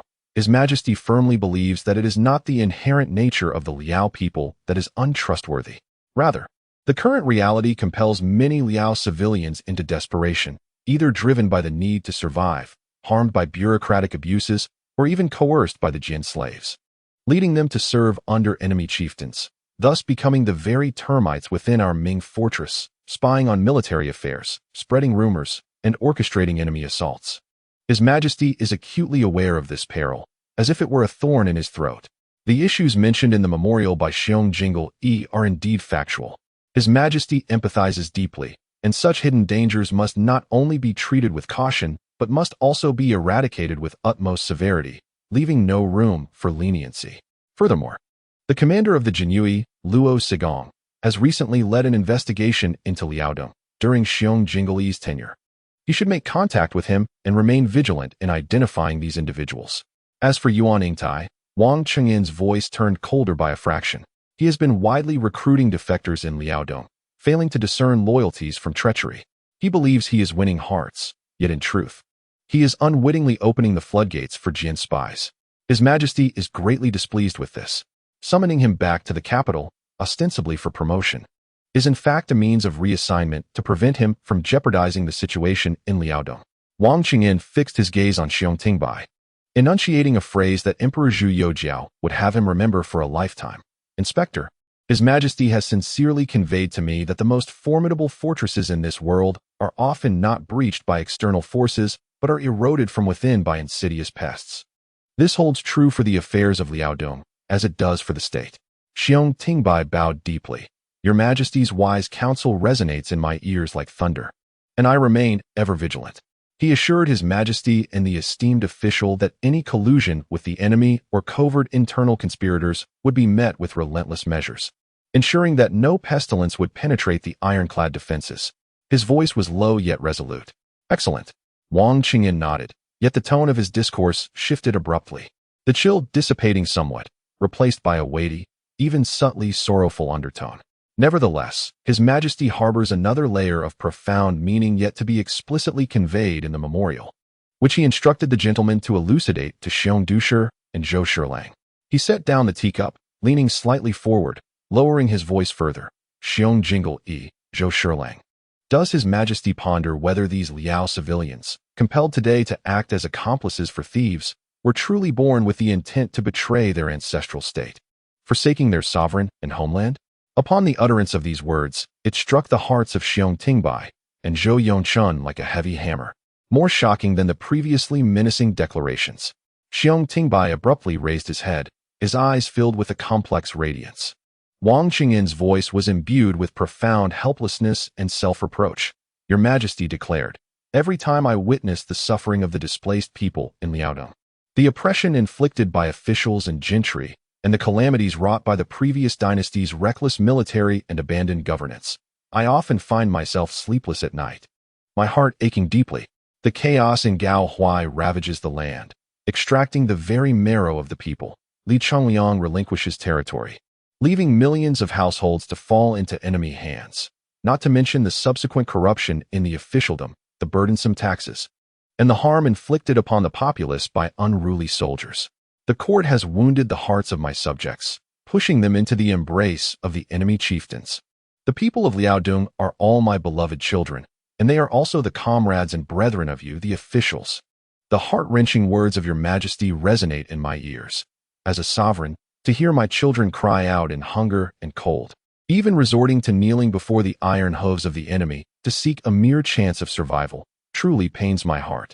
If we discuss the root cause, it lies in the failures of governance, not in the guilt of the Liaodong people. The warm chamber fell into a profound silence, with only Wang Qingyan's heavy words reverberating. The rigid lines on Xiong Tingbai's face trembled slightly, while Zhou Yongchuan's eyes brimmed with sorrow. Wang Qingyan took a deep breath, his tone growing resolute and pointed. Therefore, your Majesty must issue a stern decree. On one hand, as Xiong Jinglu has advised, we must employ iron-fisted measures to purge the internal traitors. This is the foundation for survival. On the other hand, we must possess the benevolence to restore the mountains and rivers. He gazed intently at Xiong Tingbai. Select the virtuous ones. For those who still retain their conscience, who have not completely succumbed to treason, or who, through dire circumstances, are filled with hesitation, even seeking merely a morsel of food and a rag to survive, the court must repay its debts. Your Majesty's sacred edict, distribute land, allocate grain, provide them with stability, and win their hearts. Wang Qingyan articulated each word with emphasis, his voice not loud, yet each word carried the weight of 1,000. Reclaim the lands usurped by the unscrupulous gentry, clear the unowned wastelands, measure and verify, and genuinely allocate them to those Liaodong people willing to till the land and serve the court. The court should open its granaries, procure seeds, and plow oxen to assist them in settling down. Those who serve at the front lines should be generously compensated with rice for their families. For all who sincerely return, provide them with travel passes, allowing for family reunions. Furthermore, it is imperative to appoint special officials to rigorously investigate local governance. Any further exploitation or harassment of the returning Liaodong people should be dealt with as treason. Wang Qingyan's gaze fixed intently on Xiong Tingbai, Xiong Dushi. Your Majesty's profound intentions lie here. While purging internal strife is as urgent as excising poison from the bone, the pain is immediate. However, providing solace to the people, restoring justice, and offering the Liaodong populace a means of livelihood and hope is the long-term strategy to rejuvenate Liaodong, eradicate the foundations of treason, and reconstruct the resources of the Liaodong people. This is your Majesty's heartfelt strategy. I hope the doucher can comprehend its deeper significance, wielding both swords and strategies concurrently. Only in this way can there be a glimmer of hope for Liaodong. The pain in your Majesty's heart may then find some respite. Upon absorbing this heartfelt discourse, Xiong Tingbai's heart was tumultuous. Previously, he had only perceived the terrifying nature of the internal traitors and the unreliability of certain Liaodong individuals, believing that only severe punishments could control the situation, even considering marginalizing them. At this moment, as the emperor articulated the underlying causes through Wang Qingyan, he was suddenly struck with the realization that his previous one-size-fits-all strategy, though urgently pragmatic, overlooked the root of the issues and the deeper quest for the people's hearts. A tremendous shock and a complex sense of guilt surged within him. Indeed, the emperor is a true son of heaven. He inhaled deeply, rising to his feet, facing the capital, and simultaneously addressing Wang Qingyan before him. With a profound bow that touched the ground, his voice, imbued with a newfound raspy clarity and unprecedented serene strength, resonated. Esteemed Wang, I implore you to convey to His Majesty that he is attuned to the subtle nuances of our plight, with a benevolent heart that stirs the heavens. I, having emerged from ignorance, now comprehend the gravity of our situation. The calamity in Liao is not rooted in the populace, but lies with those in power, within the bureaucracy. This time, I shall certainly heed His Majesty's counsel. One hand shall wield the sharp sword of justice to eradicate internal treachery without hesitation. The other shall embrace the principles of benevolence, distributing land and grain to alleviate hunger and suffering, ensuring that the people of Liao truly feel the vast grace of the emperor and restore their faith in the court. He straightened, his gaze ablaze like stars, his tone resolute. I, Xiong Tingbai, shall dedicate my utmost efforts, honoring His Majesty's trust, and not forsaking the grandeur of these 1,000-mile landscapes of Liao. Should I fail in this endeavor, I would have no face to stand between heaven and earth. His vow, each word resonating powerfully, echoed in the tranquil warmth of the chamber, the glow of the charcoal fire illuminating his steadfast and resolutely deepened countenance. Zhou Yongchun, equally stirred, bowed and declared, His Majesty's wisdom illuminates our path, showing compassion for the common folk. Rest assured, I, Yongchun, shall exert every effort to assist in pacifying the people and maintaining order with unwavering loyalty. Wang Qingyan regarded the two men, particularly noting the shift in Xiong Tingbai's eyes, which reflected a newfound transparency and determination, and finally allowed a hint of relief and satisfaction to grace his features.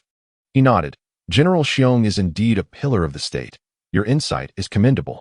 This task I have undertaken has, at last, conveyed His Majesty's intentions. He lifted the now slightly cooled teacup, remarking on the harsh cold of Liao, and addressed the two gentlemen. Take care of yourselves. I shall return to the capital to report. After Wang Qingyan departed, Xiong Tingbai stood atop the steps of the military commander's residence, pausing for a moment before turning to the equally fervent Zhou Yongchun beside him. Brother Mengtai, His Majesty is indeed a sage sovereign. This is a blessing for us, a fortune for our Ming Dynasty. Laughter erupted, bright and hearty. Though the wind and snow persisted, a refreshing laugh echoed across the desolate Liao territory. On this day, the city of Shenyang, shrouded in frost, witnessed a warmth in the hearts of its people. Chapter 40. Luo Sigong takes action in a secluded courtyard within a narrow alley to the west of Liaoyang. Autumn had deepened, and a chill pervaded the air. The outer wall of the courtyard was adorned with a profusion of mottled ivy, its leaves largely tinged with a brownish-red hue from the autumn frost. Rustling in the crisp breeze, a rickety bamboo vegetable stall leaned precariously in front, where an elderly vendor huddled in a rickety chair, clad in a tattered cotton coat, wearing a felt hat, and wrapped in a faded scarf around his neck. Within the courtyard, coarse garments hung from a clothesline, and the sounds of children's laughter mingled with the aroma of brewing from the neighboring distillery. Who would suspect that this vibrant abode housed the esteemed commander of the Jinyui, Luo Sigong? Inside the main room, a charcoal brazier blazed warmly, dispelling the biting cold of Liaodong. Luo Sigong, a middle-aged man dressed in a common merchant's brocade robe, yet exuding an eagle-like sharpness, reclined against a thickly padded chair.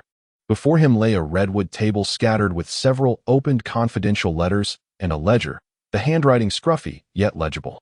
My esteemed lord, the brothers from Shenyang have written to inform us that an envoy, led by the newly appointed Grand Eunuch Wang Qing'an of the Ministry of Internal Affairs, has come to issue a decree. Do you think we should pay our respects? A trusted member of the Jinui stepped forward to report. Yet, perhaps it is best to refrain. Our sovereign places greater value not on the depth of one's connections or background, but rather on the deeds one accomplishes. We have only just arrived in Liaodong, with nary a merit to our name. A meeting would serve no purpose and could potentially expose us. It is wiser to focus on our tasks, and once we achieve significant accomplishments, the emperor will undoubtedly bestow his rewards generously. He is well aware of how he ended up in Liaodong, having been exiled here due to his associations with literati. To now seek favor with the eunuchs close to the emperor would be akin to courting danger. At that moment, a lean man, also dressed as a merchant, entered with swift, silent movements. He was Lu Wenjiao, the loyal confidant of Luo Sigong. He approached quickly and placed a small, wax-sealed scroll delicately on the table before Luo. Without lifting his gaze, Luo extended 2 long fingers to grasp the wax seal, applying a slight pressure that caused it to shatter like decayed wood. He unfurled the tightly rolled paper, his eyes scanning its contents with sharp intensity. The scroll contained but a few lines. The waning camp's granary is to dispatch 1,000 stones of provisions within 3 days, recorded as rations for the Liaodong populace. The convoy overseer is Zhao Quan, suspected to have departed west from Dongzhou Fort, and the contact bears a Tong character iron token. Li Tan, a garrison officer in Liaoyang, colludes with wealthy locals to hoard 3,000 stones of grain, also departing from Dongzhou Fort, suspected of aiding the enemy. The Wu, Shun, and Shun families in Xinyang are similarly implicated. Can we not close in now? Lu Wenjiao inquired, his face alight with excitement, for the cold of Liaodong was indeed harsh, even for those of northern origins. Patience, Luo Sigong replied, his brow furrowed as he regarded the intelligence, which again pointed to Dongzhou Fort. Have our investigators returned with their findings? My lord, we have confirmed it.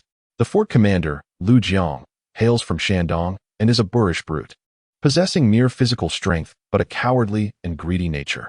Through unknown connections, he has secured the position of garrison commander, routinely embezzling military provisions and extorting merchants. His record marred with misconduct. More critically, he is clandestinely allied with a traitorous lackey of Tong Yangxing, facilitating the smuggling of grain during this period. Luo Sigong's lips curled around the name, the glow of the charcoal fire reflecting a cold smile. Tong Yangxing, that scoundrel, knows how to seize the prime morsels. Currently, grain prices in Liaodong have soared. Within the interior, a single tael of rough rice fetches 20 taels of silver upon reaching the Fushan checkpoint. The collusion among military vermin and border pests with the Jinzhou bandits is no longer a secret. Li Yongfang and Tong Yangxing, those treacherous curs who have aligned themselves with Nurhasai, shall serve as our bargaining chips for promotion and wealth. Provide Lu Jiang with a lifeline. Luo Sigong tapped his fingers on the table as he strategized, proposing that the Qin Chuan rice merchants in the interior send a shipment of 8,000 stones of military provisions to Fengji Fort. Let Lu Jiang communicate with Li Yongfang and Tong Yangxing, conveying that Deputy General Wan Liang is concerned about the Liaodong situation and wishes to secure a backdoor with Nurhasai, offering Fengji Fort as a generous gift in exchange for a prosperous future with the Jinzhou bandits. However, he only trusts the old Liaodong associates Li and Tong. This matter is of great importance and must be discussed in person, not hastily decided. A brilliant plan indeed. A flash of insight illuminated Lu Wenjiao's eyes as he grasped the lethal intent behind the scheme. This stratagem, a blend of reality and deception, presented the 8,000 stone grain supplies as the bait, while Fengji Fortress dangled like a golden pill on a poisoned hook. Even if scoundrels like Li Yongfang and Tong Yangxing were to resist, the insatiable greed of a villain such as Nurhasai would prove irresistible to such overwhelming temptation. When the master of the hounds issued his command, there would be no room for the hounds to refuse. Luo Sigong inclined his head slightly, took a blank sheet of paper, and quickly inked several lines with an air of undeniable authority. Present my name card and arrange a clandestine meeting with General Xiong, who oversees military affairs in Liaodong. He sealed the still wet letter within an envelope, impressing it with a wax seal. I request that General Xiong instruct Vice General Zhu Wanli to personally compose a letter of allegiance to Li Yongfang and Tong Yangxing, ensuring that the content conveys heartfelt sincerity and anxiety. It must bear his personal seal, as well as the seal of Fengji Fortress, to serve as proof. Inform him that this letter is the bait designed to ensnare the lives of traitorous rebels, and that the fate of Liaodong hinges on this single act. Lu Wenjiao received the confidential letter with both hands, as if cradling a sharp blade, and solemnly responded, "Rest assured, my lord. I shall ensure that Zhu's handwriting and intentions evoke a visceral reaction in Li Yongfang and Tong Yangxing, instilling unwavering belief." He turned, pushed the door open, and the swirling snow rushed in, lifting remnants of ash from the table. Luo Sigong gazed at the tempestuous snow, a cold smile gracing his lips. By leveraging Zhu Wanli's future as bait, he intended to lure Li and Tong into a deadly trap, revealing to the world the dire consequences of treachery. "Shunlian, your subordinate is here." A 1,000-man commander stood like an iron nail in the shadows. "Convey my strict orders." Luo Sigong's every word seemed sharpened by frost, penetrating the storm. "First, all hidden agents must be like wedges driven into the ground. Every official, general, and wealthy merchant involved in smuggling in Liaodong shall be closely monitored. Without exception, increase the number of undercover agents disguised as fur traders to keep a watchful eye on Dongzhou Fortress. Document every convoy's entry and exit, including wheel tracks, types of goods, and the number of guards. Second, assemble elite forces equipped with crossbows, poisoned arrows, and fire oil, and secretly station them within the residences of Dongzhou Fortress. If necessary, request General Xiong to dispatch troops for support. Third, immediately send a brocade box with utmost urgency, a 600-mile direct presentation to the Emperor. He approached the desk, pen in hand like a sword. "I submit. I, Luo Sigong, humbly beseech the heavenly audience. The malignant sore of grain routes in Liaodong has emerged. The traitorous generals Li Yongfang and Tong Yangxing have colluded with internal rebels, draining the marrow of the border troops. I have devised a plan to change the banner at Fengji Fortress, using false grain and a true fortress as bait to entice the two scoundrels into Dongzhou Fortress for elimination. This plan involves the reputation of the border generals and thus requires divine judgment. I implore your majesty for your guidance." The wax-sealed letter was handed to Shun Lian, 600-mile urgency, to reach your majesty's desk without delay. At your command. Lu Wenjiao, clutching the letter and list, vanished into the storm. The small courtyard returned to silence, save for the crackling of the charcoal brazier. Luo Sigong stood quietly in the dim room, gazing at the swirling snow towards Dongzhou Fortress, his eyes glinting with icy determination. Chapter 41. The Daring Woman of the Ming Dynasty. Qin Liangyu within the Wenhua Hall of the capital, fragrant sandalwood wafted between the columns, as newly appointed officials bustled about with documents, their footsteps echoing a newfound rhythm of discipline. Zhu Youxiao, wielding a vermilion brush, reviewed the submissions from the Ministry of Rights, his previously furrowed brow relaxing slightly. The pile of memorials on the imperial desk loomed high, yet the acrid scent of gunpowder seemed to dissipate. The impeachment memorials have diminished by more than 70%, replaced instead by requests from Hunan for the repair of the Yellow River dikes, reports from Shandong detailing the newly cultivated land, and substantial memorials from Lianghuai regarding the increase in salt taxes. Observing this shift, Zhu Youxiao's brush glided swiftly across the paper. In recent days, with the arrival of several pragmatic officials he had previously appointed, the ministries and local offices seemed invigorated. Although operations were not yet entirely seamless, the documents being submitted were no longer filled with empty rhetoric and infighting. Even as those beneath him sought to discern his intentions, aware that their new sovereign was impatient with factional strife, they deliberately filtered and presented these concrete matters concerning the populace and taxation as a means of appeasement. Yet Zhu Youxiao remained indifferent. Over time, as his fingers traced the figures reported from Shandong regarding the newly cultivated fields, a faint smile graced his lips. A saying from later generations posits that it takes 21 days to cultivate a good habit. How could the atmosphere of the court change overnight? Nonetheless, it mattered little. Since the stage had been set, he, as an observer, would play his part in the unfolding drama. Ultimately, it was essential to gradually extract genuine substance from the pretense in this diligent atmosphere, allowing the true matters of national importance to become an irresistible current within the court. Suddenly, a memorial titled Request for Grain Assistance to Liao by Qin Liangyu of Shizhou Xianwei Division caught his attention, causing him to furrow his brow. It stated that Minister Qin Bangping and his brother, Minister Minping, had led 3,000 white flag troops from Shanhaiguan to aid the Liao garrison on the 27th of July. Furthermore, it indicated that he commanded an additional 4,900 troops stationed in Tongzhou, awaiting the Ministry of War's verification to proceed. However, the military's winter clothing was tattered, with a third to a fourth of the soldiers' weapons rusted. There was a shortage of beans, and the fodder for warhorses had decreased by 30%. He requested 5,000 pickles of grain, 3,000 cotton jackets, and 200 three-eyed guns. Zhu Youxiao pondered briefly and recalled that after the defeat at Saru, Xiong Tingbai was appointed to rectify the chaotic situation in Liaodong. He discovered that after years of plundering by Gao Huai and Li Chongliang, the Liao populace harbored deep resentment towards the court, and most of the Liao troops were unfit for service. Thus, in a state of desperation, they petitioned for the mobilization of national forces to assist Liao. However, due to the catastrophic defeat at Saru, the elite border troops from various regions had suffered immense losses, and the court's orders for further conscription of elite forces met with significant resistance. Did they think elite soldiers sprouted from the ground or were swept away by the wind? How could they defend the borders? Consequently, many hesitated and obstructed, with only Qin Liangyu of Sichuan's Shizhou and the descendants of Qi Jiguang, namely Qi Jin, leading the Zhujiang troops, responding actively.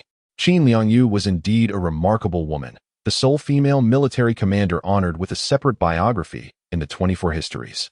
The Qin family can be described as a lineage of loyalty and valor, having shed the last drop of blood for the Ming Dynasty. Beginning in the 27th year of Wanli, 1599, Qin Liangyu participated alongside her husband, Ma Qianxing, in quelling the rebellion of Yang Yinglong in Boizhou, commanding 500 elite soldiers to escort grain supplies.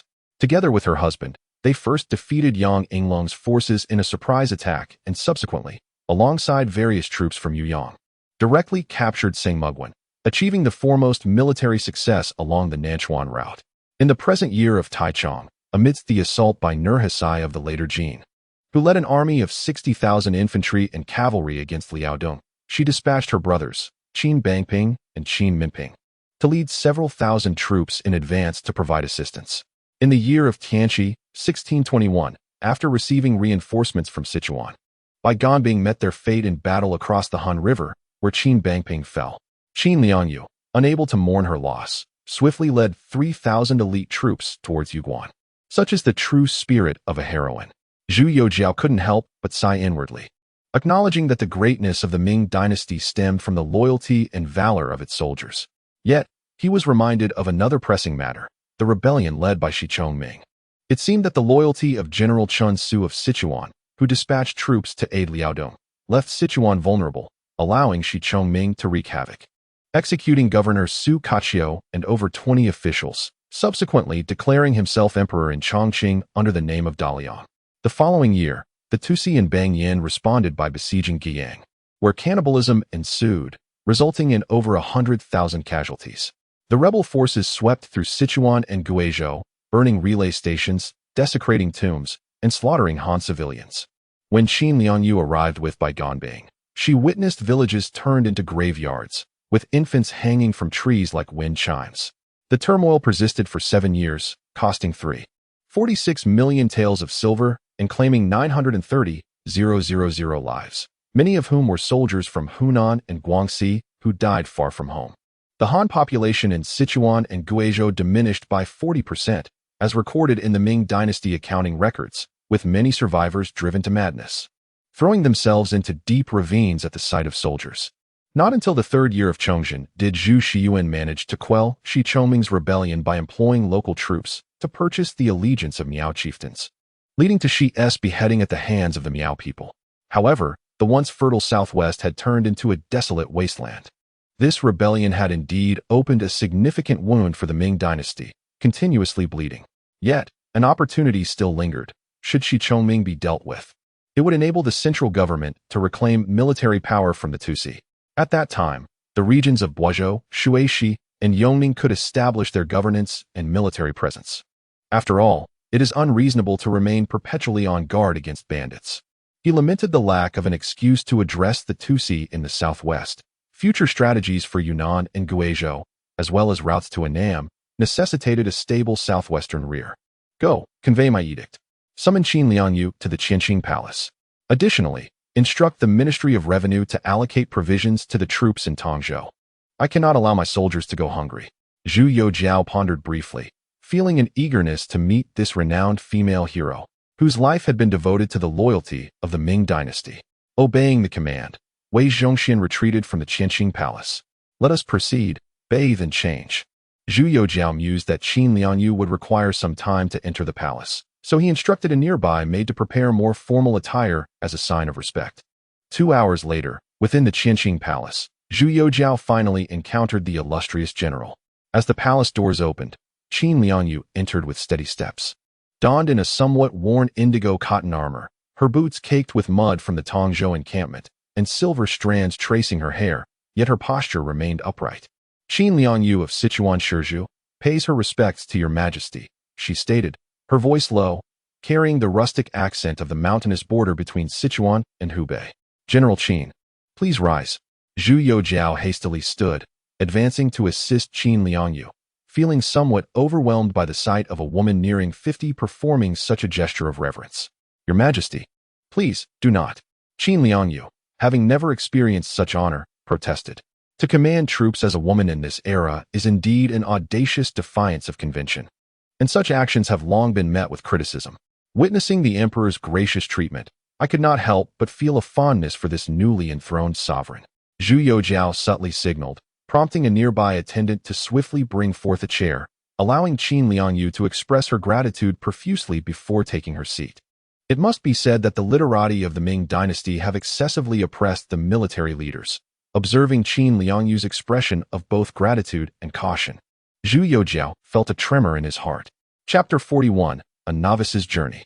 I extend my heartfelt gratitude to my angelic investors and benefactors, to all the esteemed patrons, cherished readers, and lovely ladies.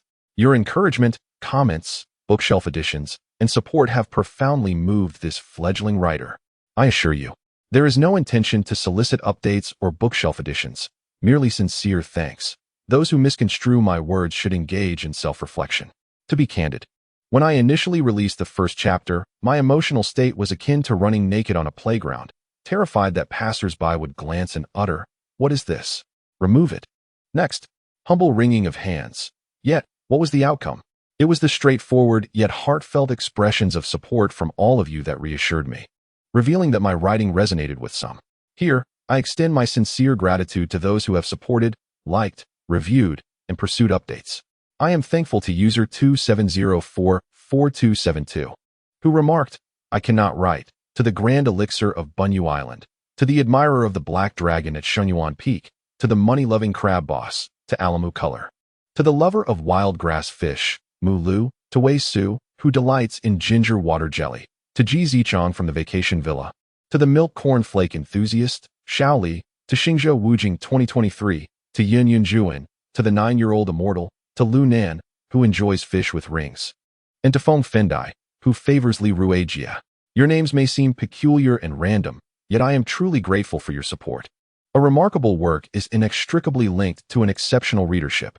I appreciate the questions raised during your reading journey. Your erudition humbles me, and I can only labor through the night. I have responded to most of the suggestions and comments, relishing the process of interaction, and I thank you for your invaluable assistance. Below are excerpts highlighting the talents of fellow readers. Dan Ru, who enjoys homemade popcorn, requested the future inclusion of the Ming 8 Banners white flag. The author responded, "Consider it arranged." Reader Yang Bo, fond of the giant panda, remarked on the author's admiration for historical heroes, echoing his own respect, yet cautioned that such actions might bring Qin Liangyu considerable resentment and trouble, deeming it rather naive. Author, indeed, in an unjust bureaucratic realm, where literary pursuits are esteemed above martial prowess, the soldiers who defend our homeland endure both bloodshed and tears. Even Qi Jiguang, a renowned military leader in Chinese history, referred to himself as a mere dog in his correspondence with Zhang Jujing. Thus, what is the true regret of history? We have all been bestowed with exceptional abilities, and consequently, we yearn for greater respect for these individuals, enabling them to stand tall in their defense of our nation, affirming their worth, and recognizing that this country is deserving of their sacrifice. The thoughts of this discerning reader have been immensely beneficial to me. In comparison, I still feel quite immature. Reader, Gung Yi, who has a penchant for sour jujube juice, remarked that this group is not entirely oblivious. This misconception may stem from the Yuan dynasty, which treated these so-called scholar officials and landlords with undue favor, merely collecting taxes while neglecting their governance, rendering them akin to local emperors. Their attitude towards the Qing dynasty likely derives from this experience, yet they were unprepared for the Qing's disregard for martial ethics. Author, precisely. It feels as though the scholar officials of the Tang and Song dynasties differ vastly from those of the Ming and Qing. This reader possesses a profound historical foundation, allowing for reflections on the past dynasties that inspire my admiration. As for cost-effectiveness, rest assured, there will surely be discounts forthcoming. This household shall not fall into poverty under my stewardship. Reader, it is suggested that 300,001,2250 equates to 250 for each soldier. A sum of 100 taels per soldier suffices. Thus, for 12 soldiers, the total would be 1,200. Even 1,200 feels somewhat excessive, 50 taels for infantry and 100 for cavalry. Author, the figure of 250 sounded unappealing. So I revised it and provided an explanation for the higher cost. Had I known earlier, I would have consulted you regarding the calculations, The above constitutes a selection of comments from readers, many of whom encourage me daily. For instance, the money-loving crab boss and others like Alamu Yensei have genuinely moved me to the point of tears. I shall not fail you in this lifetime. In this moment, I yearn to compose a poem. You are not merely readers. You are my enchanting mermaid. While I immerse myself in writing, you silently bolster my spirits, waving flags, and have even sketched out grand designs for me. When I falter in my writing, you gently prod me with a little whip of motivation, a limited edition of tenderness. In moments of anxiety, your cheers of "we love you, update soon," have pulled me back from the brink of despair. Without you, my narrative would be but a solitary speck adrift in the cosmos. Your interactions, support, and enthusiasm, not to mention your creative nudges for updates, have truly breathed life into this world. As I tread the path ahead, I solemnly pledge, along with my struggling yet evolving dexterity akin to an octopus, to diligently stockpile manuscripts, striving to avoid becoming the king of abrupt hiatuses. I shall earnestly heed your suggestions while steadfastly preserving the essence of the story. Reasonable advice will be noted. I will endeavor to respond to comments as much as possible. Though my replies may be slow due to my clumsy typing, rest assured that I have seen every and please update. My heart acknowledges them with gratitude. Most importantly, I shall strive to craft narratives that are more engaging, heartfelt, and capable of evoking laughter and tears of joy from you. My goal is to become your go-to source of relief during commutes, before sleep, in the restroom, or during moments of leisure. In conclusion, once again, I extend my deepest gratitude to all esteemed supporters. Though the new book is still in its infancy, I am grateful for your unwavering support. Every moment of your attention and every word you share serve as immense encouragement and affirmation for me, a novice in this vast realm.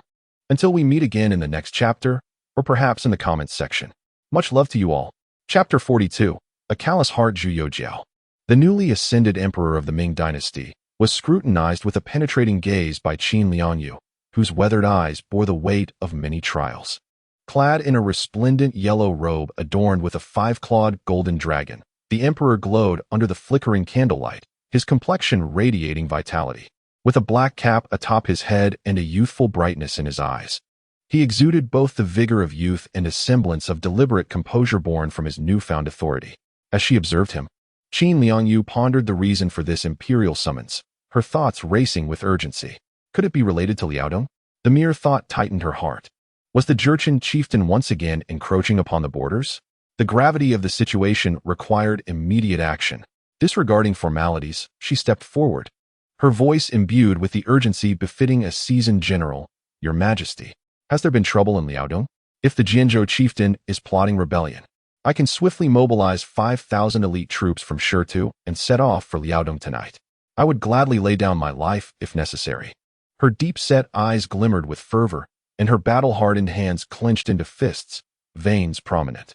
Zhu Youxiao appeared slightly taken aback by her fervent reaction, but quickly raised his hand, speaking soothingly yet clearly. "There is no trouble in Liaodong, General Qin. Please rest assured. I have recently appointed Xiong Tingbai to oversee military affairs in Liaodong, while Zhou Yongchun is responsible for managing supplies and civil affairs, ensuring temporary stability. He paused, observing the loyalty and eagerness for service that radiated from the renowned female general before him, his gaze revealing a hint of complexity. The purpose of summoning you, my esteemed minister, is threefold. Adjusting his posture, the emperor's tone shifted to one of gravity.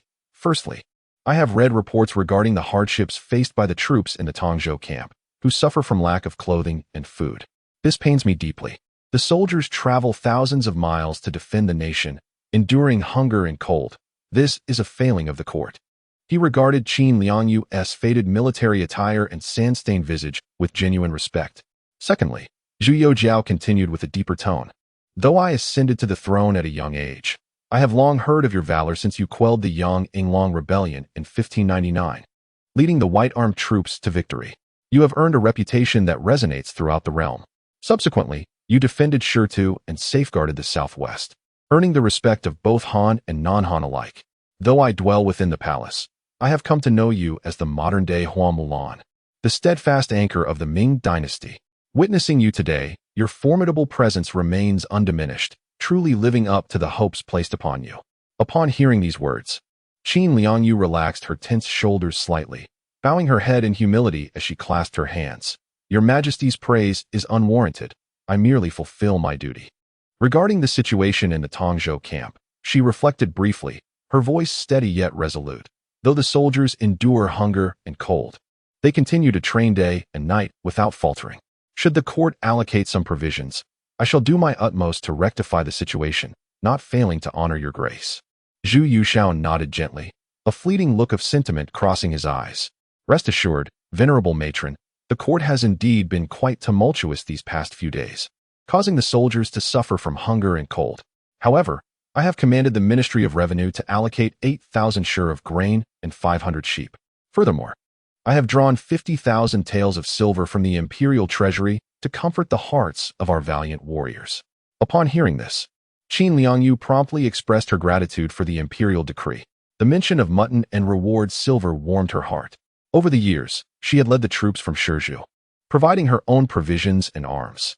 The so-called white-armed soldiers, despite their formidable reputation, were in dire straits, forced to rely solely on white poles for weaponry and bamboo for armor. Zhu Youxiao's gaze fell upon the weathered shoulder guard worn by Qin Liangyu, its edges frayed and worn, and the crude leather cords used to reinforce the joints of her armor. A pang of sorrow pierced his heart. How could this renowned female general be clad in such meager attire? His voice lowered, and his finger unconsciously pointed to the breastplate protecting her heart. General Qin, this armor has accompanied you for many years, has it not? He hesitated, struggling to find words to convey his emotional response. Qin Liangyu, following the emperor's gaze, glanced at her own armor, her expression as flat as if she were observing an ordinary old garment. Your Majesty, this armor has indeed followed me through many battles across the south and north for several years.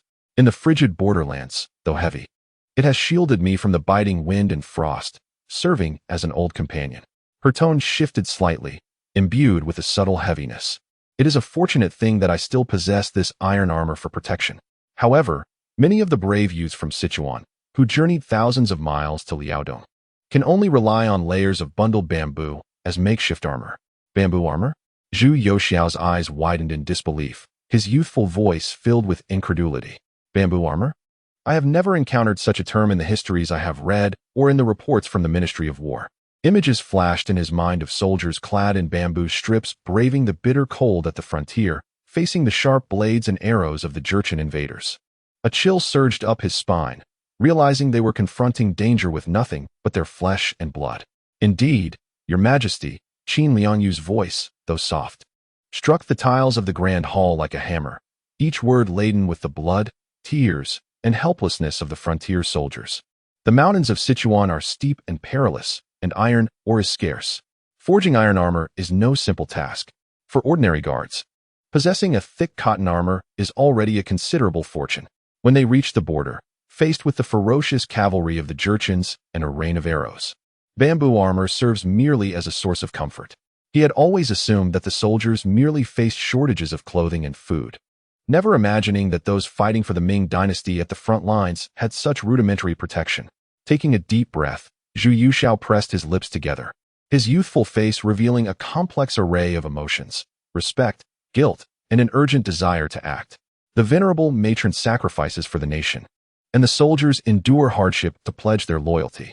How can I allow them to suffer from cold and hunger, deprived even of proper armor?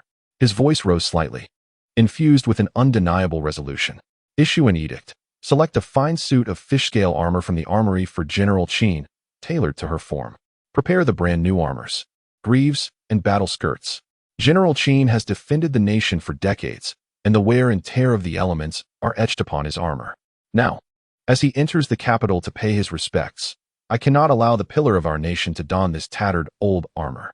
And this sword? A sword embodies the courage of a commander. It cannot be so simple. Select a fine fish-scale steel-waist sword from my armory, one that is sharp and practical, to be bestowed upon General Qin along with the new armor. He gazed at Qin Liangyu's weathered yet resolute face, his tone softening yet becoming increasingly earnest. General Qin, I fully understand your indifference to hollow titles and superficial rewards. However, this occasion of bestowal is not only a manifestation of my heartfelt gratitude, but also a rightful acknowledgement from the court to its loyal and valiant soldiers. The blood and sacrifice you and your troops have endured on the battlefield cannot be forgotten by the court. This set of fish-scale armor and the sword shall serve as a modest consolation from the court to the loyal souls. Additionally, convey an order to the Nanhai Z Armory to allocate 4,000 sets of iron cotton armor, 1,500 sets of wrought iron armor, 500 sets of fish-scale and mountain pattern armor, 5,000 fine steel-hooked halberds, 5,000 waist swords, 1,000 bows and crossbows, and 100 wagons. With a sweeping gesture, Zhu Youxiao exuded an aura of grandeur. After nearly a month of production at the Nanhai Z Armory, he now lacked for weapons and equipment. It was trivial to arm 50 to 60,000 men. Initially, upon hearing the emperor's intention to bestow new armor and a sword upon her, Qin Liangyu intended to politely decline, as was customary. After all, attracting attention with substantial rewards for a general could sometimes be unwelcome. Yet, the subsequent astronomical numbers in the allocation list crashed through her polite refusals like a powerful tide. Her breath momentarily caught, and the shock that had not faded after decades of warfare became starkly evident on her composed face. Her battle-hardened eyes gazed incredulously at the youthful emperor on the throne. 4,000 sets of iron cotton armor, and wrought iron armor, mountain pattern armor? Wasn't this reserved for high-ranking officers? And 5,000 weapons? 100 wagons of bows and arrows. The quantity of armor that could not be amassed by all of Sichuan could almost instantly equip a formidable heavy infantry force of thousands. All casually yet decisively sanctioned by the emperor? In Qin Liangyu's eyes, the young emperor appeared to be enveloped in an ethereal glow. What is the essence of imperial demeanor? What constitutes the majesty of a sovereign? It is nothing less than this, truly magnificent. This shock and conviction surged through her like a torrid stream, washing away the remnants of fatigue and despair born from the passage of time and court intrigues. A long-forgotten fervor to serve the nation with unwavering dedication surged within her breast. Your Majesty, Qin Liangyu's voice quivered imperceptibly. Even her steadfast spine bent slightly under the weight of this immense grace, as she bowed deeply.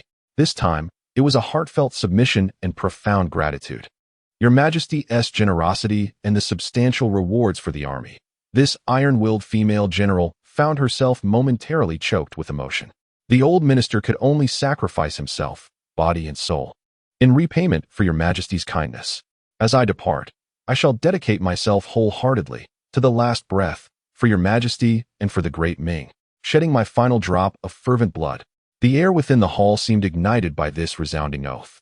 Zhu Youxiao gazed upon the fervent old general, whose shoulders trembled with emotion and whose resolve was unwavering, and could not help but be moved, his youthful face illuminated by a glimmer of satisfaction and determination. Chapter 43. Strategizing in the Southwest, Expanding Territory. Zhu Youxiao fixed his gaze upon the seasoned veteran before him, his eyes lingering on her graying temples and the battle scars on her armor. The golden incense burner within the hall released tendrils of smoke, swirling gently between them. The old general, usually stern and somewhat numb in demeanor, could not conceal the joy that sparkled in her eyes at this moment. Witnessing her expression, Zhu Youxiao felt an overwhelming sense of control bubbling within him. To him, the equipment at hand was of little significance. He calculated in his mind, If the Nanhai Zibo factory operated at full capacity, such equipment could be produced in merely 4 or 5 days. And as for finances, that was hardly an issue. Just recently, Wei Zhongxian had confiscated vast sums from corrupt officials and censors, funneling no less than 3 million taels of silver into his treasury. This was merely an appetizer. The real bounty lay ahead. He envisioned his emissaries from the Jinyue, dispatched to Shaanxi to seize the wealth of the Jin merchants, returning triumphantly. Once those mountains of silver filled the storerooms, he would not be stifled by a lack of funds for a long while. As long as he held this seemingly bottomless purse, he could steadily amass strength, train soldiers, and thoroughly reorganize the imperial troops. Zhu Youxiao's eyes burned with fervent desire, waiting for the harsh winter to pass. When spring thawed the ice, he would command the ironclad army of the Ming to march northward. He envisioned sweeping across the land, plowing through all opposition, bringing the vast territories beyond the borders to their knees before the might of the Ming cavalry. Clearing his throat to halt his wandering thoughts, Zhu Youxiao addressed General Qin. "Today, I have summoned you for another matter." After a brief pause, he continued, his voice steady and somber. "General Qin, having long governed Sichuan, you possess an intimate understanding of the southwestern chieftains. Now, with the court reallocating elite forces from Sichuan for the conflict in Liaodong, our defenses are left vulnerable. Recently, the Jinyue reported that the chieftains of Shuixian, Yongning, and Shikongming are secretly colluding, harboring sinister intentions." Upon hearing this, a glint of cold light shone in Qin Liangyu's eyes. Though her expression remained unchanged, her breath grew noticeably heavier. This was her homeland, the territory she had vowed to defend with her life. And she was all too familiar with the ambitions and treachery lurking within those towering mountains. "Your insight is commendable, General," Zhu Youxiao remarked, his voice calm, yet laced with a sense of urgency. "It is lamentable that the war in Liaodong is at a standstill, with the court's resources severely strained. Should turmoil arise in the southwest, reminiscent of Yang Englong's rebellion, the consequences would be dire." A profound silence enveloped the hall, broken only by the faint crackle of candle flames and the subtle sounds of armor clashing. Qin Liangyu pondered for a moment, her right hand instinctively resting upon the hilt of the sword at her waist. A gift from the late emperor during the pacification of the Boizhou rebellion in the Wanli era. Slowly, she raised her gaze, her eyes blazing with intensity. "Your Majesty's concerns are indeed astute. I have spent over 40 years in the southwest, and am well aware of the cunning nature of these local chieftains. They may appear obedient on the surface, yet they secretly amass power, ready to stir at the slightest disturbance within the court. The changes in Shuishi at the beginning of the Hongzhi reign and the Boizhou rebellion in the 27th year of Wanli are prime examples of this." With a sudden shift in tone, an aura of seasoned valor emanated from her, causing even the flickering candle flames within the hall to tremble. "It is precisely due to the treacherous terrain that the imperial forces struggle to arrive swiftly, which emboldens these chieftains to act with such audacity. Should they dare to openly rebel, I fear that Sichuan, Guizhou, and Hubei would all suffer the consequences, leading to far greater expenditures than those necessitated by the current situation in Liaodong." Qin Liangyu asserted resolutely, "The pressing issue is to prevent calamity before it strikes. I humbly request your Majesty's permission for 3 matters. First, to grant me full authority over the military affairs of eastern and southern Sichuan. Second, to allow me to immediately lead the White Pole soldiers back to Shizhou to prepare for battle. And third, to grant me the authority to act at my discretion. Now that I have been bestowed with excellent military equipment and 5,000 heavily armored soldiers, I am confident that I can ensure the southwest remains secure." With a determined gaze, she continued, "In places such as Shizhou, Yuyang, and Pingcha, there are still loyal subjects to the court. I can discreetly instruct my son, Ma Xianglin, to establish contact and gather over 8,000 elite soldiers from the chieftains. When the time comes, I will personally visit Sichuan, elucidate the advantages and disadvantages, organize the troops for defense, and secure the vital points, making it clear to the likes of An and she that the court remains vigilant and the imperial authority endures." Emperor Zhu Youxiao regarded this renowned ancient general, impressed by her concise, yet comprehensive analysis of the situation in the southwest. He could not help but feel delighted that the Ming still had capable generals. "How shall you respond, General?" Zhu Youxiao inquired with curiosity. After a brief pause, Qin Liangyu articulated her strategy with clarity. "I propose a 3-step response. First, to send agents to infiltrate the chieftains' villages and ascertain the truth. Second, to lay ambushes at critical routes such as the Wu River and Chishui, severing their communications. Third, should Un and She witness our forces in a state of readiness, it may deter any rebellious thoughts. Even if there are those stubbornly resistant, I can utilize the terrain to our advantage, securing an opportunity for the court. Excellent. General Qin, you do not disappoint my expectations. Zhu Youxiao's voice boomed with confidence. I shall naturally place my trust in you. Upon your return to Sichuan, I will allocate an additional 200,000 taels of silver from the imperial treasury for you, instructing you to recruit 20,000 robust soldiers locally in eastern and southern Sichuan. I will ensure the subsequent transportation of weapons and equipment to you, and I hereby appoint you as the General of Chongqing, granting you full authority to command all chieftain troops and military forces in eastern and southern Sichuan, with all military matters to be handled at your discretion. Furthermore, I will appoint Zhu Shiyuan as the governor of Sichuan, granting him full responsibility for the administration of Sichuan to ensure the supply of resources and labor for your defensive lines. As for Guizhou, I will confer with the cabinet to eliminate personnel and strengthen border defenses to ensure absolute security. However, due to the unpredictable nature of places like Shuishi and Yongning, which have incurred substantial costs for the court, I have one request. This deployment and fortification must appear lax on the outside but be stringent within. We must strive to avoid arousing their suspicions, and the provincial offices in Sichuan should continue their regular correspondence without revealing any signs. Trade and emissaries must also be allowed to pass as usual. Should there be accusations from the local gentry against the extravagant and tyrannical behavior of the Yin family, the local officials might feign ignorance, presenting a facade of a court preoccupied with distant matters, seemingly lacking the capacity to intervene. It is imperative to instill in them the belief that the imperial gaze is fixed upon Liaodong, leaving the southwest nearly devoid of oversight. Does your majesty intend to achieve all in a single stroke? Qin Liangyu exclaimed in astonishment. Zhu Youxiao forcefully pressed his palms upon the imperial table, exclaiming, What I desire is for them to become overconfident, truly believing that the opportune moment has arrived, when they can no longer suppress their ambitions and audaciously raise their rebel flag. In a flash, I shall vanquish the malevolent forces of the southwest, ensuring that the lands of Sichuan and Guizhou shall never dare to stir again. Do you comprehend? Kneeling on one knee, Qin Liangyu clasped her fists resolutely, her voice firm and unwavering. I accept the decree. Your majesty may rest assured. I shall act accordingly, outwardly displaying a demeanor of appeasement to placate the rebels, while secretly forging a sharp blade to await the treacherous. The day their rebellion is raised shall also be the day their leader meets his demise. Should this war commence, I shall decisively stabilize the realm and secure everlasting peace in the southwest. Zhu Youxiao nodded slightly, a glimmer of satisfaction in his eyes. Excellent. The southwest is entrusted to you. I harbor no concerns. Bowing deeply, Qin Liangyu exited, the gates of Qianqing Palace closing behind her.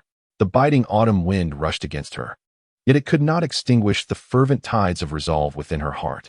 The emperor's generosity and spirit surpassed her wildest imaginings. The astonishingly vast military supply list, 6,500 sets of iron armor, 5,000 steel blades, bows and arrows, and transport vehicles surged through her mind.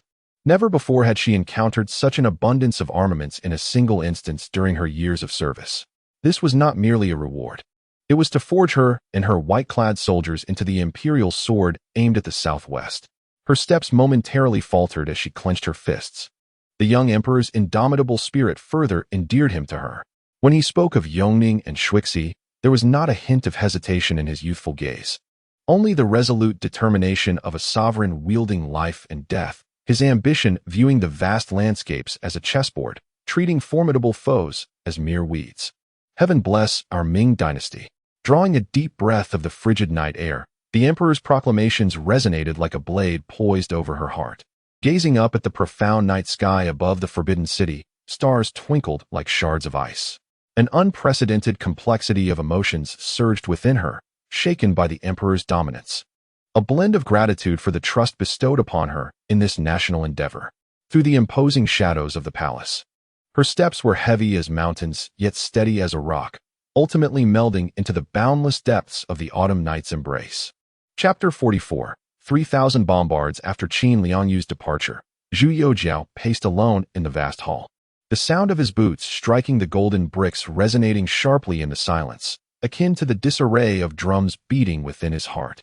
In recent days, seizing the momentum of reigning in the court's affairs, he had indeed dealt with numerous corrupt officials, the blood-stained execution grounds temporarily intimidating the nocturnal miscreants. However, the path to restoring the grandeur of the Ming Dynasty, so long tarnished, remains an arduous journey. Today, Qin Lianyu's audience. Her worn and faded armor pierced through the last remnants of his lingering optimism like a frigid needle. If even the esteemed generals, capable of commanding a region, appeared thus, what then of the ordinary soldiers on the front lines, their armor and weapons surely in a dire state? The historical accounts of firearms bursting like firecrackers and swords shattering upon clash were likely not mere fabrications. Zhu Youxiao furrowed his brow at the quality of the military supplies from the Ministry of War, his fingertips unconsciously tapping upon the imperial table. Although the system provided him with an arsenal, supplying an army of 1 million remained a mere drop in the bucket. He recalled the historical consensus of later historians. The history of weapon manufacturing in the Ming Dynasty narrates a tale of ascending from the coexistence of cold and hot weapons to the zenith of firearm technology, only to ultimately plummet due to systemic rigidity. Particularly in artillery manufacturing, the Ming Dynasty was renowned for its firearms. A breakthrough in this area could be transformative. Suddenly, Zhu Youxiao turned around and hastily summoned the cabinet and the ministers to the palace for a discussion. As his attendants hurried away, Zhu Youxiao's gaze fell upon the memorials on the table. He understood that the task of reforming military armaments could no longer be delayed. Oh, the tales of later novels do not convey such a reality. Where were the legendary beauties of the imperial harem, those who roamed incognito, savoring the pleasures of the common folk? Why was he beset by endless concerns? Since his ascension, he had scarcely enjoyed a moment's peace. Indeed, he resolved to grant himself a day of respite tomorrow to unwind. He began to reflect on the records of Ming Dynasty weapon manufacturing, which elucidated a narrative of evolution from the coexistence of cold and hot weapons to the peak of firearm technology, only to decline due to institutional stagnation. In the early Ming period, Zhu Yuanzhang established the Ministry of Works Armory Bureau and the Imperial Armory Bureau, forming two central manufacturing systems. The Armory Bureau primarily produced conventional weapons, while the Armory Bureau specialized in equipping the imperial troops with elite gear. Local garrisons were restricted to producing cold weapons, with firearms requiring special approval from the central authority, exemplified by the unified numbering system for firearms implemented during the Jiangwen period. During this phase, the artisan registration system was rigorously enforced, with military craftsmen serving for generations and maintaining strict confidentiality regarding their techniques. This meticulous system forged exceptional weaponry that instilled fear in foreign adversaries, supporting the Ming's early military prowess. However, this brilliance was fleeting. The introduction of Portuguese falconets in the 16th century marked a turning point. During the Zhengde and Jiajing eras, successful imitations and improvements led to preloaded ammunition in firearms, doubling their rate of fire. Over 3,000 guns were deployed in key border towns, and the Navy supply ships were equipped with 6 cannons each, striking terror across maritime domains. Moreover, Qi Jiguang invented the world's first cavalry gun, while Zhao Shizhen created a rapid-fire firearm, and the record of military equipment documented numerous innovative weapons, all shining with remarkable ingenuity, a prime opportunity for rejuvenation. Sadly, the rigid system became a shackle that stifled innovation. The artisan registration system collapsed, craftsmen faced dire conditions, and an overwhelming number fled. The workforce in the Armory Bureau dwindled from 3,000 to a mere 100, leading to a catastrophic gap in technical inheritance. Illegal manufacturing proliferated in border regions, resulting in discrepancies of 7 calibers in artillery, with quality varying dramatically. Central oversight faltered, culminating in the catastrophic explosion at the Wanggong factory, which claimed 20,000 lives and exposed the corruption of ineffective supervision. Although enlightened individuals like Su Guangqi and Sun Yuanhua proposed the establishment of a new-style firearm corps, their plans were ultimately shelved due to the court's parsimony and factional strife. The late Wanli and early Tianqi eras marked a critical turning point in the accelerated collapse of a century's worth of military-industrial foundation. Zhu Youxiao was acutely aware that the Ming's advantage in firearms had quietly been surpassed by the West. Yet, the legacy of centuries still lingered. Zhu Youxiao clenched his fist tightly. If he could undertake radical reforms and eradicate the toxic remnants of the past, it might not be impossible to turn the tide. Moreover, I possess a military factory, which, after subsequent upgrades, will undoubtedly usher us into the era of firearms. At that time, we shall merely need to import technology and expand production, and success will naturally follow. Your Majesty, the esteemed officials have arrived. The sharp voice of the eunuch outside interrupted the emperor's contemplation. Zhu Youxiao took a deep breath, forcibly concealing the weariness in his eyes. Adjusting his robe, he turned and strode purposefully towards the palace door, moving with the grace of a dragon and the might of a tiger, without an ounce of hesitation. Upon entering the eastern warm pavilion of the Qianqing Palace, the ministers and heads of the 6 ministries stood in disciplined formation. They had heard from Lu Riyu on their way that the emperor had summoned Qin Liangyu, furious over matters concerning weapons and armor. We pay our respects to your Majesty. All rise, Zhu Youxiao proclaimed. His voice, though not loud, resonated with undeniable authority, echoing through the hall. His gaze swept across the assembled group, and he felt immense satisfaction at the central command he had meticulously arranged. With these capable historical figures gathered and himself, a humble listener of advice, a wise and martial emperor, the Ming Dynasty would surely flourish.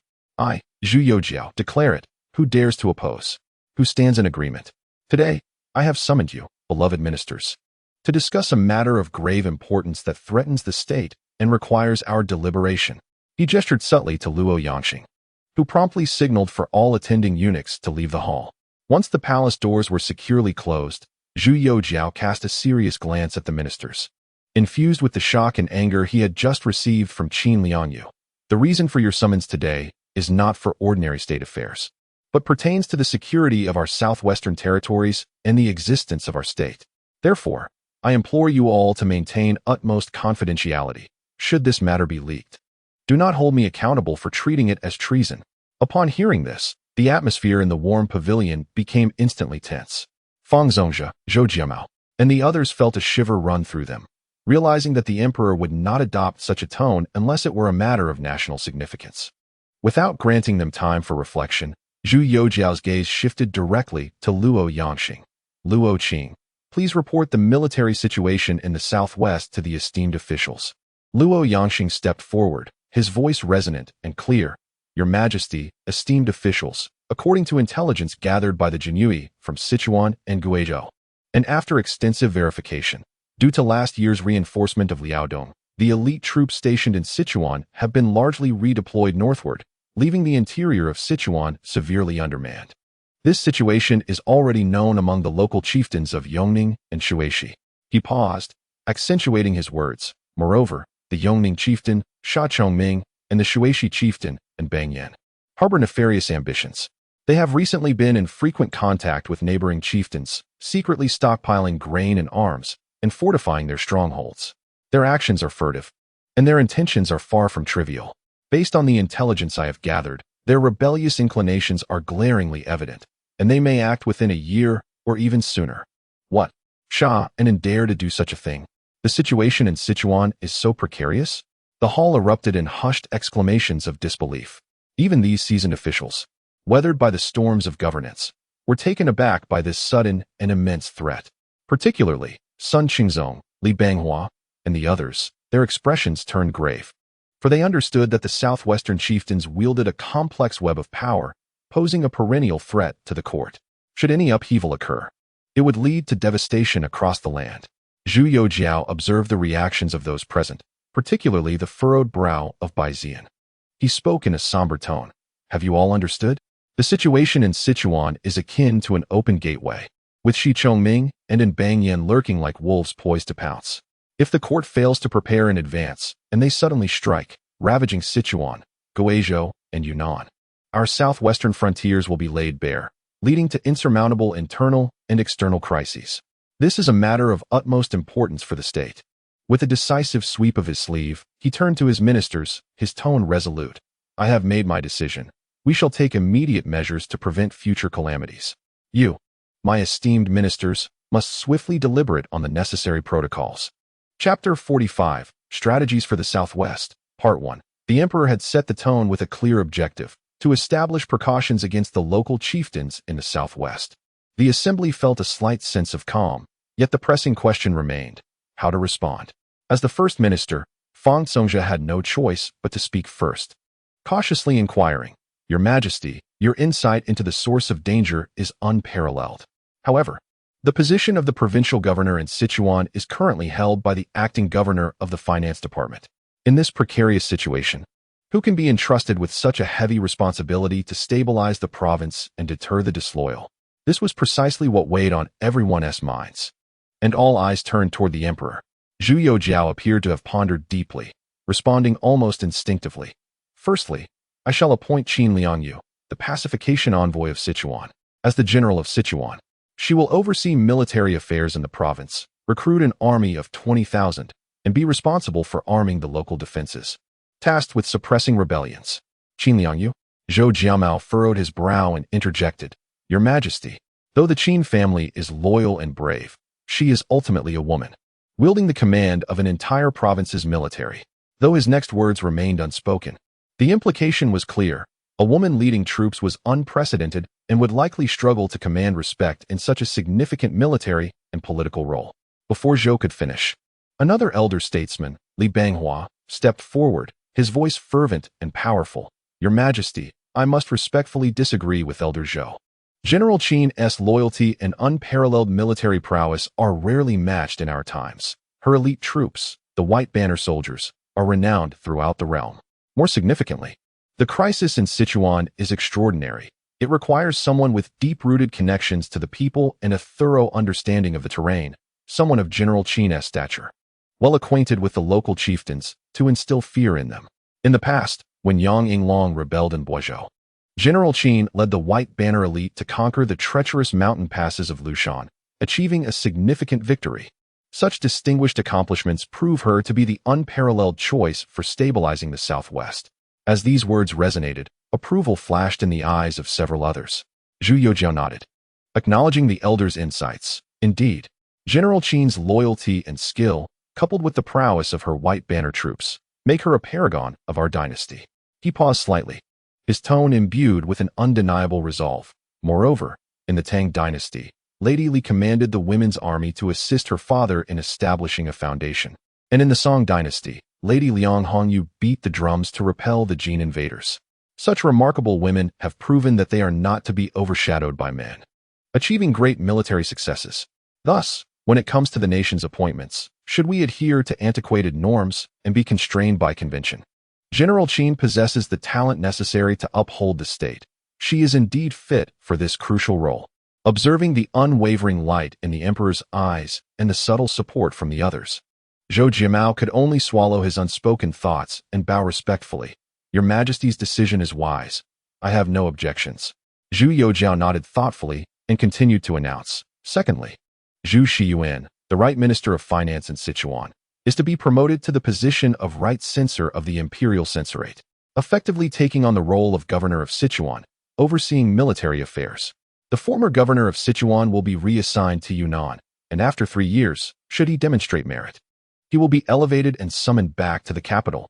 This individual has long been recognized for his administrative talents, adept in military matters, particularly in managing finances and maintaining order in the region. Having spent considerable time in Sichuan, he is well acquainted with local politics and conditions. Together with Qin Liangyu, a harmonious blend of civil and military leadership, they will oversee the military and political affairs of Sichuan, safeguarding the southwestern frontier.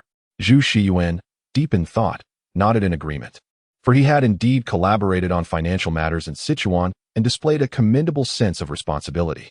His appointment seemed prudent, and as an official in charge of fiscal affairs, he held Zhu Shiyuan in high regard. The remaining officials raised no objections to the appointment of civil officials, thus tacitly consenting. Zhu Youxiao did not pause. The province of Sichuan holds paramount importance, yet a single misstep could lead to widespread repercussions. Should the leaders of Xianan rebel, it would inevitably impact Guizhou and Yunnan. Yunnan still has the Duke of Qian to maintain order, but Guizhou's military is weak. Zhu Youxiao's voice was tinged with concern. In previous years, Guizhou relied on the local chieftains of Shueisha to quell the Miao disturbances and suppress disloyal elements, which is a significant vulnerability. Now that Bang Yin of Shueisha shows signs of unrest, does Guizhou not find itself in dire straits? Who currently oversees the administration in Guizhou? He had anticipated that even in the absence of a governor, the Minister of Finance would be capable of managing the situation. However, when his gaze fell upon the Chief Minister Fang Zhongzhe, a sense of dread filled his heart. Fang Zhongzhe's face revealed a trace of difficulty as he reluctantly bowed and responded, "Your Majesty, Guizhou indeed faces adversity. The former governor has retired due to illness, and a new Minister of Finance has yet to be appointed. At present, the affairs of Guizhou are overseen by only 3 officials: Zhang Xinyuan, the inspector, Wang Shixing, the commandant, and Zhang Yanfeng, the general, leaving a significant leadership vacuum." "What?" Zhu Youxiao exclaimed in astonishment, his anger boiling over as he slammed the memorial onto the imperial desk, creating a thunderous sound that startled all present in the warm chamber. The atmosphere, which had settled slightly after the arrangements for Sichuan, was instantly shattered. A leadership vacuum? This is utterly preposterous. Guizhou lies adjacent to Shueisha. If Bang Yin were to revolt, it would be the first to suffer. How could Guizhou lack a capable individual to coordinate the overall situation and manage the 3 offices? Wang Zhaijin was struck by the sudden tempest of anger, his expression shifting as he instinctively prepared to bow in apology. However, at that very moment, Zhu Youxiao's fiery gaze caught a glimpse of Wang Zhaijin's fleeting incredulity and helplessness.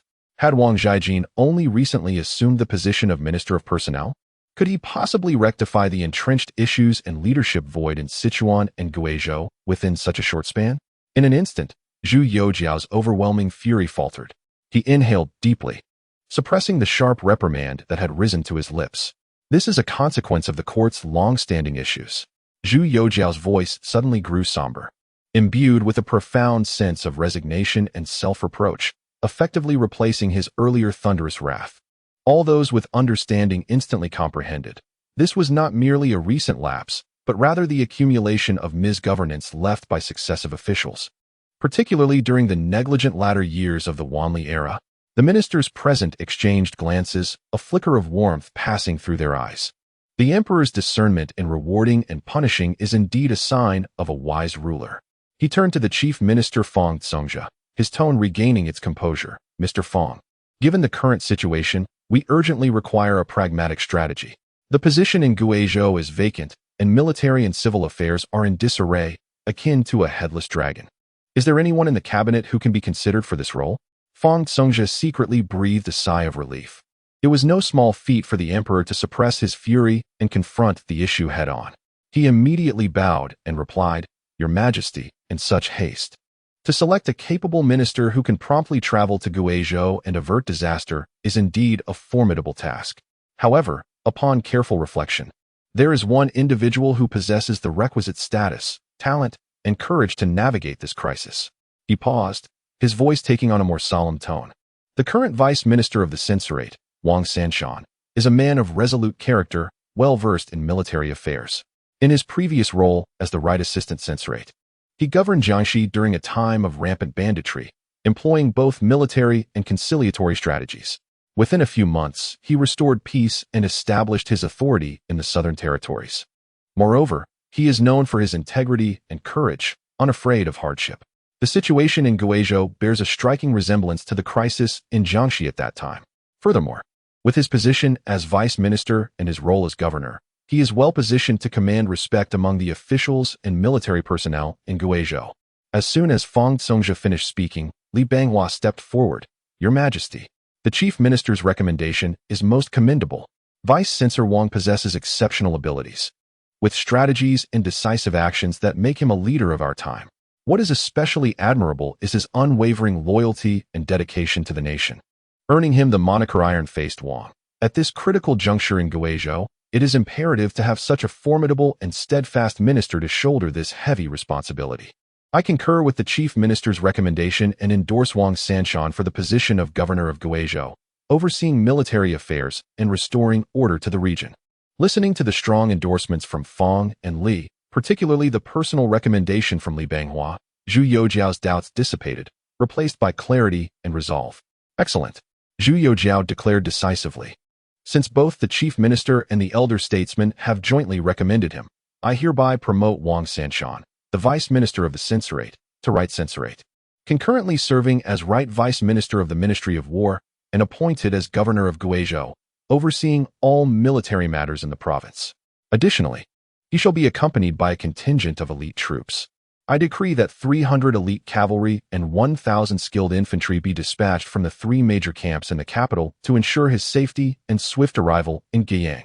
He turned his gaze to Luo Yangxing, Luo Qing, assigned capable officers from the Jinyui to accompany him, and upon arrival in Guiyang, they shall heed Wang Sanshan's directives to assist in monitoring military and civil affairs.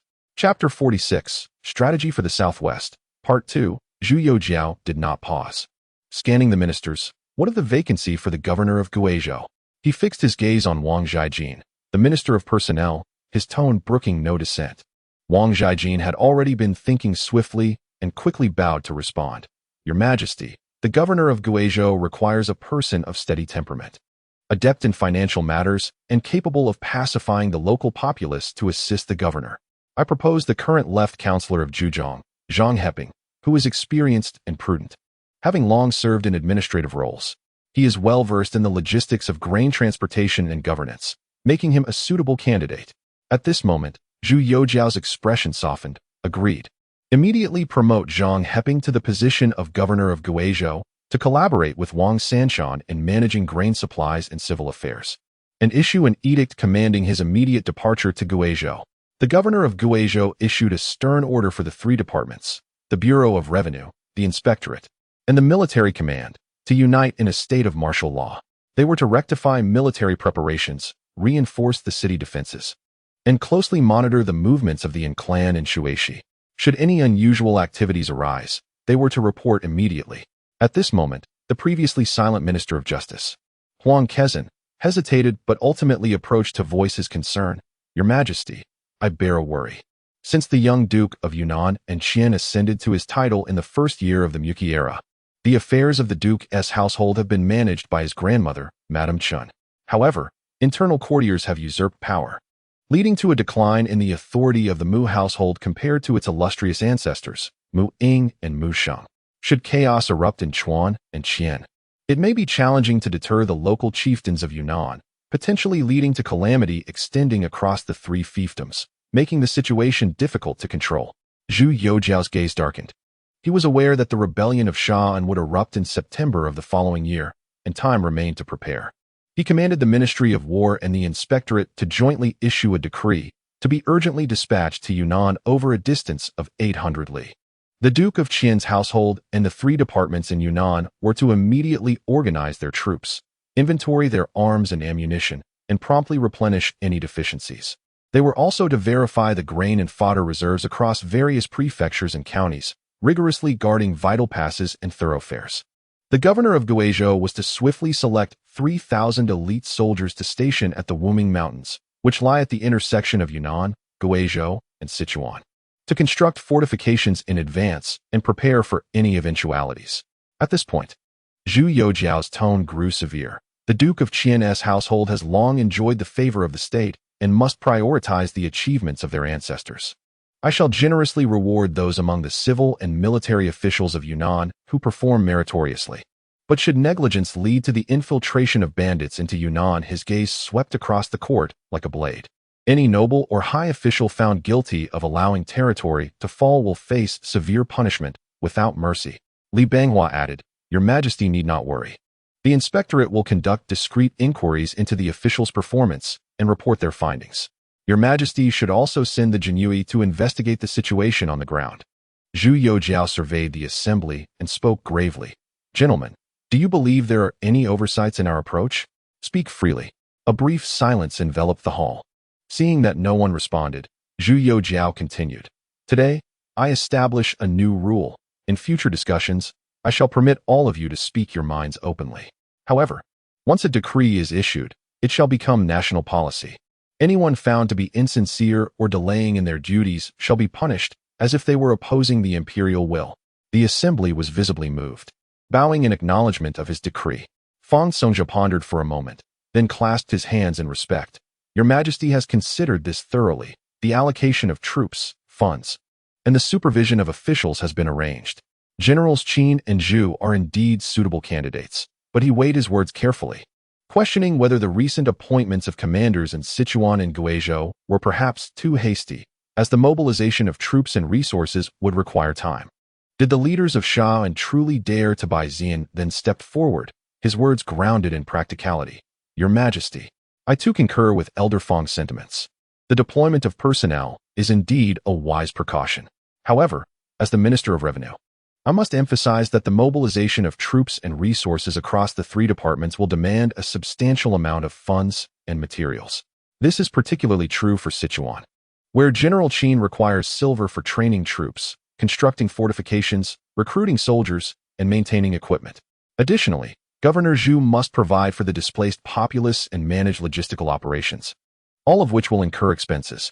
Zhu Youxiao waved his hand, cutting off by Xian's lament. There is no need for concern regarding finances. The treasury still holds reserves. We can allocate a portion for emergency use in Sichuan, and the Ministry of Revenue shall coordinate with the provinces for subsequent assistance as necessary. The ministry must immediately calculate and ensure a continuous supply of funds and provisions to the front lines. Remember, every tael of silver spent at this moment is an investment to avert the need for 1 million troops and countless resources to fill the bottomless pit of rebellion in the future. It is indeed worthwhile. His tone resonated with unwavering determination, compelling Bai Xian to swallow back his subsequent words.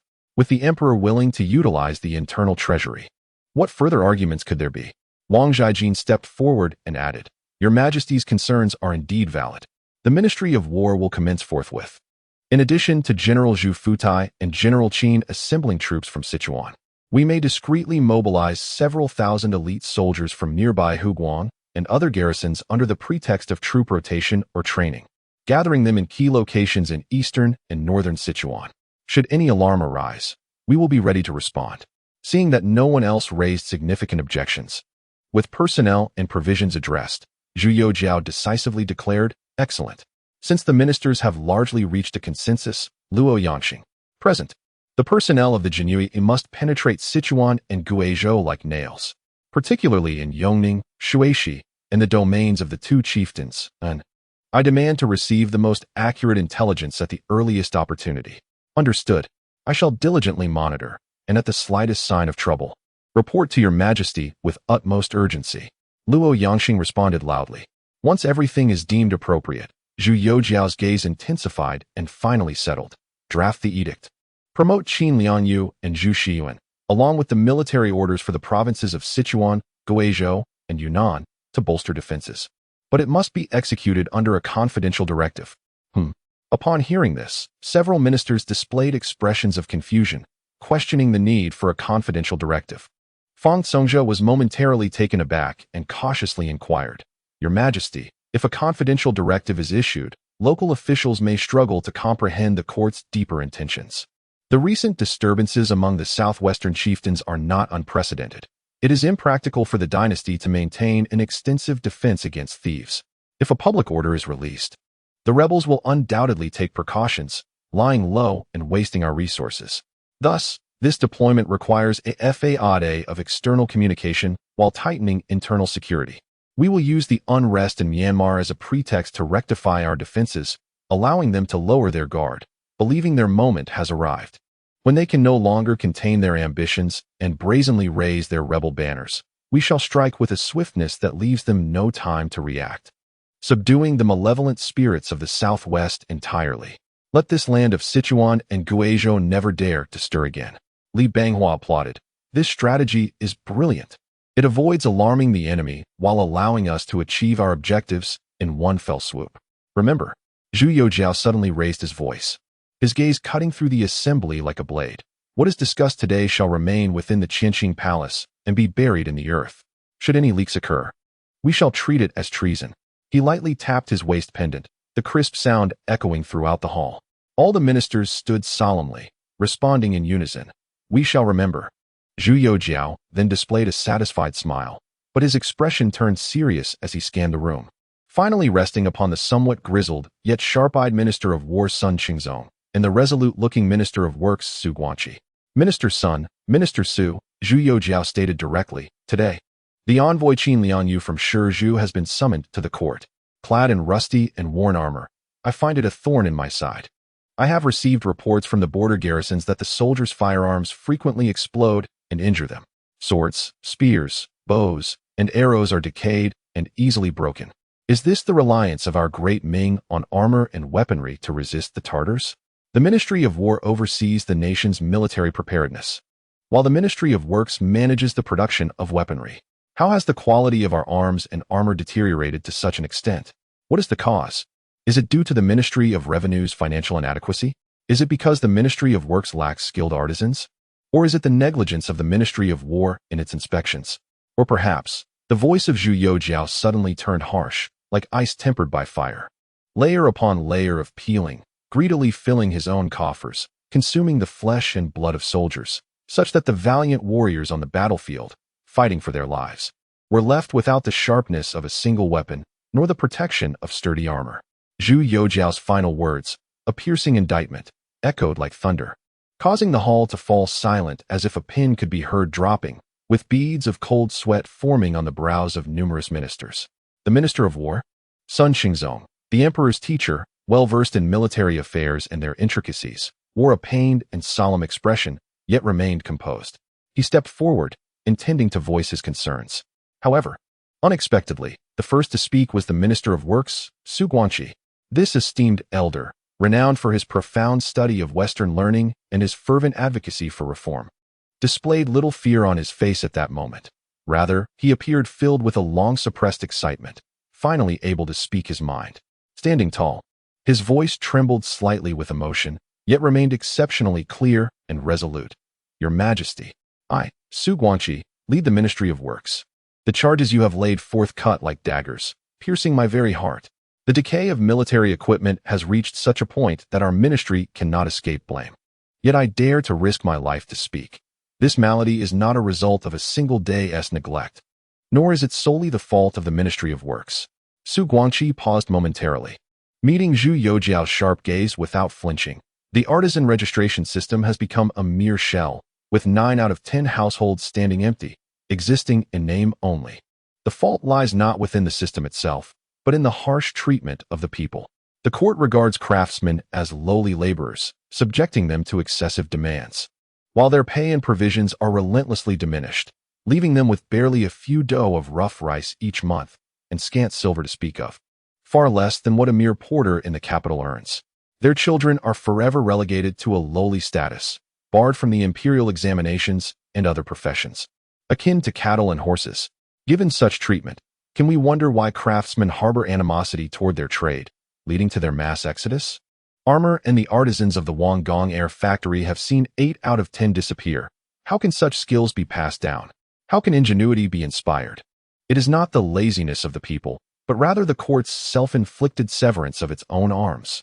His voice rose in fervor, embodying a scholar's steadfast commitment to truth.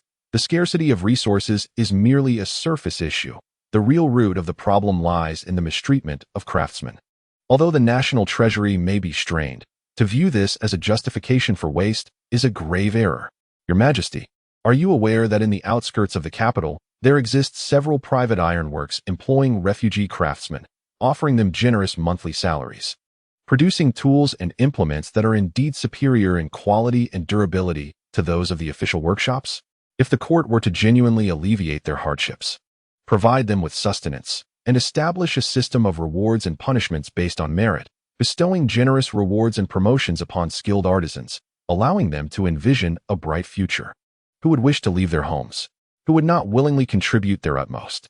This artisan registration system, originally intended to consolidate craftsmanship and expedite production, if utilized wisely, could serve as a finely honed blade. How lamentable! How tragic! For over a century, it has only been used to shackle prisoners. How could it not decay? I humbly beseech your Majesty to declare to the world, all military craftsmen shall be liberated from their lowly status, restored to that of good citizens.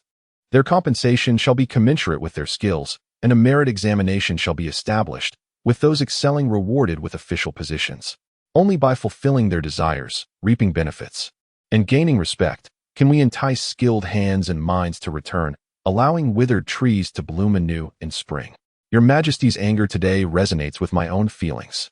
Our deaths are of little consequence, but how can we turn a blind eye to the decline of the nation's sacred instruments?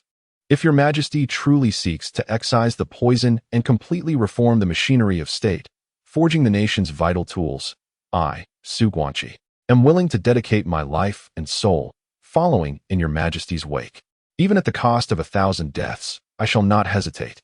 Having spoken, he performed a deep bow, his silver-haired head nearly touching the ground, his shoulders trembling slightly with fervor.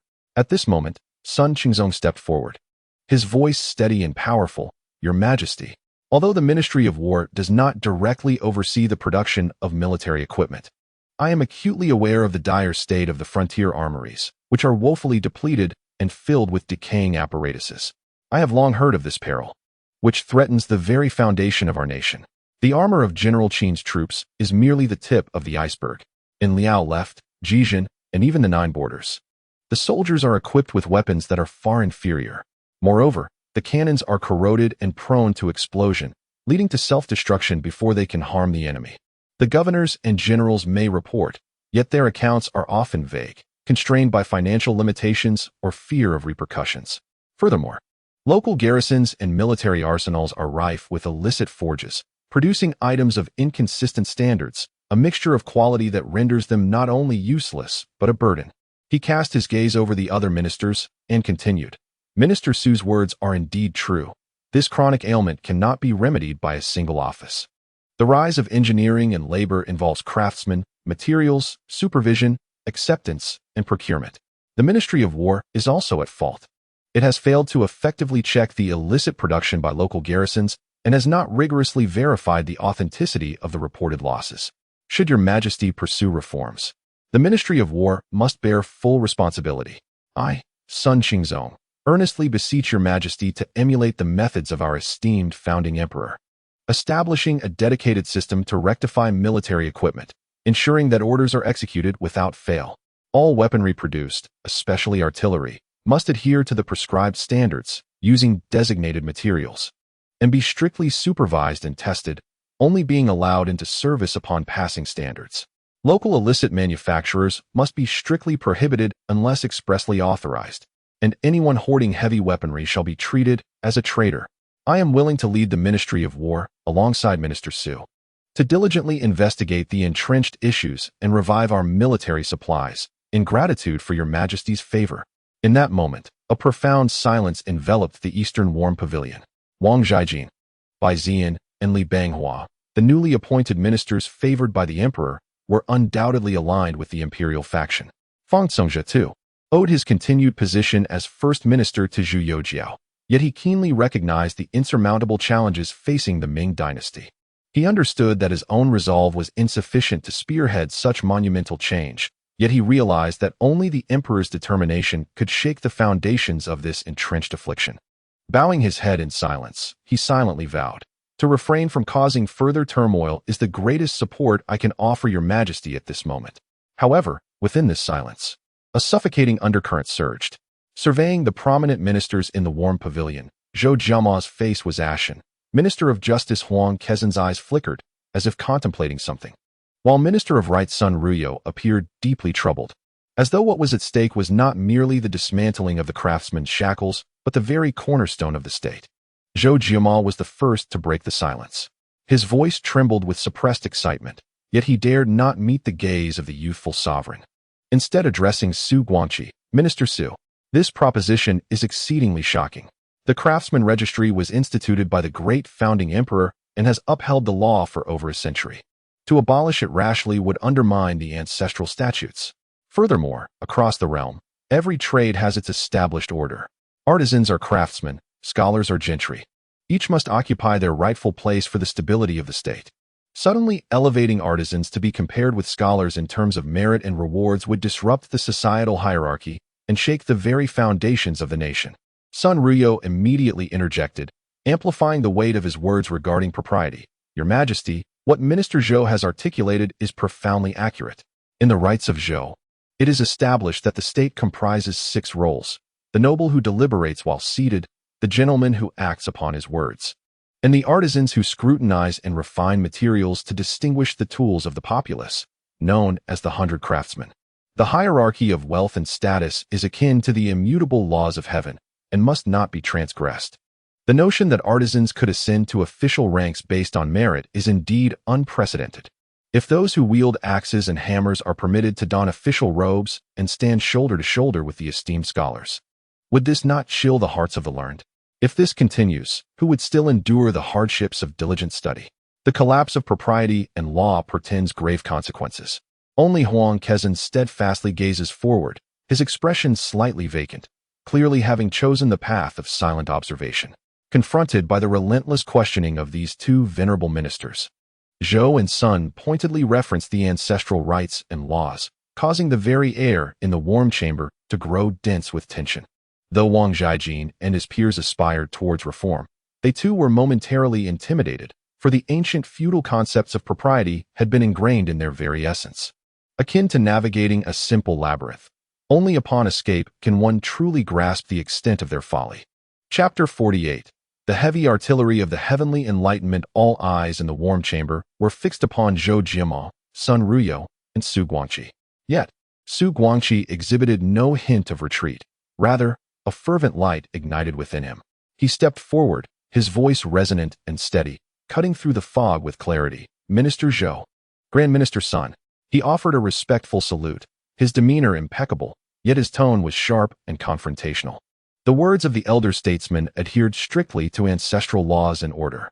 Might I inquire, venerable gentlemen, is the true intent of these ancestral laws to safeguard the nation as a rock, or to confine us in stagnation? If an unchanging law becomes a shackle binding the nation's limbs and stifling its spirit, how does it differ from decaying vines?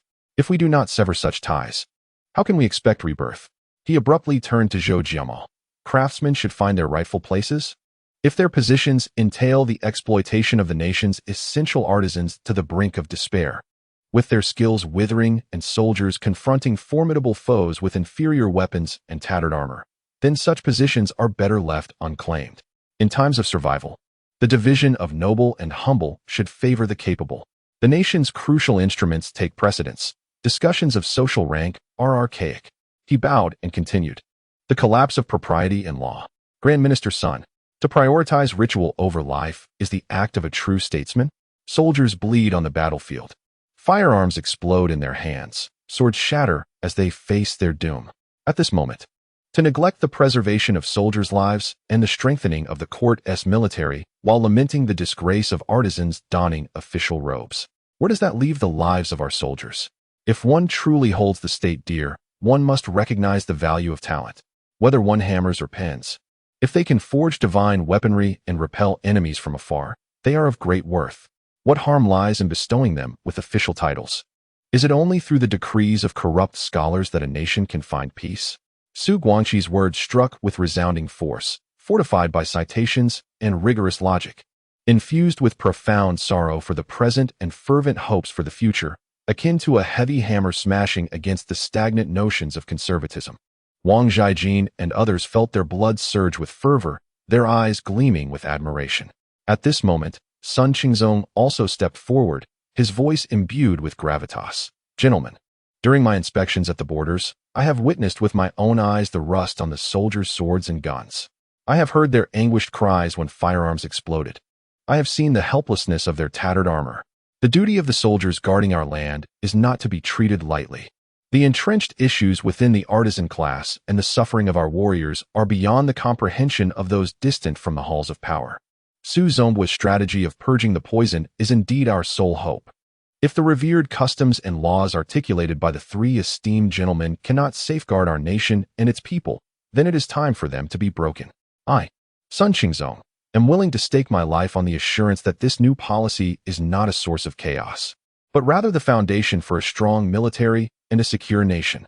With your Majesty's exceptional talents and vision guiding us, we shall navigate through the thorns, unafraid of slander or minor grievances. Zhu Youxiao, seated upon the throne, observed his two promoted ministers engaging in a spirited debate with the scholars, relishing the moment. This was the essence of being an emperor, to maintain the right course. Just as during that occasion when he had to reprimand the censors, It was a regrettable necessity that compromised his dignity. Enough.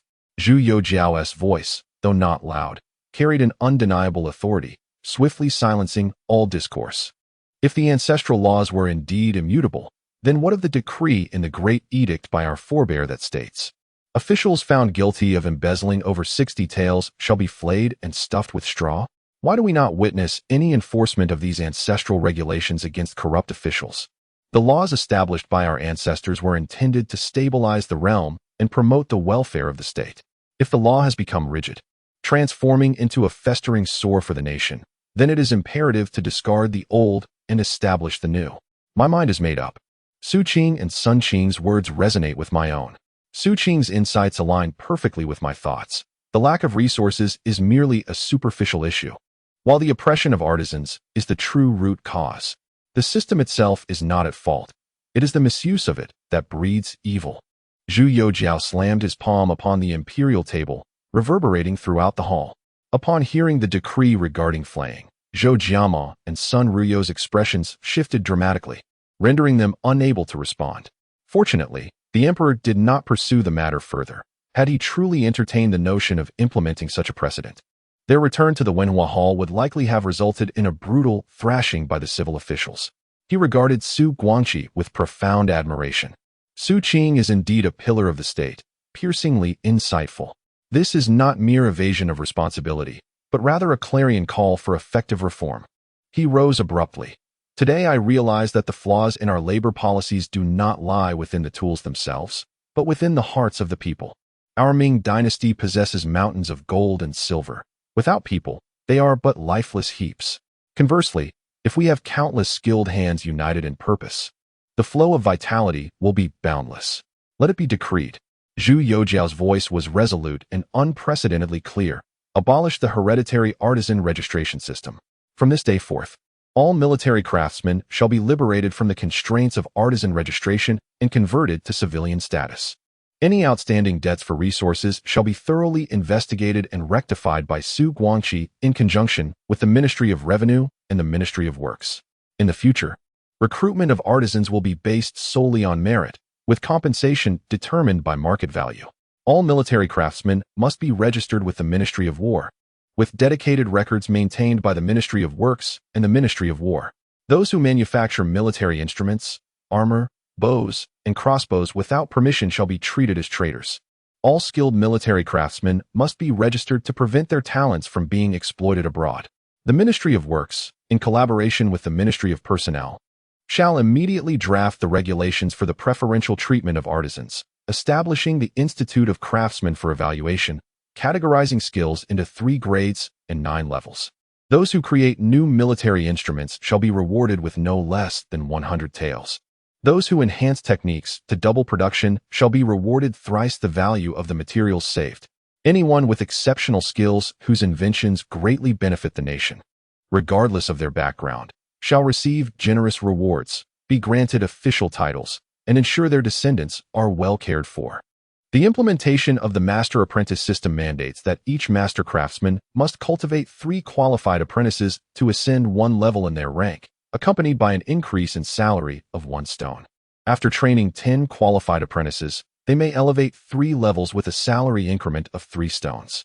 Should any of their prot-gs attain a rank of level 6 or above, the esteemed master may secure a place for one of their offspring in the Imperial Academy.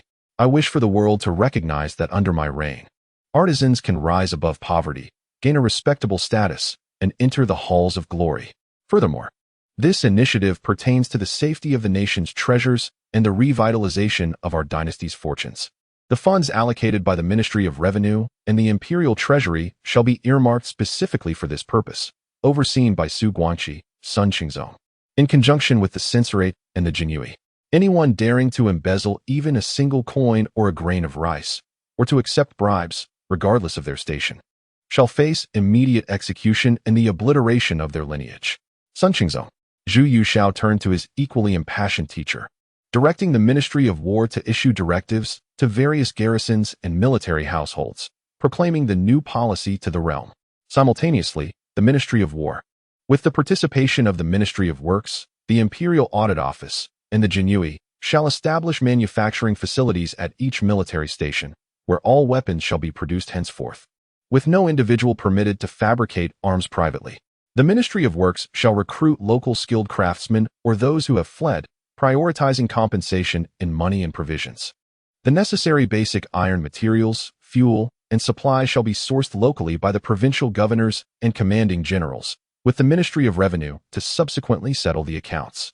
In matters within their purview, non-urgent military equipment shall be standardized by Su Qing, allowing for local replication of official molds to manufacture urgently needed arrows, spearheads, and standard armor plates, with quantities and types duly reported. This is merely a temporary wartime measure, addressing immediate crises. The long-term strategy remains in the hands of central reforms in the craft administration. My decision is resolute. This new policy shall commence henceforth. Zhu Youxiao surveyed the varied expressions of the ministers below, particularly the glimmer of hope igniting in Su Guangqi's eyes and the eager anticipation evident on Sun Qingzong's countenance. Alleviating much of the tension in his chest, he returned to his throne, his tone leaving no room for dissent. As for the specifics and regulations, the cabinet, along with Su and Sun, shall meticulously deliberate with the Ministries of Revenue, Works, and War, ensuring that the first proposal and the Ministry of Works review are presented within 10 days. Now, you may all proceed with your duties. His gaze then shifted to Zhou Jiama and Sun Ruyo, addressing them. I understand your concerns. You may freely debate and express your opinions during court sessions, as this is a measure to encourage open dialogue. However, once the imperial edict is proclaimed and the new policy is enacted, you are to devote yourselves to public duty. Should there be any oversights or flaws, I shall address them accordingly. We obey your command. Zhou Jiama and Sun Ruyo bowed in response. Fang Congzhe, Wang Zhaijin, and others followed suit, bowing and departing.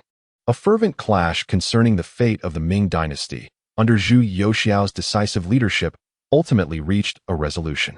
The ministers bowed as they withdrew, leaving the warm chamber in silence, the only difference being that while they entered with solemn expressions, they exited with clarity and purpose. Wang Zhaijin, Bai Ziyan, Li Benghua, Su Guangqi, and others appeared invigorated. Though no words were exchanged, their eyes conveyed a shared fervor for their common cause. Fang Congzhe nodded slightly, maintaining a composed demeanor befitting the chancellor, though the furrow in his brow had relaxed somewhat. Meanwhile, Zhou Jiama, Minister of Personnel, walked with heavy steps. Casting a lingering gaze toward the youthful emperor and the warm chamber, his expression a complex tapestry of emotions, ultimately culminating in a barely audible sigh. Minister of Justice Huang Kezan and Minister of Right Sun Ruyo followed closely behind, their expressions as frosty as the winter air, reluctant to utter even a single word, silently quickening their pace. They cast furtive glances towards Wang Zhaijin and Su Guangqi, their faces betraying an unmistakable blend of trepidation and alienation. Within mere steps, the palpable divide between the reformists and conservatives within the court was starkly evident. As they approached the threshold of the outer hall, a eunuch from the Palace of Ceremonies hurriedly caught up, his voice low yet resonant in the brief silence of the corridor. Minister Su, Minister Bai, please hold a moment. His Majesty has further inquiries. This remark rippled through the air like a stone cast into still waters. The departing conservatives momentarily halted, their figures subtly stiffening. Yet they did not turn back, hastily vanishing beyond the entrance. Wang Zhaijin and Li Benghua, however, slowed their steps, exchanging knowing glances with Su Guangqi and Minister of Revenue Bai Ziyan, which conveyed a sense of encouragement, before they too hastened away. The door to the warm pavilion remained ajar, and Su Guangqi and Bai Ziyan exchanged a solemn glance, each detecting a hint of renewed expectation in the other's eyes. In unison, they adjusted their robes, adopting a serious demeanor as they turned back towards the hall. Inside the Qianqing Palace, the afternoon sun streamed through the intricately carved window panes, casting a soft golden glow upon the imperial throne. Zhu Youxiao sat in quiet contemplation upon the dragon chair, his gaze resting upon Su Guangqi and Bai Ziyan, his expression deep and contemplative, tinged with curiosity. In the warm pavilion, Zhu Youxiao gestured for Su Guangqi and Bai Ziyan to take their seats. A eunuch presented steaming tea, and the hall doors were gently closed, leaving only a few trusted attendants at their side. The emperor lifted his teacup, gently blowing on the froth, his eyes sweeping over the two ministers as he spoke in a gentle tone. Ministers Su and Bai, since your appointments, You have been busy with state affairs, and I have yet to inquire deeply into your progress. Now that the new policies are being implemented, how goes the endeavor? Su Guangxi and Bai Ziyan exchanged glances before rising and bowing respectfully. Bai Ziyan spoke first, his voice steady yet tinged with a hint of emotion. Your Majesty's grace is profound. Since my tenure at the Ministry of Revenue, I have worked diligently day and night. Yet the nation faces hardships, with finances in disarray. The thought of it keeps me restless. Zhu Youxiao nodded slightly, turning his gaze to Su Guangxi. And you, Minister Su? Su Guangxi took a deep breath, a flicker of excitement in his eyes. I am honored by your Majesty's trust, having been appointed to oversee the Ministry of Works. Since my youth, I have been passionate about the pursuit of knowledge, particularly in the realm of firearms and mathematics. However, in the past, many scholars regarded this field as mere trifles. Though I have aspirations, I found it difficult to manifest them. Now, with your Majesty's commitment to reform, I am resolved to devote myself entirely to this cause. As he spoke the final words, his voice trembled, revealing his overwhelming emotion. Zhu Youxiao was visibly moved, setting down his teacup with gravity. I am well aware of the heartfelt dedication of both of you.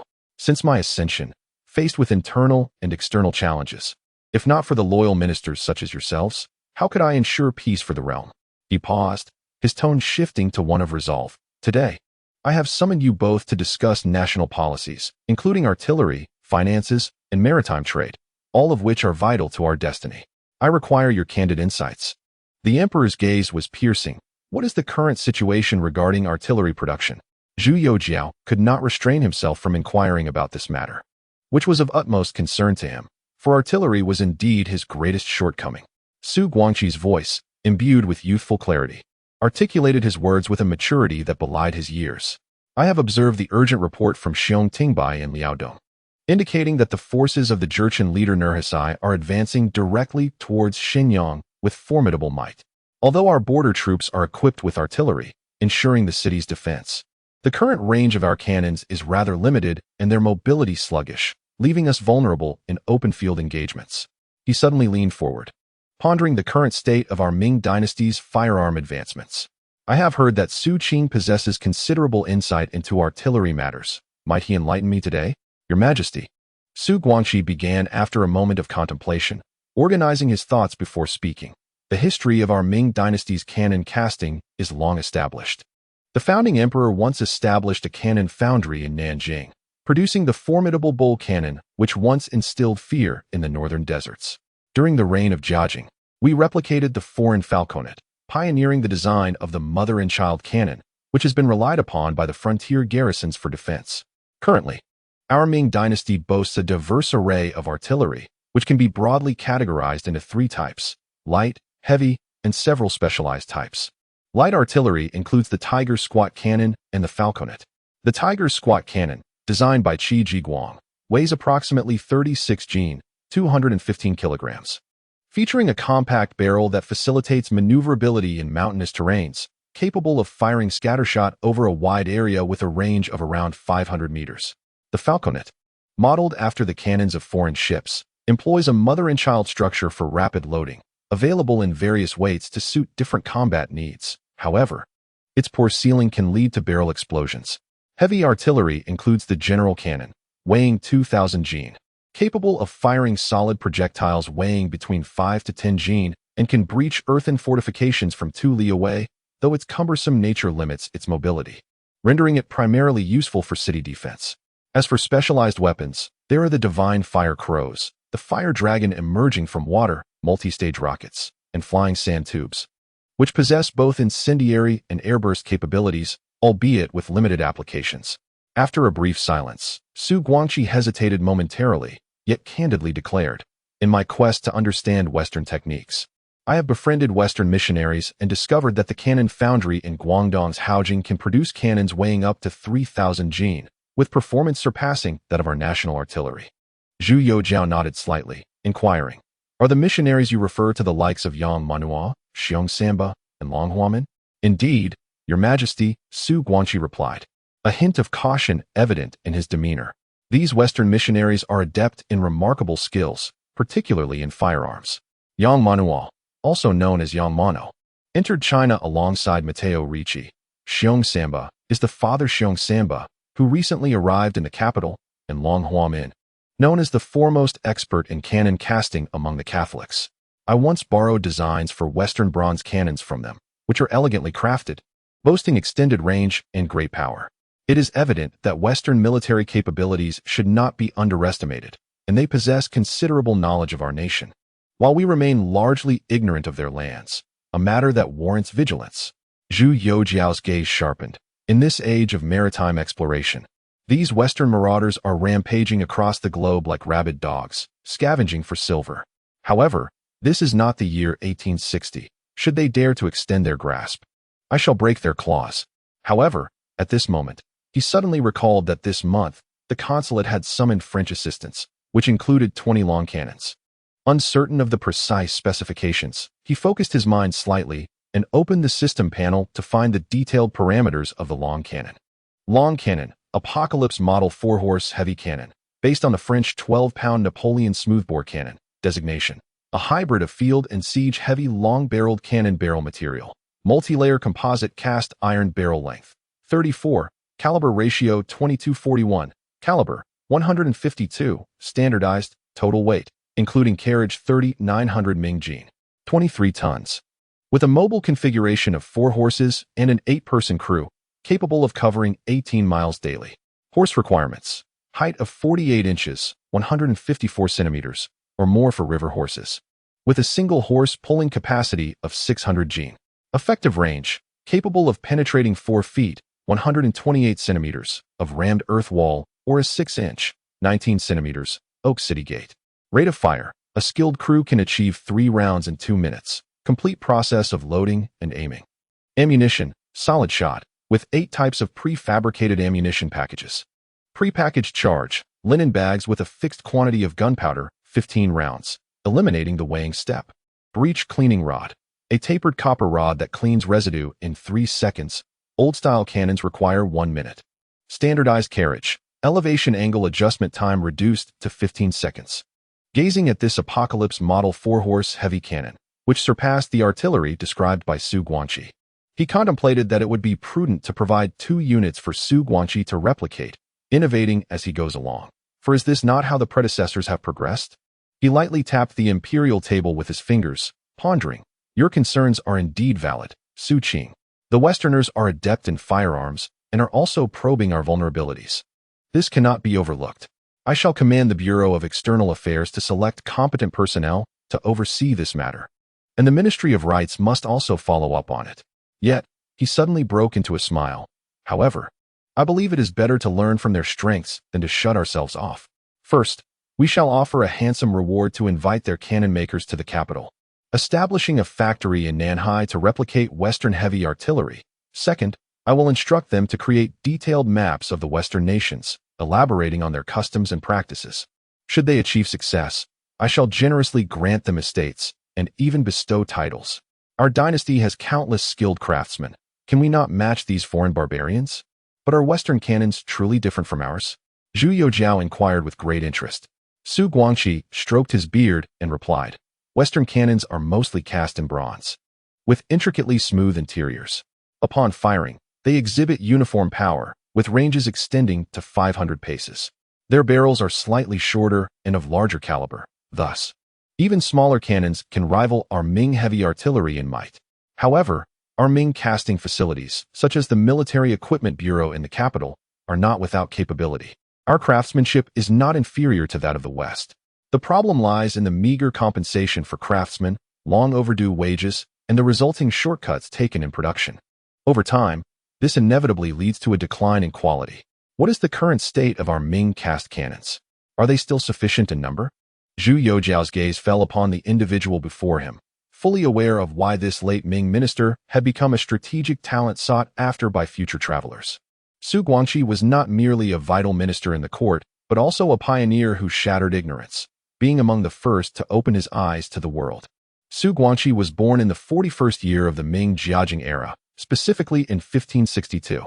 From a young age, he exhibited a profound interest in agriculture. After passing the imperial examination at the age of 20, he began teaching due to financial constraints, during which he extensively studied agricultural texts as well as works on astronomy, hydraulics, and mathematics. In 1597, he gained the recognition of the then chief examiner, Jiao Hong, and achieved the status of a top scholar in the Shuntian prefecture. By 1604, he had successfully passed the imperial examination, thereby embarking on a political career. In the realm of academia, Zhu Youxiao was nothing short of a luminary. He collaborated with Matteo Ricci to translate the first 6 volumes of Elements of Geometry, coining mathematical terminologies that are still in use today, thus bridging a significant gap in Chinese logical thought. He also oversaw the revision of the Chongzhen calendar, introducing Western astronomical knowledge in the field of agriculture.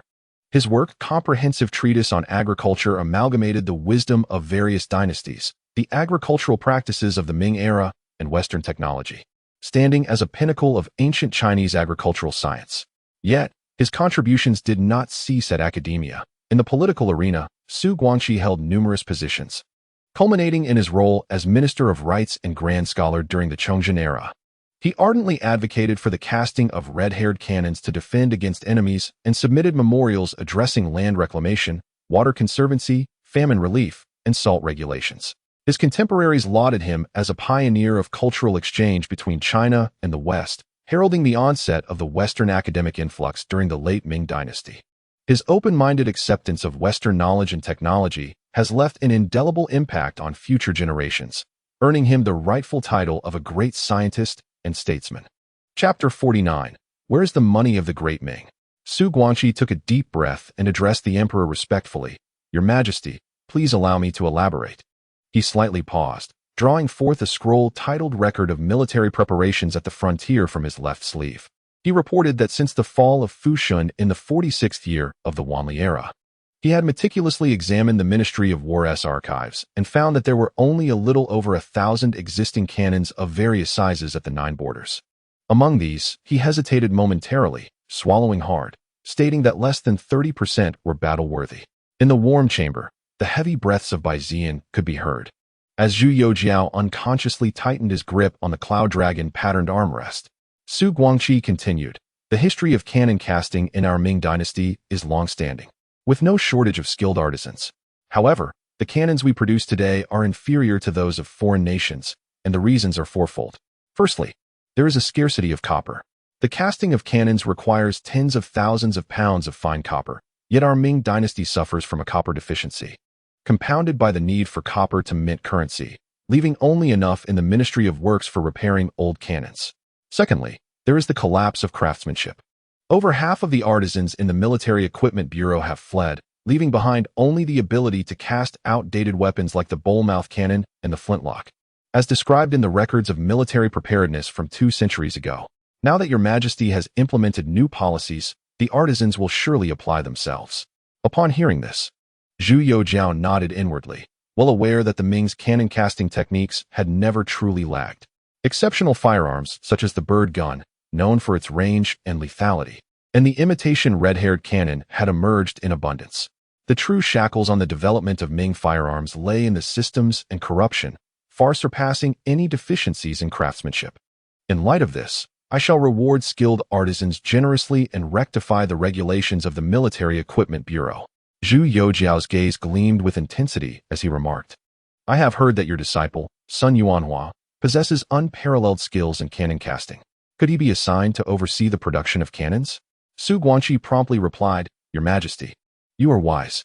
Sun Yuanhua, my disciple, is known for his loyalty and diligence, having devoted himself to weaponry, particularly in the precise formulation of gunpowder. I have collaborated with him in crafting a new type of flintlock, characterized by its robust design and rapid firing capability. He is currently managing the ordnance factory in Nanhai. If appointed to oversee cannon casting, he will undoubtedly serve your Majesty well. Zhu Youxiao struck the table in delight and exclaimed, Excellent. The Ministry of Works was ordered to select a location within Nanhai Z to establish a factory dedicated to the production of firearms and artillery, tasked with the casting of muskets and cannons, as well as the development of new artillery. This matter was to be reported directly to the emperor. At this point, he was suddenly reminded of the bizarre explosion at Wanggong Factory in later years, which resulted in the deaths and injuries of over 10,000 residents and severe damage to houses within a 13-li radius. Streets as far as Shunqingmen Avenue to the east and Xingshu Street to the north were reduced to rubble. The disaster even affected Hexawu, Tongzhou, Chongping, and regions over 100 li away, causing tremors in the Qianqing palace of Emperor Shizong, leading to the untimely death of the frightened young crown prince Zhu Youxiao. Therefore, he quickly added, furthermore, the Ministry of Works and the Ministry of War shall immediately conduct a thorough investigation of all gunpowder manufacturing facilities within the capital, including Wanggong Factory, the Armory, and the Anmin Factory, and relocate them to a remote area in Nanhai within 3 months. Surrounding the new factory, a trench 3 zhang wide and 1 zhang deep shall be excavated in triplicate, with sturdy earth and stone walls constructed around it. Upon completion of the relocation, the factory area will be guarded day and night by my personal troops, with a strict prohibition on all flames. Anyone entering or exiting must not conceal even a fragment of flammable material within their garments. Offenders shall face immediate execution without mercy. I shall further allocate 500,000 taels from the imperial treasury specifically for the purpose of casting cannons. I will also dispatch 2 Tianqi-style 4-horse heavy cannons from Nanhai for Su Qianqing to replicate and optimize. Su, do you consent to manage this matter on my behalf? Su Guangqi replied earnestly, I dare not refuse, and am willing to dedicate my utmost efforts to the development of new artillery, ensuring our Ming artillery is of the finest quality. Bai Ziyan interjected, Your Majesty, Su's words are indeed pertinent. If we discuss the treasury's finances, it is in truth a constraint on our military capabilities. I have examined the treasury's silver reserves, which are significantly depleted. The military salaries for the 9 borders are in arrears, particularly for the Liao garrison, which has gone unpaid for over 3 months. Without adequate wages, how can the craftsmen be expected to devote themselves to cannon production? If Your Majesty does not rectify the administration and reform the salary system, even the most skilled artisans will be unable to produce quality weapons. Zhu Youxiao's expression darkened. He was well aware that the treasury's finances had long been a chronic issue for the Ming Dynasty. The burden of the Ming princes, scholars exempted by the court, and tax-evading merchants loomed heavily, damaging the tax base of the Ming and making it a miracle that they had managed to sustain themselves until now.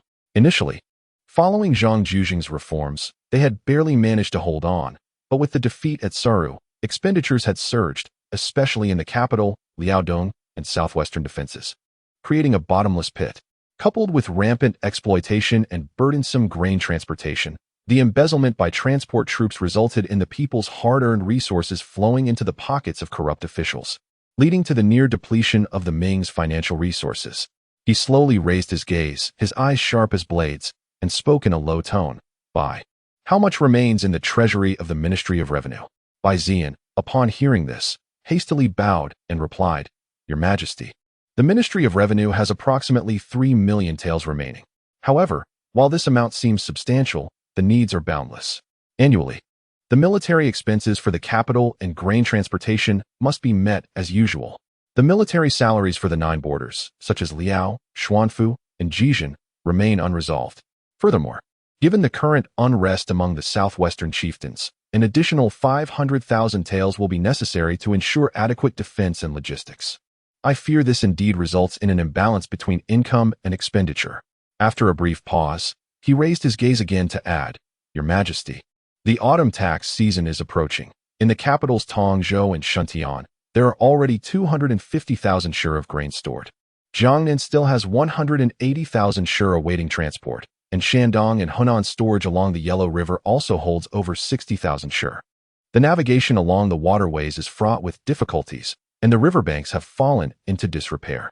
Should misfortune befall us again, a loss of 30% would render our efforts futile. Zhu Youxiao listened in silence, his mind calculating. 3 million taels may seem like a substantial sum. Yet in the context of the vast expenditures of the Ming court, it is akin to a drop in the ocean. The military expenses at the borders resemble an insatiable abyss, demanding gold and silver without end. When combined with official salaries, the military costs in the capital, and the expenditures of the inner court, the treasury finds itself in a constant state of imbalance, struggling to allocate resources effectively. He furrowed his brow, his voice slow yet imbued with a sharpness. Minister Bai, our nation stretches across 10,000 miles and is home to countless citizens. Why then is our tax revenue so meager? Where are the land taxes? The salt taxes? The commercial taxes? How is it that the imperial treasury remains perpetually strained, unable to alleviate the troubles at the borders? Zhu Youxiao was acutely aware of the grave financial issues plaguing the Ming Dynasty. Land consolidation and rampant favoritism had led to an alarming decline in tax revenues. The royal family, particularly with respect to salt and commercial taxes, had fallen to an outrageous low. Yet he was taken aback to discover that the treasury held a mere 3 million taels of silver. Your Majesty is astute. The foundation of our tax revenue lies in land taxes. However, our tax base has been severely eroded. Minister Bai spoke with a tone of resignation. Firstly, the harm of feudal privileges. The founding emperor distributed land to the royal family to serve as a protective buffer. Yet after more than 200 years of proliferation, the royal lineage has grown excessively, burdening the court beyond its capacity. I offer but one example. In Kaifeng, the Zhou royal family alone requires over 100,000 stones of rice for their annual stipend. The land taxes collected in Henan province are insufficient to support the Zhou clan, necessitating aid from other provinces. The number of royal family members exceeds 100, and the ranks of generals and lieutenants are countless. How much tax revenue is consumed by them annually? Secondly, the rampant abuse of tax exemptions. During the Hongwu era, such exemptions were granted to encourage diligent study among scholars and to uphold the integrity of officials. However, over time, this policy has been corrupted. Today, scholars and students often receive exemptions for hundreds or even thousands of acres. Moreover, local gentry and wealthy households frequently donate their land to scholars and successful candidates to evade taxes, thereby imposing an even heavier burden on the impoverished populace. In one county, as much as 30 to 40% of the land is registered under gentry names to avoid taxation. How can the court collect taxes under such circumstances? Thirdly, the chronic delinquency of wealthy households has become a persistent ailment.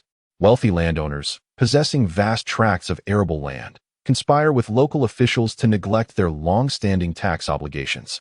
I once learned of a prominent household in Jiaxing, Zhejiang, owned by the Xin family, which held over 30,000 acres of fertile land and had accumulated tax debts amounting to 20,000 taels of silver. Local officials, unable to compel payment, are often threatened instead. Such instances of delinquency are rampant in southern provinces. Tax officials can only shift this enormous shortfall onto the remaining, inescapable self-cultivating farmers, forcing them to abandon their lands and flee, only for the fertile fields to fall back into the hands of the wealthy. This creates a vicious cycle. As for the salt tax, it ought to be a pillar of national revenue.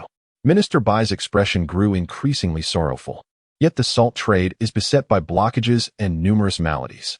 I have roughly estimated that if our Ming subjects, counted at 100 million, consume 4 to 5 chien of salt per day, approximately 15-18 grams in modern terms, the annual demand for salt nationwide would amount to roughly 18 billion jin, with a jin in the Ming era weighing about 600 grams. The large salt fields in the Tu Huai and Tu Zhejiang regions could potentially meet this demand. Based on the current official price of salt, calculated at a standard cost to merchants, if the trade operates smoothly, the annual revenue from the salt tax should ideally yield at least 360,000 taels of silver. This does not account for the merchants' profits from salt transport. Yet the court could also share in the gains. But what is the reality? Bai Zian's tone suddenly escalated, filled with indignation. Firstly, the royal family and the powerful officials have made a trend of exploiting salt permits.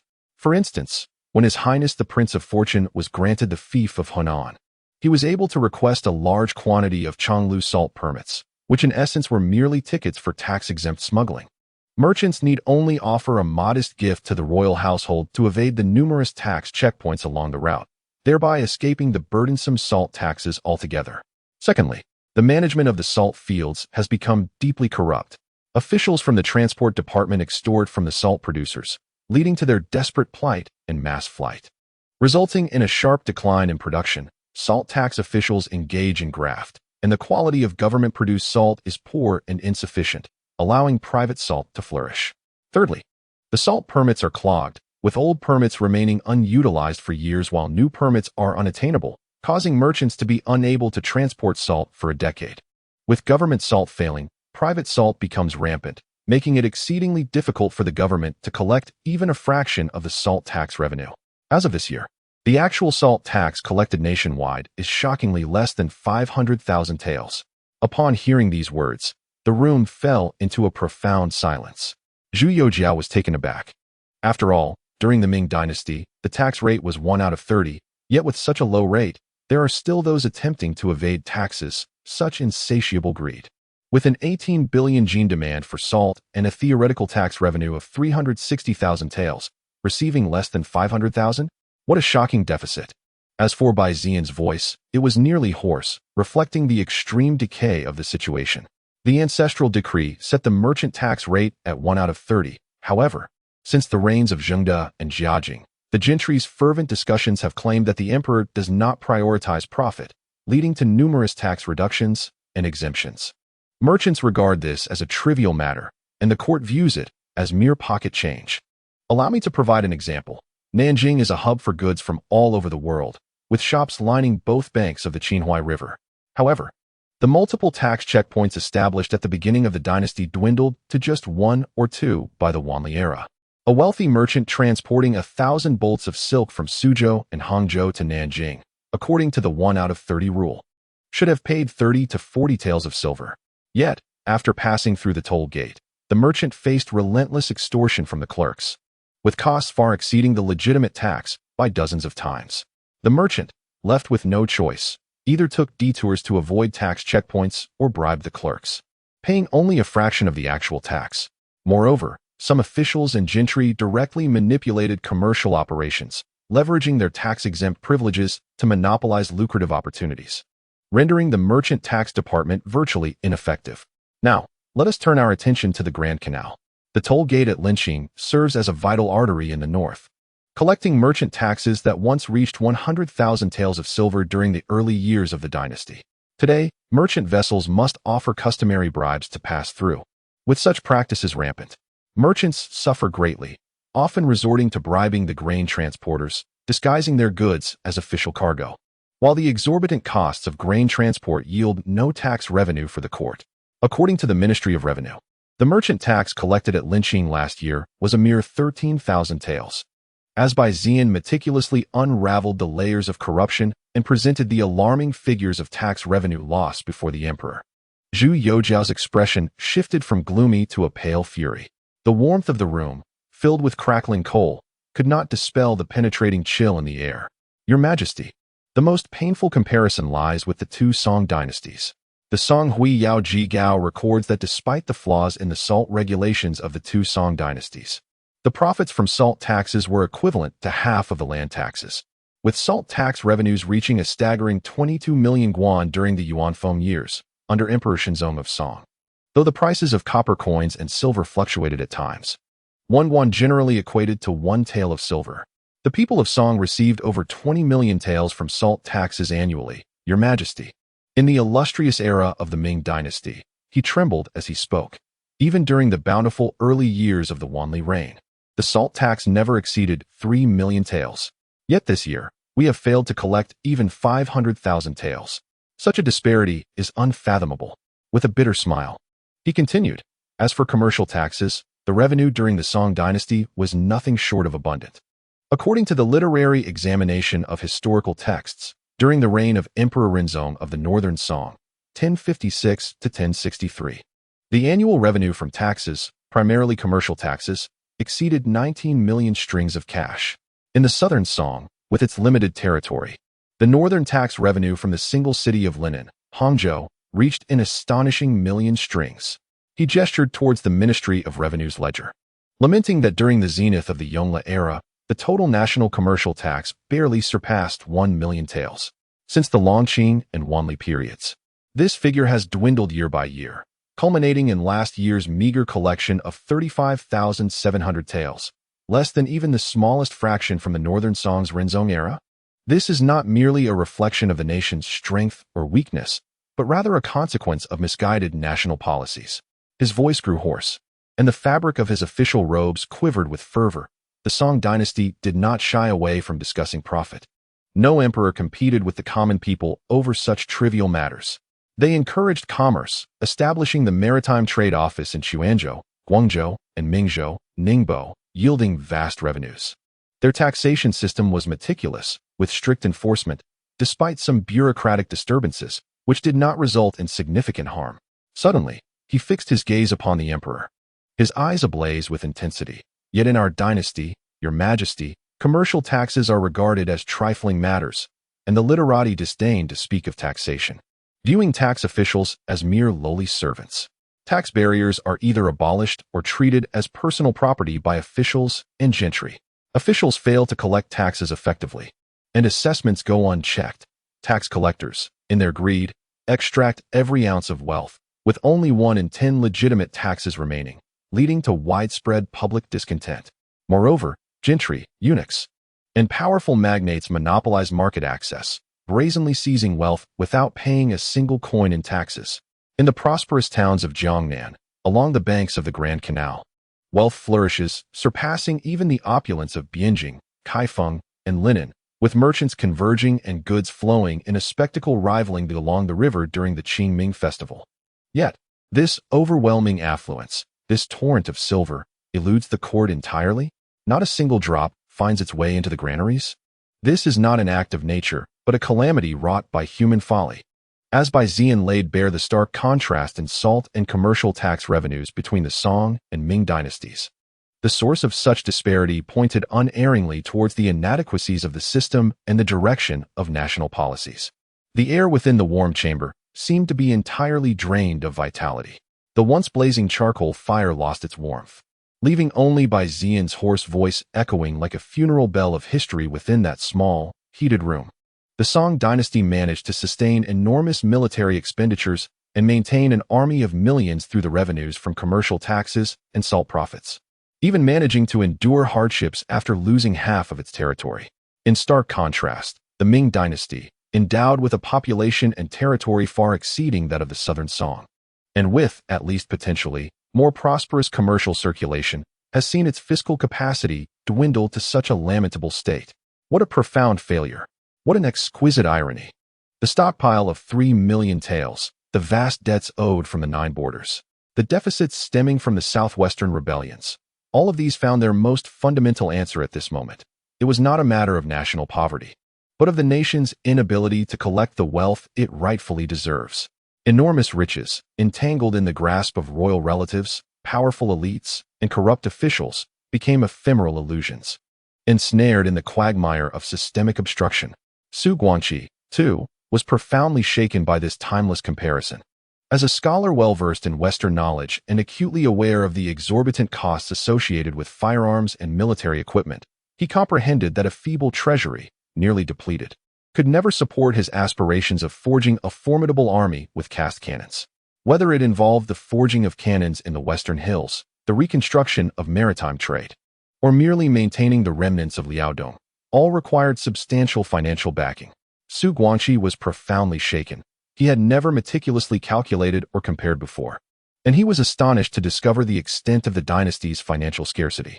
Listening to Xian's gradually deepening exposition, he fell into a contemplative silence.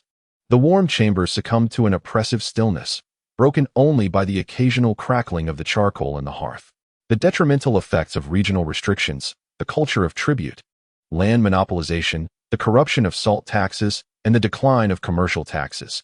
Each of these afflictions bore immense weight, and each represented a deeply entrenched malady for the current court, akin to an ant's nest hollowing out Mount Tai, a perilous threat looming over the fate of the nation.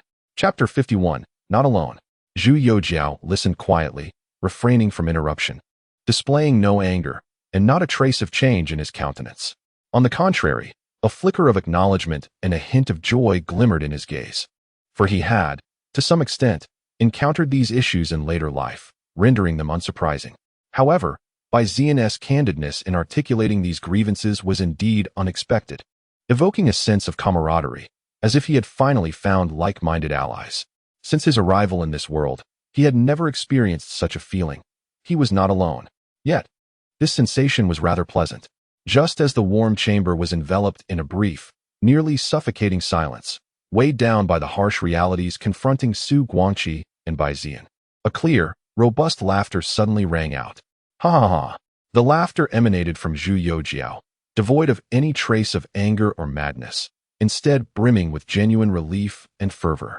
It pierced through the heavy clouds like a ray of sunlight, akin to the resounding thunder of spring that cleaves through icy rivers, instantaneously tearing apart the stagnant gloom and despair within the warm chamber. Both Bai Ziyan and Su Guanqi looked up in astonishment, only to behold the youthful emperor standing tall upon the throne, radiating an unassailable confidence, akin to a freshly forged sword, its sharp edge gleaming with brilliance. Excellent, excellent. Zhu Youxiao strode to the center of the warm chamber, his voice resonant and powerful, imbued with the exuberance characteristic of youth and an undeniable imperial authority. Regional restrictions, tribute culture, monopolization, salt governance, commercial taxes. These 5 scourges plague our nation profoundly. Bai Qing, your words today are heartfelt and poignant, illuminating the deepest and most painful afflictions that afflict the body of the Ming Dynasty. Your tenacity and determination to strengthen our nation with foreign techniques have deeply impressed me. His gaze was warm as it swept over the 2 esteemed ministers, imbued with boundless trust and strength. I am aware.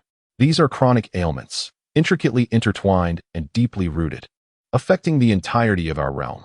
Behind them lies a web of connections to countless noble families, royal relatives, and powerful officials. The resistance will be formidable, fraught with peril. His voice suddenly rose, imbued with a resolute determination that could conquer mountains. But what of it? I, Zhu Youxiao, ascended to the throne at the tender age of 15, ordained by heaven itself. As the sovereign, wielding the divine mandate, the vast expanse of the mighty Ming Dynasty, along with its countless subjects, is bound to my very essence. My soul entrusted to its fate. As the ruler of this realm, I fear not the mountains of troubles, but rather the silence of 1,000 steeds. Where none dare confront the wounds that fester, I dread even more the complacency of both high and low, who turn a blind eye to the maladies afflicting us. Now, with you 2 ministers at my side, willing to offer counsel with courage and to shoulder this monumental responsibility with me, I find myself fortunate. Such is a turning point bestowed upon our great Ming by the heavens. He stepped forward, firmly grasping the trembling arms of the 2 elderly ministers, their excitement palpable. His gaze ablaze like a roaring flame, illuminating the entire warm chamber. Our Ming is ailing, gravely so. Yet this illness is not the end.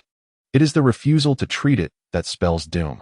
Having discerned the root of our ailments, let us, as sovereign and ministers, unite in purpose.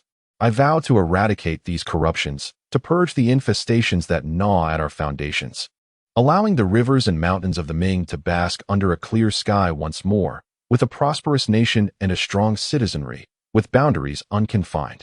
Bai Ziyan, observing the youthful confidence in Zhu Youxiao's eyes, felt a surge of warmth flow from the emperor's hand into his very being, dissolving the years of powerlessness that had accumulated within him. His frail form straightened abruptly, his murky old eyes shining brightly, his voice hoarse yet resonant like the clash of metal. Your servant, willingly embracing death. I shall cleave through thorns and brambles, for your majesty, for the Ming, to rectify this chaotic fiscal landscape. Su Guanqi, too, felt his chest heave violently, years of suppressed anguish transforming into an effervescent fervor. He suddenly knelt, forehead touching the ground, his voice trembling with emotion yet resonating with conviction.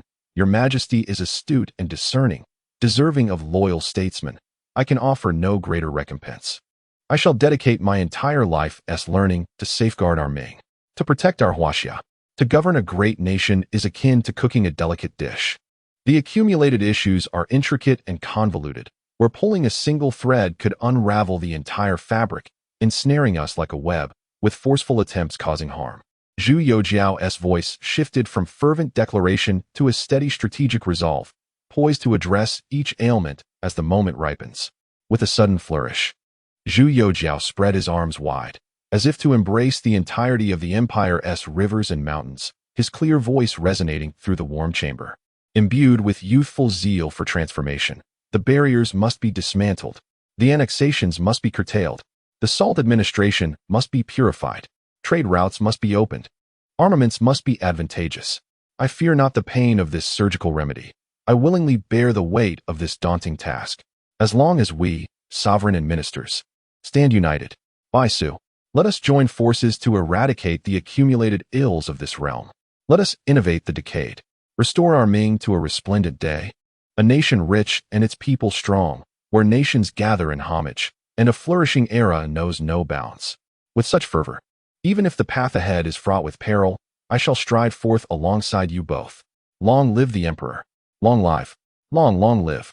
Bai Ziyan and Su Guangqi could scarcely contain themselves, their voices choked with emotion, blood boiling with fervor, as they prostrated themselves, foreheads striking the golden bricks of the floor.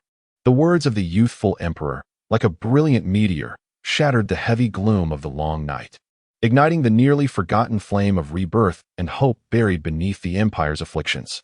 Gentlemen, please rise swiftly. I find you, my esteemed ministers, in a state of disarray. Zhu Youxiao personally assisted them to their feet, the flush of excitement still coloring his cheeks. Yet his gaze swiftly regained its composure as he resumed his place upon the throne. Grandiose words may flow easily, yet concrete strategies are challenging to devise. Zhu Youxiao spoke slowly, having previously been stirred by passionate sentiments. He mentioned the need for a remedy as potent as a surgical procedure. Yet one cannot solely rely on fervent bravery. Bai Qing, you are an esteemed official in the Ministry of Revenue, overseeing the nation's finances, salt, and grain. You have deeply analyzed the prevalent issues. What practical measures can be implemented to alleviate immediate concerns while also planning for the long term? Zhu Youxiao understood that the long-standing malaise of the Ming Dynasty could not be rectified overnight, as such an approach would contradict the natural progression of events and expedite the collapse of the already fragile empire. Even the formidable Mongol Yuan dynasty fell in a resounding crash. Thus, it is imperative to first alleviate the situation before pursuing thorough reform. Having ascended the throne merely a month prior, with military forces unformed, the capital's garrison unorganized, the Shaanxi merchants yet to be dealt with, and the Manchus still a threat, the court had just undergone significant adjustments. Zhu Youxiao reminded himself to proceed with caution, taking one step at a time to quell his mounting impatience. Bai Ziyan and Su Guangqi exchanged glances, each detecting a subtle appreciation in the other's eyes. The emperor's ability to swiftly temper his fervent emotions, transitioning from fervor to a grounded pragmatism, reflected a maturity beyond his years. This composure instilled a renewed sense of hope in the two elder statesmen, adding depth and assurance to their aspirations. Chapter 52. Zheng Zhilong, the maritime merchant of Fujian Bai Ziyan, took a deep breath, organizing his thoughts before presenting them methodically. Your Majesty, I believe the urgent priority lies in expanding revenue and clearing debts. We must select several key locations to seek immediate results, thereby preventing disturbances at the frontiers. The southern provinces have long-standing debts. Capable officials should be dispatched southward to clear these arrears and recover misappropriated wealth. I implore your Majesty to issue a decree, commanding me to lead the Ministry of Revenue in collaboration with the Censorate and the Imperial Guards to investigate the accumulated debts of Suzhou, Songjiang, Changzhou, and Zhenjiang, particularly focusing on the substantial amounts evaded by wealthy gentry through land contributions. These four provinces are the wealthiest in the realm, dominated by powerful elites, and burdened by significant debts, leading to deep public grievances. If we can break through in these areas, we could recover approximately 30% of the outstanding debts. I estimate that within a short period, we could reclaim over 800,000 taels of silver and 300,000 pickles of grain.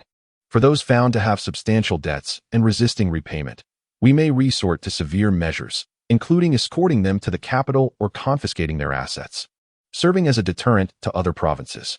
This would enable us to pursue nationwide recovery with half the effort yielding double the results. From the recovered 800,000 taels, I request that 400,000 taels be reserved, along with any confiscated copper materials, to be entrusted to Lord Su for the purpose of casting artillery, thereby uplifting the morale of our troops. Listening to Bai Ziyan's proposals, Zhu Youxiao nodded slightly, encouraging him to continue. Energized by the emperor's acknowledgement, Bai Ziyan swiftly presented his second strategy. Next, we must rectify the salt industry and plug the leaks in revenue. The corruption within the salt governance, with rampant smuggling of private salt, has nearly usurped half of the official salt supply, resulting in a significant loss to the national treasury. I urge your Majesty to promptly issue a strict edict, commanding the three major salt transport offices of the Tuhuai, Tuzhujiang, and Changlu to immediately investigate households evading taxes and thoroughly probe into collusions between officials and merchants engaged in smuggling. The persistent affliction particularly resides within the rampant salt smuggling led by the Prince of Fu at Chonglu. While it may not be prudent to directly accuse the prince, we can mandate the salt transport offices to rigorously verify the actual quantities of salt transported by merchants, their routes, and the accurate tax payments. Any excess, evasions, or tax dodging should result in the immediate confiscation of salt vessels and goods, with double taxation pursued. Offenders must face severe punishment without exception. He paused briefly to articulate a deeper reform. The long-standing old regulations have obstructed the new, which is indeed a chronic ailment of the salt system. I humbly request your Majesty's decree to cleanse the old regulations that have persisted for over 10 years within 6 months, after which they shall be rendered void. Furthermore, I propose that new merchants be allowed to exchange old permits at a 50% discounted rate for new ones, thereby revitalizing the allocation and facilitating the production and sale of official salt. Additionally, the situation of grain transport being diminished by half has become a norm, which is truly absurd. I suggest that the Grain Transport Governor's office and various provincial officials along the route thoroughly investigate the insufficient intake of over 14,000 stones of grain from Hunan this year, originally set at 300,000 stones.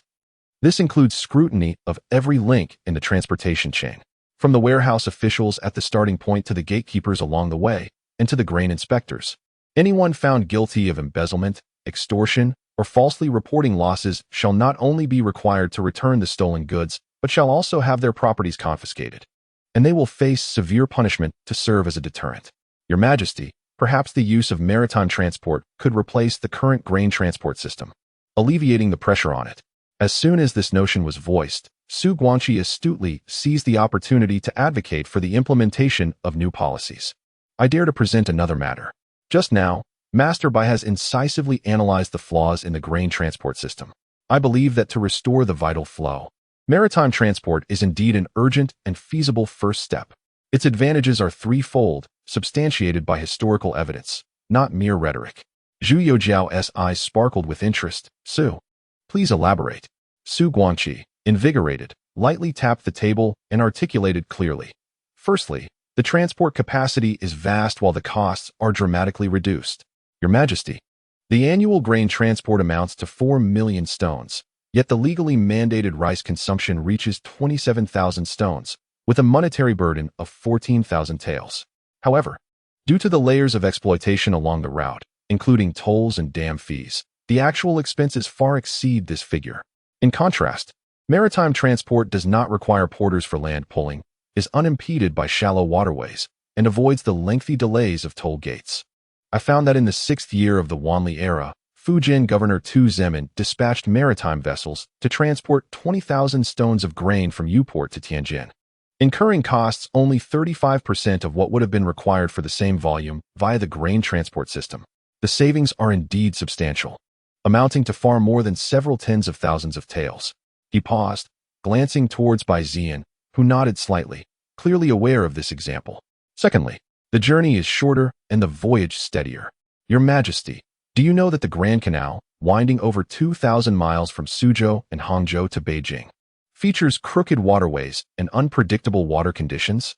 When faced with shoals or flooding, delays can extend from 1 to 2 months, compounded by various toll gates and bureaucratic demands, causing immense hardship. In contrast, the sea route, harnessing the power of the prevailing winds, stretches a direct distance of only about 1,800 miles from Huizhongkou to Daiguku in Tianjin, allowing for a smooth journey that can be completed in 5 days with favorable winds. As per Tu Zemin's previous transport, the actual sailing time from Uport to Tianjin was merely 5 days, saving tenfold the time compared to grain transport.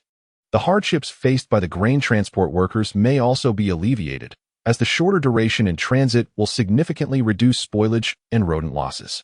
Zhu Youxiao spoke with fervent faith in the principles of maritime navigation.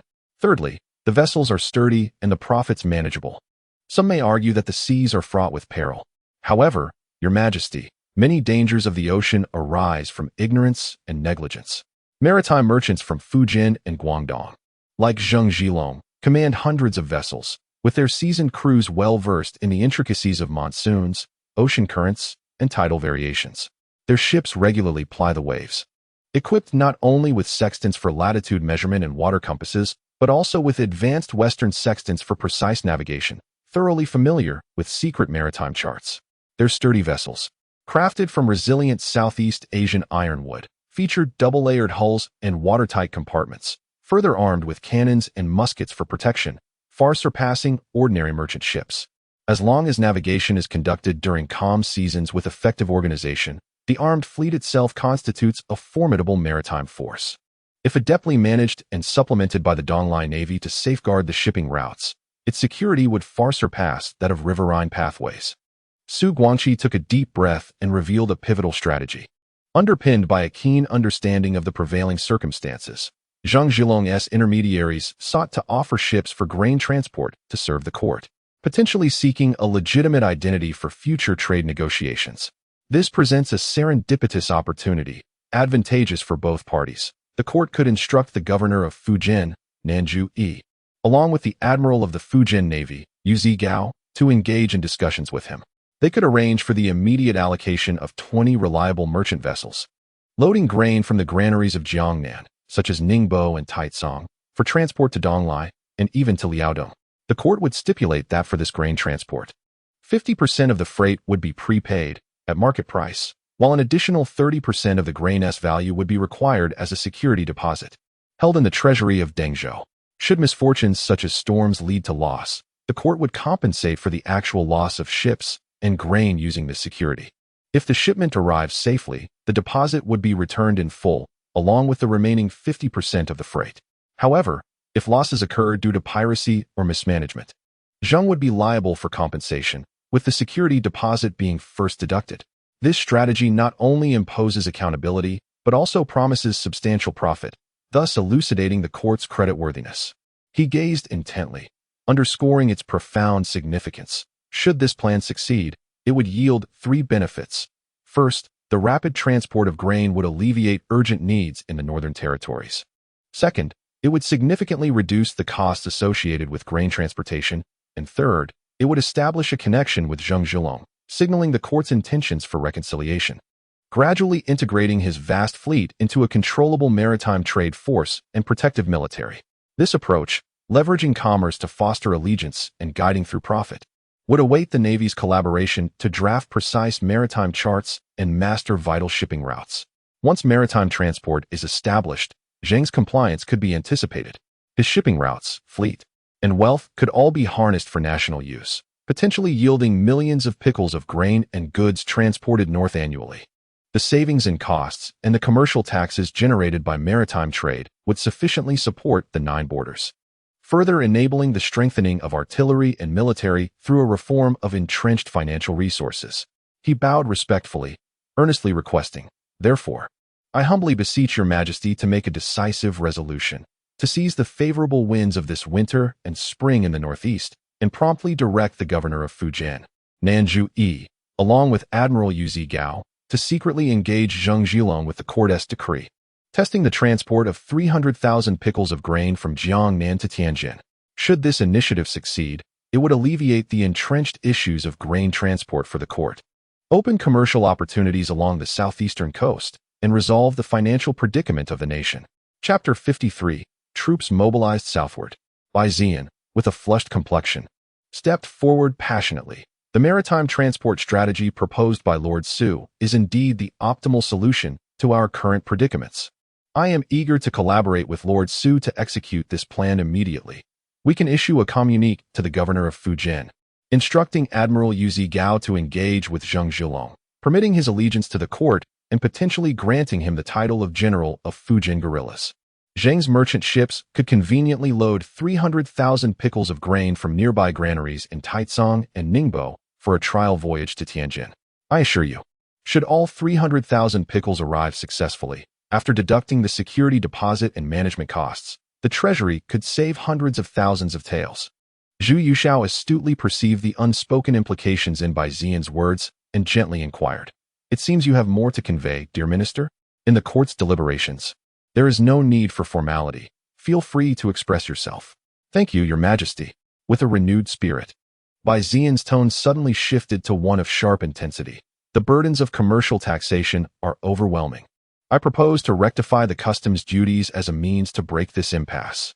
The revenue from the Lingqing customs has plummeted from 100,000 taels to merely over 10,000. Is this not a grievous wound to the national treasury? I request the appointment of capable censors and officials from the Ministry of Revenue to oversee tax collection at Lingqing, along with the issuance of strict orders. First, publicly announce the correct tax amount, 1/30th, so that merchant ships are well informed, thereby eliminating the clandestine dealings of corrupt officials. Second, rigorously investigate the establishment of illicit customs practices. Offenders should face severe penalties, and a stringent crackdown on the collusion of grain transporters with merchants to evade customs duties must ensue. Third, I propose that the Imperial Guards collaborate with the censors in inspections. Any individuals guilty of corruption may be apprehended under the authority of the Emperor's personal army before being reported. I pledge that within 6 months, the revenue from the Lingqing customs will undoubtedly return to 50,000 taels. His gaze was piercing. If this proves effective in Lingqing, then similar methods can be employed at major customs such as Huayan, Yangzhou, Hexawu, and Zhejiang. Regarding the suggestions put forth by Xian and Su Guanqi, I find myself in complete agreement. Xian's initiatives to clear debts, regulate salt transport, and pilot commercial taxation, alongside Su Guanqi's proposals for cannon manufacturing and maritime transport, are indeed timely and appropriate remedies. The resolution of outstanding debts is merely a temporary reprieve. In the heart of Zhu Youxiao, the optimal solution has already been illuminated by history: the equitable distribution of land tax. Abolishing the head tax, ding silver, and integrating it into land tax collection would ensure that the affluent contribute, while the impoverished are exempted from burdens. This would liberate the populace from the constraints of land ownership, allowing them greater freedom in choosing their occupations and relocating, thereby facilitating rational population movement and the development of the labor market, fostering the growth of commerce and handicrafts. When the time is ripe, combined with the future benevolence of the great Ming Emperor Zhu Youxiao, who may even impose no additional taxes or entirely exempt agricultural levies, we could guide the subjects of the Ming to the seas, truly ushering in the age of exploration for the Ming Dynasty, competing for prominence on the global stage. Yet, in comparison to them, I possess a deeper understanding of the unscrupulous nature of the merchants, gentry, and officials of the Ming era. Having traversed more than a month, I have already discerned through historical records the most tenacious malignancies entrenched within this vast dynasty. The land gentry deeply rooted in localities, immensely wealthy merchants, corrupt officials living off the labor of others, and the substantial rent-seeking groups nurtured by the old system. No matter how commendable the policies, without a firm hand to enforce them, they shall be rendered futile by their feigned compliance, procrastination, and myriad evasions. Should the debt resolution be enacted, localities will undoubtedly feign ignorance, the powerful will lament their poverty and resist compliance, and minor officials will seize the opportunity to exploit the situation. As for maritime trials, the intricate web of interests tied to grain transport, which affects millions, would not remain passive. Rumors and covert sabotage are sure to follow. As for the rectification of customs, those officials will surely shift the losses from legitimate taxes to even harsher additional levies. Fortunately, in Liaodong, we have Xiong Tingbai and Zhou Yongchun at the helm. Along with the 5,000 elite imperial cavalry I entrusted to Xiong Tingbai, and with winter approaching, the Jurchens will find it difficult to mobilize. The subsequent task is merely to ensure the supply of provisions and equipment in Liaodong, which should not pose a problem before spring next year. Zhu Youxiao's gaze fell upon the cold, unyielding figures on the system panel: over 10,000 imperial infantry and 4,000 imperial cavalry. This meticulously crafted sword, loyal only to him, has been concealed in the depths of the South China Sea for far too long. It is time to draw it forth. The harsh winter in Liaodong has temporarily restrained the Jurchens. Now is the opportune moment. What significance does it hold for this newly forged army, meticulously crafted with immense effort and resources to continually gather and train in the South China Sea? It is imperative that the southern factions of corrupt officials and powerful magnates comprehend the meaning of imperial wrath. The grand vision for reform must be inscribed with the edge of this iron-blooded force. The voices of my 2 loyal ministers present strategies beneficial to the nation's welfare. Zhu Youxiao's tone was calm, yet imbued with undeniable authority as his gaze swept over by Xian and Su Guanqi. Minister Bai, I approve your proposals on clearing debts, regulating the salt trade, and trial taxation. Minister Su, Your plans for casting cannons and enhancing maritime transport are also granted. Suddenly, his tone shifted to one of severity. Indeed, I am acutely aware of the deep-seated local corruption, with scheming officials as slick as oil and the powerful greedy as wolves. Moreover, the soldiers stationed and the transport workers have long conspired with local forces, forming a nefarious alliance, accustomed to feigning compliance while secretly defying orders, even gathering in rebellion. Without a substantial military presence and an iron-fisted approach, benevolent laws and good intentions will merely remain a fantasy. Thus, I have resolved to dispatch the imperial army southward, to clear obstacles for your new policies and instill fear in the corrupt. Upon uttering these words, both Bai Zian and Su Guangqi felt a chill down their spines, knowing the emperor spoke the truth. However, with the court still entangled in conflicts in Liaodong and the need to guard against the southwestern chieftains, there were indeed no troops available to deploy. The capital garrison? It would be better not to send them at all, for that would only undermine central authority. An imperial edict was issued, the newly trained imperial army stationed at Nanhai Zai, yet to be named, awaiting recommendations, is to move immediately to the strategic point of Tongzhou with a force of 1,000 cavalry. The commanding officer shall establish a base at Zhangjiawen, securing both flanks of Tongzhou. The primary objective, to suppress the transport guards, sever their connections with local magnates and the transport guilds. Effective immediately, all vessels and personnel passing through Zhangjiawen, Hexawu, and the 3 critical transport nodes in Tianjin must report to the imperial camp for verification. Those without proper documentation shall be prohibited from passage. The transport governor, Liang Zhong, is commanded to rigorously inspect the transport governor's office and the river guards. Any instances of collusion with local merchants or transport leaders, leaking transport information, or accepting bribes must be promptly apprehended without exception. Special orders are given to Sun Chuanting, an official of the Military Selection Department, to hold the title of Inspector of the Imperial Censorate, empowered to patrol southward along the transport routes. He is authorized to inspect all guards, granaries, and sluices, addressing issues such as inflated troop numbers, lax training, decaying equipment, and collusion with transport guilds. Any officials below the 3rd rank who obstruct the new policies can have their duties suspended, detained for investigation, and subsequently reported for accountability. Should any individuals harbor treacherous intentions, the imperial army is to apprehend them, and any resistance shall be met with lethal force. Confidential reports are to be submitted directly to the Tongzhou imperial camp, with information and testimonies dispatched urgently to the imperial court. Zhu Youxiao's gaze fell upon the map of southern Jili, his finger tracing over Zhenjiang, Suzhou, and Nanjing, a chill running through him. As for the southern part of Jili, an additional 5,000 infantry and 3,000 cavalry shall be dispatched in 2 waves under the full command of Minister Bai. The main force, 2,000 infantry and 1,000 cavalry, will be stationed in Suzhou.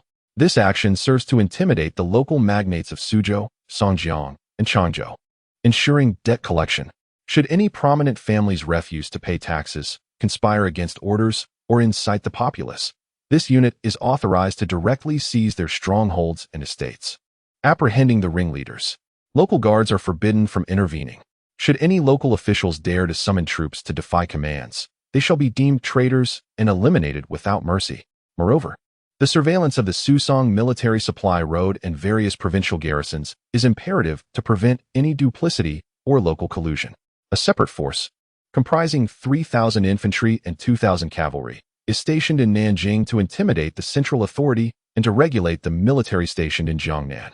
Additionally, Zheng Zhilong, despite his allegiance to the Ming, must be kept in check with a formidable army.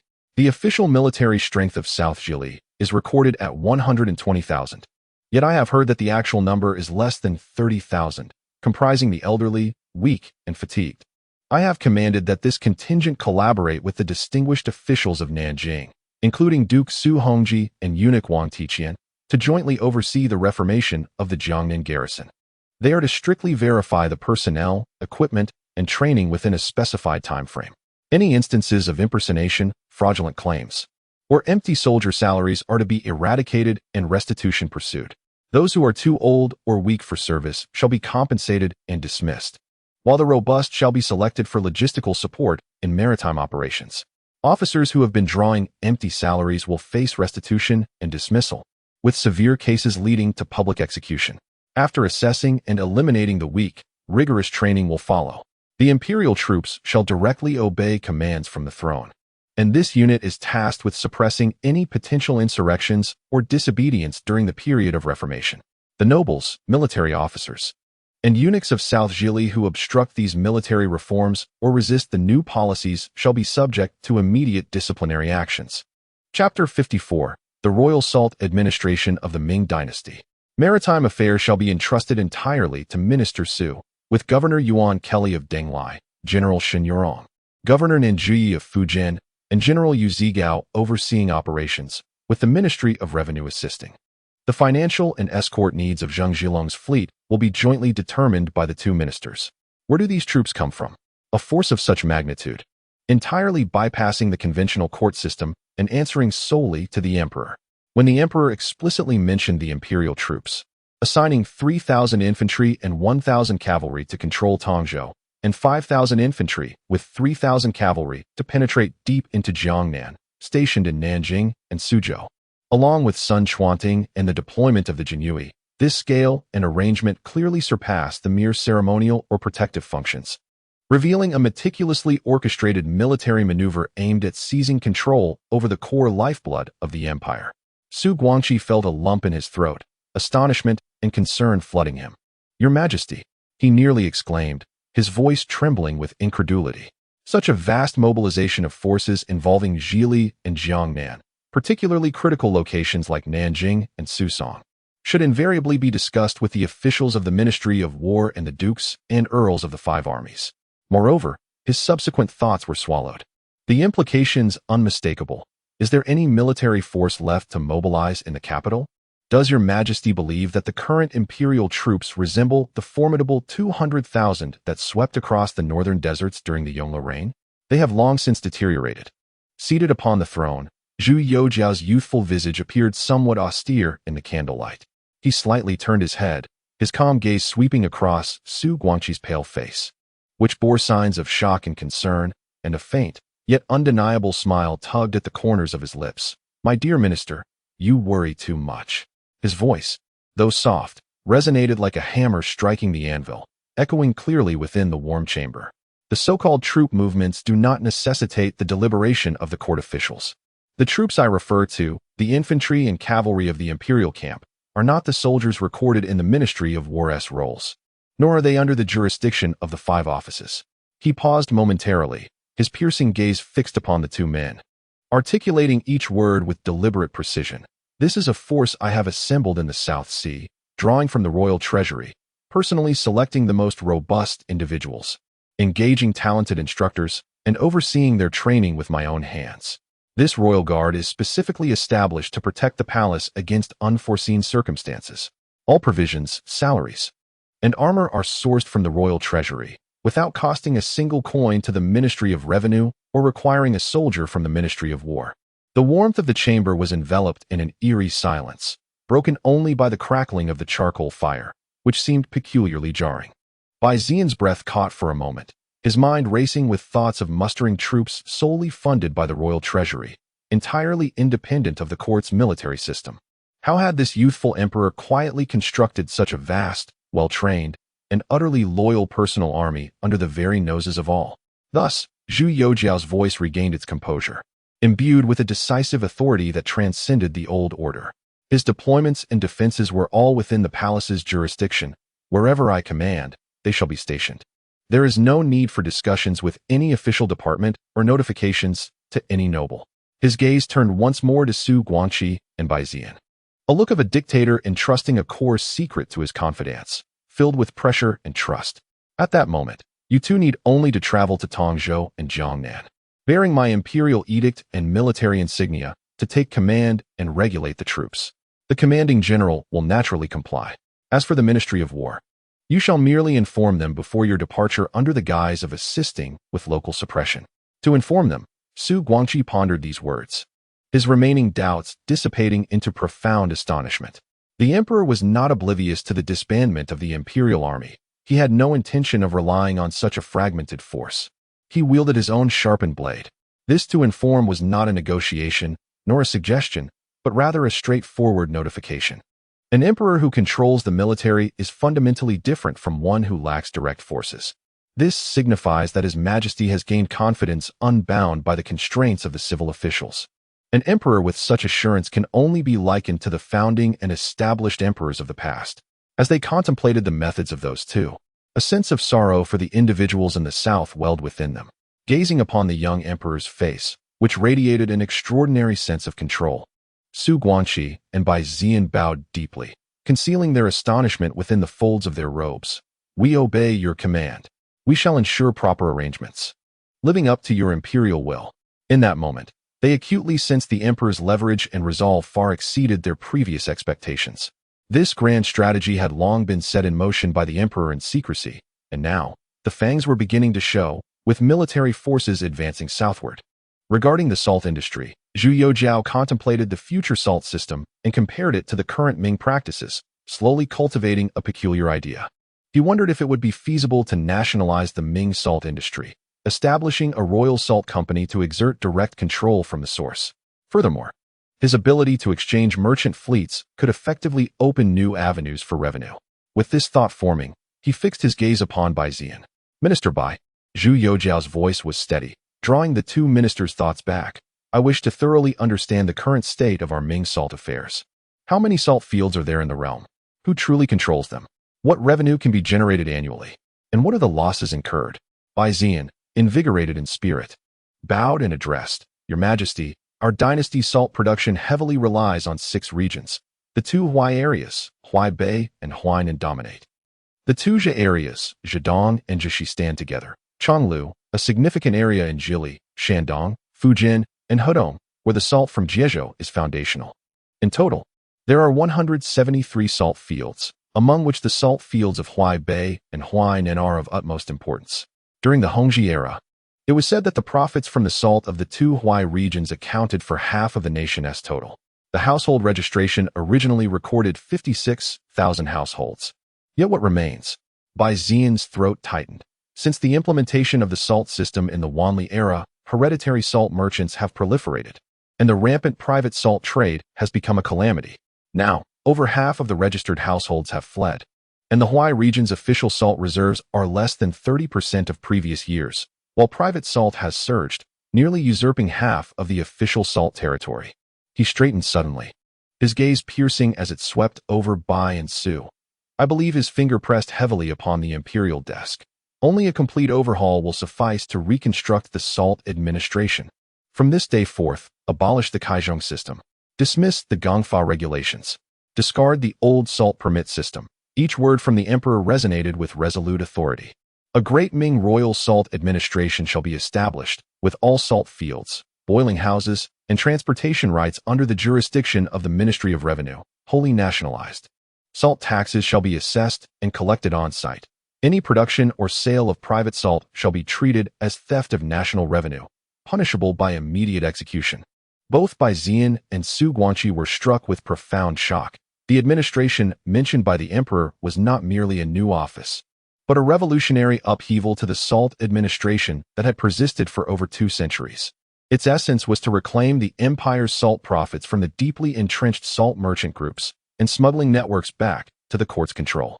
A great Ming Royal Salt Administration Office will be established in the capital, directly accountable to me, and supervised by the Ministry of Revenue, the Cabinet, and the Inner Court.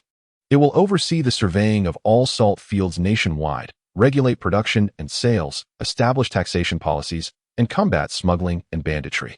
The first director of the administration shall be Yuan Shizhen, the right Vice Minister of Revenue, with 60% of salt revenue allocated to the national treasury, 30% to the imperial purse, and the remaining 10% designated for special funds to support and revitalize the salt industry. Salaries, bonuses, or funds for the repair of salt field facilities will be distributed based on the status of each field, the diligence of salt officials, and the effectiveness of anti-smuggling efforts.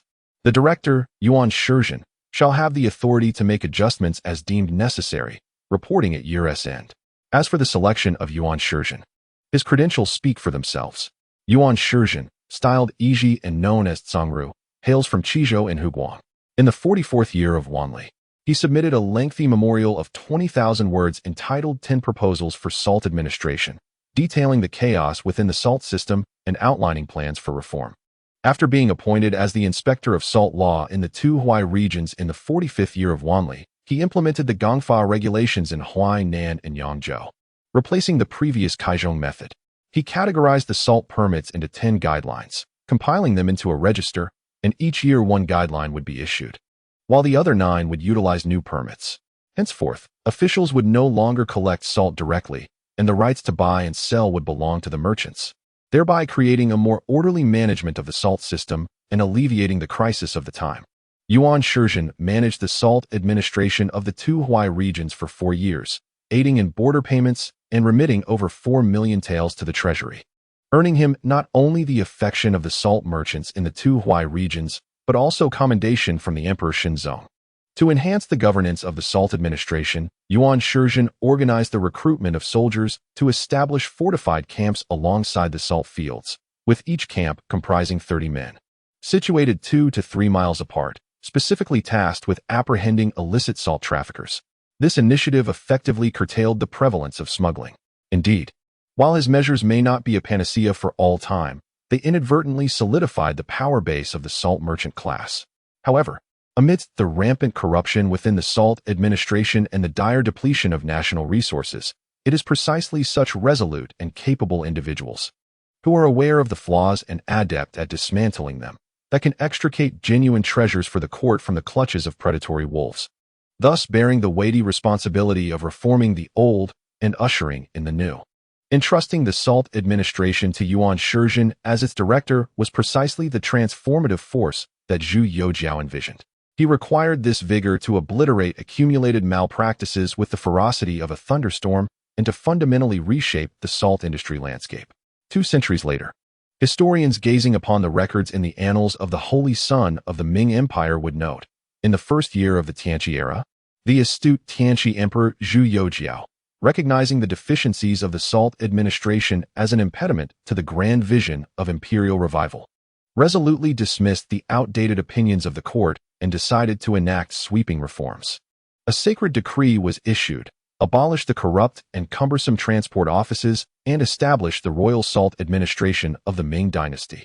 3 years into the Tianqi reign, salt tax revenues surged 5-fold, consistently exceeding 10 million taels of silver annually, sustaining the invincible fleet, the ever-strong ironclad fleet, in its relentless expeditions, fortifying the empire's strongholds from the arid deserts to the islands of the South Seas, and laying the colonial foundations from the Pamirs to the New World across the Pacific, while also providing critical funding to the empire's Academy of Sciences and other towering institutions. This continuous stream of white salt and gold was, in fact, the lifeblood essential for the relentless territorial expansion and global governance of the Ming Empire. From the inception of Tianqi to the enduring hegemony, the salt administration remained the most robust and incisive pillar of imperial finance. Its efficient governance model and colonial expansion orientation profoundly reshaping the future rules of global governance. Chapter 55. The founders of Oceanic Order. After determining the establishment and jurisdiction of the Ming Royal Salt Administration, he began to elaborate on the overall planning for it. The young attendants fervently recorded every detail, while Bai Zian and Su Guangqi awaited the emperor's subsequent pronouncements with eager anticipation. Salt administration branches were to be set up in the provincial capitals, with production offices established in key salt-producing regions. The Lianghuai branch would be stationed in Yangzhou, the Liangzhou branch in Hangzhou, the Chonglu branch in Tianjin, and the Fujian branch in Quanzhou. The heads of these salt administration branches would be titled supervising officials, while those in the production offices would be known as production supervisors, personally selected by me from among officials well-versed in commerce. They would be evaluated every 3 years, after which they would be reassigned, with all accounts reported directly to the emperor and jointly audited by the Ministry of Revenue and the Inner Court. Existing salt field offices and their clerks must undergo re-examination by the administration to retain their positions. Anyone with familial ties to the royal family or salt merchants would be summarily dismissed. All salt is deemed imperial property. All salt fields, salt ponds, and cooking houses shall be registered and documented by the salt administration, with imperial boundary markers inscribed to permanently demarcate their limits. All previously granted lands to nobles, Donations from powerful figures and monopolized salt fields by merchants are deemed illegal encroachments, and they must return these lands within 6 months voluntarily, with no penalties for past actions. Those who fail to comply will face the emperor's cold laughter, a clear indication of impending retribution. The taxation method has been altered. Salt will be taxed upon leaving the salt field, with the output being subject to the court's stipulated tax rate of 1/20th upon departure from the salt field. The taxed salt will be sealed with a specially crafted wax seal bearing the dragon pattern, indicating the amount of salt tax and its origin. The salt bearing this seal is the imperial salt, recognized throughout the realm. Bai's pupils contracted sharply, for this signifies the severance of the layers of taxation that have been obstructed for centuries, decisively cut at the source. No longer will there be the detrimental separation of taxation and distribution. Each salt industry bureau shall establish an Imperial Salt Protection Battalion. This battalion, composed of elite personnel drawn from the Imperial Guard and newly formed military units, will be reorganized after the conscription of laborers, armed with the authority of the general administration to escort the salt at official roads, post stations, and toll gates. Individuals presenting the dragon pattern salt seal documents issued by the general administration must be granted immediate passage by the Ministry of War, Ministry of Revenue, and local offices. Any obstruction will be deemed treasonous. After the imperial salt reaches the designated regions, there will be 2 sales routes, for tents will be sold directly through the imperial salt shops, established in the capital and provincial capitals, at a fair price, transparently marked, allowing citizens to purchase limited quantities with household vouchers to benefit the common people. Additionally, 6 tents will be distributed by licensed imperial merchants, demarcated by provinces or prefectures, who will compete for 5-year distribution rights through bidding. The authorized imperial merchants must pay a substantial deposit to the general administration and sell the salt at the prescribed prices, retaining 60% of the profits. Should there be any price inflation or adulteration, the deposit will be forfeited, and the merchant will be permanently barred from participation. Private salt is tantamount to treason. Zhu Youxiao commanded the naval forces of Denglai, Fujian, and the newly organized troops of southern Jili to launch a 2-pronged assault. Upon encountering vessels carrying over 100 pounds of private salt, they may be immediately destroyed and the perpetrators apprehended. No need for trial by the Ministry of Justice. Those who reveal funding sources for the enemy, the Manchus or Japanese pirates, or collude with the royal family shall be executed without mercy. A reward will be generously offered for reporting private salt production, hideouts, or major criminals. Those who provide actionable intelligence leading to the seizure of illicit goods may receive half of the confiscated items. The decree was clear and specific, with well-defined objectives. Zhu Youxiao stood up and gazed once more at the swirling snow outside. The rejuvenation of the Ming Dynasty is hereby commencing. My esteemed ministers, I entrust the lifeblood of the nation to your capable hands. Upon your departure, adhere strictly to the plans established today. Should there be any obstruction, remember that I stand as your backing. Let not the vows made on this snowy night be diminished by numerous hindrances. We shall serve with utmost dedication, even unto death. Bai and Su bowed deeply once more. The flickering candlelight in the warm chamber cast shadows of the 3 figures hastily annotating maps and memorials. The heavy wheels of the imperial finances, in the howling wind and snow of the deep night, were reluctantly pried open a crack by the youthful ambition, the seasoned strategies of the elder officials, and the unwavering determination of the scholars. The dawn is still distant, the cold wind biting. Yet the wheels have finally begun to turn towards a new direction. Within the Qinqing Palace, the clamor gradually subsided. Having successfully navigated the most frantic and anxious day since his ascension, Zhu Youxiao finally found a moment to breathe. He leaned slightly back against the broad imperial throne, the tumultuous emotions within him swirling like the clouds outside the palace, difficult to quell. His fingertips unconsciously tapped rhythmically on the armrest, as he meticulously retraced the day's many arrangements and decisions, exhaling a long-held breath of frustration. After a moment of contemplation, he closed his eyes, holding his breath, as the familiar golden light flowed like water over the intricate system map, which unfolded once more. His mind soared like a bird across the map, quickly focusing on a flickering blue point near Tianjin. From the moment Yuan Kelly was appointed as the governor of Dongnai, he discreetly dispatched 1,000 robust laborers, alongside 2,000 well-trained infantrymen, under the guise of preparing a naval base in Tianjin Wei. They traversed the night to select a secluded stretch of coastline to construct a dock. At this juncture, the landscape depicted on the map had undergone a transformation. In a corner of the Baitangku at Tianjin Wei, 5 brand-new docks were firmly embedded in the tidal flats like solid rock. A newly erected rammed earth wall encircled them, with soldiers occasionally visible patrolling through the embrasures. More reassuringly, several returning fishing boats were quietly moored beside the docks. Fishermen deftly unloaded their catch, while laborers on standby swiftly prepared the fish for salting. A portion was transformed into fresh salted goods, exchanged for silver in the shops of Tianjin Wei, while a larger share was continuously transported through the granary system to replenish the military storage at the South Sea Forbidden Army camp. He calmly reviewed the list of available ship types.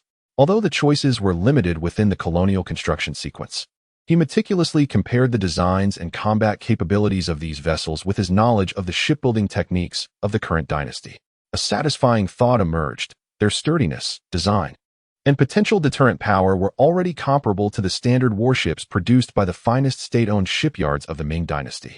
Dock, trainable vessels, fishing boats, fu boats, guang boats, light frigates, large fishing boat, tonnage, 200 li, approximately 40 tons, cost, 50 taels crew, 6 equipment, triple-layered gill nets, made of rami, 30 zhang long, 5 feet deep, with 3 layers of mesh, catching large fish while leaving small ones, double-layered cabin floors filled with sea salt, capacity for 10 tons of catch. Note: Royal Seafood Direct Line. Today's catch salted by tomorrow, military camp dining enhancement the day after. Fresh goods only, no shipping included. Fu boat, tonnage, 3,400 li, approximately 800 tons, cost, 2,000 taels crew, 140, 30 gunners, 60 musketeers, 30 for navigation and rigging, 20 for logistics, equipment, 1 heavy cannon at the bow, 8 improved falconet cannons on the sides. Note: a versatile asset in the Ming maritime realm. Expert in troop transport, escorting, and coastal artillery battles, a value-for-money champion that brings tears to the eyes of the Ministry of Works. Training period: 2 days per vessel. Guang boat, tonnage, 2,000 li, approximately 520 tons, cost, 1,500 taels crew, 100, 24 gunners, 36 musketeers, 25 for navigation and rigging, 15 for logistics, equipment, 8 mother-son falconets, fire rate of 3 rounds per minute. Training period: 2 days per vessel. Note: is this the Gatling of falconets? No. This showcases the true speed of revelation. Frigate, prototype, Spanish galleon tonnage, 600 tons cost, 5,000 taels crew, 160, 72 gunners, 28 musketeers, 50 for navigation and rigging, 10 for logistics, equipment, main battle cannons, 8 long-barreled cannons, located on the lower deck's broadside, firing 912-pound solid iron balls, with a range of 550 to 650 meters, designed to strike enemy hulls and rigging. Close-in gun, improved flanking gun, 8 units, positioned on the upper deck, range of 200 meters, capable of firing shot or chain ammunition.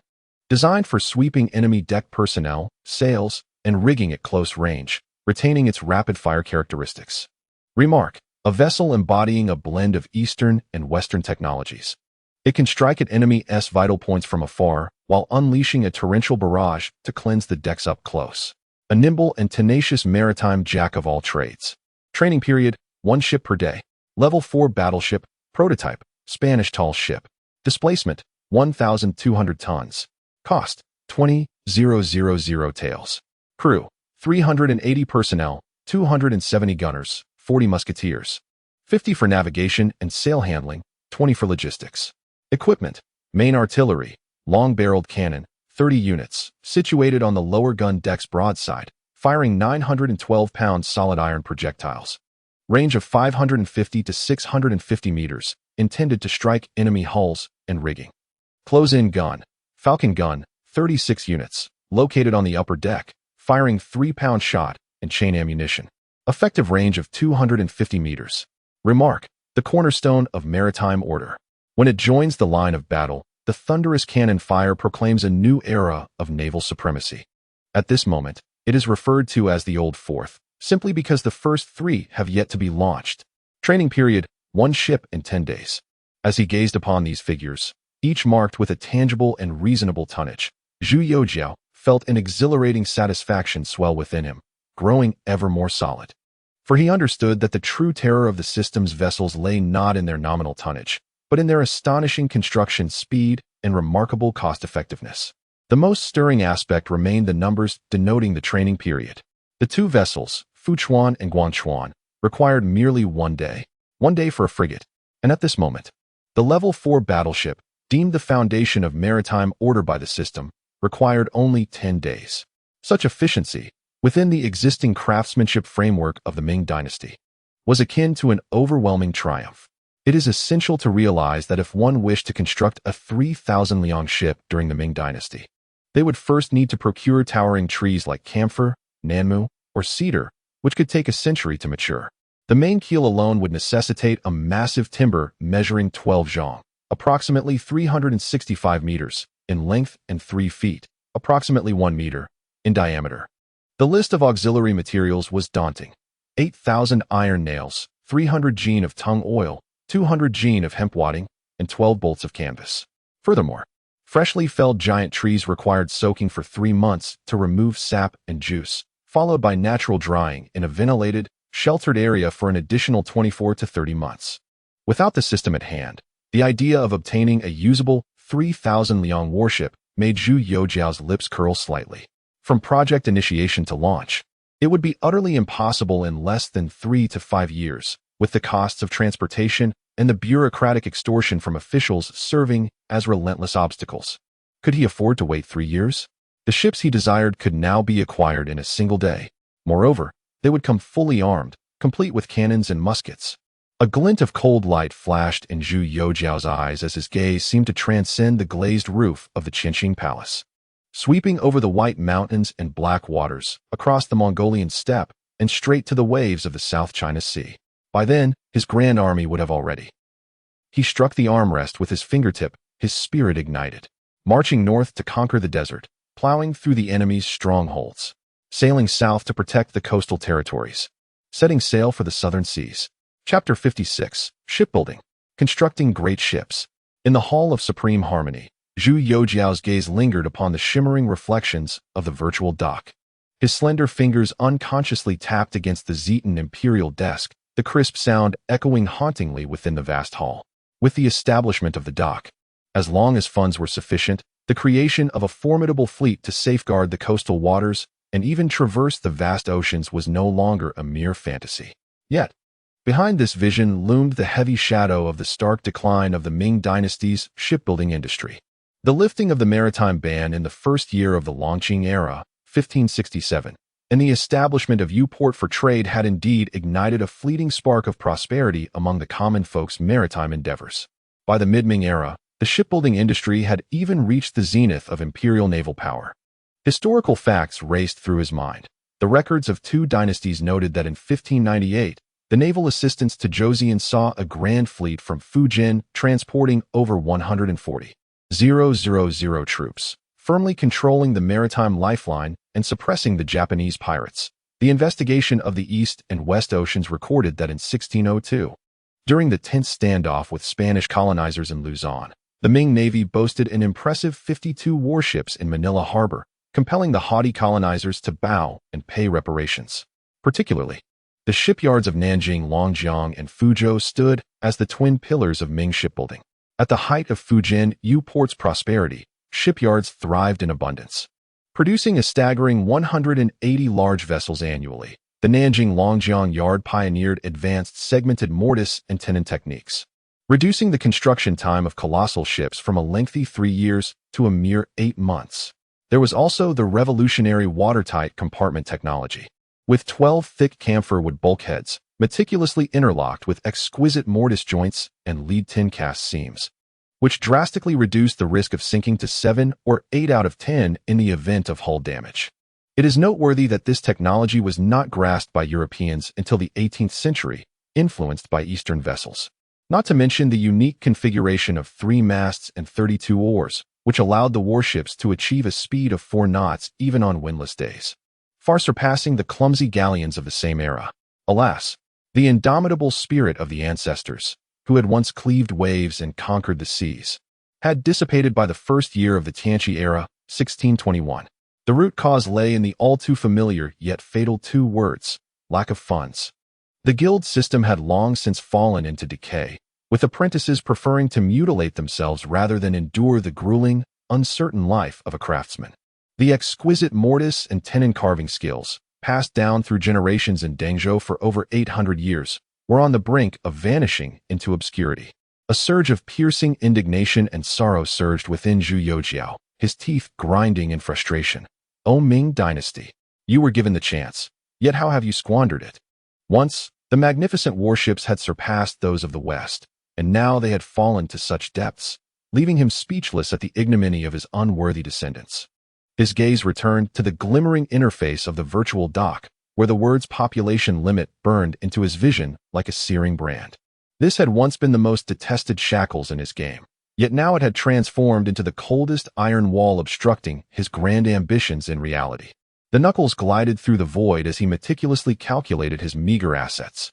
Initially, due to the population of the capital, he had a training force of 110,000. The maintenance of towns, agriculture, and sericulture required 10,000 farmers, while the French military support at the consulate accounted for 3,000 troops.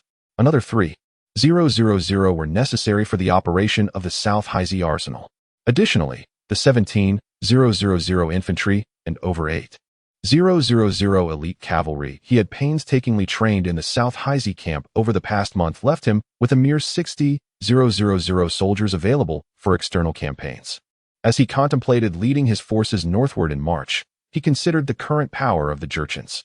To achieve his goals in one decisive strike, he needed to muster at least 30,000 elite infantry and 20,000 cavalry. What to do with the remaining 20,000 troops? Shipbuilding. Yes, he could divert them to shipbuilding. If each large vessel required an average of 200 men, this would translate to nearly 100 ships. A thought crossed his mind, and he tentatively inquired through the system interface. System, is it possible to produce uncrewed ships? Beep. Requirement detected. Uncrewed ship hulls can be constructed, and the resource consumption will remain unchanged. Zhu Youxiao nearly choked on his frustration, his teeth gritted. To maintain the original price without crew? This is clearly price gouging.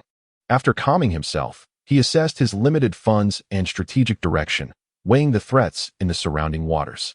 Although he yearned for battleships, he had to settle for the most pragmatic solution, 100 fishing boats, which could provide food supplies through fish catches and alleviate concerns over provisions with salted goods, ensuring ample supplies for the upcoming military restructuring.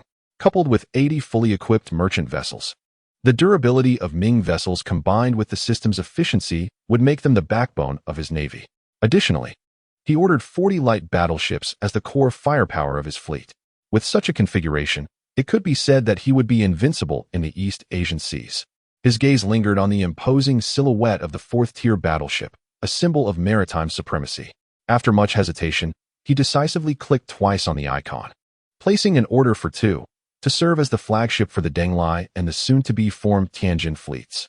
Observing the pitiful state of the current Ming Navy and the urgent need to rebuild the Denglai fleet, he grit his teeth and added 50 uncrewed merchant vessels and 20 uncrewed frigates, considering them essential hardware support for the rapid formation of his navy. Just as he finalized the substantial order, the system's prompt sounded again. Beep. Detected that the host's one-time fleet construction exceeds 100 vessels, including hulls, triggering the Ming Naval Establishment Protocol.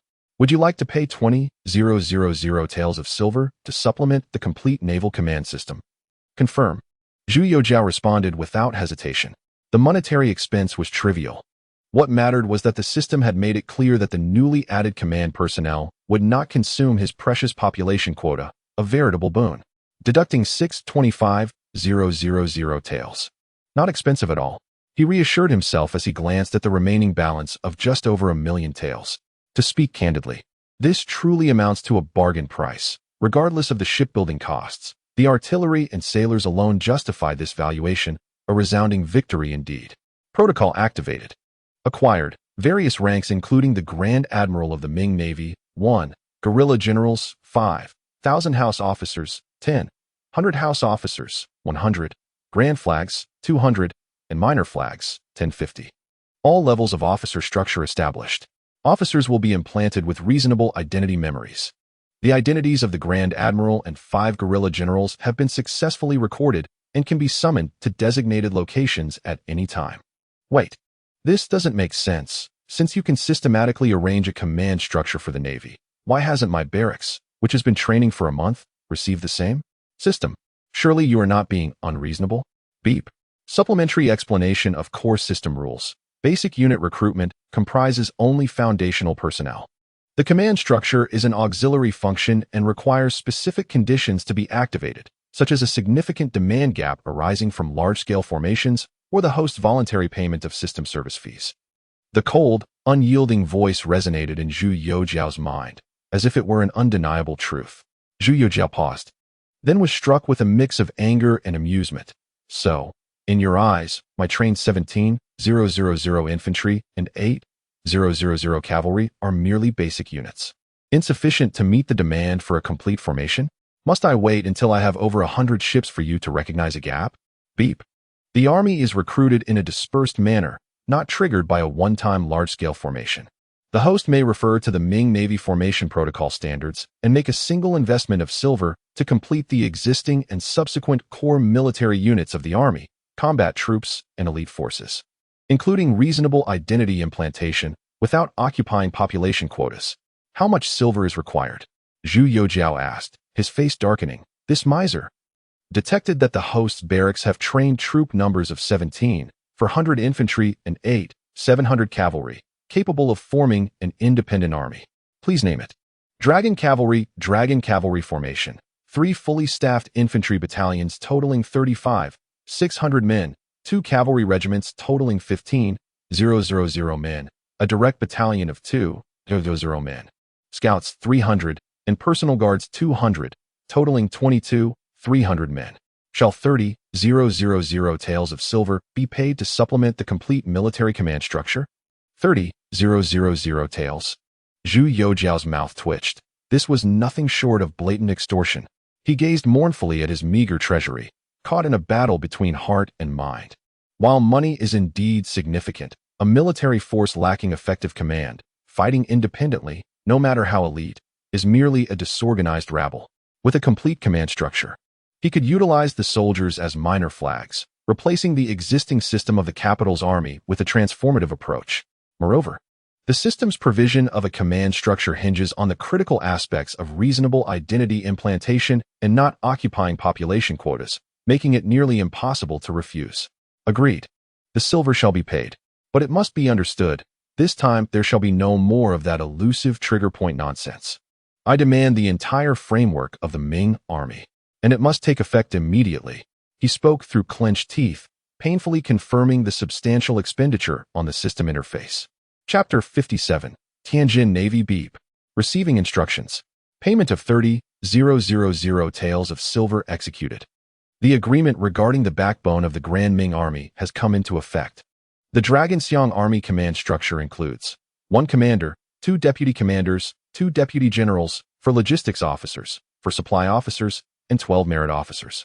The subordinate infantry command structure comprises 3 commanders, 3 deputy commanders, 6 deputy officers, 30 vice captains, 15 pacifiers, 100 captains, and 525 various ranks of officers.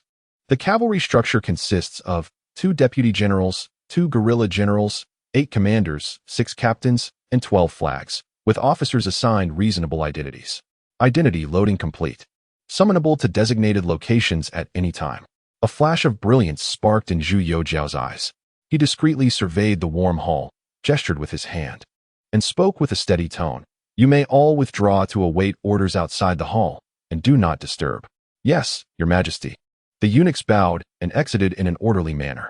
The commander and deputy commander of the Dragonxiang army, along with the commander of the navy and the guerrilla generals, were summoned into the hall, while the remaining officers were directed to the southern sea camp.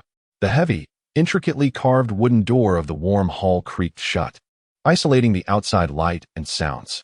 As the noise of the door's hinges faded, Zhu Youxiao's gaze sharpened, and he silently commanded, "Confirm summon." The space before him rippled as though disturbed by a stone thrown into still water.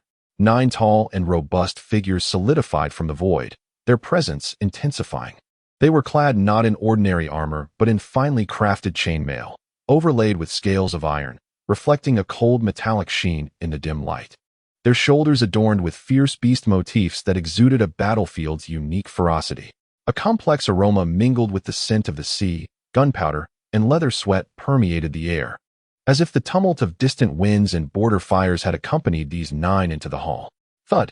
9 armored knees struck the golden-tiled floor simultaneously, producing a deep, resonant echo.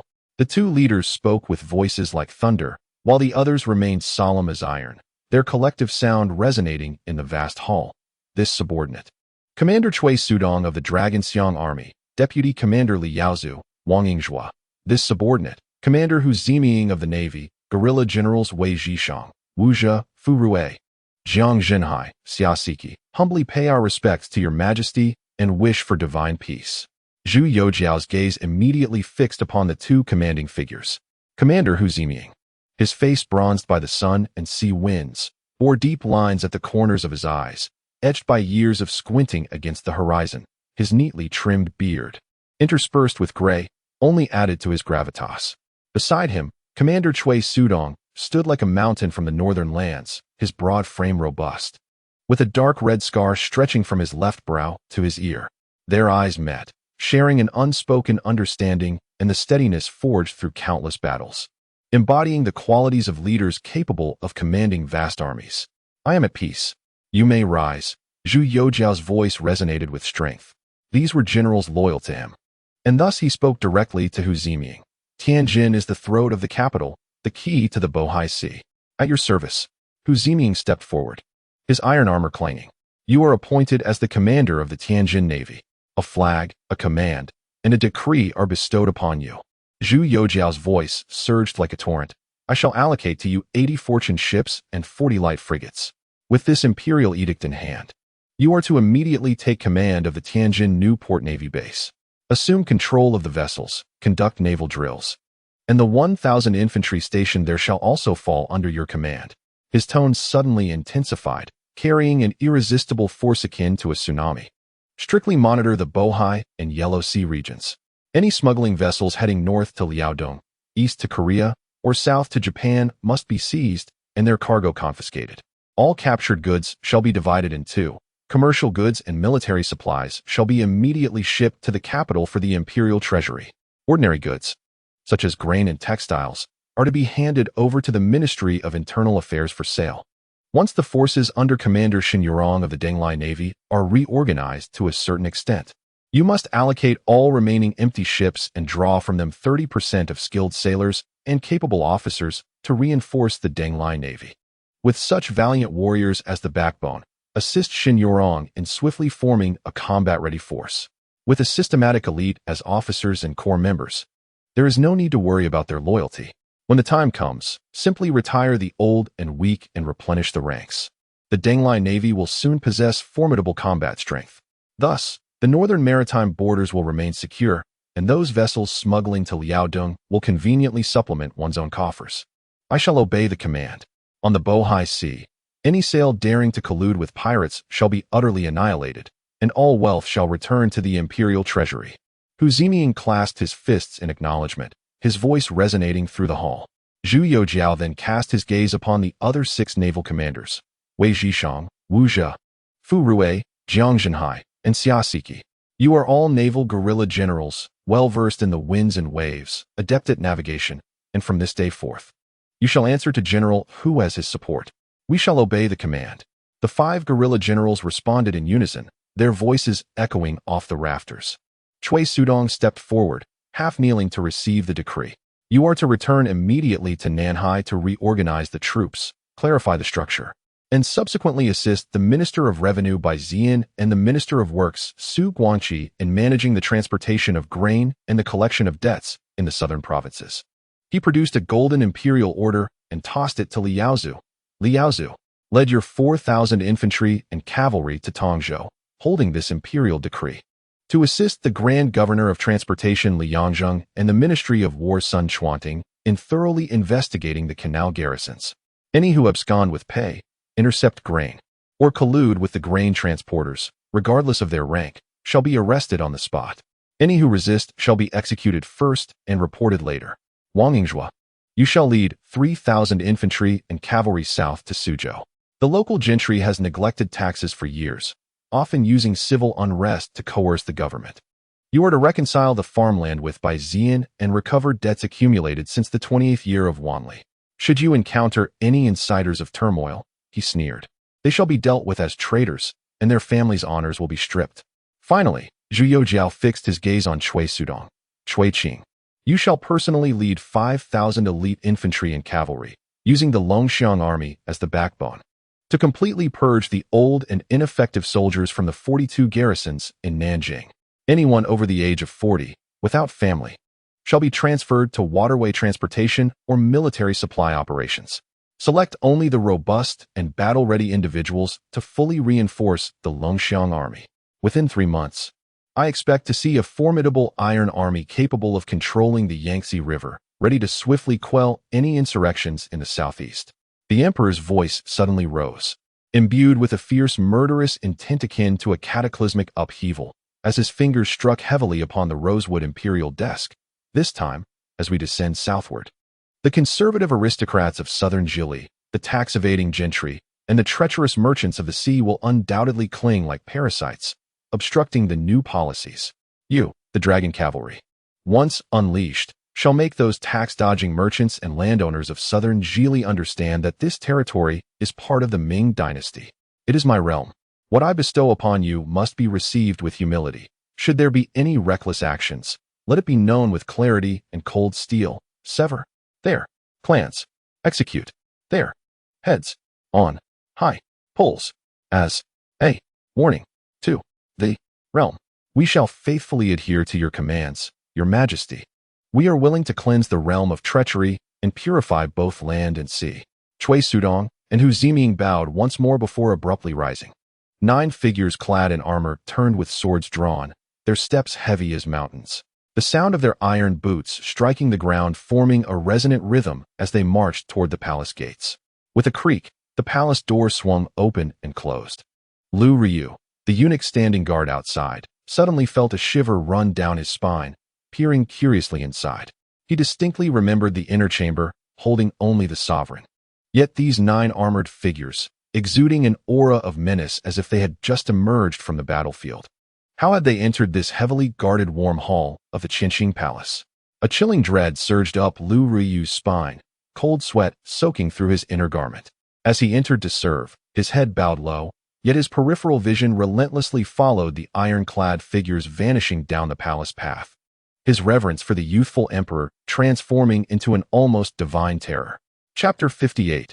A petition from Minister Mo Yunfan to esteemed readers. Dear friends, greetings. Over the past few days, I have attentively reviewed your comments and feedback, and I am profoundly grateful for your candidness and enthusiastic support. I have taken each of your messages to heart, striving to acknowledge and respond to as many as possible, which has granted me clearer insight into your thoughts and expectations. A preview. I can barely contain my excitement as I reveal that the forthcoming chapters will be filled with fervor. I hope for your continued support.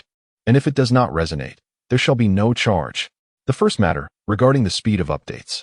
I am touched and remorseful upon seeing your requests for quicker updates. Indeed, the recent output has not matched your enthusiasm. And I noticed a shift in the data yesterday indicating many chose to pause before continuing, confirming your sentiments about the scarcity of updates. This is entirely my responsibility, and I must extend my sincerest apologies. The reason lies in my pursuit of sustaining my writing aspirations alongside basic living needs. As I have recently taken on a part-time job, this has compressed my writing time to the evenings, often leading me to work late into the night, until 2 or 3 in the morning to complete my writing. My energy is regrettably limited, resulting in a slower pace of updates. For instance, it is now 6:30 in the morning. I finished writing at 2 last night, and upon reading your comments, I found myself restless, yearning to rise early to compose a post in response to you all. However, rest assured, your comments and support ignite a desire within me to deliver 10 updates a day. Your anticipation serves as my greatest motivation. My plan is as follows. This part-time job is nearing its conclusion, expected to wrap up by the end of June. Once I receive my salary, which has been a source of financial strain, I intend to rent a small abode and devote my entire energy to writing. especially during the summer. I will strive wholeheartedly to ensure a consistent and ample output of updates daily, aiming for at least 3 updates, with aspirations for more, to diligently satisfy everyone's reading desires. Regarding the second matter, I am grateful for the invaluable feedback concerning the pace of the story. This presents an opportunity to share the core concept behind my creation of this book. Indeed, the fundamental premise leverages the Age of Empires system as a narrative device.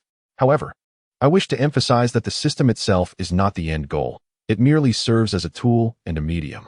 What I truly wish to convey is that we are all ordinary individuals, devoid of imperial ambition. Thus, the system represents our collective aspiration. By harnessing it effectively, we can construct, depict, and realize the magnificent ideal of the Ming Dynasty that once flourished in my heart and in the hearts of countless compatriots, yet ultimately left a profound sense of regret.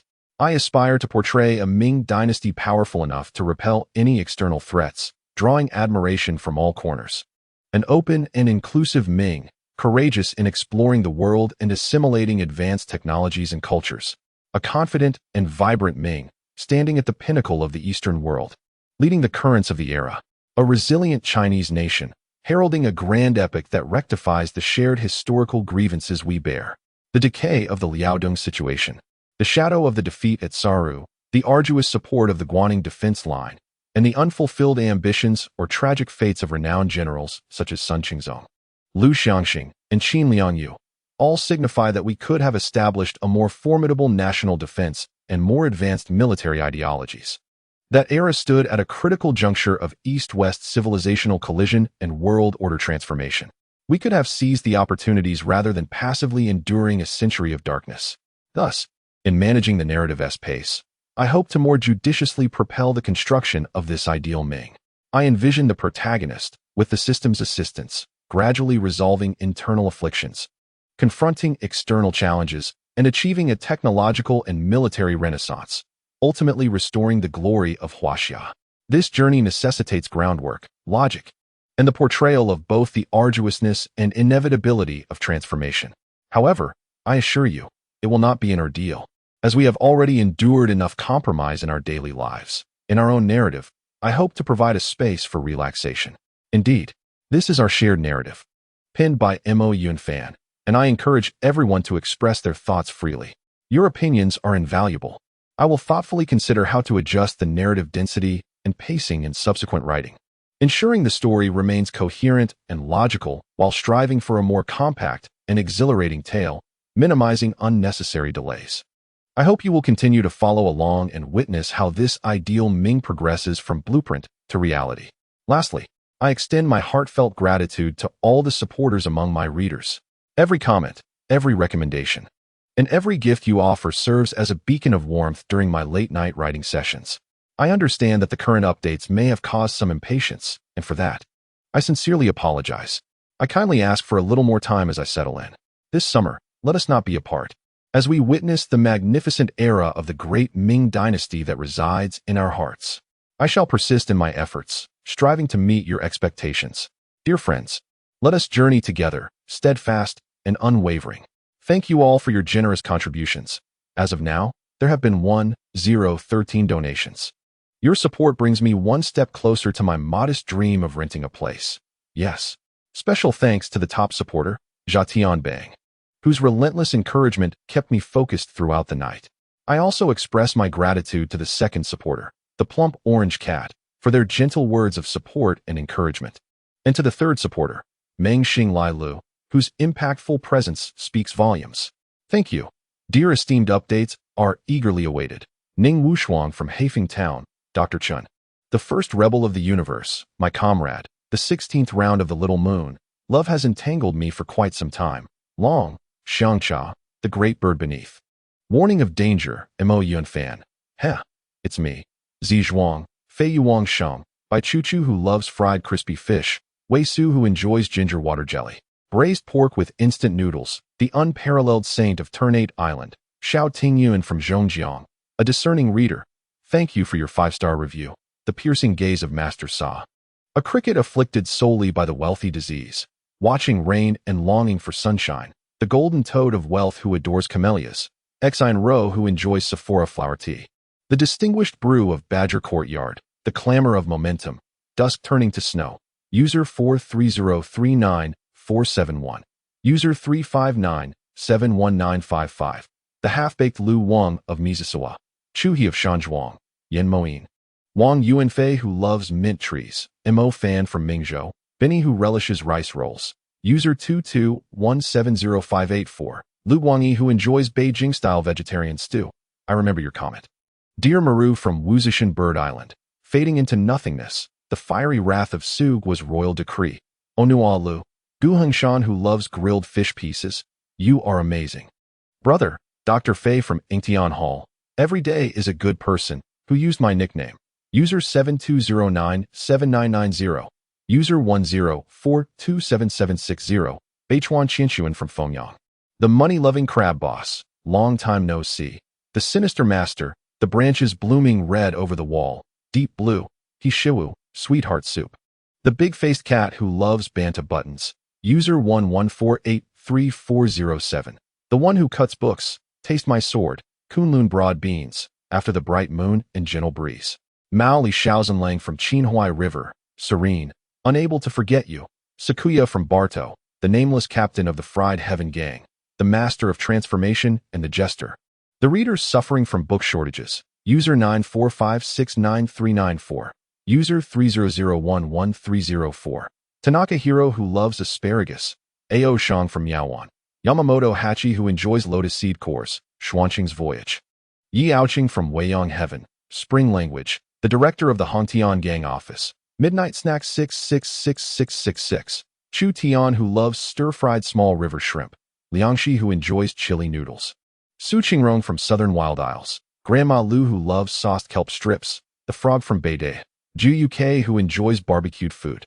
Bei Jiao who loves crispy double-fried dishes. Professor Lu who enjoys mung bean sweet soup. User 405460015. I have refused the world. The tempered xiaozhuang. Situ Chun of Louis. Strawberry-filled egg yolk pastry. I Lu Gudo. Jiang Jinma. Sun and Moonstar City. Ling Haoqi who loves plum green tea. The Kadari Navy. Akba from the Shadowless Pavilion. A total of 100 patrons. You are my most formidable circle of friends. I, Mo Yun Fan, am sincerely humbled, bowing in reverence. To present to all esteemed readers, in humble acknowledgement of divine grace, I am but a commoner, toiling in the fields of ink and brush.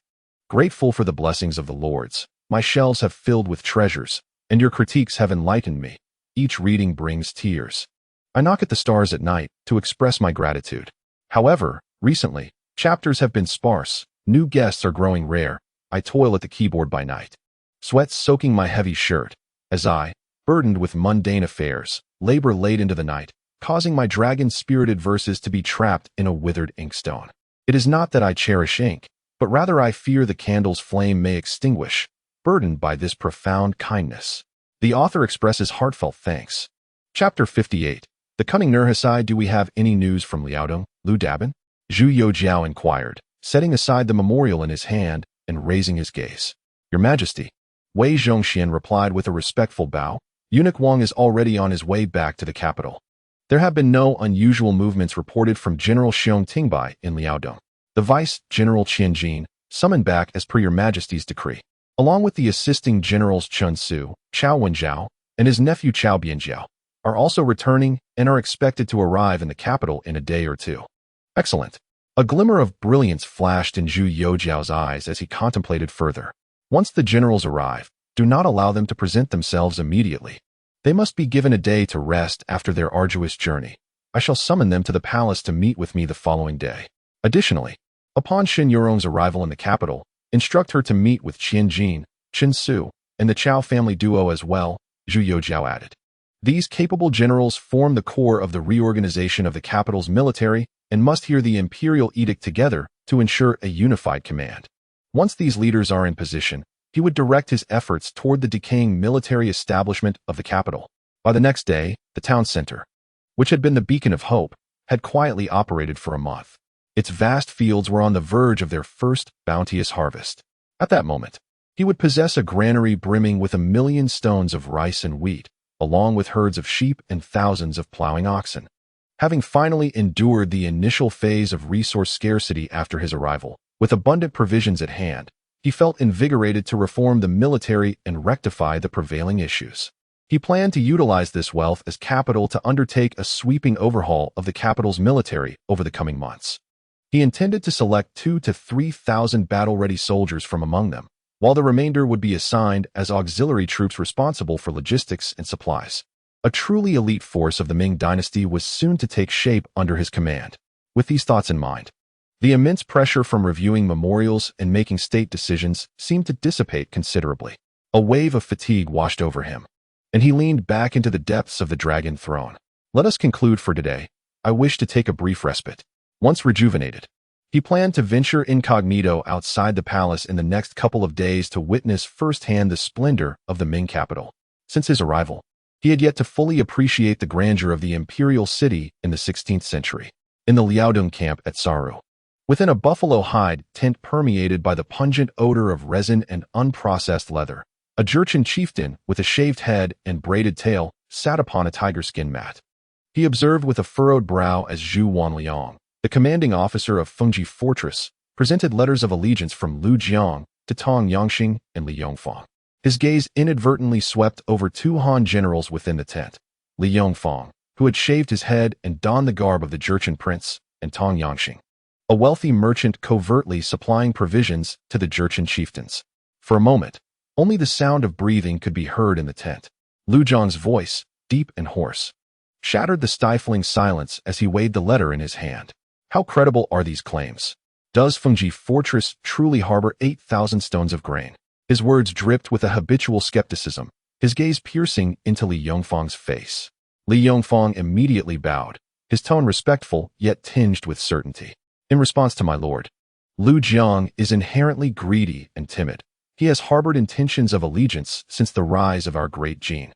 For many years, he repeatedly masqueraded as a merchant, smuggling contraband such as salt, grain, gunpowder, and arrows into the inner regions for profit. This venture was second nature to him, devoid of any blunders. With such substantial gains at stake, and with his ship already en route, he dared not deceive his master, thereby severing his own lifeline with treacherous capitulation. Standing beside him, Tong Yangxing, with a gaunt face adorned with flattering creases, seized the opportunity to assert, "This servant is willing to guarantee the safety of my entire family." Just last month, it was this Lu Jiang who guided my merchant convoy, illicitly transporting 10 carts of fine iron from Liaodong, all of which have been forged into military arrowheads. Indeed, this middle-aged man, resembling a rodent with a money tail, is none other than the treacherous chieftain Nurhasai, who, driven by the 7 great hatreds, rebelled against the Ming and slaughtered in Liaodong. Since Nurhasai's cunning and superior forces defeated the overconfident Ming army at the Battle of Saru, he has deliberately stationed his troops there to signify his intent to advance, his avaricious gaze fixed upon the prosperous city of Xinyang for nearly a year. This past year marked the zenith of his audacity. The chieftain first launched a surprise attack on the Ming stronghold of Kaiyuan in June 1619 with 10,000 cavalry, resulting in the death of General Ma Lin and the slaughter of tens of thousands of soldiers and civilians, with plunder lasting 3 days. In July, Nurhasai personally led an army of 50,000 to capture Tiling, where the defending forces and the Yeha tribe fought valiantly to provide assistance, but ultimately succumbed to overwhelming odds. After the city fell, Nurhasai ordered a massacre, leading to the tragic demise of approximately 20,000 innocent souls. This campaign severed the Ming court's connection with Mongolia and cleared the path for the subsequent conquest of Yeha. After these 2 victories, Nurhasai, emboldened by his success, believed that with the deaths of Li Chongliang, Lu Ting, and Du Song, there would be no one left in Liaodong capable of opposing him. To eliminate any concerns from his rear, he divided his forces to garrison Tiling while leading the main contingent northward to fully annex the Yeha tribe. In August, the chieftain split his forces into eastern and western routes, launching a fierce assault on the Yeha eastern city, Jintai Stone, and western city, Byangu.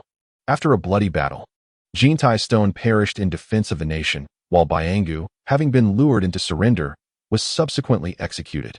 The last remnants of the Haishi Jurchens, the Yeha tribe, were extinguished, completing the conquest of other Jurchen tribes by the Jianzhou Jurchens. However, when Nurhasai, riding the tide of victory, advanced southward with the intention of seizing Shenyang. He encountered a significant setback in Liaoshan. To his astonishment, he discovered that a new military governor, Xiong Tingbai, had taken charge in Liaodong. This civil official, known for his resolute demeanor, quickly collaborated with provincial officials such as Zhou Yingchun to stabilize the precarious situation. They constructed formidable defensive lines at locations such as Pehizhuo, Xinchenbao, Fushun, and Dongzhou Fortress, adopting a strategy of fortification and desolation, seemingly intent on starving themselves. Moreover, the previous year's atrocities in Kaiyuan and Tiling had significantly bolstered the resistance of the Liaodong populace, resulting in an unexpected stabilization of the situation. The two armies found themselves locked in a protracted stalemate along the Pehizhuo line and the areas surrounding Majindan Fortress and Qinghe Fortress. In July, he dispatched his second son, Daisan, to lead troops southward from Tiling to seize Shenyang, but they were thwarted at Pehizhuo by the then General He Shixian, leaving him deeply dissatisfied. In August, a military campaign was launched, advancing from Dongzhou Fortress, Megan Fortress, and Shanyu Fortress with unstoppable momentum. The forces split into two paths, with the main contingent aiming directly for Shenyang, while a secondary force feigned an attack on Fengji Fortress to distract the Ming troops stationed at Hupi Post. However, Xiong Tingbai, discerning their strategy, personally led a large army to reinforce Shenyang, resulting in a standoff along the banks of the Huinhe River. After half a month, the dire situation regarding supplies became evident within Nurhasai's army. Seizing the opportunity, General He Shixian of Shenyang launched a flank assault, leading to a crushing defeat for the Jurchen chieftain, who was compelled to withdraw from the Fushun defense line. This was an unexpected blow for the once dominant chieftain, whose arrogance had grown over recent years. In a fit of rage and desperation for provisions, he ordered the forcible collection of grain and resources in regions such as Tiling and Kaiyuan, effectively sanctioning open pillaging and allowing his soldiers to slaughter and drive away the Han populace. As the Jurchens prepared to regroup for another southern advance, an unexpected piece of news arrived from Shaanxi via smugglers. The newly ascended emperor, Taichang Emperor Zhu Chongluo, who had staunchly supported Xiong Tingbai's defensive strategies, had passed away after less than a month on the throne. The Ming court was thrown into turmoil, besieged by a flurry of accusations against Xiong Tingbai. Yet the precarious situation in Liaodong deterred them from replacing their commander. Upon learning of the upheaval within the Ming central authority, the cunning chieftain swiftly altered his tactics. He feigned a retreat, instructing his troops to disseminate exaggerated reports of their losses in battles such as Salhu, creating an illusion of a severely weakened army incapable of further southern incursions, thereby numbing the Ming court into complacency. Furthermore, through clandestine channels, he lavished bribes upon Ming officials and censors to persistently denounce Xiong Tingbai in court, accusing him of hoarding troops, squandering resources, and lacking initiative, advocating for his swift removal. Believing this plan to be flawless, Nurhasai awaited the pressure to force Xiong Tingbai's resignation, anticipating that an inept civilian or military officer would take command of Liaodong, thus securing Shenyang for himself. Yet, recent arrivals from Beijing bore shocking news that left him astonished and regretful. The young Emperor Zhu Youxiao, far from wavering in his trust for Xiong Tingbai, had instead bestowed upon him the revered sword of state, symbolizing imperial confidence and the power of life and death. More significantly, he had also dispatched a well-trained, well-equipped imperial guard, ostensibly to assist but truly to lend personal support to Xiong Tingbai. This development signified not only the solidification of Xiong Tingbai's power, but also the emperor's formidable backing and deterrence. Witnessed by the imperial troops, the morale of Xiong's forces, including the Guaning army and allied contingents, was further bolstered, making any rash actions difficult. Clutching Zhu Wanliang's letter of allegiance, Nurhasai felt a chill in his heart. Had he known the young emperor possessed such cunning, he should have disregarded all costs and exerted every effort to shatter Xiong's defenses. Regret surged within him. He now realized that the unfinished southern advance had likely represented a golden opportunity. Faced with a fortified Xiong Tingbai, the prospect of breaching Liaodong seemed increasingly elusive. Nevertheless, gazing at the letter of allegiance in his hand, his previously suspicious mind found some steadiness. Better to trust in its authenticity than to doubt it. He must swiftly seize Shenyang. The situation could only hold until March of the following year, by which time the entire Jinzhou Jurchen would face the threat of starvation. Chapter 59. Sworn Loyalty to His Majesty the Emperor. Tomorrow, the two of you shall take your men to the designated location to ascertain the sentiments of General Zhu and discern his conditions, regardless of the price he offers. It is imperative that those 8,000 stones of grain be brought back to me." Nurhasai's command left no room for doubt. "My lord, it is not our reluctance, but rather that we, Li Yongfang and Tong Yangxing, are thorns in Xiong Tingbai's side, and it would be better to send a messenger instead." Both Li Yongfang and Tong Yangxing displayed hesitation. They understood that such traitors were prime targets for the Ming court, and they were truly unwilling to go. A look of fear crossed their faces as they realized that it was not mere evasion on their part. They were acutely aware that Xiong Tingbai harbored a deep-seated hatred for them.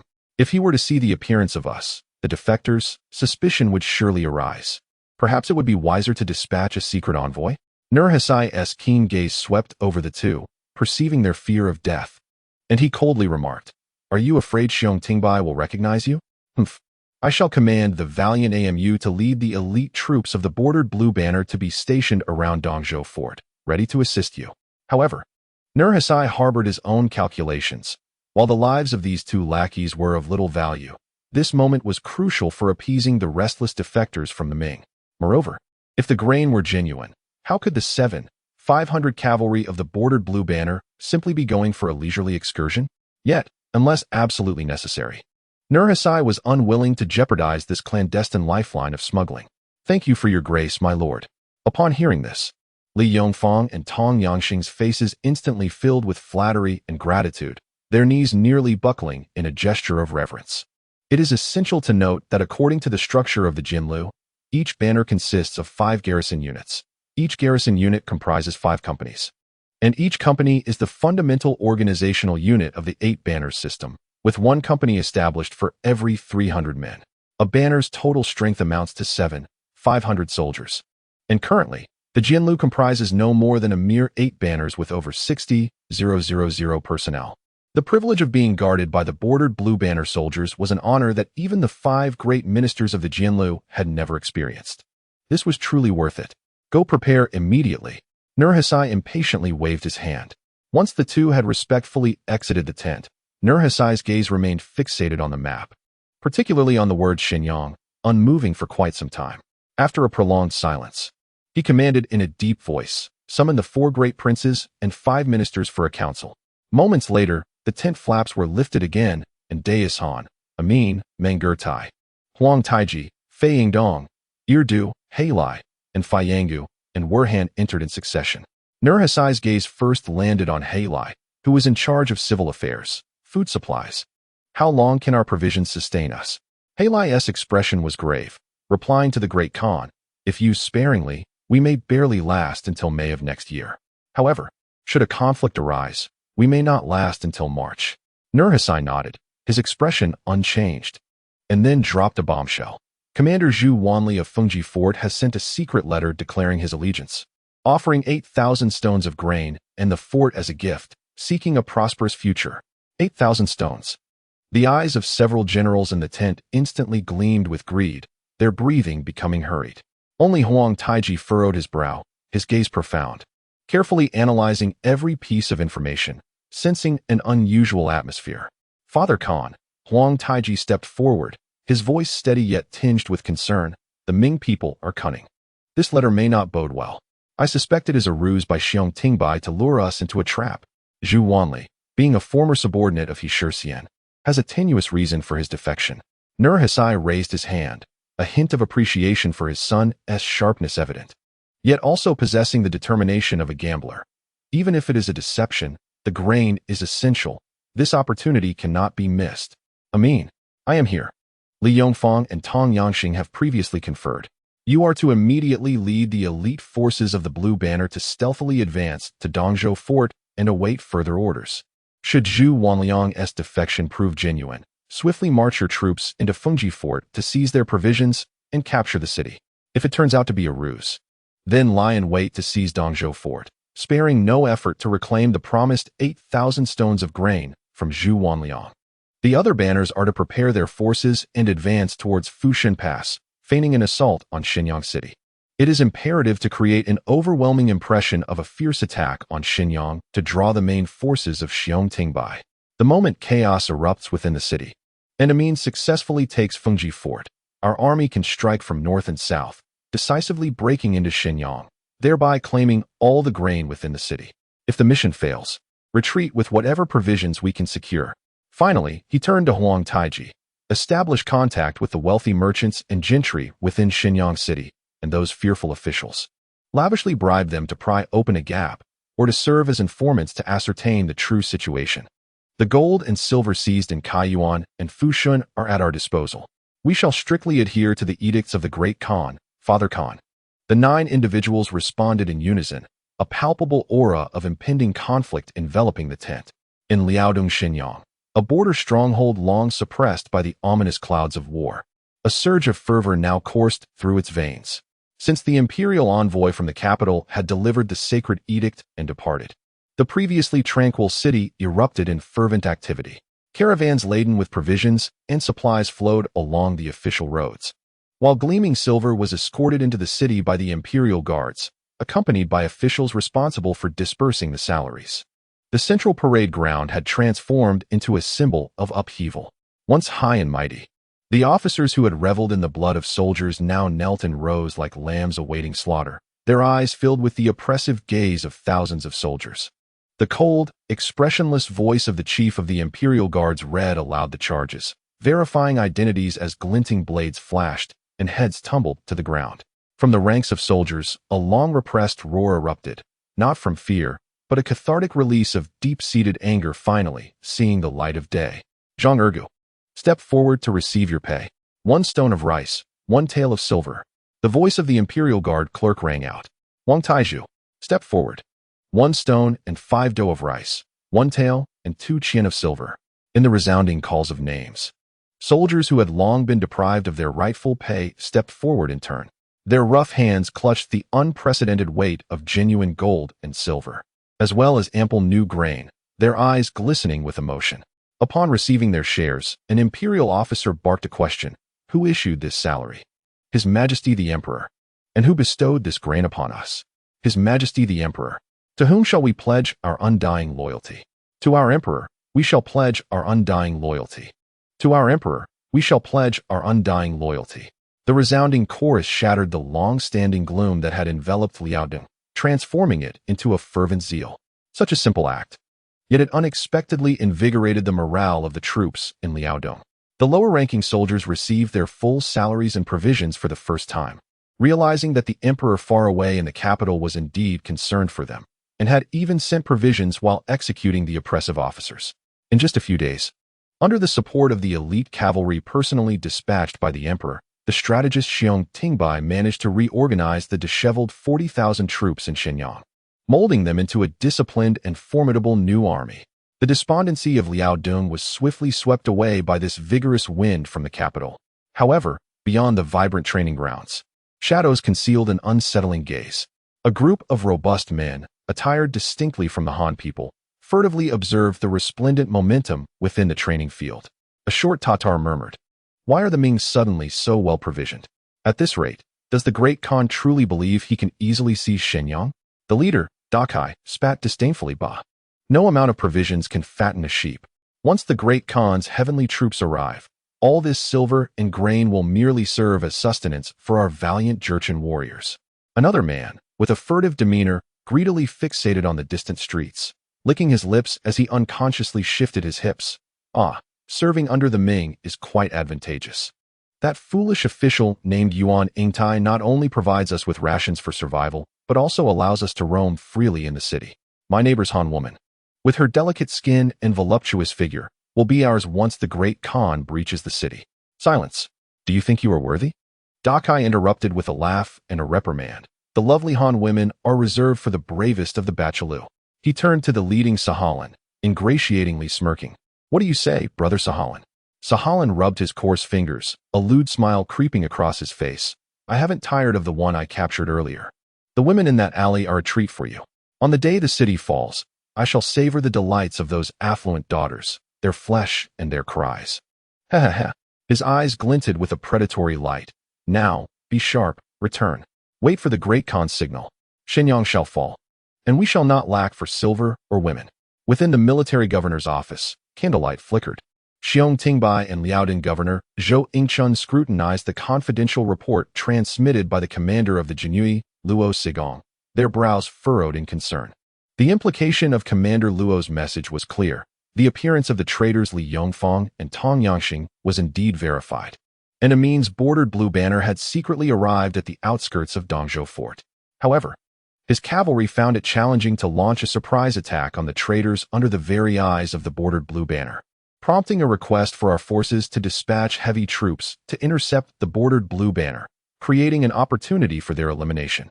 Zhou Yingchun expressed his apprehension. The bordered blue banner comprises the enemy's elite. Hastily sending troops to intercept poses considerable risk. Xiong Tingbai, while absently rubbing the report with his fingers, felt a flicker of inspiration in his gaze. It was not that he was unwilling to send troops to thwart Amin. Rather, he harbored a more audacious plan. He understood military strategy better than the emperor himself, thus grasping the terrifying prowess that the heavy armored cavalry, supported by the emperor, could unleash across the expansive plains of Liaodong. Since that day, he had been both sealing off information to prevent leaks and dispatching scouts to ascertain the strength of the enemy forces, constantly contemplating how to deliver a decisive blow to Nurhasai. Through the concerted efforts of himself and Zhou Yingchun, 5,000 heavy armored cavalry had been fully equipped with dual steeds, training day and night, ever vigilant. This formidable sword, forged at great expense to the emperor, now gleamed with readiness, awaiting the opportune moment for its flag to be raised. Thus, when Luo Sigong conveyed this matter to him, he acutely sensed the opportunity for battle. Nurhasai, the cunning old fox, would undoubtedly be wary of placing the fate of the later Jin on the words of a traitorous general. Thus, he was certain to take further action. His fingers glided slowly over the map, tracing the routes from Qinghe Fortress, Megan Fortress, Dongzhou Fortress, Fushan Pass, and Puha Pass, contemplating the next offensive strategy against the Jinlu forces. Ultimately, Xiong Tingbai's gaze settled upon Fushan Pass, the closest location to Shenyang, and given the Jinlu's shortage of supplies, they would undoubtedly avoid a lengthy detour, making this the optimal choice. Chapter 60. Xiong Tingbai's ambition. Dongzhou Fortress lay a mere 120 li from the city of Shenyang, with the route being flat and open, supported by the 10,000 troops under Zhu Wanliang, coupled with the 5,000 well-equipped, double-mounted heavy cavalry. They possessed the capability to swiftly encircle the area around Dongzhou Fortress and decisively eliminate Amin and his banner of the blue.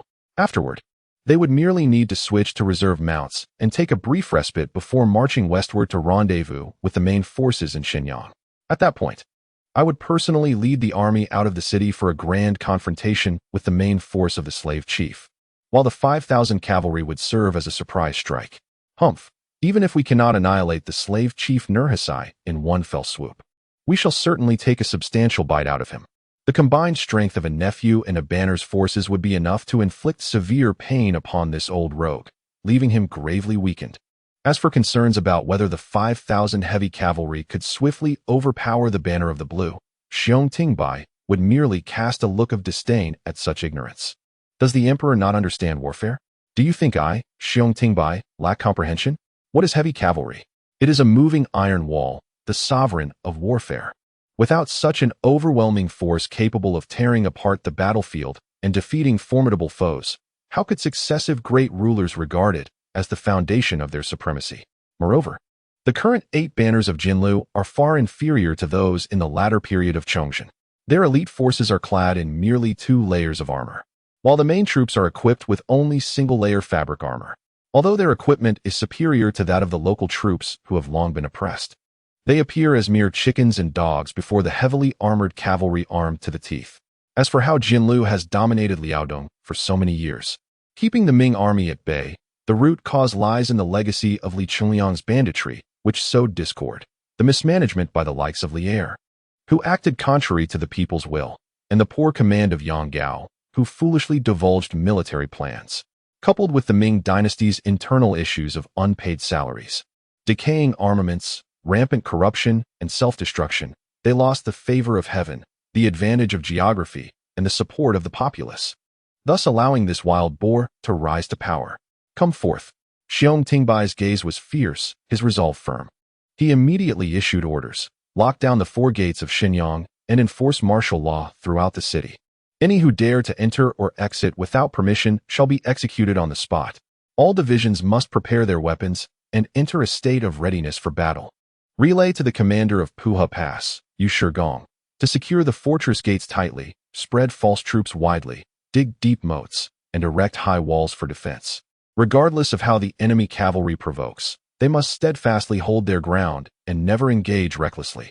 We must await my command to march and cut off the Jianlu's retreat. Quickly dispatch all elite night reconnaissance units to meticulously survey the enemy situation within 100 li of Fushan Pass, with reports to be delivered every half hour.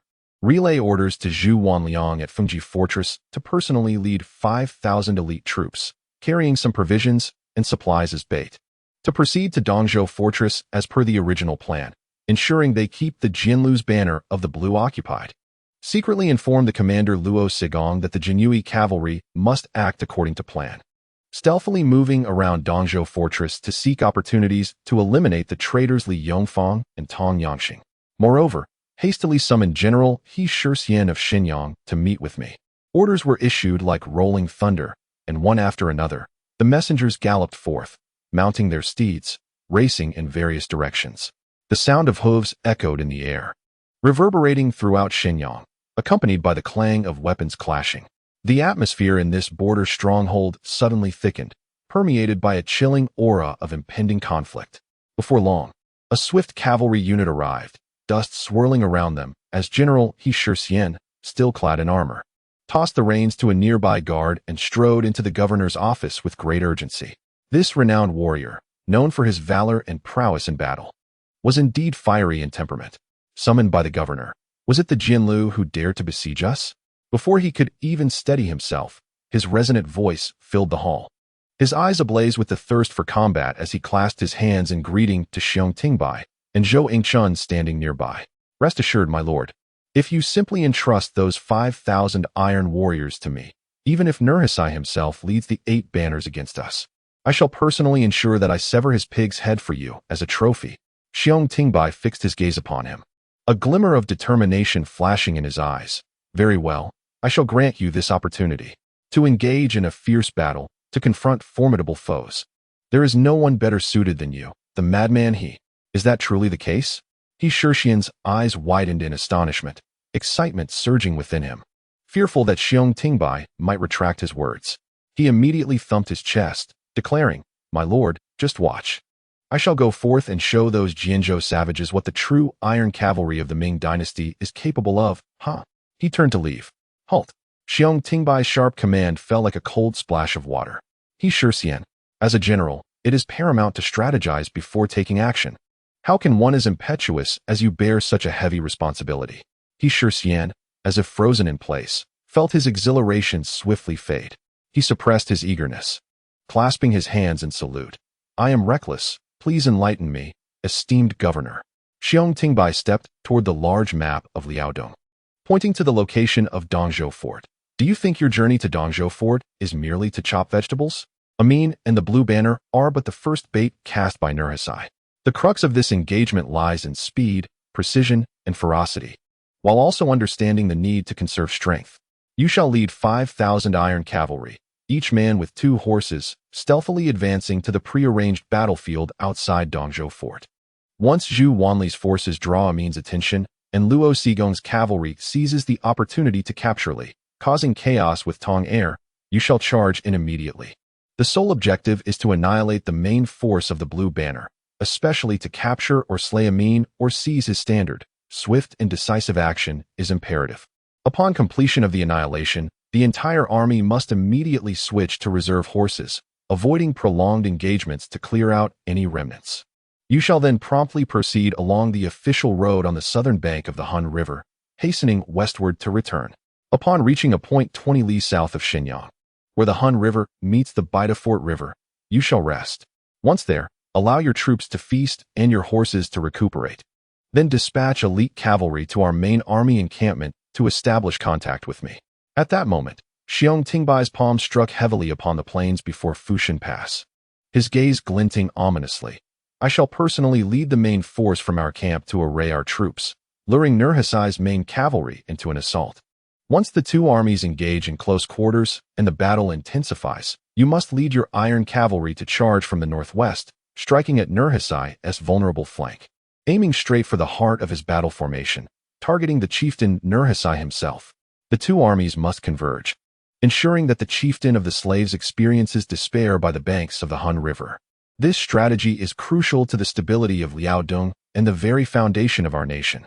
General He, do you comprehend? Are you prepared to take on this responsibility? I am willing to pledge my military oath. Until the enemy's ranks are shattered, I shall not return. Xiong Tingbai watched as the robust figure vanished beyond the tent. A glint of cold light flashing in his eyes as he spoke in a deep voice. However, before the army marches forth, we must first eliminate the hidden dangers within the city. Zhou Yingchun, taken aback by his words, pondered briefly before quietly inquiring, "Are you referring to the Jurchen and Mongolian refugees lingering in the city?" He refrained from commenting on Xiong Tingbai's earlier mobilization, choosing instead to place his unwavering trust in him. The only thing he could do was ensure the logistical and civil affairs were well organized, so that the soldiers embarking on the campaign would have no concerns behind them. Xiong Tingbai coldly snorted, rapping his fingers heavily on the table.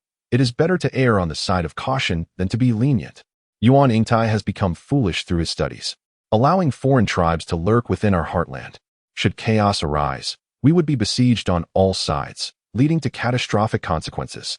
Zhou Yingchuan's expression changed dramatically, and he urged, if we were to employ ruthless methods, slaughtering the refugees, it would be a horrifying act of great magnitude. The court's opinions would surely boil over, and it could severely hinder Brother Fei Bai's future. Future? Xiong Tingbai abruptly turned, his gaze sharp as a blade directed at Zhou Yingchuan, his voice rising with an air of reckless determination and bitter self-mockery. Humph. As long as His Majesty trusts me, I shall defend Liaodong for as long as I live. Courtly words? Can mere spittle drown a man? If such a day were to come, he paused, his facial muscles twitching slightly before he let out a brief, cold chuckle devoid of any mirth.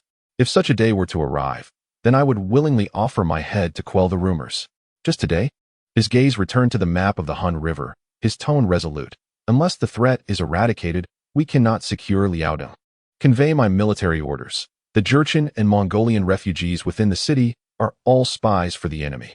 Immediately, each small flag unit shall be coordinated by the 1,000 House and 100 House to apprehend and execute them all without exception. Xiong Tingbai's command was unwavering, leaving no room for negotiation. Furthermore, seal the report in a secure box and dispatch it with utmost urgency to the capital, informing His Majesty of our military strategies. May His Majesty grant us his wise judgment. The cold light in his eyes resembled the sharpest blade of a winter night in Liaodong, urging swift action. While the morale of our great army is still intact, let us use the blood of these spies and pests to honor our banner and sharpen our blades. Yes, the messenger, filled with resolute determination, swiftly vanished beyond the door. Zhou Yingchun opened his mouth, gazing at Xiong Tingbai's profile, which appeared particularly hard and somewhat cruel under the flickering candlelight. Ultimately, he could only let out a heavy sigh before turning to manage the subsequent matters of reassurance. He could not prevent this. He could only strive to smooth over the ripples caused by this monstrous wave of blood. The military orders fell like ice cubes into boiling oil, instantly igniting the entire Shenyang military camp. First small flag of the A Battalion. Follow me. Target, Sweetwater Well Alley, house number 7. Second small flag of the left flank of the B Battalion, responsible for the western section of Willow Tree Lane. Frontline targets of the C Battalion.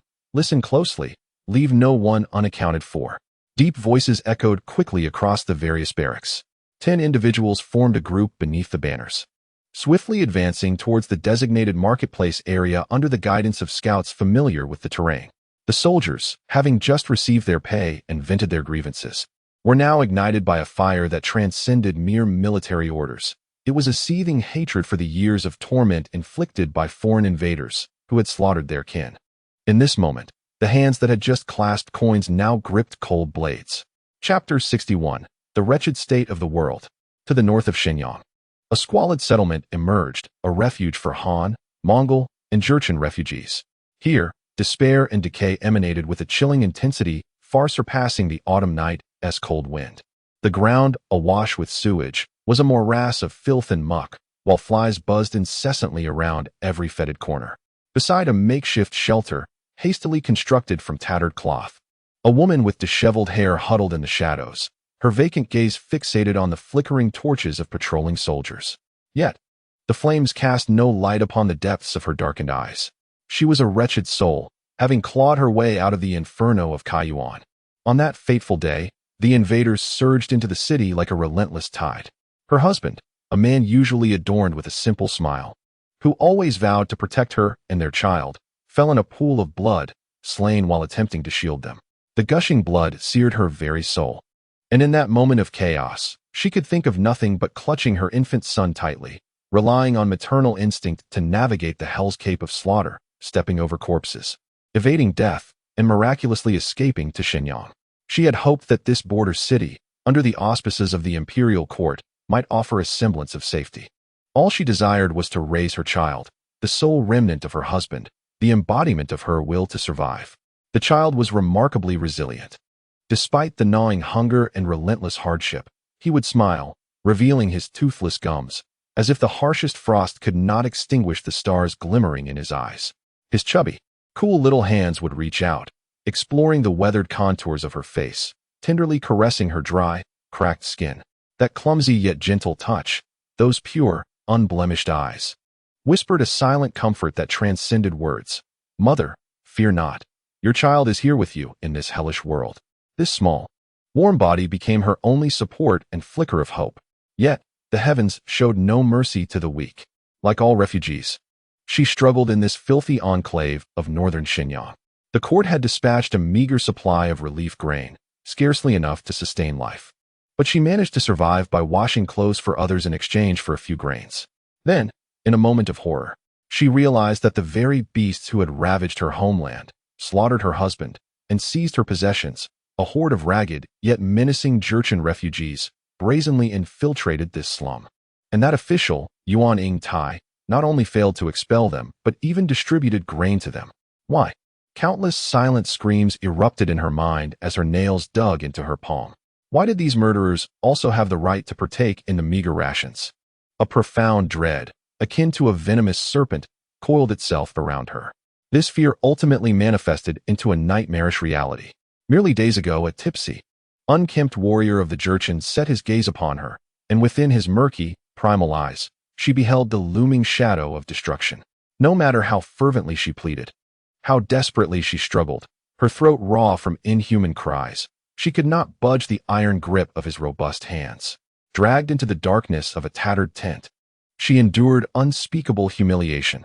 The agony she felt surpassed the piercing of a blade in Kaifeng, shattering the last remnants of her dignity as a human being.